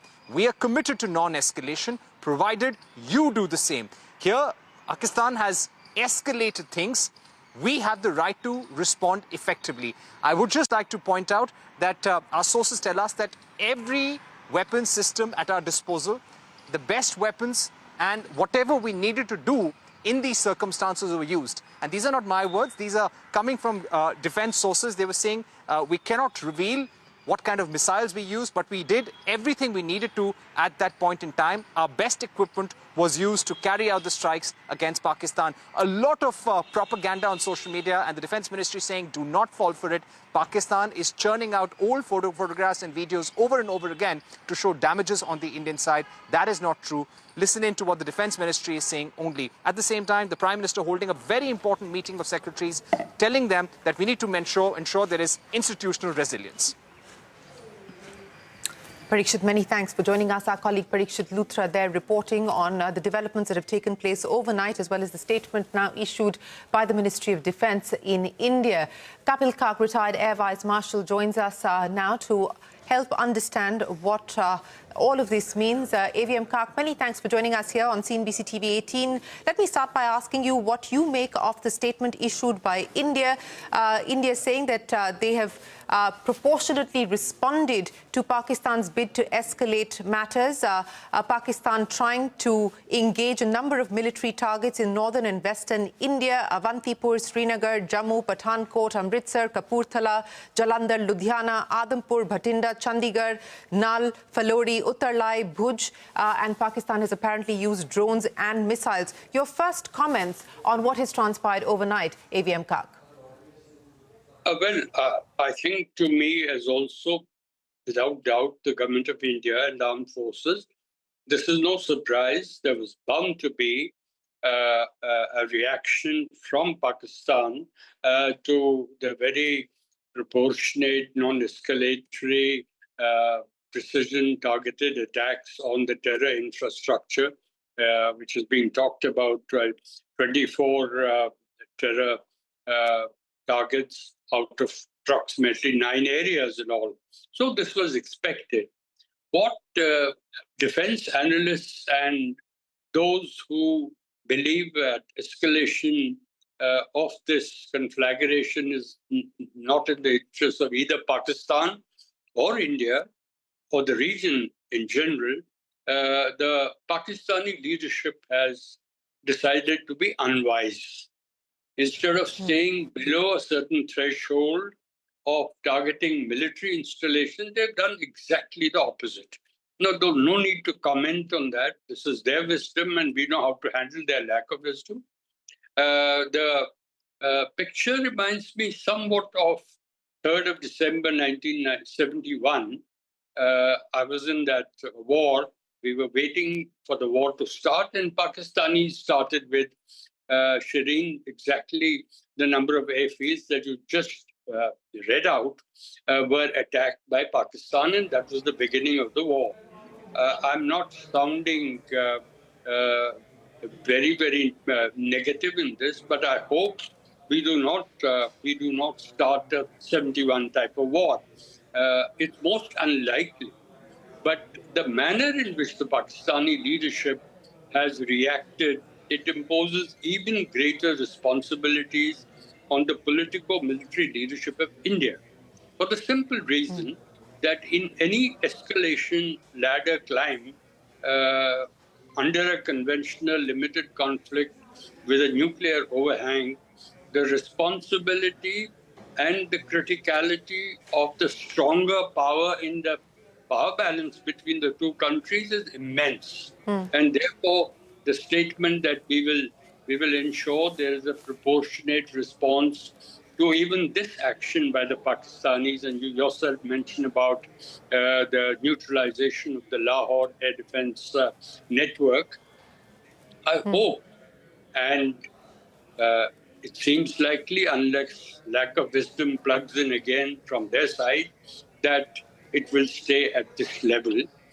We have used some very, very high technology, smart weapons, very precise. I mean, the entire public of India has now knows, thanks to the media like you, as to what were the type of weapons used. I don't have to go into details of those. And exactly similarly, we have used the appropriate high-tech, very high-quality air defense missile system or whatever we have used against the attempted targeting of our military installation. I think so far it's so good, but once again, the leadership on both sides will have to take a deep breath and say, where shall we go from here? And without meaning to speculate on where we could potentially go from here, AVM Kak, given the fact that in its overnight response, Pakistan has targeted these military bases, and as you pointed out to us, and thank you very much for that perspective, that this is pretty much what had happened in the 1971 war as well. What could be the other potential targets that the Pakistan military establishment may consider at this point in time without a full escalation? The choice has been already exercised by the Pakistani leadership, and that being targeting of military installations. There could also be, creative responses like was done by the Pakistanis at Balkot. You remember when we struck Balakot, Indian Air Force, Mirage 2000s at that time, struck those terror infrastructure, those 4 or 5 buildings. What was the reaction of the Pakistani Air Force the next day? They came with weapons which were scattered around the line of control inside our territory, but they did not give battle. They did not use precise targeting because they were that time. And that was a different leadership. Military leadership was different. Also mature leadership. They realized the dangers of escalating a conflagration into a limited conventional war, which will be not in the interest of either Pakistan or India. And if there is far, far more damage, it will occur to Pakistan rather than India.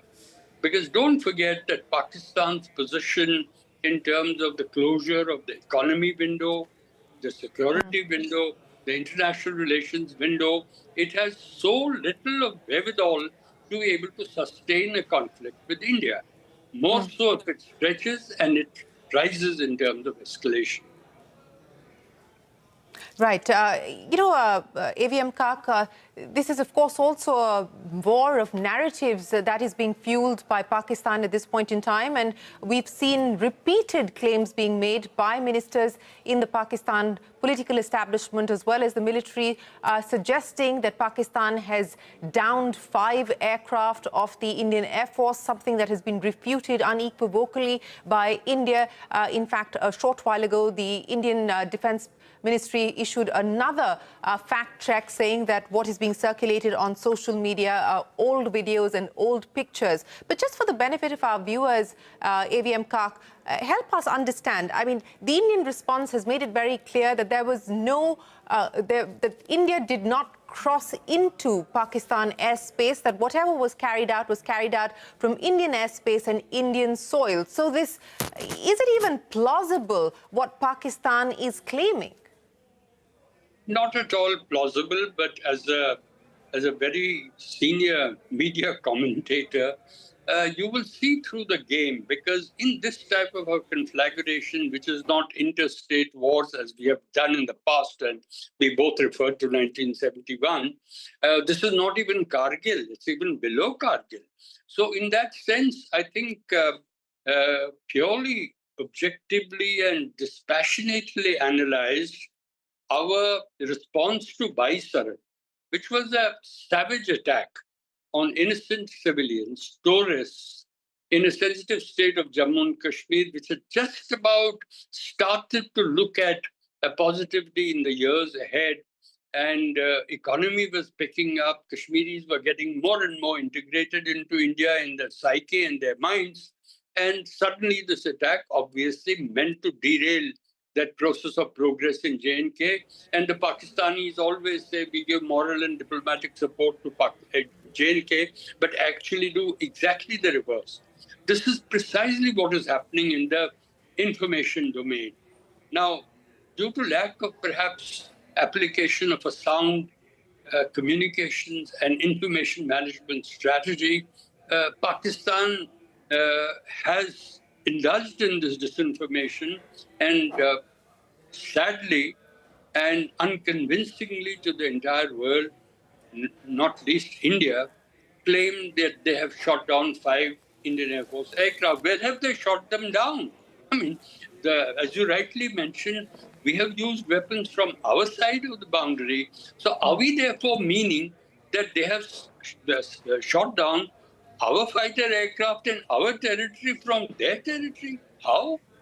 I mean, there are no weapons they have to have that kind of a capability. So I think there is a lesson in this for our public and media channels like yours and many more, that fact-checking, bringing truth on the table, and defeating the designs of disinformation warfare, where optics and cognitive dimensions are very, very powerful impulses to change public opinion and attitudes. AVM Kak, always a pleasure. Appreciate you joining us to help us make sense of the developments that have happened overnight, as well as help us navigate the war of misinformation and disinformation that is also being waged online. Always a pleasure. Thank you very much for your time. All political parties, meanwhile, pledging full support to the government and armed forces at an all-party meeting. Defence Minister Rajnath Singh appraised leaders of political parties in New Delhi today.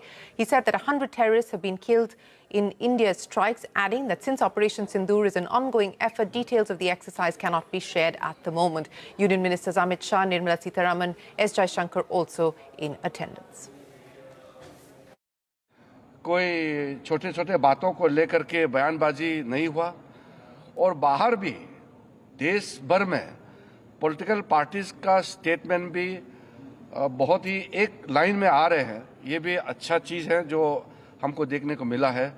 तो operation सिंदूर का कार्रवाई, क्योंकि ये ongoing operation है, इसलिए अलग से official briefing नहीं है. ये रक्षा मंत्री जी की ओर से, सरकार की ओर से पूरा पॉलिटिकल लीडर्स को ब्रीफिंग हुआ है. उन सेक्टर में जो हो रहा है कि उसका एक वहाँ पर जो गोलीबार हो रहा है और उसमें सरकार से आग्रह किया है कि नागरिकों की सुरक्षा वहाँ प्राथमिकता देना चाहिए और इसके लिए सैन्य और नागरिक प्रशासन के बीच बेहतर एक समन्वय बनाना चाहिए. ये हम सरकार से मांग किए हैं. Well, reactions there coming into the all-party meeting, but Defence Minister Rajnath Singh is speaking. Let's listen in. यह क्या रोल अदा करती है, इसका नमूना हमने कल देखा.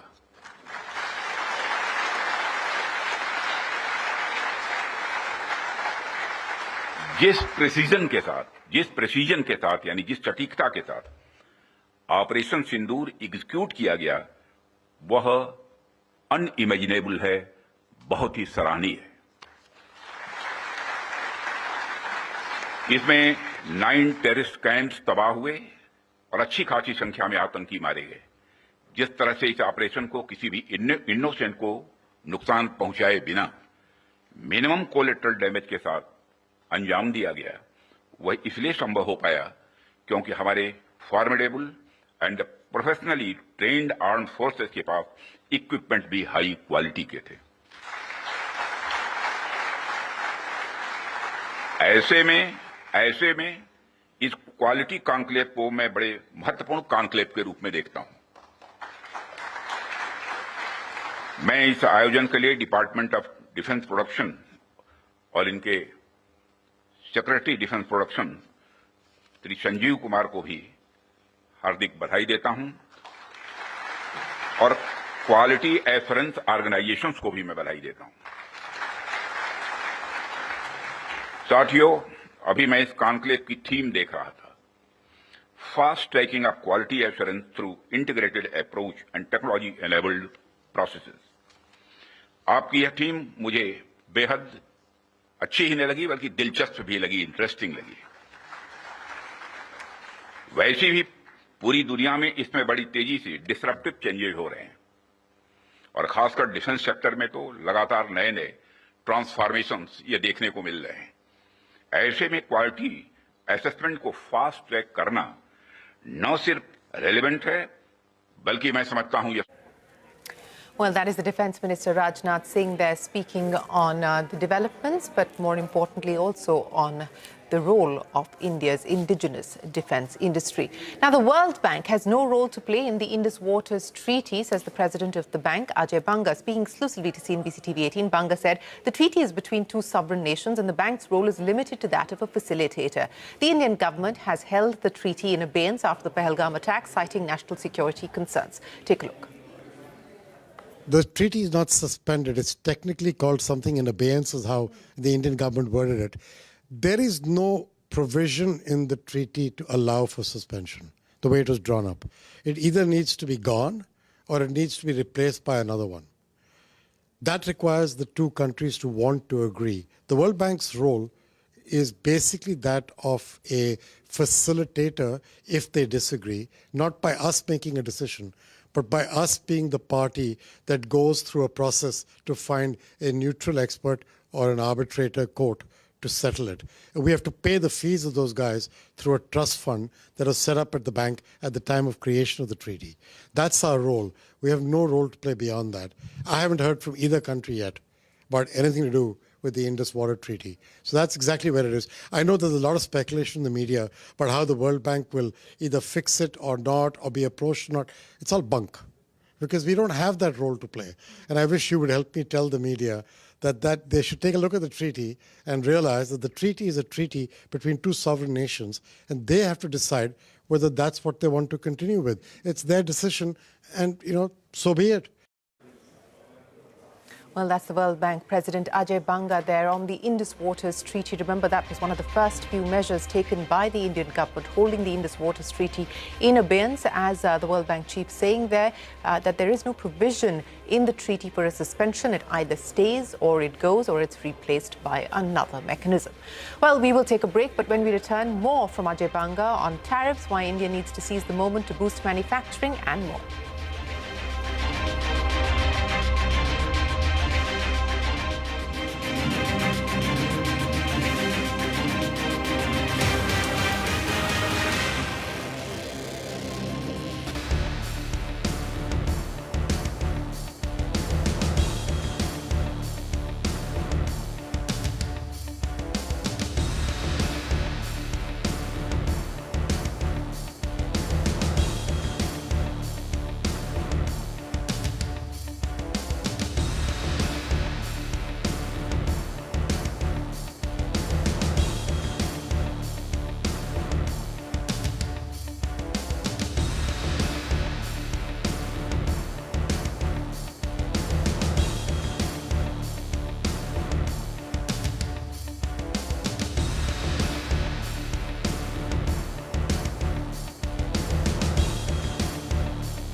A stock market saw a sharp fall in late trade after the Defence Ministry's statement on Pakistan's attempt to escalate tensions overnight. The Nifty declined by 140 points, fell below 24,300. The Sensex dropped over 1,000 points, a cut of 2%.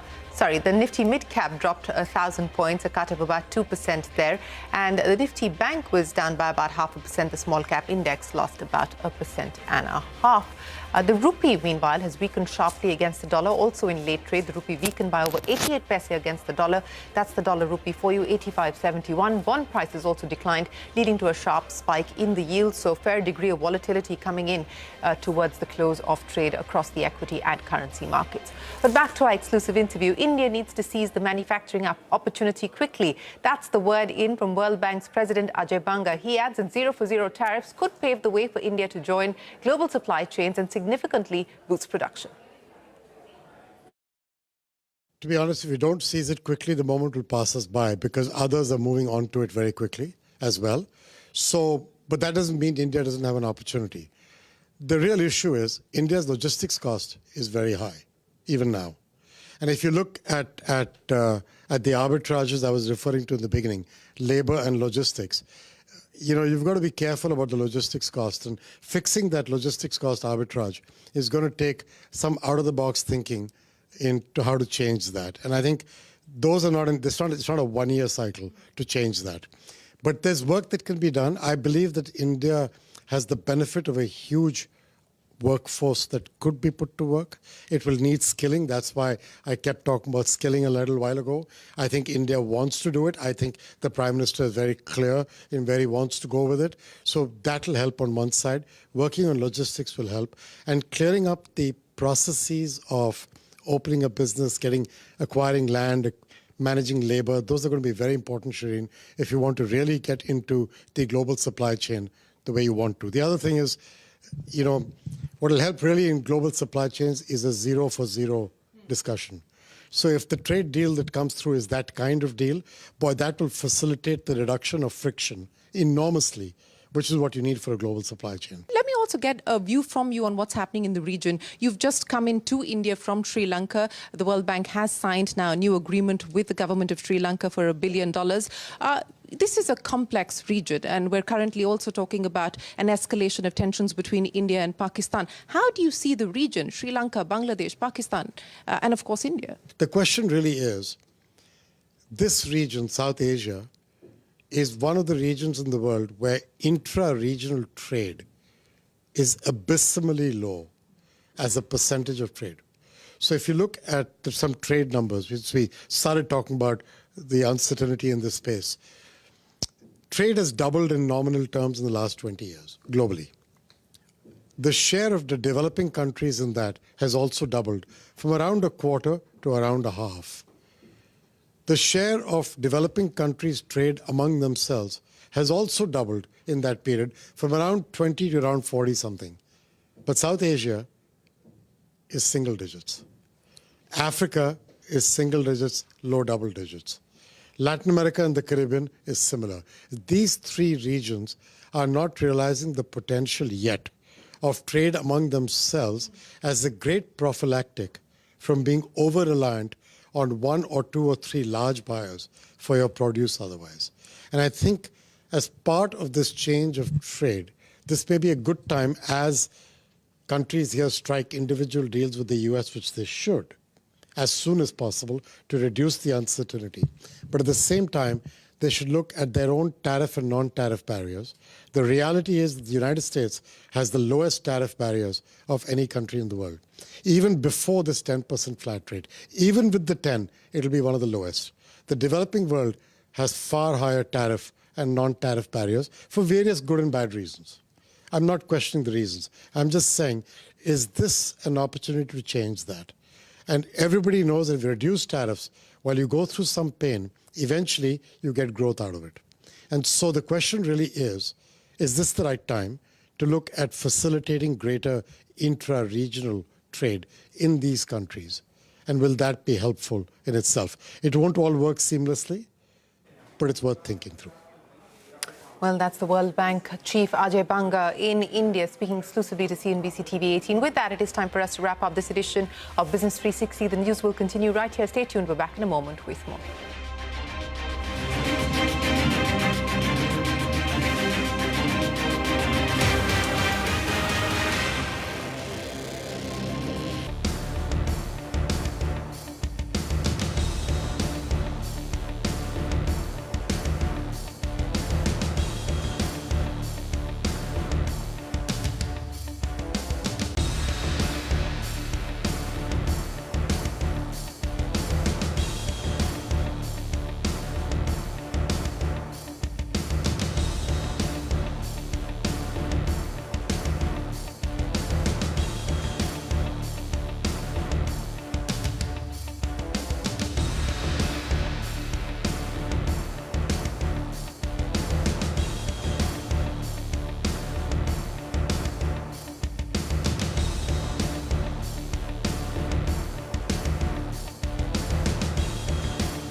Hello and welcome to this very special edition of the Global Dialogue. I'm Shireen Bhan. Let me try and introduce my guest to you today. In his own words, he's a made-in-India product, having gone through the Indian education system, started his career at Nestle, worked at Pepsi, Citi, and then spent over a decade at MasterCard, and then has made a very unusual turn, taking over as the president of the World Bank Group.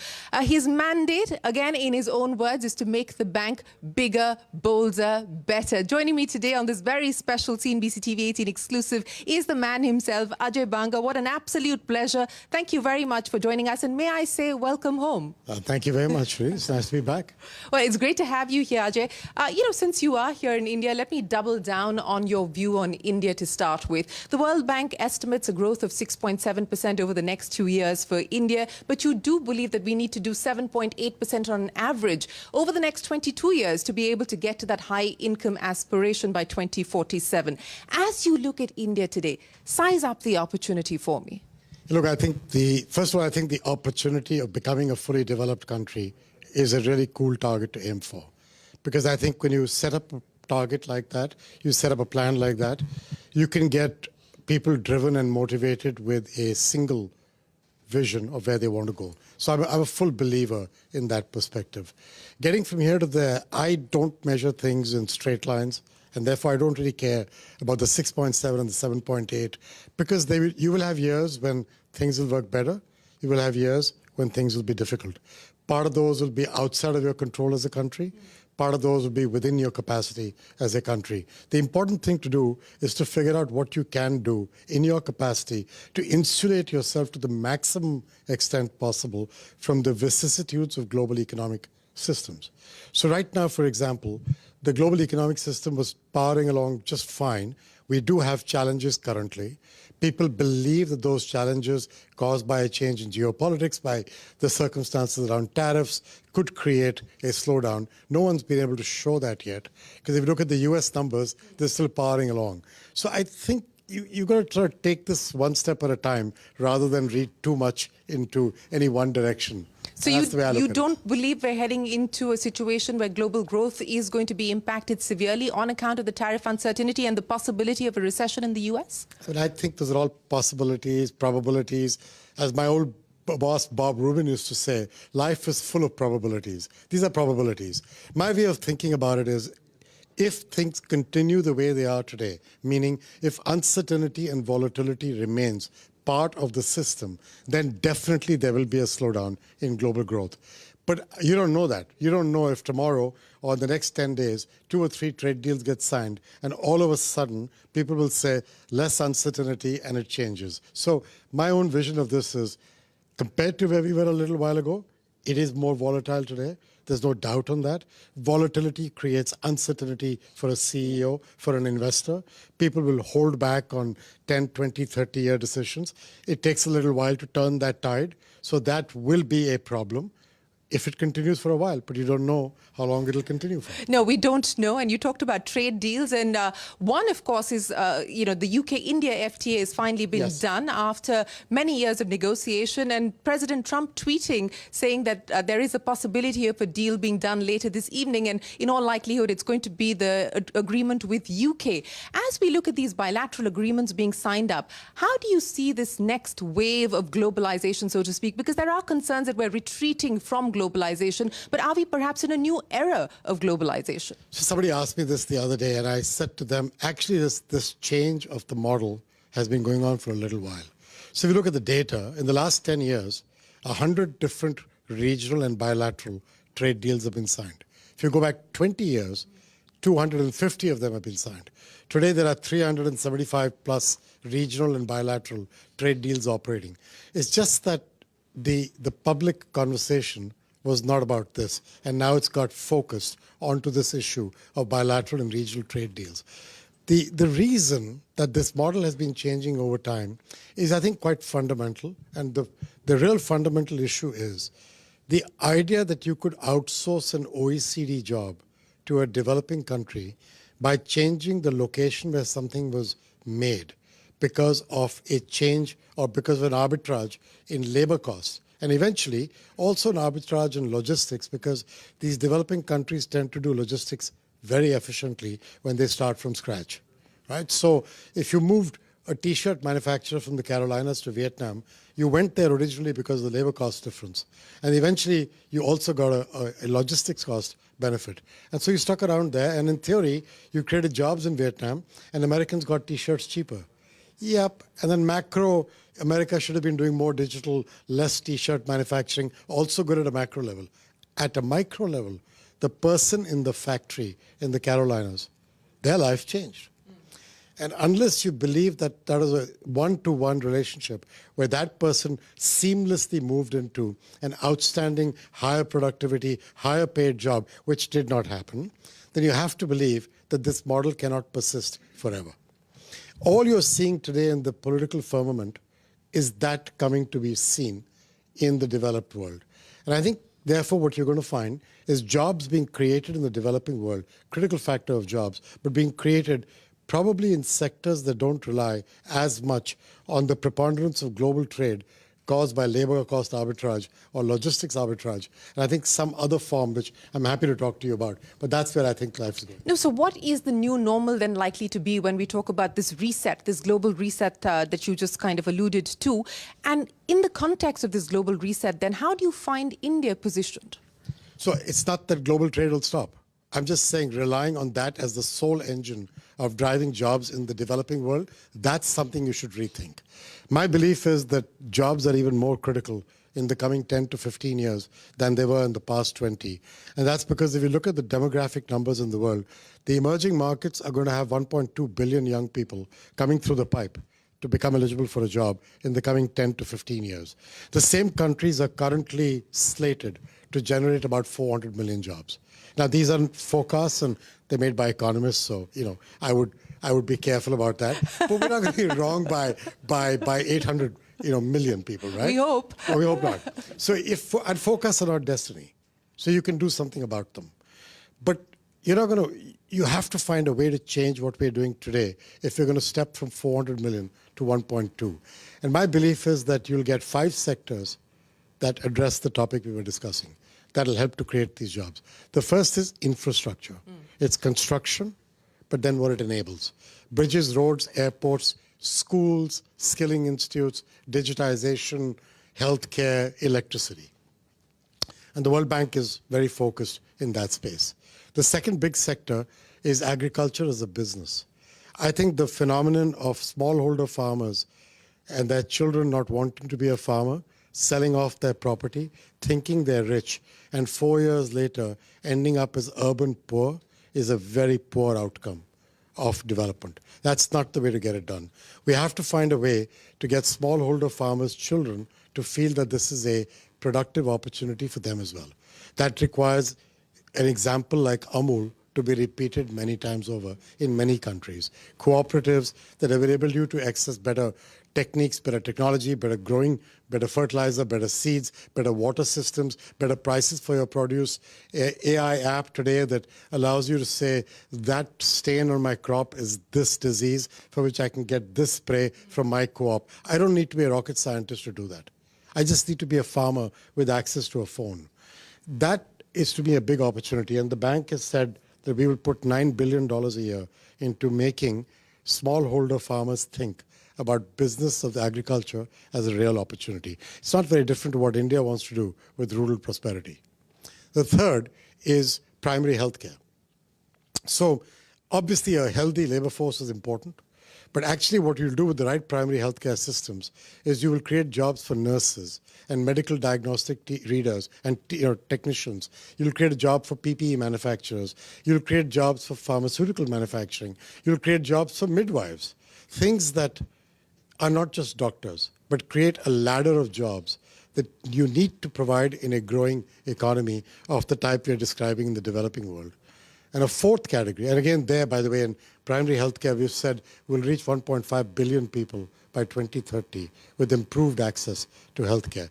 I mean, the other side of this is that the diseases of prosperity, blood pressure, diabetes, heart attacks, and strokes, the non-communicable diseases, if you diagnose them early, you can bring healthcare costs down in a country dramatically. So this will help with that. The fourth one is tourism. That is a more obvious one to most people, and I don't mean over-tourism, and I don't mean numbers, I mean quality tourism done the right way. I was in Sri Lanka. It's a big opportunity for them. We're not experts in tourism, but we are very good at designing skilling institutes that work backwards from what the opportunity of tomorrow's jobs will be in the private sector. Work with the private sector to run those. And the last one to me is manufacturing, both for local and regional consumption, as well as global trade, but in a way in which you create value-added jobs in the country. So if you're a country that is blessed with minerals and metals for the energy transition, extraction is not where the money is. It's the value-added processing of that extracted material that's where the value of jobs is. And I'm trying to enable people to think about whether a job with a small company, medium-sized, large one, whether as an entrepreneur, think in these 5 sectors. You will notice there's almost zero necessity here to outsource an OECD job. You know, Ajay, you've very clearly articulated for us the 5 pillars that you believe the bank needs to focus on and governments and policymakers need to focus on to address the jobs challenge because, you've said previously that jobs are the nail in the coffin of poverty. But address that in the context of the challenge that we find ourselves faced in India. You've got this young population, you've got an economy that's growing, but jobs not being created at the pace at which we need. Of those 5 pillars, what do you believe India needs to prioritize as we look at addressing this jobs crisis? I think there's 2 things. I'll come to the 5 pillars. There's one other thing that you need to understand about jobs, which applies for India as well, but applies to many countries. And that is that to create jobs, you need 3 things to happen. You need infrastructure, what we were talking about, which India is doing a great deal of work on in the past 10 to 20 years, whether it's roads or bridges or airports or electrification and water availability. And there's work to be done on education and skilling. I don't think that task is done yet, but there's a fair amount of progress across the range. The second part is the regulations and policy clarity that enables businesses to succeed. And there, while I think India has made a lot of progress, there's much more still to be done. And I think that's a topic of regular public debate, so I'm not telling you something new. It's everything ranging from further land reform and labor reform to things in that form that enable the private sector, which is the 3rd pillar of this strategy, to actually grow and develop.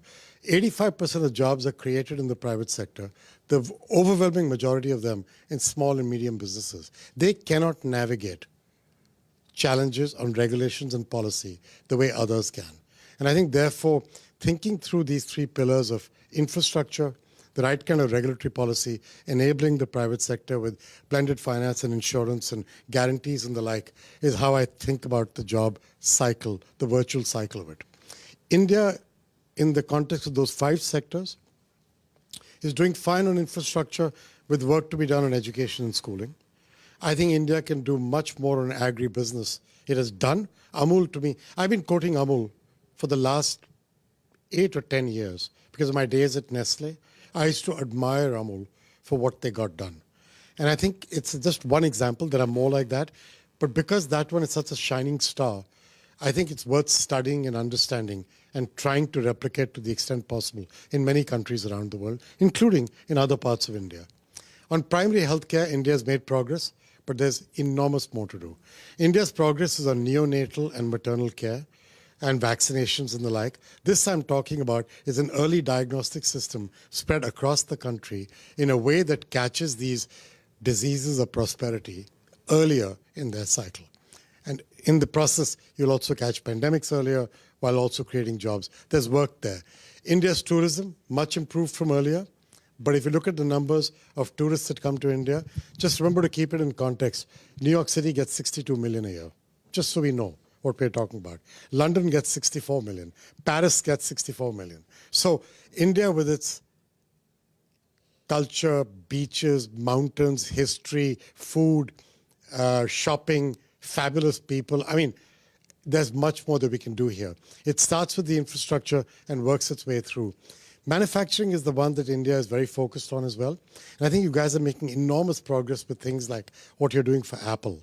And the circumstances around the geopolitics now means that actually India could stand to pick up some more benefit from there. But But I'm telling you, you don't create a lot of jobs by manufacturing Apple phones in the numbers that you need to change the tide in the Indian context. You do create fabulous jobs, don't get me wrong. Yeah. Anybody who works in an Apple assembly factory is very fortunate to have that job. But you're talking about a challenge of many millions more than that. That requires a focus on all those other sectors as well. But if I could specifically talk about manufacturing, because India believes that this could potentially be the big manufacturing breakthrough in light of this global supply chain diversification, global supply chain resilience that people are talking about. You gave the Apple example as one of the examples. What do you believe needs to happen on the manufacturing side to really leverage what is opened up as an opportunity for India today? And how big of an opportunity do you really see? Do you believe this is India's manufacturing moment or could be India's manufacturing moment? To be honest, if we don't seize it quickly, the moment will pass us by because others are moving on to it very quickly as well. So, but that doesn't mean India doesn't have an opportunity. The real issue is India's logistics cost is very high, even now. And if you look at the arbitrages I was referring to in the beginning, labor and logistics, you know, you've got to be careful about the logistics cost, and fixing that logistics cost arbitrage is going to take some out-of-the-box thinking into how to change that. And I think those are not, it's not a one-year cycle to change that. But there's work that can be done. I believe that India has the benefit of a huge workforce that could be put to work. It will need skilling. That's why I kept talking about skilling a little while ago. I think India wants to do it. I think the Prime Minister is very clear in where he wants to go with it. So that will help on one side. Working on logistics will help. And clearing up the processes of opening a business, acquiring land, managing labor, those are going to be very important, Shriram, if you want to really get into the global supply chain the way you want to. The other thing is, you know, what will help really in global supply chains is a zero for zero discussion. So if the trade deal that comes through is that kind of deal, boy, that will facilitate the reduction of friction enormously, which is what you need for a global supply chain. So there's a number of pieces that happen to be falling into place. And India, through its effort on infrastructure construction over the past few years, has managed to move itself into the right place. Now the question is, can you make the next move and take advantage of all that?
Let me also get a view from you on what's happening in the region. You've just come into India from Sri Lanka. The World Bank has signed now a new agreement with the government of Sri Lanka for $1 billion.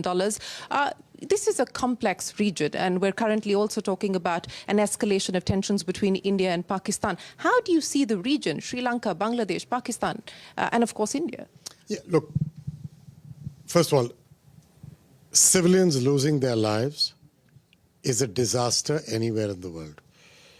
For those of you who are living in India where you saw this happen a few weeks ago, you have to be feeling it even more acutely than somebody like me who now lives elsewhere, even though I understand the situation on the ground in this region well. So that goes without saying. And that creates its own uncertainties and volatility in people's minds, but this too shall pass, right? The question really is, this region, South Asia, is one of the regions in the world where intra-regional trade is abysmally low as a percentage of trade. So if you look at some trade numbers, which we started talking about the uncertainty in this space, trade has doubled in nominal terms in the last 20 years, globally. The share of the developing countries in that has also doubled from around a quarter to around a half.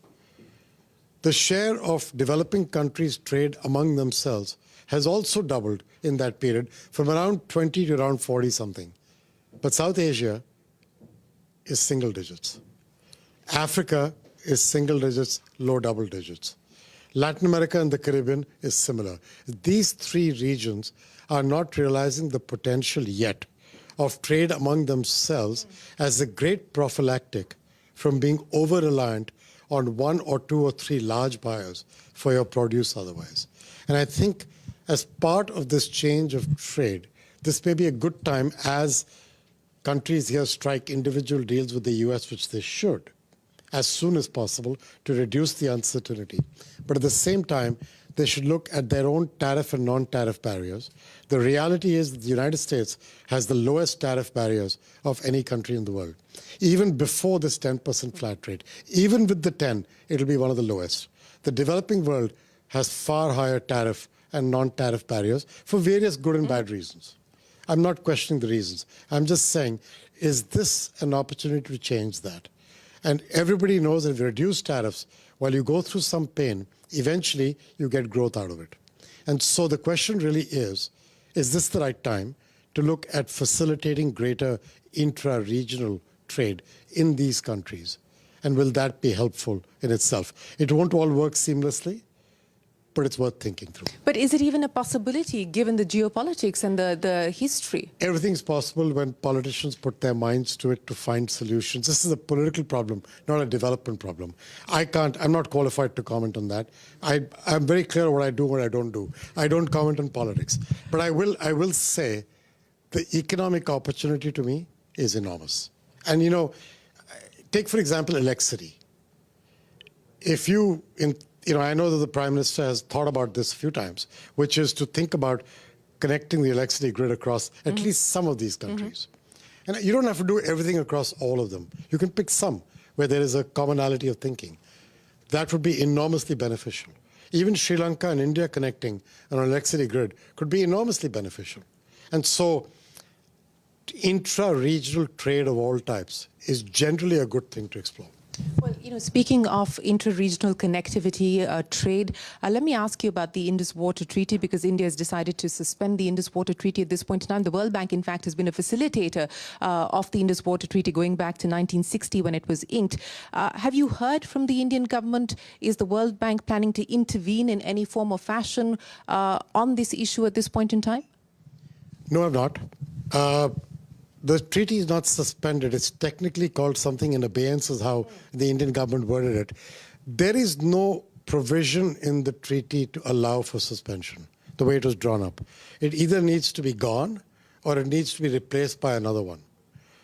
That requires the two countries to want to agree. The World Bank's role is basically that of a facilitator if they disagree, not by us making a decision, but by us being the party that goes through a process to find a neutral expert or an arbitrator court to settle it. And we have to pay the fees of those guys through a trust fund that was set up at the bank at the time of creation of the treaty. That's our role. We have no role to play beyond that. I haven't heard from either country yet about anything to do with the Indus Water Treaty. So that's exactly where it is. I know there's a lot of speculation in the media about how the World Bank will either fix it or not, or be approached or not. It's all bunk, because we don't have that role to play. And I wish you would help me tell the media that they should take a look at the treaty and realize that the treaty is a treaty between two sovereign nations, and they have to decide whether that's what they want to continue with. It's their decision, and so be it. It's worked for 60 years through ups and downs. It hasn't worked perfectly. Both governments will tell you it's been through ups and downs. So I'm not one to argue that you shouldn't play with it or change it or amend it. I just think this is a topic for the countries to decide. And the World Bank's role is what the World Bank's role is as defined in the treaty, no more and no less.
Let's shift focus away from India and talk about what's happening in the world today.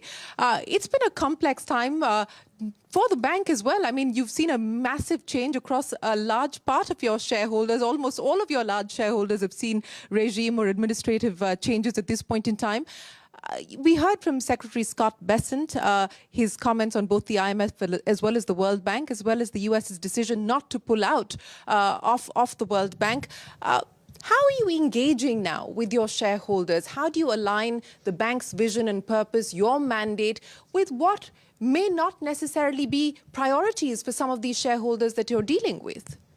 So let me paint that picture a little bit. So yes, in the last, I'd say 10 to 12 months, while we were going through a campaign to create funding for IDA, which is the part of the bank that deals with the 78 least fortunate countries in the world. Essentially, 1/3 of what we give them is pure grants, and 2/3 is deeply concessional loans. And so by the nature of that beast, you need to replenish it every 3 years. Unlike the other parts of the bank where capital injections with leverage in the bond market because of our AAA rating allow us to keep growing for quite a period of time. So I was going through an IDA replenishment cycle. And during that cycle, the Japanese government changed. The Korean government fell because of that entire episode of the martial law. In fact, they declared martial law on the day of our IDA event in Seoul, for which they were the sponsor. So that was exciting. And the German government fell. The French government fell twice. The Dutch government changed. The Austrian government changed. The Italian government changed. The British government changed. The Canadian government fell. And the United States government changed. That's all my large shareholders. other than China. And that was interesting. Putting it mildly. Yes, that is my, what do you call a baptism by fire. So, but here's an interesting thing, which I believe is perfectly appropriate. Every one of these new governments have asked me and people who work with me, explain to us what's in it for us with you. And I actually don't have a problem with that question. Because I think if I was in their shoes, I would want to know too. Because I am making a specific decision to work with a multilateral institution like the World Bank. I have to understand why I'm doing it on behalf of my citizenry. Because there is taxpayer money involved as well. There is, for example, the IDA replenishment is taxpayer money. Yes. But otherwise, our annual expenses are completely paid for by the repayment of the loans that we've already issued. And therefore, in a sense, the emerging markets taxpayer pays our administrative expenses. We're not a organization that relies on an annual subsidy from governments to pay for our administrative cost. Similarly, the bank that caters to middle-class countries like IBRD for India or IFC for the private sector, Omega, they receive capital once in a while. The last capital injection was in 2018. But because we have a AAA rating, which is a real gift, we're able to leverage in the bond markets, private bond markets, up to 10 times, and then generate retained earnings because they're profitable, and therefore keep growing on that. And as a result, we haven't needed to go back for any capital since that period of time. Now, if our appetite to grow, the bigger, better thing comes through, then you would need, but today we don't. So what I've done with all these shareholders, including the United States, is to clarify this angle, to clarify why I think we are interesting. One, the leverage compared to no leverage and bilateral aid. Second, the pivot to jobs that I had already made, which I believe most of these governments really care about. Whether you're a donor or a receiver of work with us, tell me which government gets elected to not create jobs. Yeah. It's the fundamental premise of why people vote for a government. And therefore, when governments see us, like in Sri Lanka, we were discussing this now. I was in Paraguay the week before. I was in Argentina. I was in Brazil. All these countries, their leadership, when you start talking about jobs, you talk about those three pillars of infrastructure, regulatory policy, private sector. You talk of those 5 sectors. You can see their focus on us with great intensity. And so when you talk about jobs, which is driven by the private sector, all this vibes pretty well with most of these countries. I'm trying to say that you cannot rely on public sector money.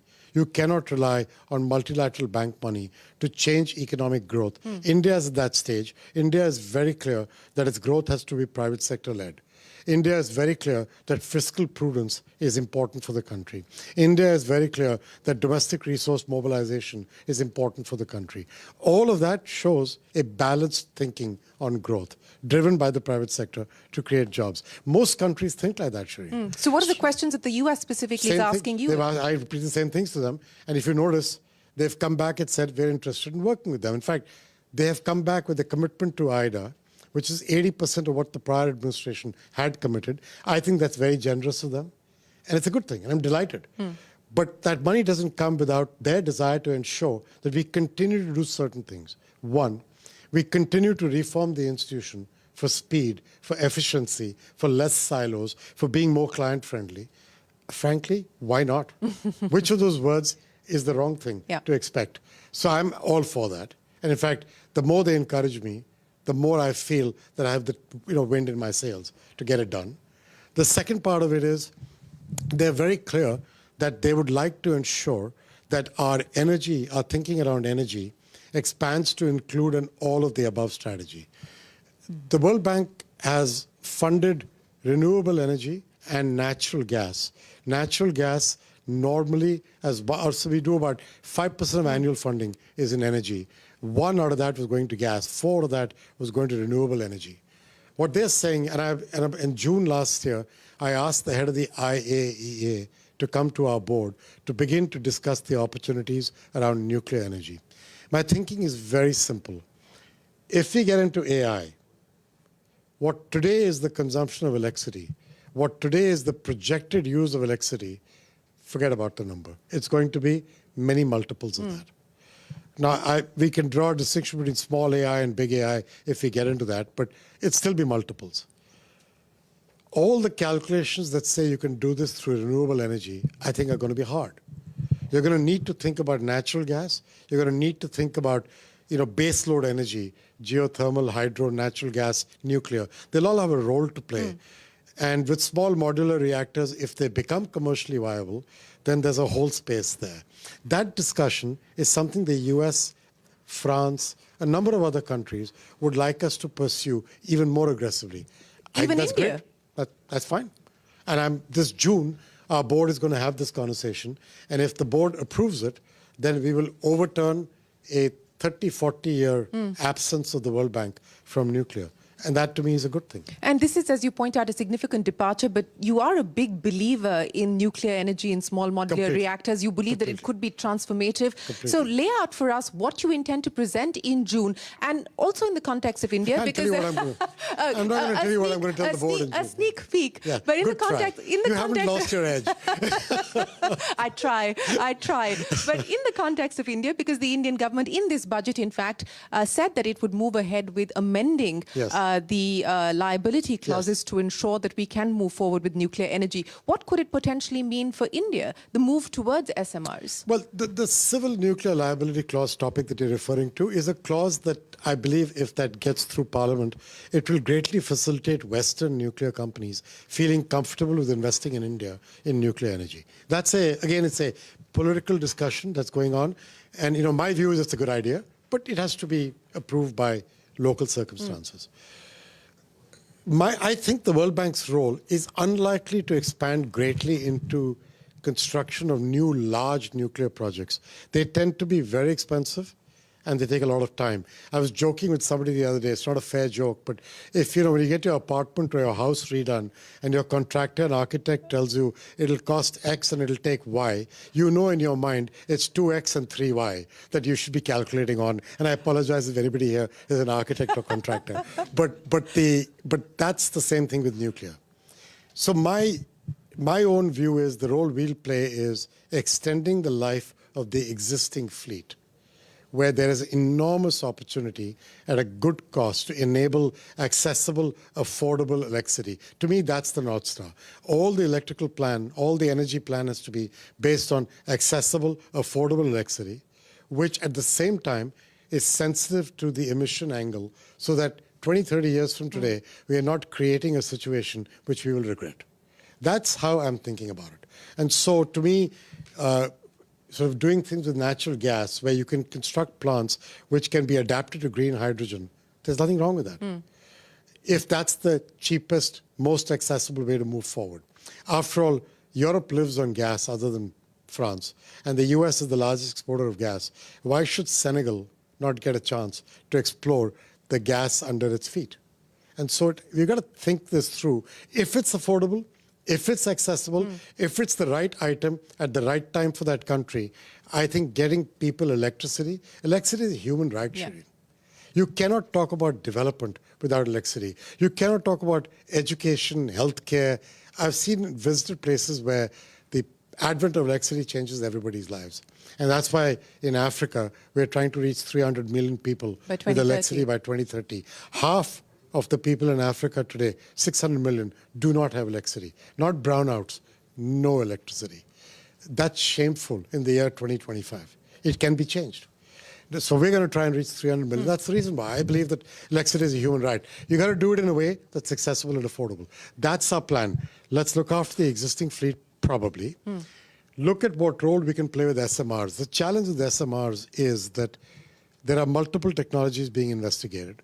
If we settle in on one or the other, you could get to scale, you could get to standardization, and standardization is the friend of growth in this sector. If we can get that done and then find a way, like happened in computer chips and solar chips, if you place adequate scale orders, can you bring the price down? These are things worthy of discussing. And over the coming months, that's the kind of thing that I think the World Bank should be a part of. You know, speaking of the future, and you talked about AI, big and small AI, and I know that's a big focus area for you.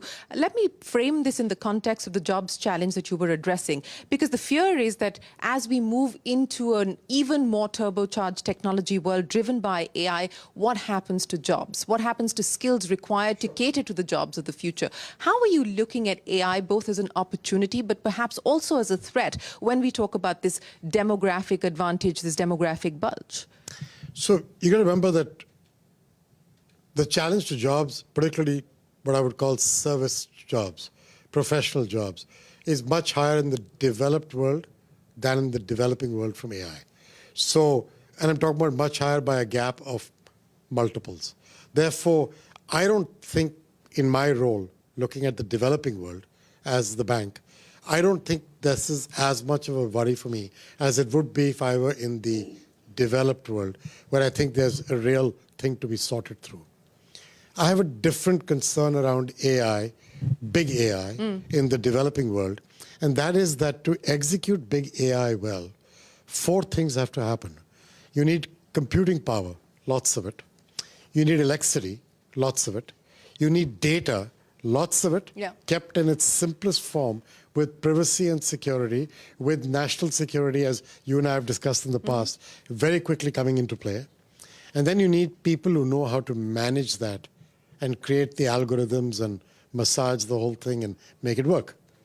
There are very few developing countries that have those 4 ingredients in adequate quality. If you therefore believe that in that case it'll be large companies from the Western world or China or India who will do this in the world, then I think the challenge with that argument will be the use of citizens' data being given to companies that are outside your country beyond a certain amount. So I see a problem with that thinking. Which is why the data localization norms came in. Yeah, but the moment you localize data, if you can't still use it to create the predictive models, you will find that the predictability nature of those models comes down. Right? It's like if you localize data into a country and you're only using that country's data to create the prediction. Let's take a fraud score in my old life in MasterCard. If somebody does something in Taiwan and I'm unable to build that learning into the fraud score I built for India, then they could duplicate the same thing in India, and I'd never figured it out till I caught on to it and learned it. That's not the world's most efficient way to manage these things. And therefore, the whole power of AI is based on a principle of the global use of data. And I think countries have yet to come to terms with what that means for them. So that's an interesting issue, in addition to computing power, electricity, and the people. Having said that, I think people have misunderstood the power of small AI. So the example I was giving of that farmer figuring out this disease on his crop, or what you could do with education or healthcare locally, I think these are examples where you would operate on a much smaller model with local compute, much lower implications for electricity, much lower implications for data, much lower implications for computational power. And I believe that these will give immediate jolts in the arm for these developing countries, where AI will then become integral to the way they think. And that will enable them to absorb big AI in its correct time in a much better way. So I'm actually a big believer in pushing small AI with the emerging world, getting them to start using it, and thereby moving along the path of using AI in a constructive way. How do you see that playing out currently for India and the path forward? I mean, how much of this should in fact be prioritized as far as India is concerned? The small AI model that you spoke of. I think India is already using a lot of these small AI models in so many ways. It's been happening because of the digital revolution that you have engineered in this country over the past 20 years. And I think a lot of these things are already happening. Here, I think the topic is very different. This is a country that is very advanced in its digital thinking compared to many others. And, so this is in a different place from the developing world countries I'm referring to. I don't think this has the same challenge. You have computing power. You're working very hard on the electrification, although there's more work to do in energy security for sure. You have the people who understand this really well. And you have a lot of data, and you've managed that data really well over the past 20 years. So I think India is in a different place on big AI compared to the rest of the developing world.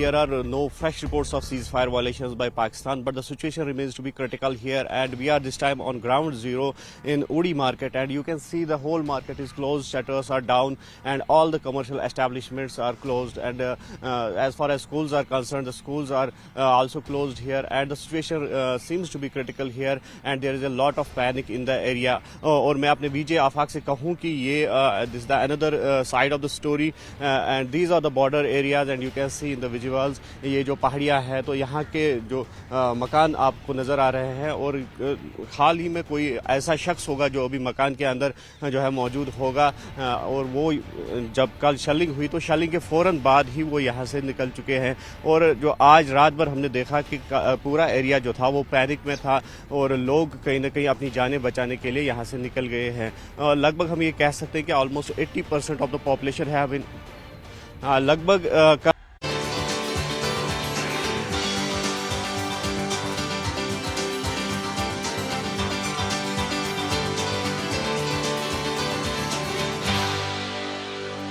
talk a little bit about the private sector, because outside of the pivot on jobs that you've made at the bank, the private sector involvement is crucial to your mandate as well, because as you pointed out, public money isn't enough and multilateral funding isn't enough to address some of the complex challenges that we're dealing with. But where does the money come from? And do you worry that given the context that we see today, we are going to find it even harder to find the money? What is it, 4 trillion annually that the UN projects as far as spends and additional spends? So my reaction to those numbers is like my reaction to the beginning numbers you started with. People just make lines and draw through them and add a lot of zeros at the end, and then their mind boggles at it, and then they can't figure it out. So don't worry about that number.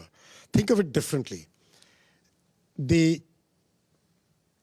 operators and investors in the private sector have enormous amount of pools of capital, and they have technology and innovation built into their system.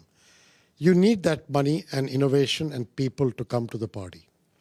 The question is, we created this private sector lab to try and understand why is it that these trillions sitting around aren't coming to work in the emerging markets the way people presented it to be. Just throw the door open and these floodgates will come in and these dollars will wash over onto your shore, and none of that happened.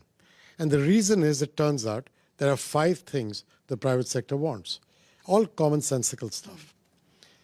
If common sense were common, life would be very easy. So the first one is, give me regulatory predictability. Yeah.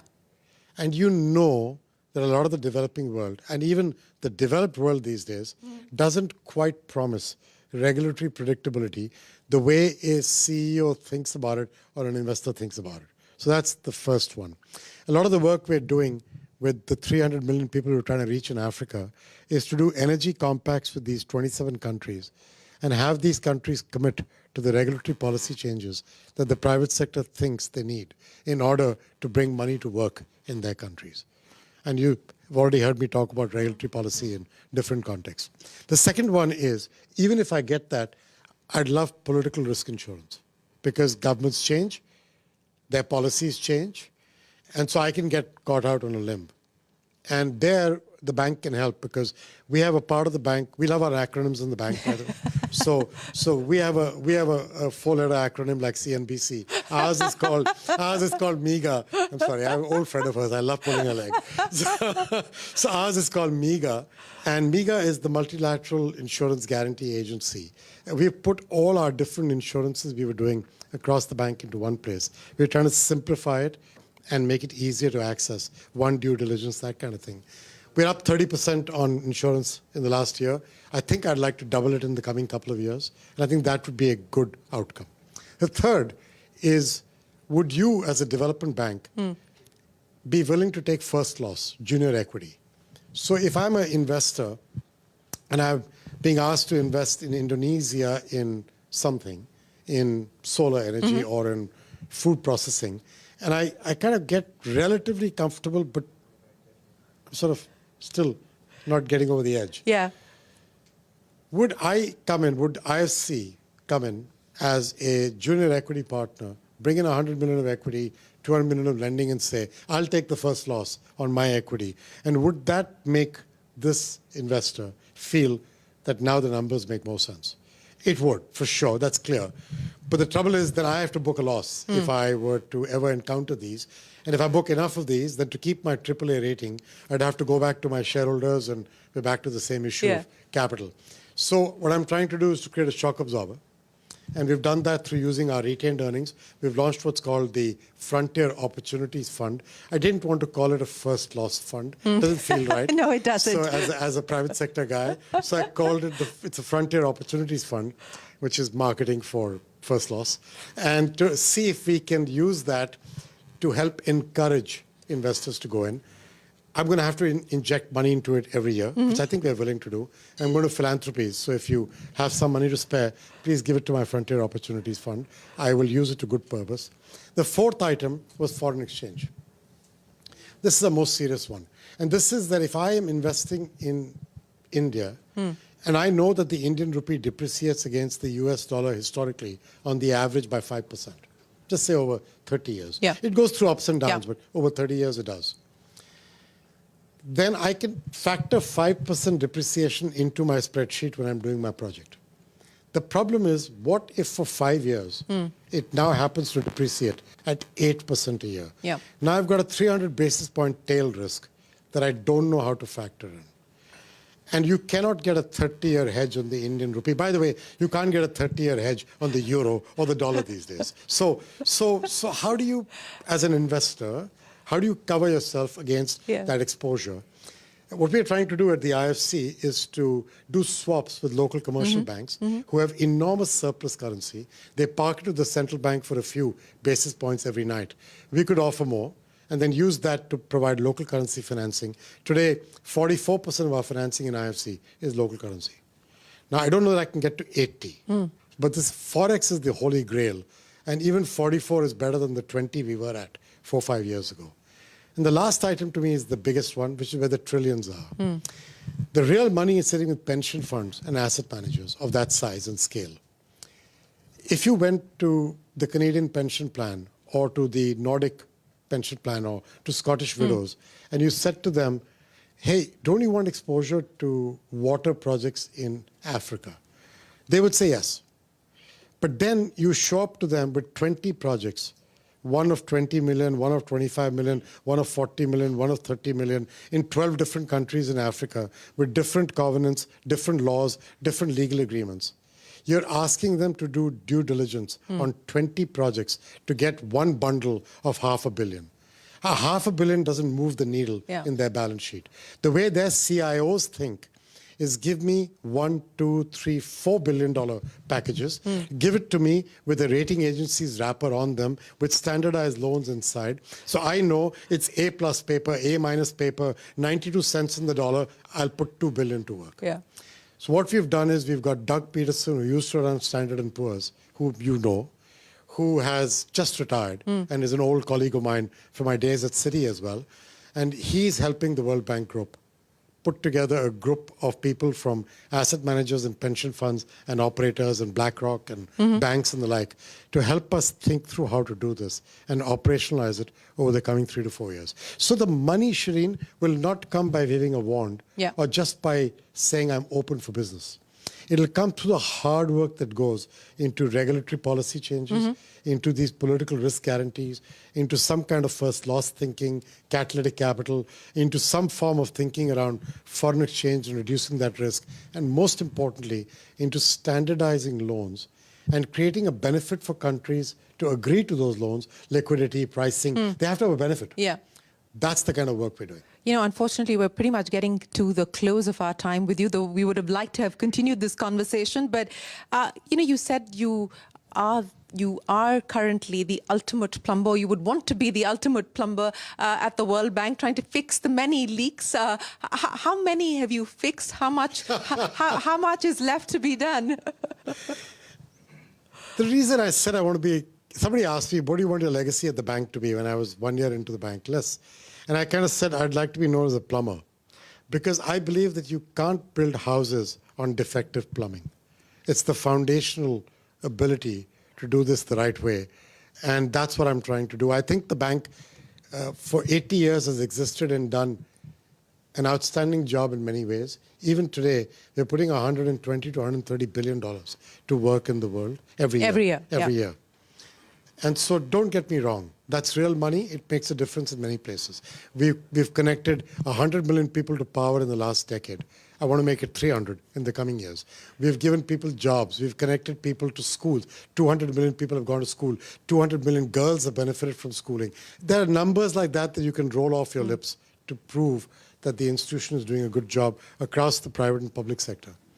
The problem is, I think it takes too long. You can't spend 19 months, which is what we used to, on getting a project from discussion to approval. We're now down to 12 to 13 months. I'd like to bring it down further.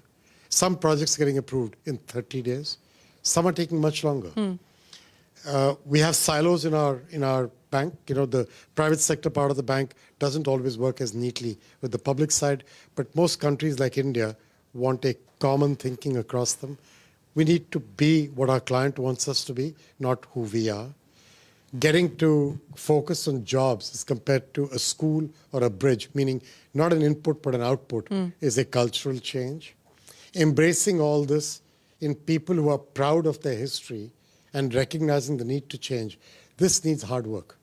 That's the work I'm up for, and that's the work I'm trying to do, in addition to the idea of jobs and development and all that. So that's what I'm up to. You know, Ajay, career in the private sector where the focus was on what's going to happen in the next quarter, giving guidance for the next year, to now signing off on 50-year loans. How have you rewired your thinking, your approach to decision making? I would remind you that at MasterCard, I never gave quarterly guidance, and I didn't even give annual guidance. I used to give 3-year rolling guidance. So I am stubborn, and I've kind of stuck with it for years. When I went into MasterCard, I changed it in my first quarter. I stopped giving quarterly and annual guidance because I believe that a company that's in a growth phase, which is what MasterCard was and still is, it deserves the chance to think out longer than just a quarter. And I think development and job creation and people's lives deserve longer term thinking than a year or 2 years or 5 years. And, you know, I'm having the ride of a lifetime. And when you look back at your life, I'm 65 years old, and I think about what do I want to be in another 5 years. When I'm done with this, I've got, if I finish my term, it's another 3 years. And when I'm done, I'll be 68. And I don't, want to think what I'll do next. But I know this. I want to look back and say that my children should say, my dad was not an armchair critic. He tried to make a difference. That's all I'm What did they say to you today? Oh, don't even go there. My girls are my best critic. Well, Ajay Banga, it's been an absolute pleasure. Thank you so much for joining us here on the Global Dialogue. For what an insightful conversation on all things global, and of course your take here on what's happening in India. It's been an absolute pleasure. I know it's been very hard for you to take out the time to be with us here today, but we truly appreciate that. And many, many thanks to all of you, ladies and gentlemen, for joining us here for this very special conversation with the president of the World Bank Group. From all of us here on the Global Dialogues team, for now, thanks very much for watching. We take a quick break and return with the news on CNBC-TV18.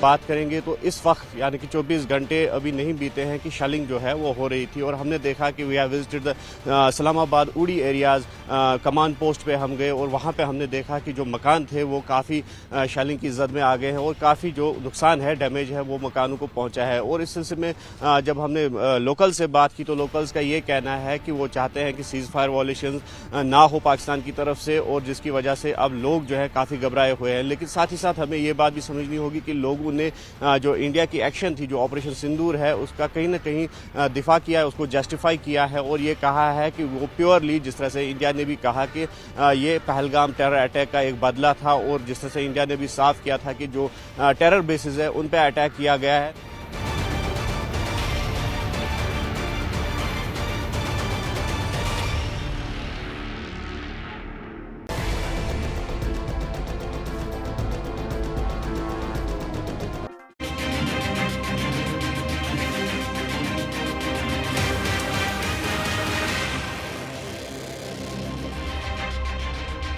Hello and welcome to Business 360. I'm Shriram Finance. The top stories that we're tracking for you this evening. Pakistan attempts to engage 15 military targets in northern and western India overnight, says India's Ministry of Defence. India negates escalation efforts with proportionate response. The Defence Ministry says it has reliably learnt that the air defence system at Lahore has been neutralised. The India-Pakistan border remains tense. Defence Ministry says 16 people, including 5 children and 3 women, were killed in unprovoked firing by Pakistan along the line of control. India forced to return fire to halt Pakistani artillery. All political parties pledge full support to the government and armed forces after Operation Sindoor. Defence Minister Rajnath Singh says leaders present at the meeting agreed to whatever the government decided to do. Also informed them that at least 100 terrorists were killed in Indian strikes. I know there's a lot of speculation in the media about how the World Bank will either fix it or not, or be approached or not. It's all bunk, because we don't have that role to play. The World Bank has no role to play in the Indus Waters Treaty, says the bank's president Ajay Banga. Adds that the pact is between 2 sovereign nations and the World Bank can only play the role of a facilitator. That's an exclusive. Intensifying conflict between India and Pakistan caused a sharp fall in equities in the last hour of trade. Markets end near the day's lows, with the Sensex and the Nifty down 0.5% each. The rupee slides nearly 1.5%, records its biggest single day fall in more than 2 years. Stocks inch higher across the world after the US Federal Reserve held interest rates as expected. Fed Chief Powell rules out a preemptive rate cut to blunt any tariff impact. The UK is set to sign a trade deal with the US later today, according to the New York Times. This will be the first trade deal since President Trump took office for a second term and unleashed a tariff war. India offers zero tariffs on most products to the US, with the exception of wheat, dairy and maize. Sources say differences remain on non-tariff barriers. Commerce Minister Goyal is likely to visit Washington later this month. Conditional nod to Starlink for offering satellite-based internet services in India. Sources say a letter of intent has been issued to the Elon Musk-led company after it submitted an undertaking to meet license conditions, security protocols. The papal conclave at the Vatican spills on to day 2 as cardinals fail to elect a new pope on day 1. Up to 4 rounds of voting expected today. 3 of the last 5 popes were elected on day 2. Well, let's go straight to the top story this evening. The Indian government has said that Pakistan attempted to engage 15 military targets in northern and western India overnight. A statement from the Defence Ministry said India retaliated by targeting air defence systems in Pakistan. The government has said that it is reliably learnt that air defence system at Lahore has now been neutralised. There was heavy shelling as well at the line of control. The Defence Ministry said 16 people were killed due to unprovoked firing from across the line of control in Jammu and Kashmir. The ministry also added that India was compelled to respond to bring mortar and artillery fire from Pakistan to a halt. The situation at the international border and the line of control remains tense a day after India targeted 9 terror sites in Pakistan and Pakistan-occupied Kashmir. Lights went out at several cities last night for a brief period. This as part of a civil defence preparedness exercise in the face of a potential air raid. Over 20 airports located close to international border in 5 states have been shut for civilian flights. All airlines have cancelled flights to and from these airports till at least the 10th of May. And our colleague Parikshit joins us now with the latest. Parikshit, many thanks for joining us. The Defence Ministry making it clear that the Indian armed forces remain committed to non-escalation, provided that Pakistan respects India's response as well. Take us through what has happened overnight. Well, we've seen very intensive operations between India and Pakistan ever since Operation Sindoor happened around 1 a.m. on 7th morning. Post that, we've seen very heavy artillery shelling by Pakistan all across the LOC and the international border. 16 civilians, women, children have been killed in those very disturbing scenes of firing happening all across the border. More than 44 people have been injured. Beyond that, what did Pakistan try to do? They tried to target military locations in 15 cities along the LOC and the international border. These were places like Pathankot. These were places like Amritsar, Ludhiana, Chandigarh, Kupwara, Jammu, Srinagar, for that matter. But the Indian forces were able to retaliate effectively. Pakistan used drones and missiles to target military bases. We, with our air defense systems and our integrated air defense guns, were able to neutralize, bring down all these drones and missiles. And you can see the debris on Pakistani media lying in places across the border. Also, the Indian armed forces, in retaliation, targeted Pakistani radars in different locations. We were able to absolutely neutralize and destroy. This is what our sources told us. They said we were able to destroy the radar system effectively in Lahore. Now, that was a very important message to Pakistan. Having said that, Pakistan continues to fire. Operation Sindoor is not over. The Air Force, the Army, the Navy continue to be on a state of high alert. But our message continues to be the same. We are committed to non-escalation, provided you do the same. Here, Pakistan has escalated things. We have the right to respond effectively. I would just like to point out that our sources tell us that every weapon system at our disposal, the best weapons and whatever we needed to do in these circumstances were used. And these are not my words. These are coming from defense sources. They were saying we cannot reveal what kind of missiles we used, but we did everything we needed to at that point in time. Our best equipment was used to carry out the strikes against Pakistan. A lot of propaganda on social media, and the Defense Ministry saying do not fall for it. Pakistan is churning out old photographs and videos over and over again to show damages on the Indian side. That is not true. Listen in to what the Defense Ministry is saying only. At the same time, the Prime Minister holding a very important meeting of secretaries, telling them that we need to ensure there is institutional resilience. Parikshit, many thanks for joining us. Our colleague Parikshit Luthra there reporting on the developments that have taken place overnight, as well as the statement now issued by the Ministry of Defence in India. Kapil Kak, retired Air Vice Marshal, joins us now to help understand what all of this means. AVM Kak, many thanks for joining us here on CNBC-TV18. Let me start by asking you what you make of the statement issued by India. India saying that they have proportionately responded to Pakistan's bid to escalate matters. Pakistan trying to engage a number of military targets in northern and western India: Avantipur, Srinagar, Jammu, Pathankot, Amritsar, Kapurthala, Jalandhar, Ludhiana, Adampur, Bhatinda, Chandigarh, Nal, Falori, Uttarlai, Bhuj, and Pakistan has apparently used drones and missiles. Your first comments on what has transpired overnight, AVM Kak? I think to me, as also, without doubt, the government of India and armed forces, this is no surprise. There was bound to be a reaction from Pakistan to the very proportionate, non-escalatory, precision-targeted attacks on the terror infrastructure, which is being talked about. 24 terror targets out of approximately 9 areas in all. So this was expected. What defense analysts and those who believe that escalation of this conflagration is not in the interest of either Pakistan or India or the region in general, the Pakistani leadership has decided to be unwise. Instead of staying below a certain threshold of targeting military installations, they've done exactly the opposite. No need to comment on that. This is their wisdom, and we know how to handle their lack of wisdom. The picture reminds me somewhat of 3rd of December 1971. I was in that war. We were waiting for the war to start, and Pakistanis started with Shriram, exactly the number of airfields that you just read out were attacked by Pakistan, and that was the beginning of the war. I'm not sounding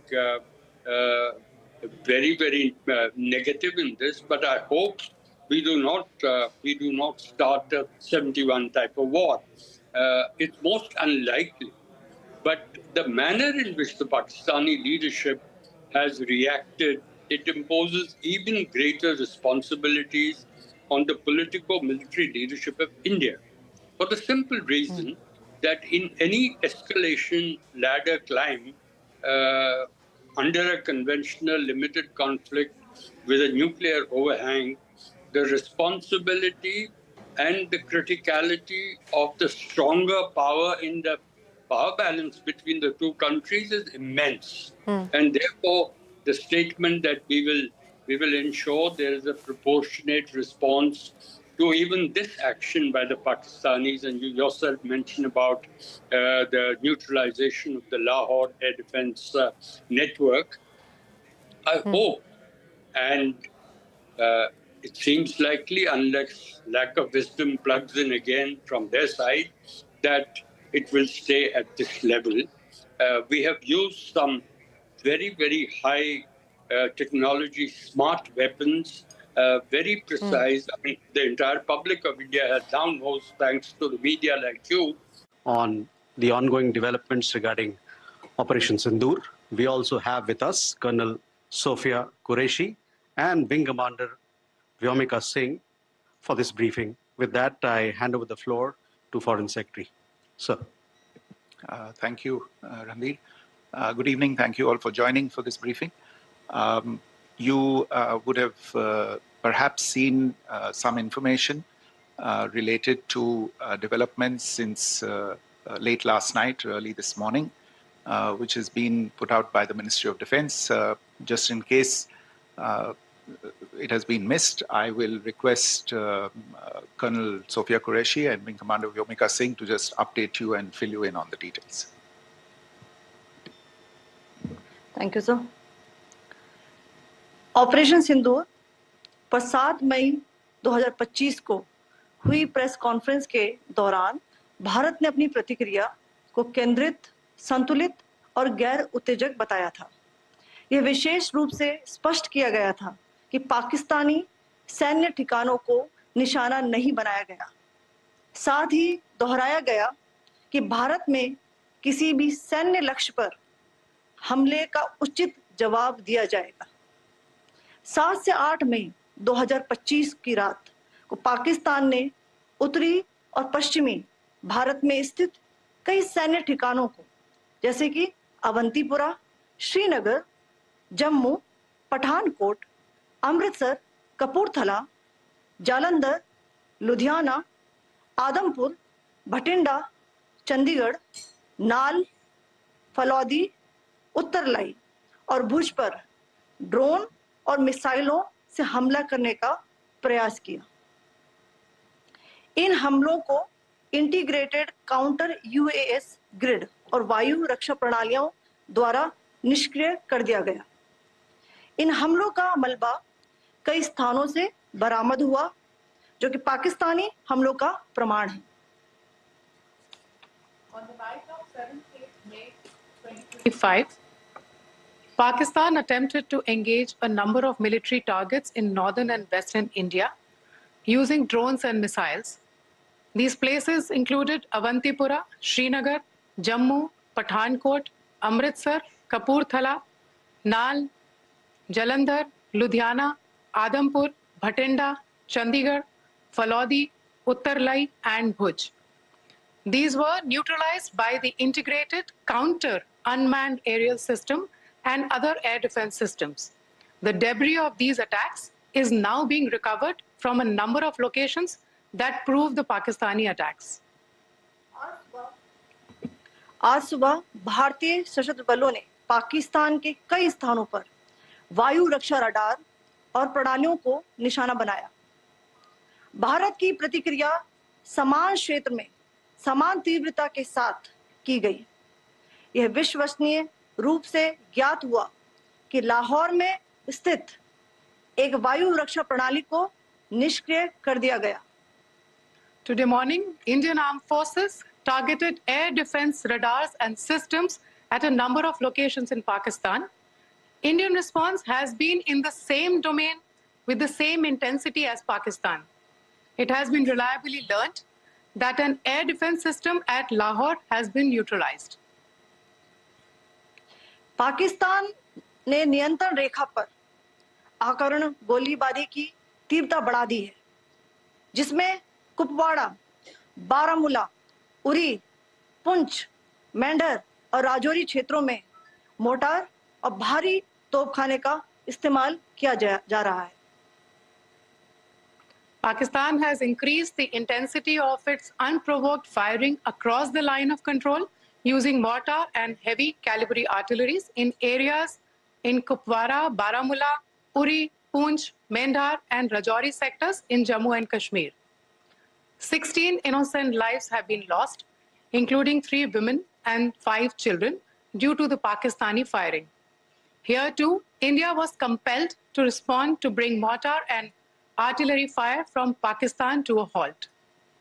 Indian Armed Forces reiterate their commitment to non-escalation, provided it is respected by the Pakistan military. Jai Hind.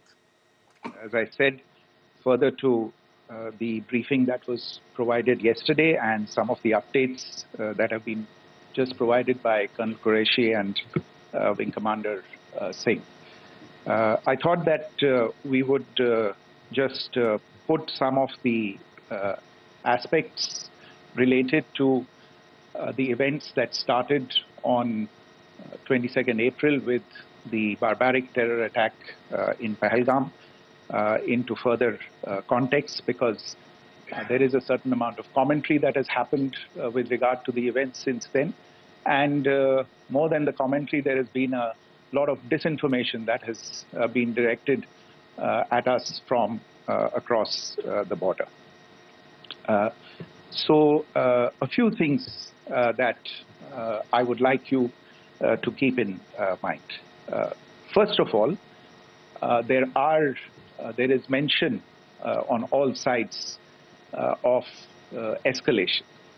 I think the first point that you have to keep in mind is the attack of 22nd April in Pahalgam is the original escalation.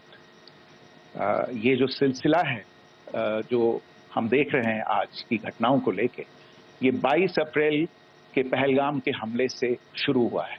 Escalation वहां पे हुआ है और उस escalation का जवाब भारतीय सेना ने, भारतीय फौज ने कल अपने एक्शन से दिया है.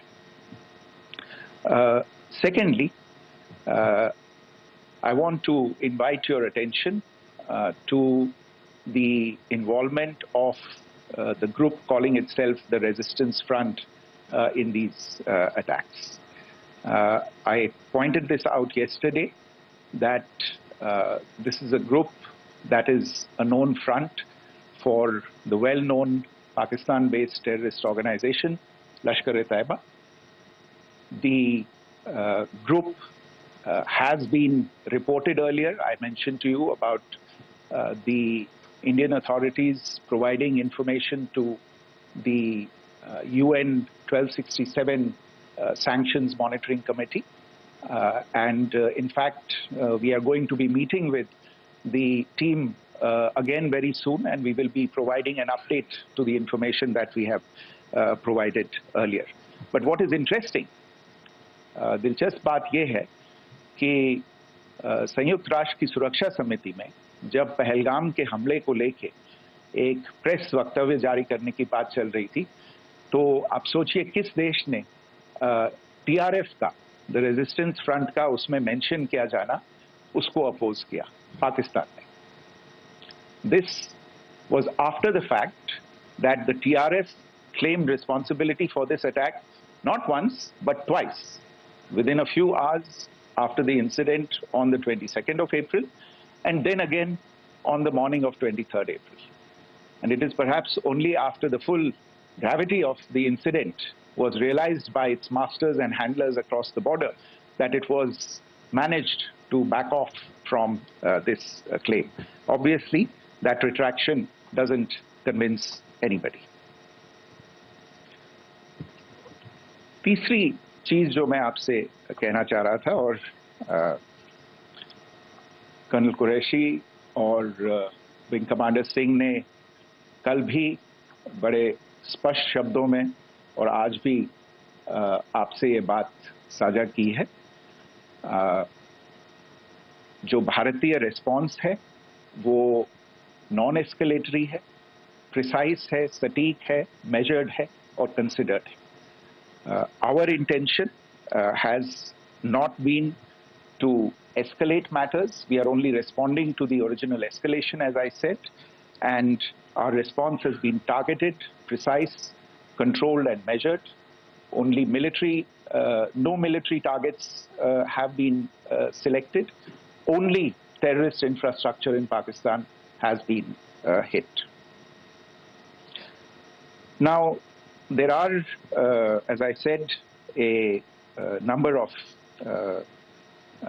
issues that have been raised in commentaries, and there's a lot of, as I said, unfounded disinformation and fabrication that has come from across the border, and I would just like to use this opportunity to set the record straight on some of these issues.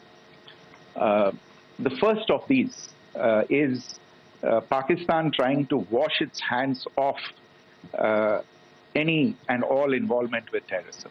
I think the Pakistani information minister said there are no terrorists in Pakistan, and I think he was challenged on that in the television program that he was appearing on. But even if I partially repeat myself from yesterday, I think Pakistan's reputation as the epicenter of global terrorism is rooted in a number of instances where concrete evidence is available, not just to India, but to governments and authorities and agencies around the world. There are several terrorist attacks around the world where Pakistani fingerprints have been found. I don't need to belabor the point with regard to this audience about where Osama bin Laden was found and who called him a martyr.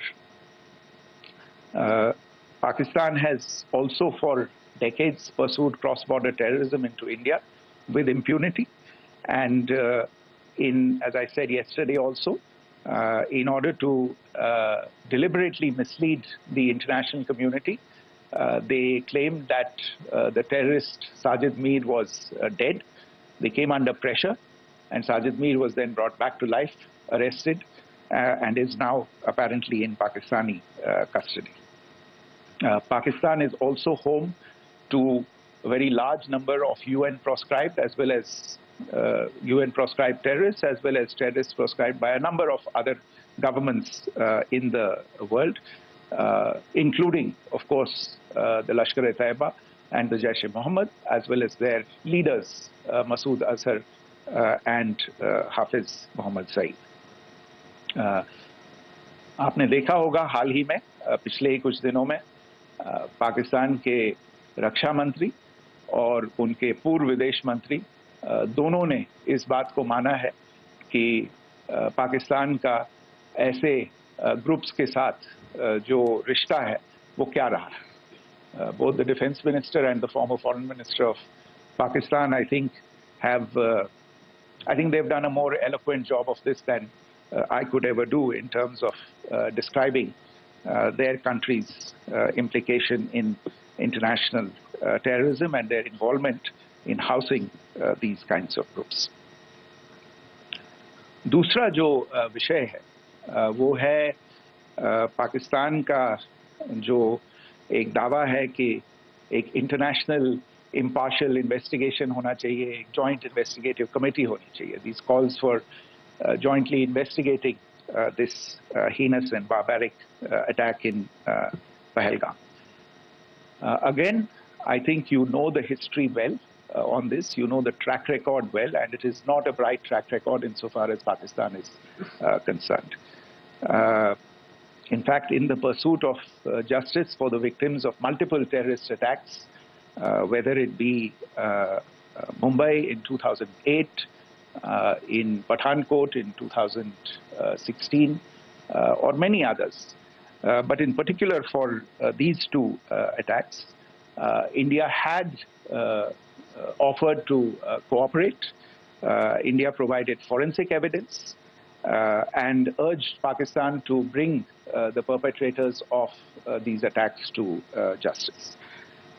We, in particular with regard to the Mumbai attacks of 2008, where a Pakistani Lashkar-e-Taiba terrorist was captured alive, India provided extensive information and evidence related to the involvement of Pakistani terrorists in this attack. Cases were registered, but you are all aware that these cases have not progressed, despite the formation of judicial teams, etc. And Pakistan has consistently stonewalled all efforts to move the investigation along. In fact, with regard to the Pathankot attack as well, a joint investigative team was formed. We gave access, unprecedented access, I should say, to Pakistani team to the site of the attack. Details of call records data and DNA, etc., were shared with Pakistan. We had shared with them details related that we had been able to access to the addresses of terrorists. We presented evidence against the office bearers of Jaish-e-Mohammed who had conspired in the attack, and the handlers of the terrorists who facilitated them and guided them in. But there has been no movement on this.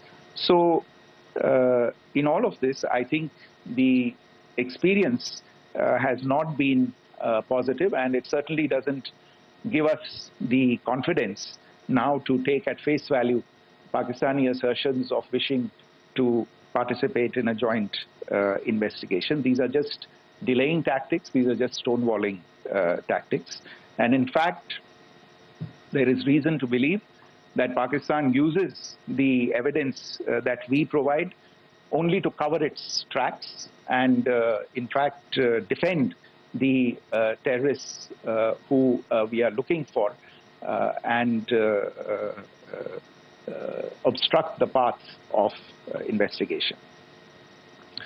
A third point that I wanted to address was the claim that only civilians were killed in the strikes on the 7th of May. We have made the point very clearly that all attacks on the morning of 7th May were against carefully selected terrorist infrastructure, terrorist targets. It is not clear to us, in fact, seeing some of the coverage of the after effects of these strikes, including the funerals for the terrorists that are held yesterday. I think a lot of you have seen the reports and the coverage on media. If only civilians, if any civilians were killed in these attacks, I wonder what message this picture actually sends to all of you. This is a question that is worth asking. It's also odd that the funerals of civilians are carried out with the coffins being draped in Pakistani flags and state honors being accorded. As far as we are concerned, the individuals eliminated at these facilities were terrorists. Giving terrorist state funerals may be a practice in Pakistan. Doesn't seem to make much sense to us. Pakistan has also claimed that India deliberately attacked religious sites. This is completely false again. I have made it clear that the targets were terrorist infrastructure, terrorist facilities, and locations connected clearly with incidents of cross-border terrorism into India.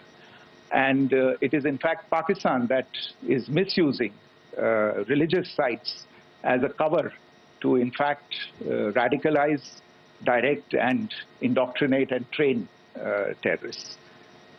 In fact, contrary to what Pakistan is claiming, yesterday Pakistan launched a targeted attack on the Sikh community in the state of Jammu and Kashmir, hitting Gurdwara in Poonch and the homes of Sikh community members, which came under attack.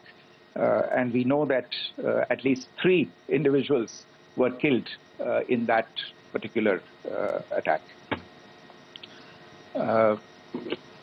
Pakistan is also making attempts to, in fact, just to add to this point, the retaliatory action that Pakistan has taken, in fact, is impacting civilians. I showed you the picture of the Gurdwara and the Sikh community members who were killed in this. There are other civilians also who've been killed and injured in these attacks. In fact, since yesterday morning, a total of 16 civilians have been killed and 59 others have been injured in the attacks by Pakistan. Not only this, Pakistan is also making attempts as part of its disinformation campaign to paint our action with regard to cross-border terrorism through the communal angle. If that is the issue, then I think I can do no better than to cite or point you in the direction of the Pakistan Army Chief's speech of 16 April 2025. I think that is the last word in communal rhetoric. And in the Pahalgam attack itself, you are aware of the kind of religious profiling that was done there. And perhaps there is a linkage between these two events. I can only say that these nefarious designs will not be allowed to succeed in India.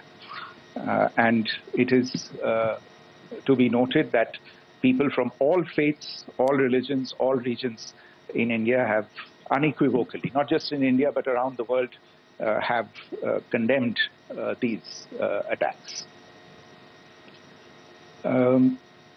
The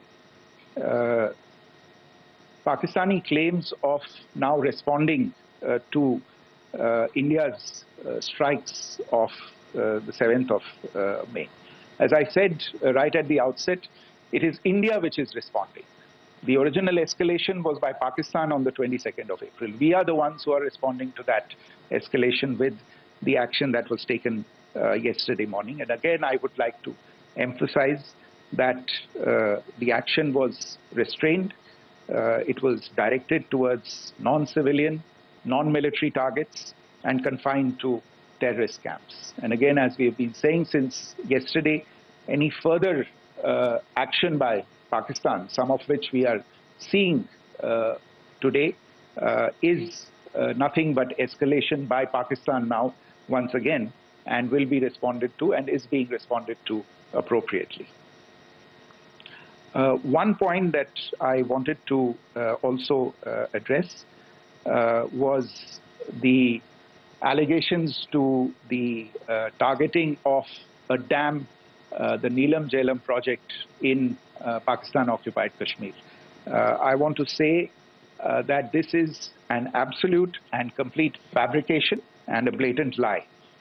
India has targeted only and only terrorist infrastructure, and the details of that terrorist infrastructure, together with the locations, were shared with you yesterday by Colonel Qureshi and Wing Commander Singh.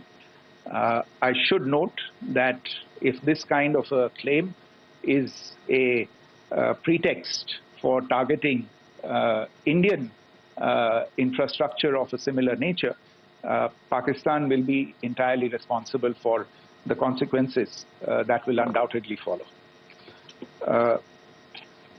Finally, I want to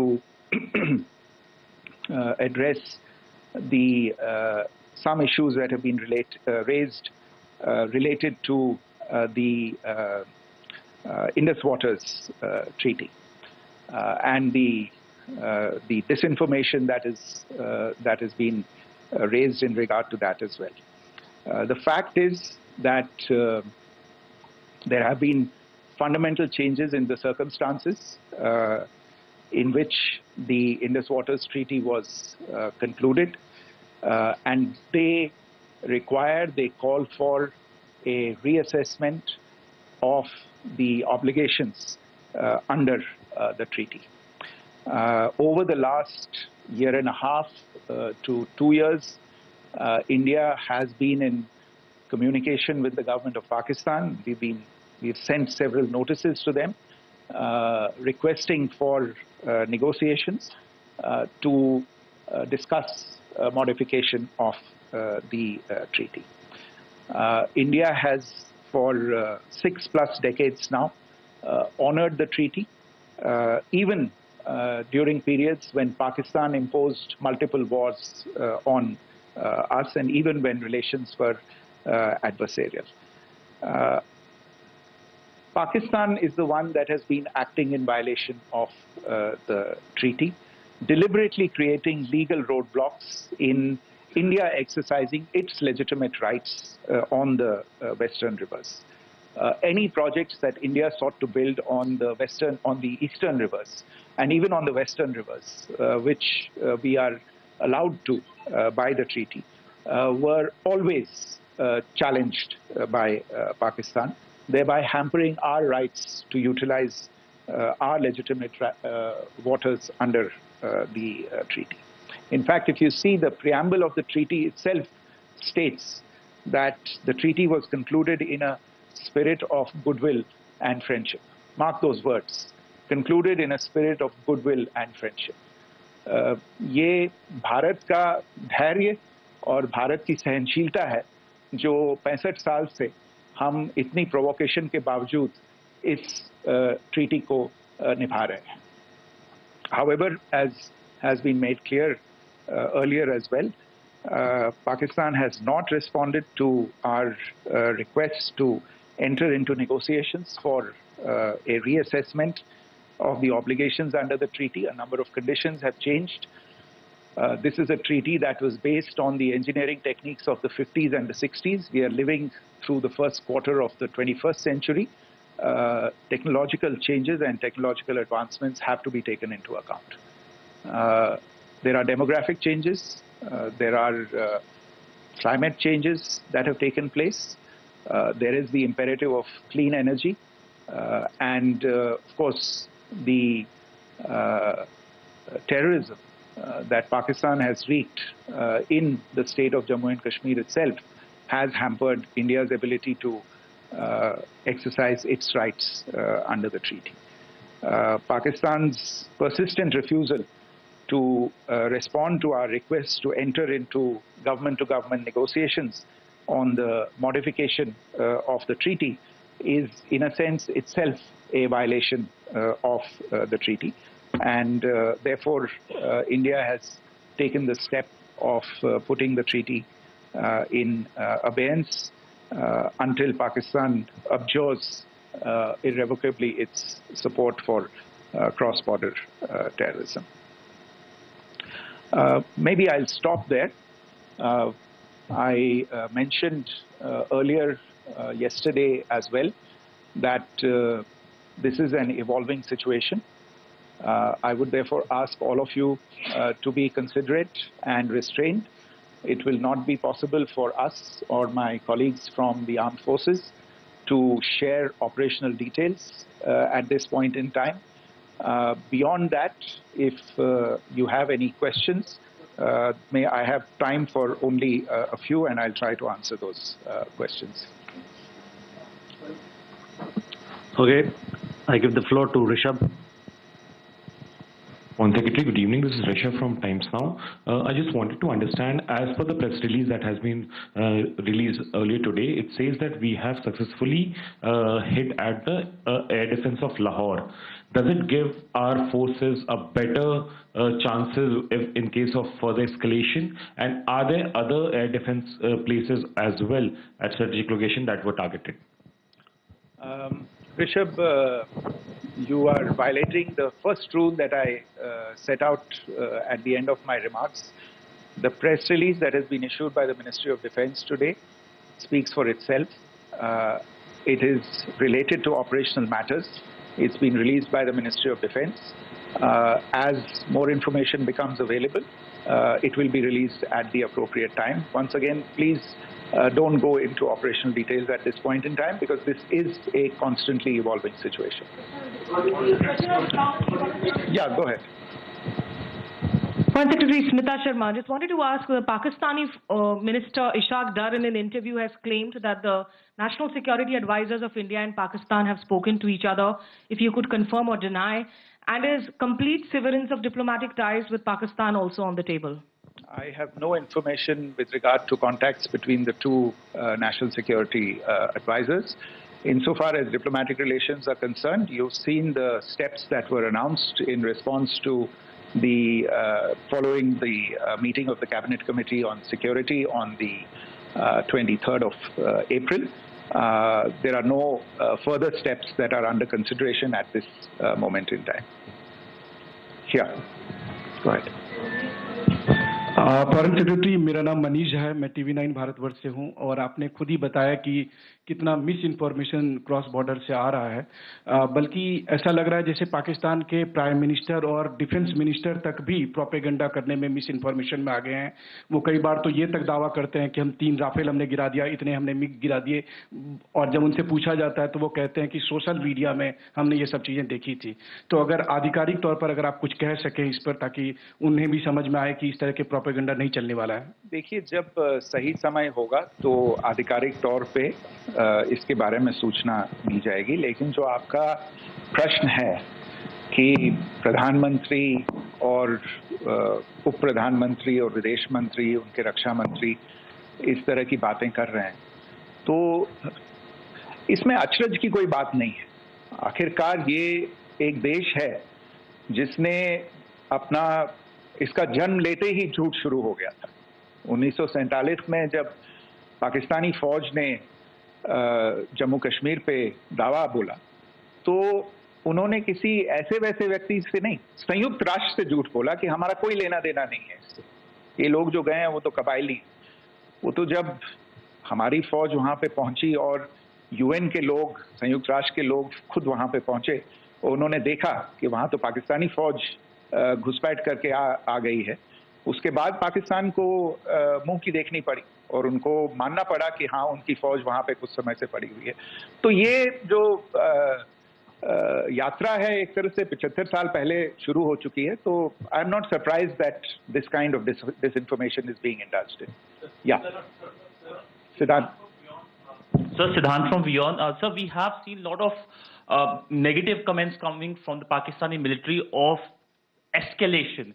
If tomorrow there is an escalation, there are strikes, we know one attempt has been thwarted, what will be the Indian response to those attempts of creating more escalation? Because it is looking like it's going towards more escalation. And my second question is, are any other world powers, essentially the P5 countries, the West Asian countries, reaching out to de-escalate the current situation? Look, on escalation, we've already made our stance clear. I mean, there are two basic points. First of all, it is Pakistan that escalated on the 22nd of April. We are only responding to that escalation. And then what we have said yesterday and what my colleagues have said today, that now if there is an attempt at further escalation by Pakistan, it will be responded to in an appropriate domain. And therefore, the choice is entirely that of Pakistan to make. As to your second question, I don't think I can do better than to point you in the direction of the statements that are being made from practically every chancellery in the world and the sentiment that they are carrying. That sentiment essentially and for the major portion is support for the government of India in the context of the condemnation of the terrorist attack in Pahalgam on the 22nd of April. There is wide recognition of the government of India's right to respond to these attacks in self-defense, and of course a desire to ensure that there is not further escalation. I think these statements speak for themselves. Yeah. Sir, this is Mausami from India Today. Now, in the all-party meeting, we have learned that the defense minister has said that, in the operations in Sindoor, almost 100 terrorists were killed. Would we have any details about what is the number like, and also about if there were any big faces, masterminds, terrorist masterminds who were in fact killed? There is also a report that Masood Azhar's family's 10 members have been killed, and Rauf Asghar, who was actually the mastermind of Pulwama, he's also been badly, severely injured. I don't have information at this point in time to share with you on these issues. But as I said, I think, there is so much information out there on television, in the news media, in social media, that it sometimes looks like a long time has passed since this. Please understand that slightly over 36 hours only have passed since this operation was undertaken. Let us have some patience. Information will come out. It will be shared in due time. Shruti. Thank you, Foreign Secretary. Shruti Ranjan from Bloomberg. Sir, could you give us any understanding whether India has moved the IMF or the World Bank to kind of, sensitize them about the the bailout that Pakistan has, and the kind of stuff that the Pakistan government is doing? Look, we have an executive director at the IMF.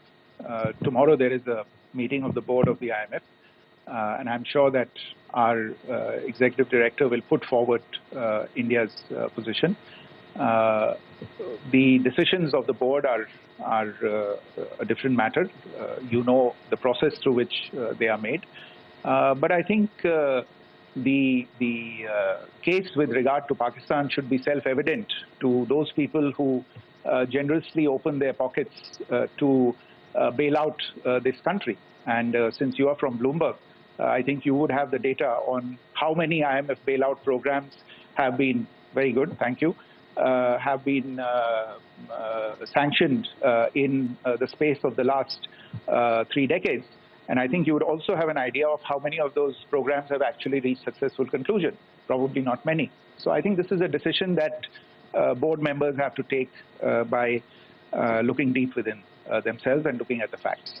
So we can, one last question, sir. Sure. One last question. Foreign Secretary, I'm Siddhant from CNN News 18. I would like to know, since it's an opportunity to speak to you, I would like to know the response coming from United States since last 3 weeks. Saudi Arabia, Qatar. In fact, Prime Minister Modi spoke to Qatar before the strikes that evening. Perhaps how do you read the support coming from these countries? Perhaps traditionally they were seen on the other side. This time around, their statements are strong worded. In fact, India-Saudi joint statement also had a very strong condemnation, strong worded condemnation. United States at all levels have condemned the attack and have extended support. In fact, Saudi Deputy Foreign Minister is in India. He just met EMS Jaishankar. Also, if you could shed some light on his visit, his meeting with EMS Jaishankar. In fact, we have also been told that he met Prime Minister Modi. Thank you. Look, all the countries that you named and many others, we have been in touch with them. The Prime Minister has spoken to a large number of world leaders. A large number of world leaders have called him, as have called the External Affairs Minister. As we speak, there are conversations going on today as well with world leaders. And your assessment or conclusion of the general tenor of these messages is very much on point. And I think this is a recognition of the fact, firstly, of the barbaric nature, the unprecedented nature and character and features of the attack in Pahalgam, and a recognition of India's right to respond to this. And also a recognition of the fact that in responding, we have been nothing but responsible and have done so in a restrained, in a measured, and in a non-escalatory manner. I think that counts for something. People have taken that into account, and that is what is explaining the kinds of reactions that we are seeing. And we appreciate the sentiments and the statements that have been made by the vast majority of world leaders. Yes, the Saudi Minister of State for Foreign Affairs is in Delhi. He had a meeting with the External Affairs Minister earlier today. I don't have further details at this moment, but if there are details, the ministry will share them at some point with you. Thank you. I think that's all we have time for today. We'll join you again soon. Thank you all. Thank you.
The Gates Foundation, one of the largest charitable foundations in the world, is marking its 25th anniversary. Now, the Silver Jubilee comes with a big commitment. Bill Gates is pledging to give away, in his words, virtually all of his wealth over the next 20 years, which means the foundation plans to spend $200 billion over the next 2 decades. Now, this accelerated timeline has meant a change to the foundation's charter, which had stated that the organization would sunset 20 years after the death of Bill Gates. The last big change to the foundation had come in 2021, when Bill and Melinda Gates announced their divorce. Melinda Gates resigned as co-chair in 2024, which left Bill Gates as the sole chairman of the Gates Foundation. Now, from combating infectious diseases to agriculture research and reproductive health, the Gates Foundation has been at the forefront of solving some of the biggest issues in the world today. And joining me now to discuss the foundation's future and his pledge to give away virtually all of his wealth is the man himself, Bill Gates. Bill, many thanks for joining us on CNBC-TV18. And let me start by congratulating you on 25 years at the Gates Foundation. But Bill, why this decision to set yourself a new deadline of 20 years to give away virtually all of your wealth? What has prompted this decision? Why this change from the original position? Well, looking back on these 25 years, it's amazing what we've been able to accomplish. You know, together with partners, the one statistic of cutting the number of children who die every year in half has been phenomenal to be part of that.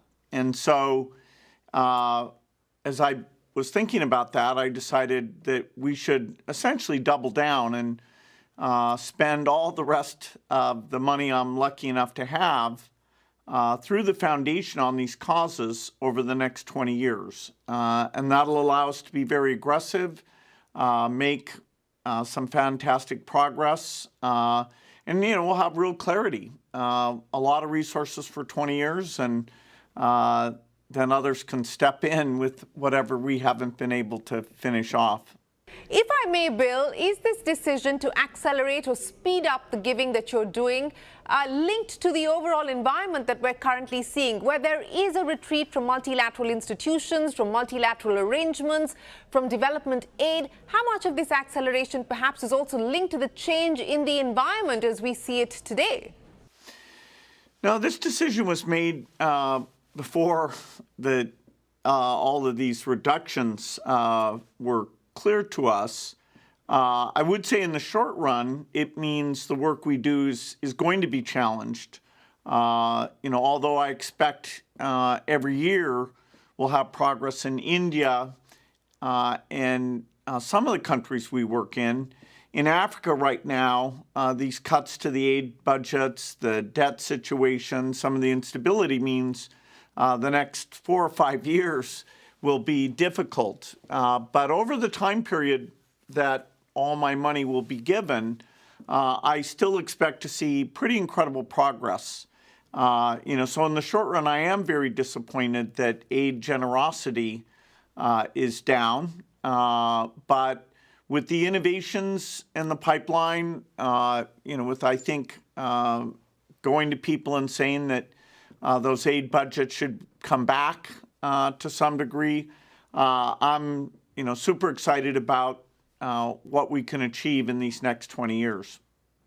Bill, you talked about doubling down on the significant resources that you've already committed. $100 billion was the previous amount that you did over the last 25 years in spending. You're doubling down on that, $200 billion between now and 2045. So help me understand, these are big numbers. Prioritize for me how you intend to use this money and what are you hoping to achieve in terms of impact? Well, the first 25 years, we got childhood deaths down from 10 million to under 5 million a year. And we also took the two other diseases, HIV and tuberculosis, and the deaths were cut substantially for both of those. We also came up with ways to save mothers who are giving birth. And so we're really putting most of the resources into the global health work. We hope to be able to cut the number of children who die more than in half again, and also to make dramatic reductions in all infectious disease. We need to finish our polio eradication.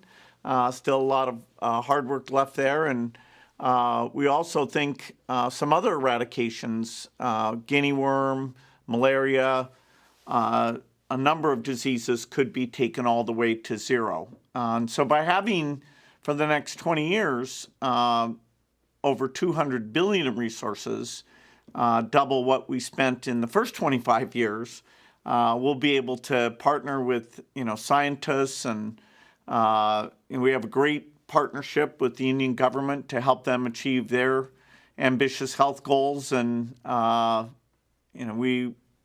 this field, the field of global health, will be able to perform miracles, and our resources will be a meaningful part of that. Bill, you spoke about the ability to deliver miracles. What have been some of the hardest fought battles over the last 25 years? You talked about some of the important outcomes, especially on the global health front, that you've been able to achieve. What's been the hardest part of making those a reality? Resource is one thing. Execution is another thing altogether. What's been the tough part on the execution front? Yeah, so for the foundation, we both work on the R&D side, so like creating new vaccines. And so, with Serum, a great Indian partner, a meningitis vaccine was one of the first new ones the foundation did. Later, a rotavirus vaccine that was very low cost, a pneumococcus vaccine, then with other partners like Bharat, a rotavirus vaccine that also brought prices down. So it's the vaccine work, both in the R&D and the delivery, is probably at the top of the list of the impact that we've had. Vaccines, you need to keep them refrigerated, you need to make them cheaper, you need to convince mothers to bring their children in. So, there are plenty of challenges just in that one area. Bill, you talk about India. Now, you've been spending a fair amount of your time here in India. And of course, the foundation has been working in India for a good part of the last 25 years. Let me ask you about what excites you about what's happening in India today. How important is India going to be for the Gates Foundation over the next 20 years? Well, certainly India's a very, very important place for us. It's our biggest overseas office, and it plays two big roles. One is that the Indian government has very aggressive goals for improving health, and so we get to partner and try out the latest advances in medicine, and that we've seen great results from that. But the actual creation, the R&D of the new tools, whether it's diagnostics, vaccines, drugs, new seeds to help farmers, or ways of taking AI and helping with health and agriculture as well as education. India is going to be a place where there's so many smart people, so much desire to see these improvements that will pioneer a lot of things first in India, and the brilliant work there will then benefit the entire world. Paradigmatic of that is the work in digital finance, where Aadhaar and the ability to pay digitally, India really did an amazing job on that, and now we work with the Indian government to make that available to all countries. But Bill, you've been spending more and more time here in India and doing lots of fun, interesting things, not just linked to the foundation, but even outside of the work that the foundation is doing. What about being in India, about making the connections here in India, the people that you're spending your time with inspire you today? I mean, is this a new romance with India that started over the last few years?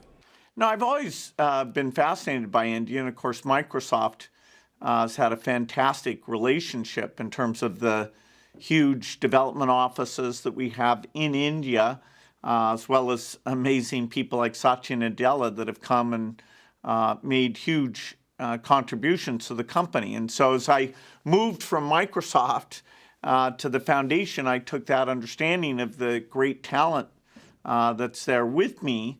And so, I get to India on a regular basis and get to meet with the partners there. The majority of the world's vaccines by volume are made in India. We've had, so many important partnerships with that, and that's really growing. The quality of research in India, its desire to go even beyond vaccines with the tools that are provided, it's very timely. And, part of that is Prime Minister Modi's been very generous at sharing with me his goals, and so we can talk about how the foundation helps with that. Bill, you've referenced vaccines, and I want to ask you this in the context of the last conversation you and I had, which was in September in New York last year. Now, there you had talked about being a salesman for Gavi, the Global Vaccine Alliance, in its quest to raise funds. You've been central to Gavi's ambition and aspiration of providing affordable vaccines to the world. At this juncture, with the very real possibility of funding drying up, specifically from the US, how concerned would you be about Gavi's future? Well, I'm very, very concerned. It would be tragic if Gavi weren't able to raise as much or more money for this next 5 years as it's had for the last 5 years. And yet, it's pretty clear that we're going to see a reduction. I continue to talk to all the governments about the impact. There's nothing more amazing than making sure all the children of the world have these miraculous vaccines. So we'll see what we're able to raise, but it's looking tough. I'd say the next 5 years, the whole aid picture, whether it's Gavi or Global Fund, are going to mean that we might go backwards a little bit before we resume the progress we've seen since the turn of the century. And that's just a mistake, and I'll be speaking out very loudly, try to get the U.S. back in, try to get others to maintain or even increase, in some cases, their giving. But do you feel confident or optimistic about that? You said you're going to try and draw people back to the table. But at this point, with the global retreat that we are seeing, especially from development goals, Bill, how much of a slide back do you believe we should be prepared for? Are we set for? Well, we have two forces. One is the power of innovation, that is new tools, whether that's new drugs, new vaccines. We have AI to even help with the delivery, to talk to patients and give them advice about care seeking, things like the ultrasound that'll help figure out about the whether a pregnancy needs special care. So the innovation side is, if anything, going faster than ever. The generosity on resources for the delivery side, the next 5 years are going to be tough. And that might mean some of our statistics that have been improving, we might have a period where they'll get somewhat worse, particularly in Africa. And that's tragic. That shouldn't happen. If you look at the full time frame that all my money will be given over, I'd say we will be much better off by the end of that than we are right now, despite this period where the aid budgets are really going to hurt our work, particularly, as you said, things like Gavi and Global Fund not being fully funded. Well, we are going to head into a break and continue our conversation with Bill Gates on his big pledge to spend $200 billion as part of the Gates Foundation over the next 20 years.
To ensure that the forces are able to take out any civilian who is in harm's way, the preparedness is there. Let me show you. These are the vehicles kept at the Government Degree College, Baramulla, where hundreds of vehicles, mini taxis have been kept available under a contingency plan to ensure that any person who feels stranded, or if there is a need to relocate people living close to the line of control, that these vehicles prove a critical lifeline. Several of these drivers, these buses have been kept and stationed here to move any person living in the line of control. This is Government Degree College, Baramulla, where all of these vehicles have been kept stranded, waiting. What we have also given to understand is during the night times, the small arm and the artillery exchange which took place on the line of control. School buses, have also been kept here, and apart from school buses, taxis, big buses have also been brought here to ensure that if there's a need to evacuate civilian population from the line of control, as directed by the administration and the government, they're able to take them swiftly out, because civilians have been hit hard. Civilian areas in Poonch, civilian areas in Uri,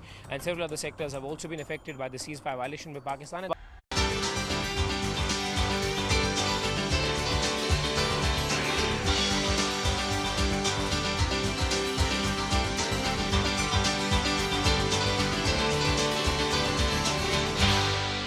Welcome back. You're watching the CNBC-TV18 exclusive. We're in conversation with Bill Gates on the big pledge of accelerating the spending being done by the Gates Foundation, $200 billion over the next 20 years. You know, Bill, the last 25 years, the Gates Foundation has worked very closely with Warren Buffett. He's been instrumental in the $100 billion that you've spent in the journey so far. Is there a disappointment that he isn't going to be a co-traveler, a fellow traveler over the next 20 years for you at the foundation? Well, I'll certainly be very sad not to have Warren's regular advice. I mean, Warren is so wise, so generous. He's been a great friend to me. His example as a philanthropist, I think, has influenced many people besides myself. as you say, he's a huge contributor to the foundation.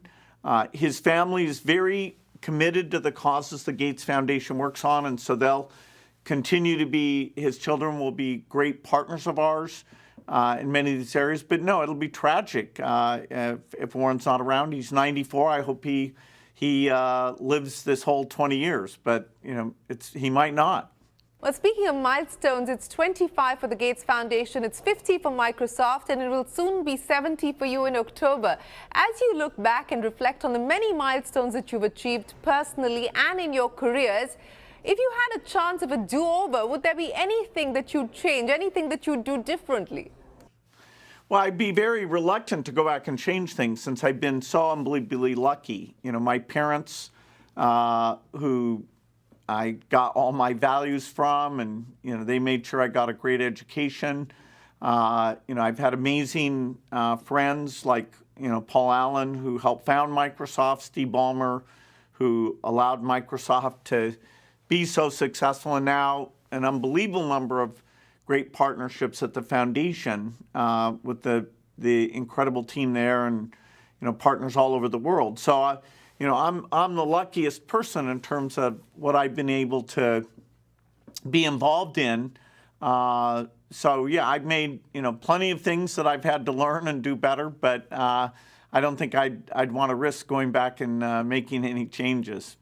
Well, speaking of wanting to do better, you're no stranger to criticism, and it's been constant, but perhaps post-COVID even more so.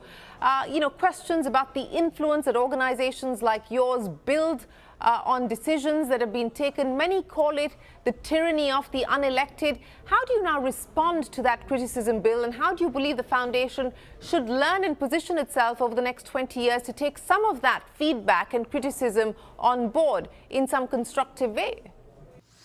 Well, I think the agenda of saving children's lives, and making sure they're well nourished so that their brains and bodies fully develop, fortunately, that's not a super controversial agenda. All the governments we work with, including India, have goals to reduce those deaths. And, so we're able to work together. Vaccines themselves, we test them to make sure they're incredibly safe. And so there is some controversy about those. But, for example, with polio, there's not a single kid in India who's been paralyzed since 2011 when, the final case, which was tragic, was taken care of. And so, we get pretty strong support for the work we're doing. Sometimes seed technologies or contraception, we have to make sure we're communicating well about those things. I wish there were more people involved in, critiquing what we're doing in malaria and TB and HIV. Some of the work we do can actually be pretty lonely because it doesn't get the attention, the resources or the number of people engaged. So, I'd love somebody to criticize our TB drugs or vaccines or diagnostics and, share their ideas because TB is back to being the world's biggest killer, and there's just so few people funding the work there that we wish there were more. You talked about TB, malaria, and you're hoping that we see breakthroughs on both those fronts. But outside of health, the innovations on energy, the R&D work that's happening on Alzheimer's, I know that there's been a large part of your mind space and as well as your resources that have occupied these areas in the last few years. What are you most optimistic about, both on energy, specifically nuclear energy, and the work that's happening on things like Alzheimer's, the tuberculosis vaccine, etc.? Well, if I had to pick one, I'd say, getting to the bottom of malnutrition and really solving that might get to the top of the list. It's a tough competition because we've got a HIV vaccine, a TB vaccine that you mentioned, a malaria vaccine, all very important. I also support new energy innovation. I do that through for-profit investments, including, for example, TerraPower, that's working on new lower cost nuclear reactors. And so climate change, avoiding the worst of that and getting cheaper energy is important. But I'd say the malnutrition would be at the top of the list.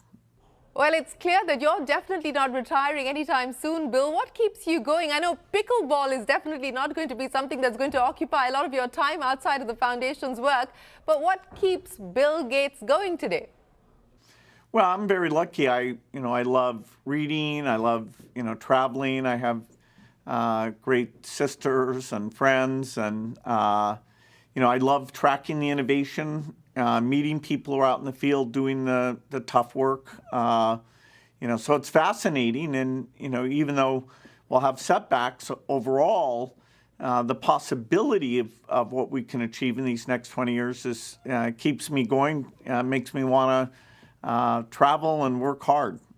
And the possibilities that you alluded to, what we're seeing on the AI front at this point in time. But for AI to really address the world's real challenges, healthcare, finding solutions to the many access deficits that exist. What are we talking about? Are we 5-10 years out before we start to see an inflection point on some of these big, real transformational challenges? Well, there's no doubt in the next 5 years it'll be pretty radical, both in terms of how we discover new things, where the AI will help, and even healthcare delivery, where the patient will be able to talk with the AI and share everything that's going on with them and how they should interact with the health system. And so, no, that's near term. We have a lot of partners who are doing pilots even this next year. Well, you've been part of the private sector and, of course, then moved to the development world.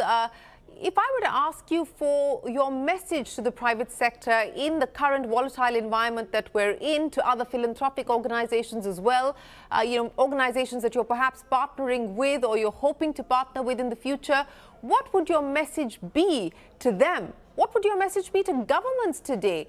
You said you want to ensure that your voice is heard. What would you tell governments around the world today as we perhaps face what could loosely be called a leadership recession? Well, the value of helping other people is pretty strong in all the world's religions. And so, that should extend to the poorest, those most in need. And so the idea that we're having less money to buy vaccines for the world's children is a bit of a surprise. And my advice is, hey, let's reverse that and accelerate the progress we've seen, which, we should all be so proud of. Well, Bill, with that, thanks very much for joining us here on the Global Dialogue today. Thanks very much for giving us a roadmap of where the Gates Foundation is headed. It's going to be an accelerated timeline for you to spend $200 billion over the next 20 years. It's a significant amount of money and, of course, a big change as far as the foundation's charter is concerned. Bill Gates, always a pleasure. Many thanks for joining us here. We will take a break. There's a lot more coming up. Don't go anywhere. We're back in a moment with more.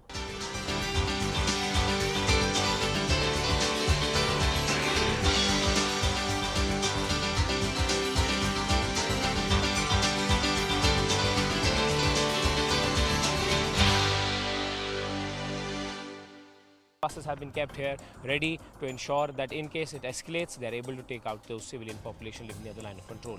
With Bashir Lone in Baramulla, Ishanwani for CNN News 18.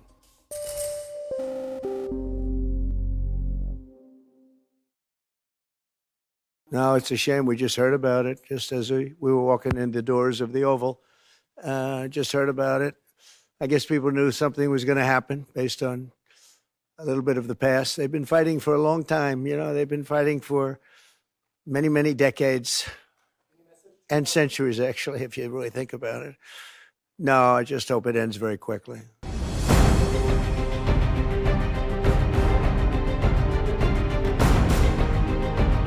Today, we are diving into one of the most disruptive shifts in modern healthcare, the weight loss drug revolution. Globally, the anti-obesity drug market is on a warpath to $100 billion by 2030. And India, it's not just catching up, it's accelerating. According to FarmTrack, the Indian anti-obesity drug market has exploded, growing from just 133 crores in March 2021 to 576 crores in March 2025. That's nearly a near fourfold increase in just 5 years. Leading this charge is semaglutide, which has grown from just 11 crores in 2022 to dominating the market with 397 crores of value currently. Meanwhile, other weight loss drugs like dulaglutide and liraglutide are struggling to keep pace. And now, a powerful new contender is poised to reshape the landscape, the anti-obesity drug Mounjaro by Eli Lilly. This latest entrant is being positioned as a next-generation therapy in the fight against diabetes and obesity. But with the hype comes hard questions, ones we cannot afford to ignore. What are the real risks of these drugs? What do these drugs truly mean for Indian patients, for doctors, and for the future of chronic disease care? And who gets access? Who gets left behind? And are we treating the disease or just medicating the symptoms of a broken lifestyle? Today, we have with us two leading experts, Dr. David Chandy, as well as Dr. Neeta Deshpande, to address all of your questions. Welcome to the show.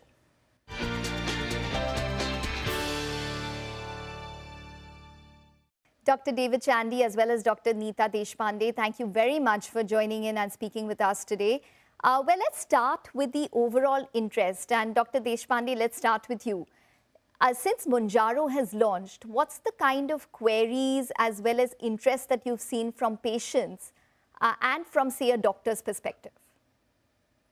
Right. So we have had a lot of inquiries from patients who were earlier averse to using anti-obesity medication for weight loss have now suddenly started showing an interest and coming to us, and there is this injection, what are the side effects, can we use it? So a lot of queries are coming in the last 1 or 2 months. I feel that, yes, the interest is good because it makes our life that much easier to counsel the patient, especially for those who need it. So yes, definitely the interest levels have gone up quite a lot, and even amongst the medical fraternity. Our other departments like the orthopedic department, the gynec department, girls with PCOS. So even our medical colleagues have got to know about this, obviously, and they have been coming and asking us to put their patients on this so that their disease is also resolved in a better manner. Okay, so say you were getting 100 queries before, how many queries are you probably getting since the past month, 2 months? I don't think we were getting even 100 queries before. We were almost getting no queries. And now we have a sudden splurge of queries coming in for weight loss drugs, online and offline both. Well, Dr. Chandy, you know, you work in the bustling city of Mumbai, right at the center of the city. So what has been your experience, say, in the past 2 months with the launch of Mounjaro?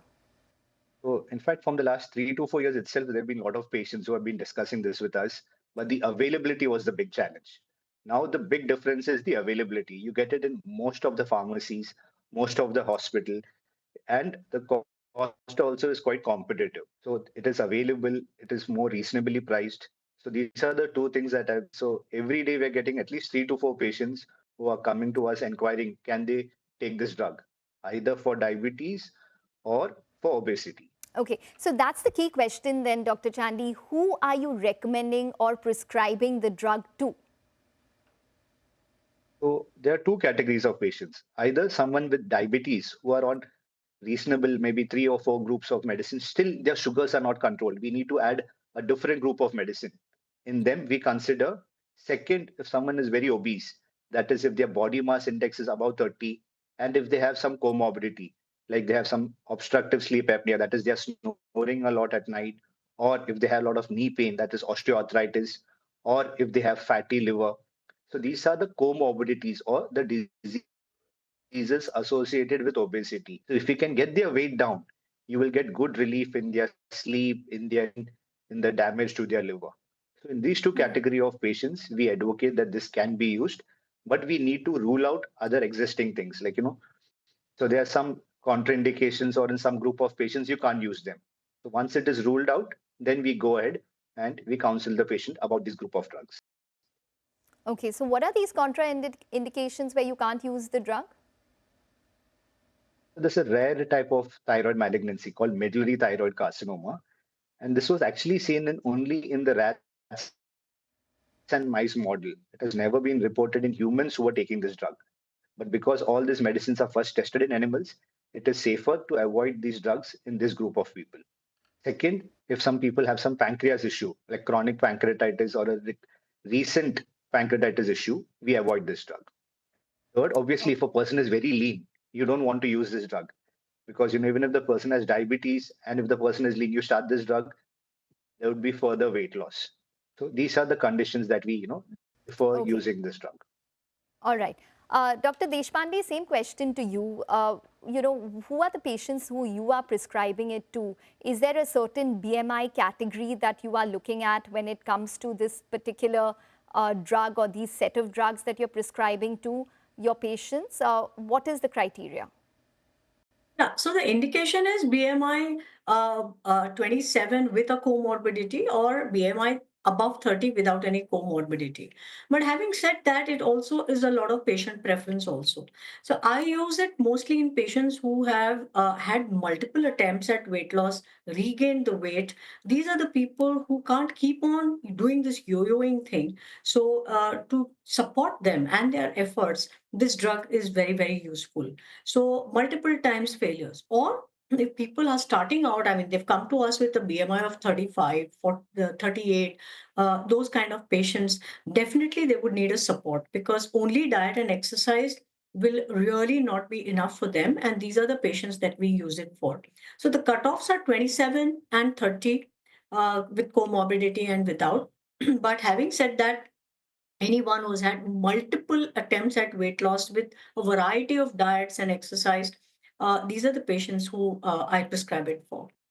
Well, I think that's 50% of the population, Dr. Deshpande. Everybody tries to go on a diet and then gets off it, and there's all this yo-yo which takes place. So then, does that mean that this is going to be that heavily prescribed a drug that, you don't have any kind of contraindications, you can take the drug, your weight loss diets have not been working for you, so why don't you try this weight loss drug? Is that the way we are going when it comes to these drugs? Possibly, because obesity has become so rampant in the population, thanks to our bad environmental and leisure time activities. So because of that, and the huge population that is looking for weight loss, and the weights going up every year from BMIs, it's so routine now to see BMIs of 30, 35, 40. Everyone is desperately trying to lose weight. And please remember that at the end of the day, diet, exercise, and lifestyle modification work very well.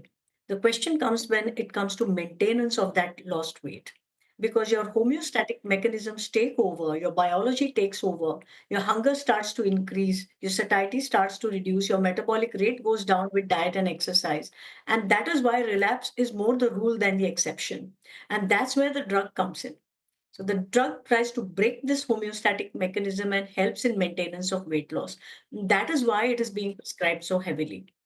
Okay. Well, Dr. Jandy, would you agree? Are we going down the route where it's probably becoming a more of a lifestyle drug? People who've struggled with weight loss, and there are lots of celebrities on social platforms who have lost a significant amount of weight, and that probably allows people to become more open to the drug as well. Do you think that that's the route that we're going down? It's becoming more of a lifestyle drug? Dr. Chandy? So, gradually it's becoming more like a lifestyle drug because people are getting more aware of this and they're seeing this on the screen. So they are more open to discussion. But what's happening is now it's getting a bit blurry, like, whom to prescribe it and whom not to prescribe. Because sometimes we have patients, even with a borderline BMI who's coming and, insist. So that we usually counsel the patient that, they actually don't need it. Like how Neeta Madam mentioned, that it is the diet and exercise that will help in the long run. And we only have data in people who are on the heavier side, like BMI more than 27 or BMI more than 30.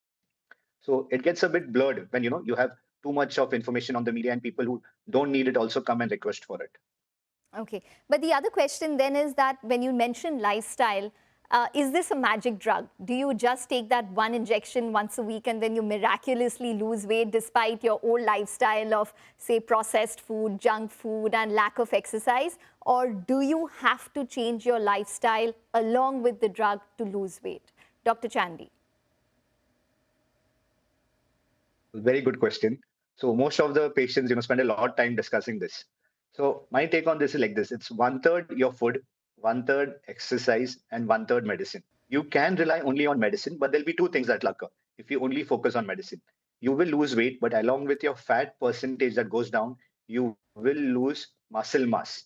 And you don't want to lose muscle mass. So it's important in the diet, you have a good balanced diet, reasonable amount of protein, and you need to do some amount of weight training, some amount of aerobic exercise.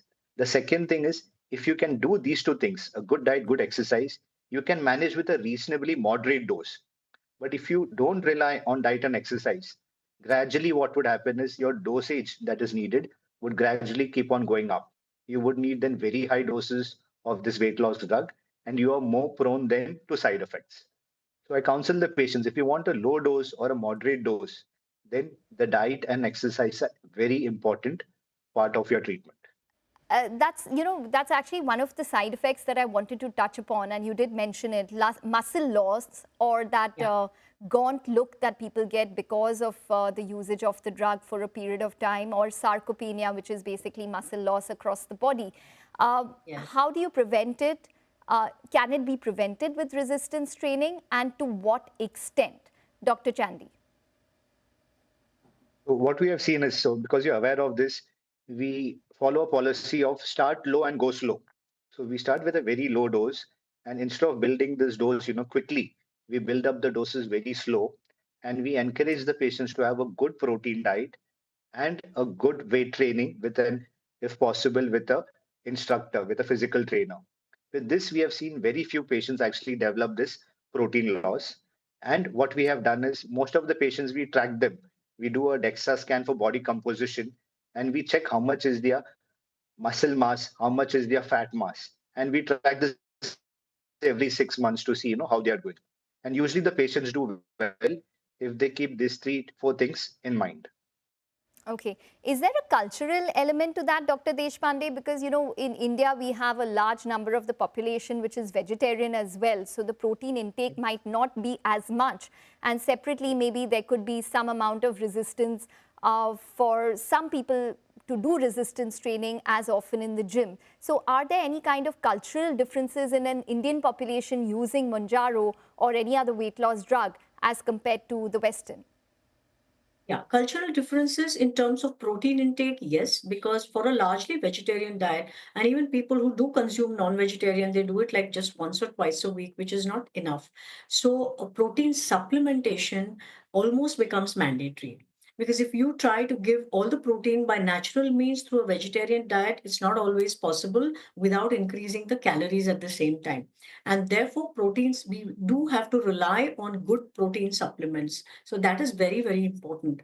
As far as resistance training is concerned, yes, going to the gym, doing it under a trainer, this is desirable. But I always like to tell my patients that you can do this at home. And resistance training can be done twice a week or even thrice a week, 20 minutes. So that's not really too much. You can learn it online and you can do weight training even at home. And that is a must. So cultural differences are there, but they can be surmounted provided the patient is willing to take protein supplements.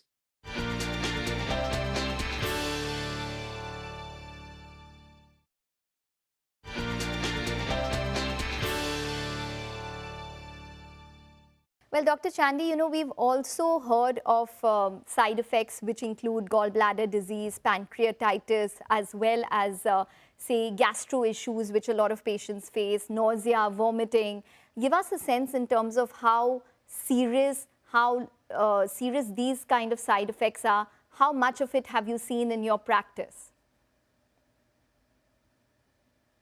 So nausea is the most common thing that we see. It's in tune of almost 10 to 20% of the patients whenever we start or whenever we step up the dose. So we prime the patient that, avoid having anything spicy or avoid overeating. The stomach will tell you when it's full, and listen to your stomach. Don't overfeed yourself.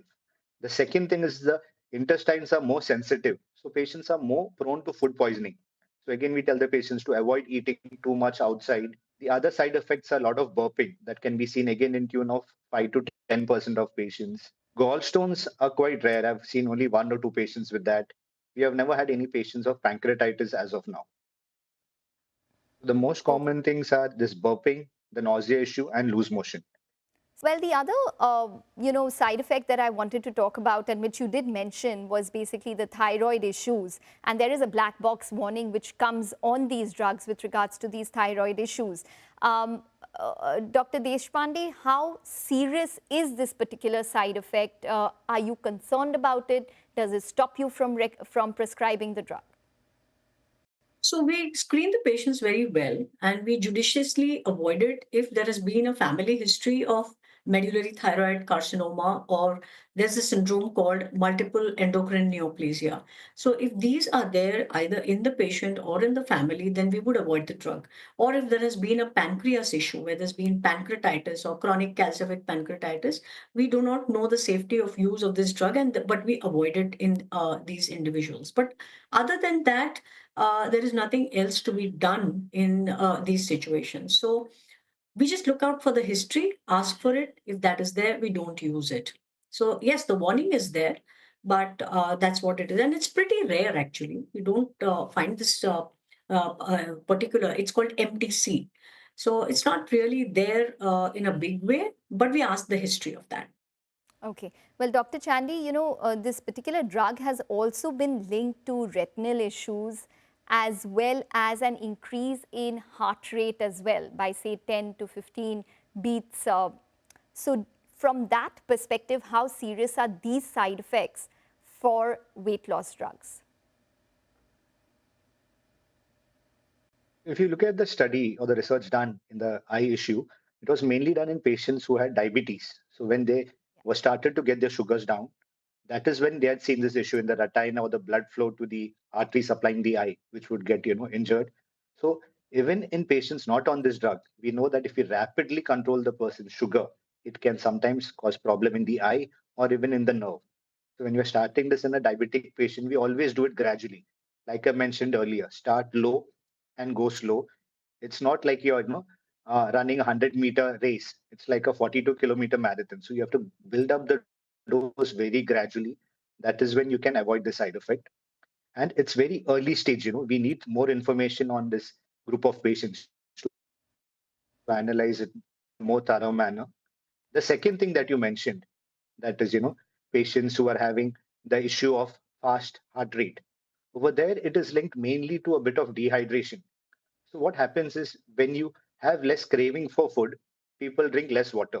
And when you have less water, people tend to get dehydrated.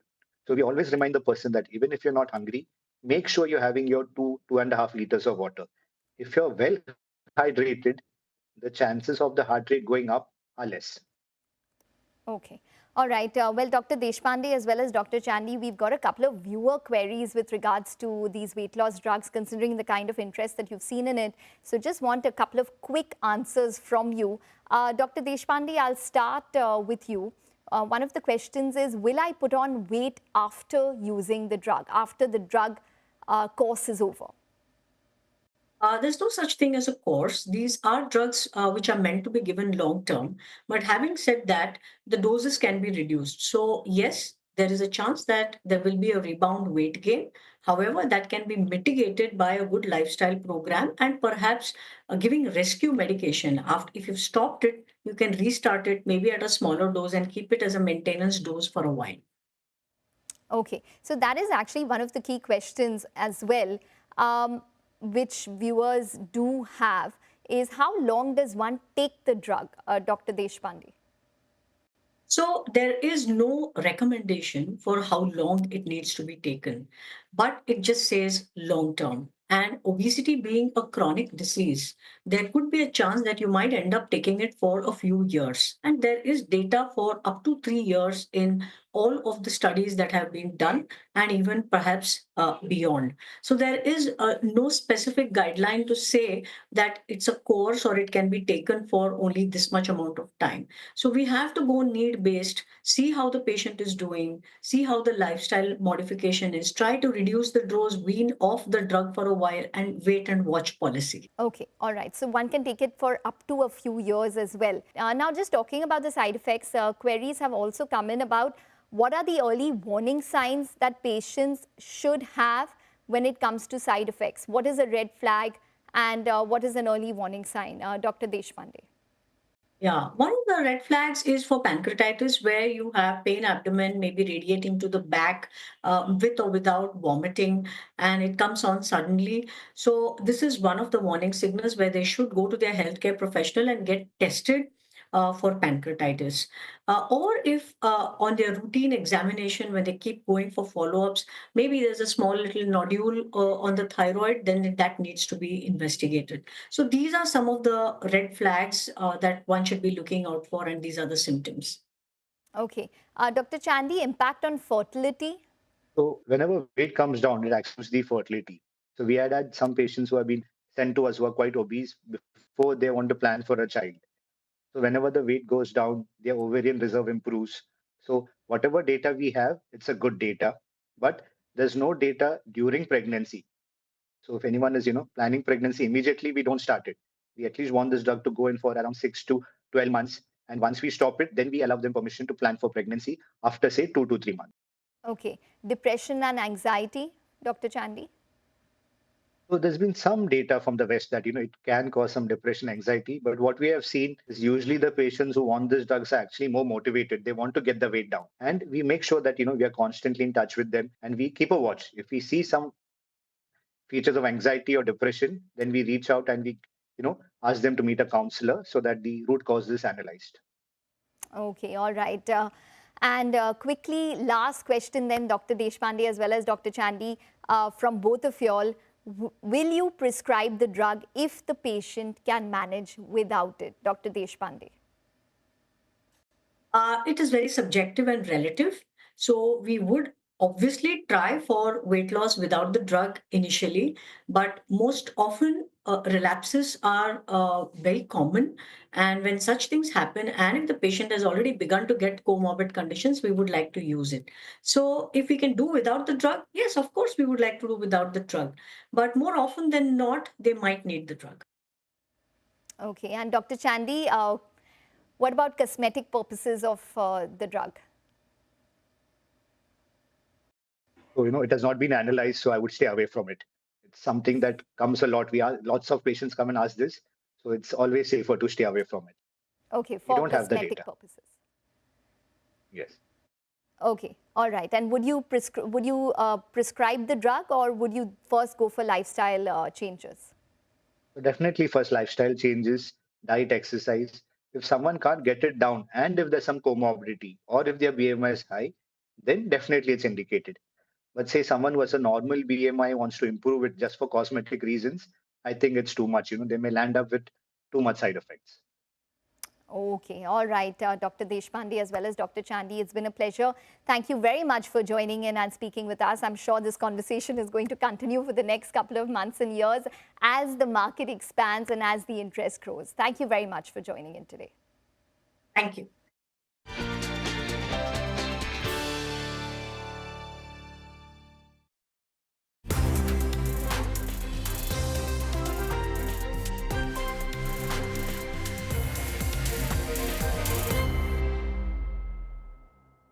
The newly appointed chairman of SEBI on March 1st outlined 4 key objectives for SEBI: trust, transparency, technology, and teamwork.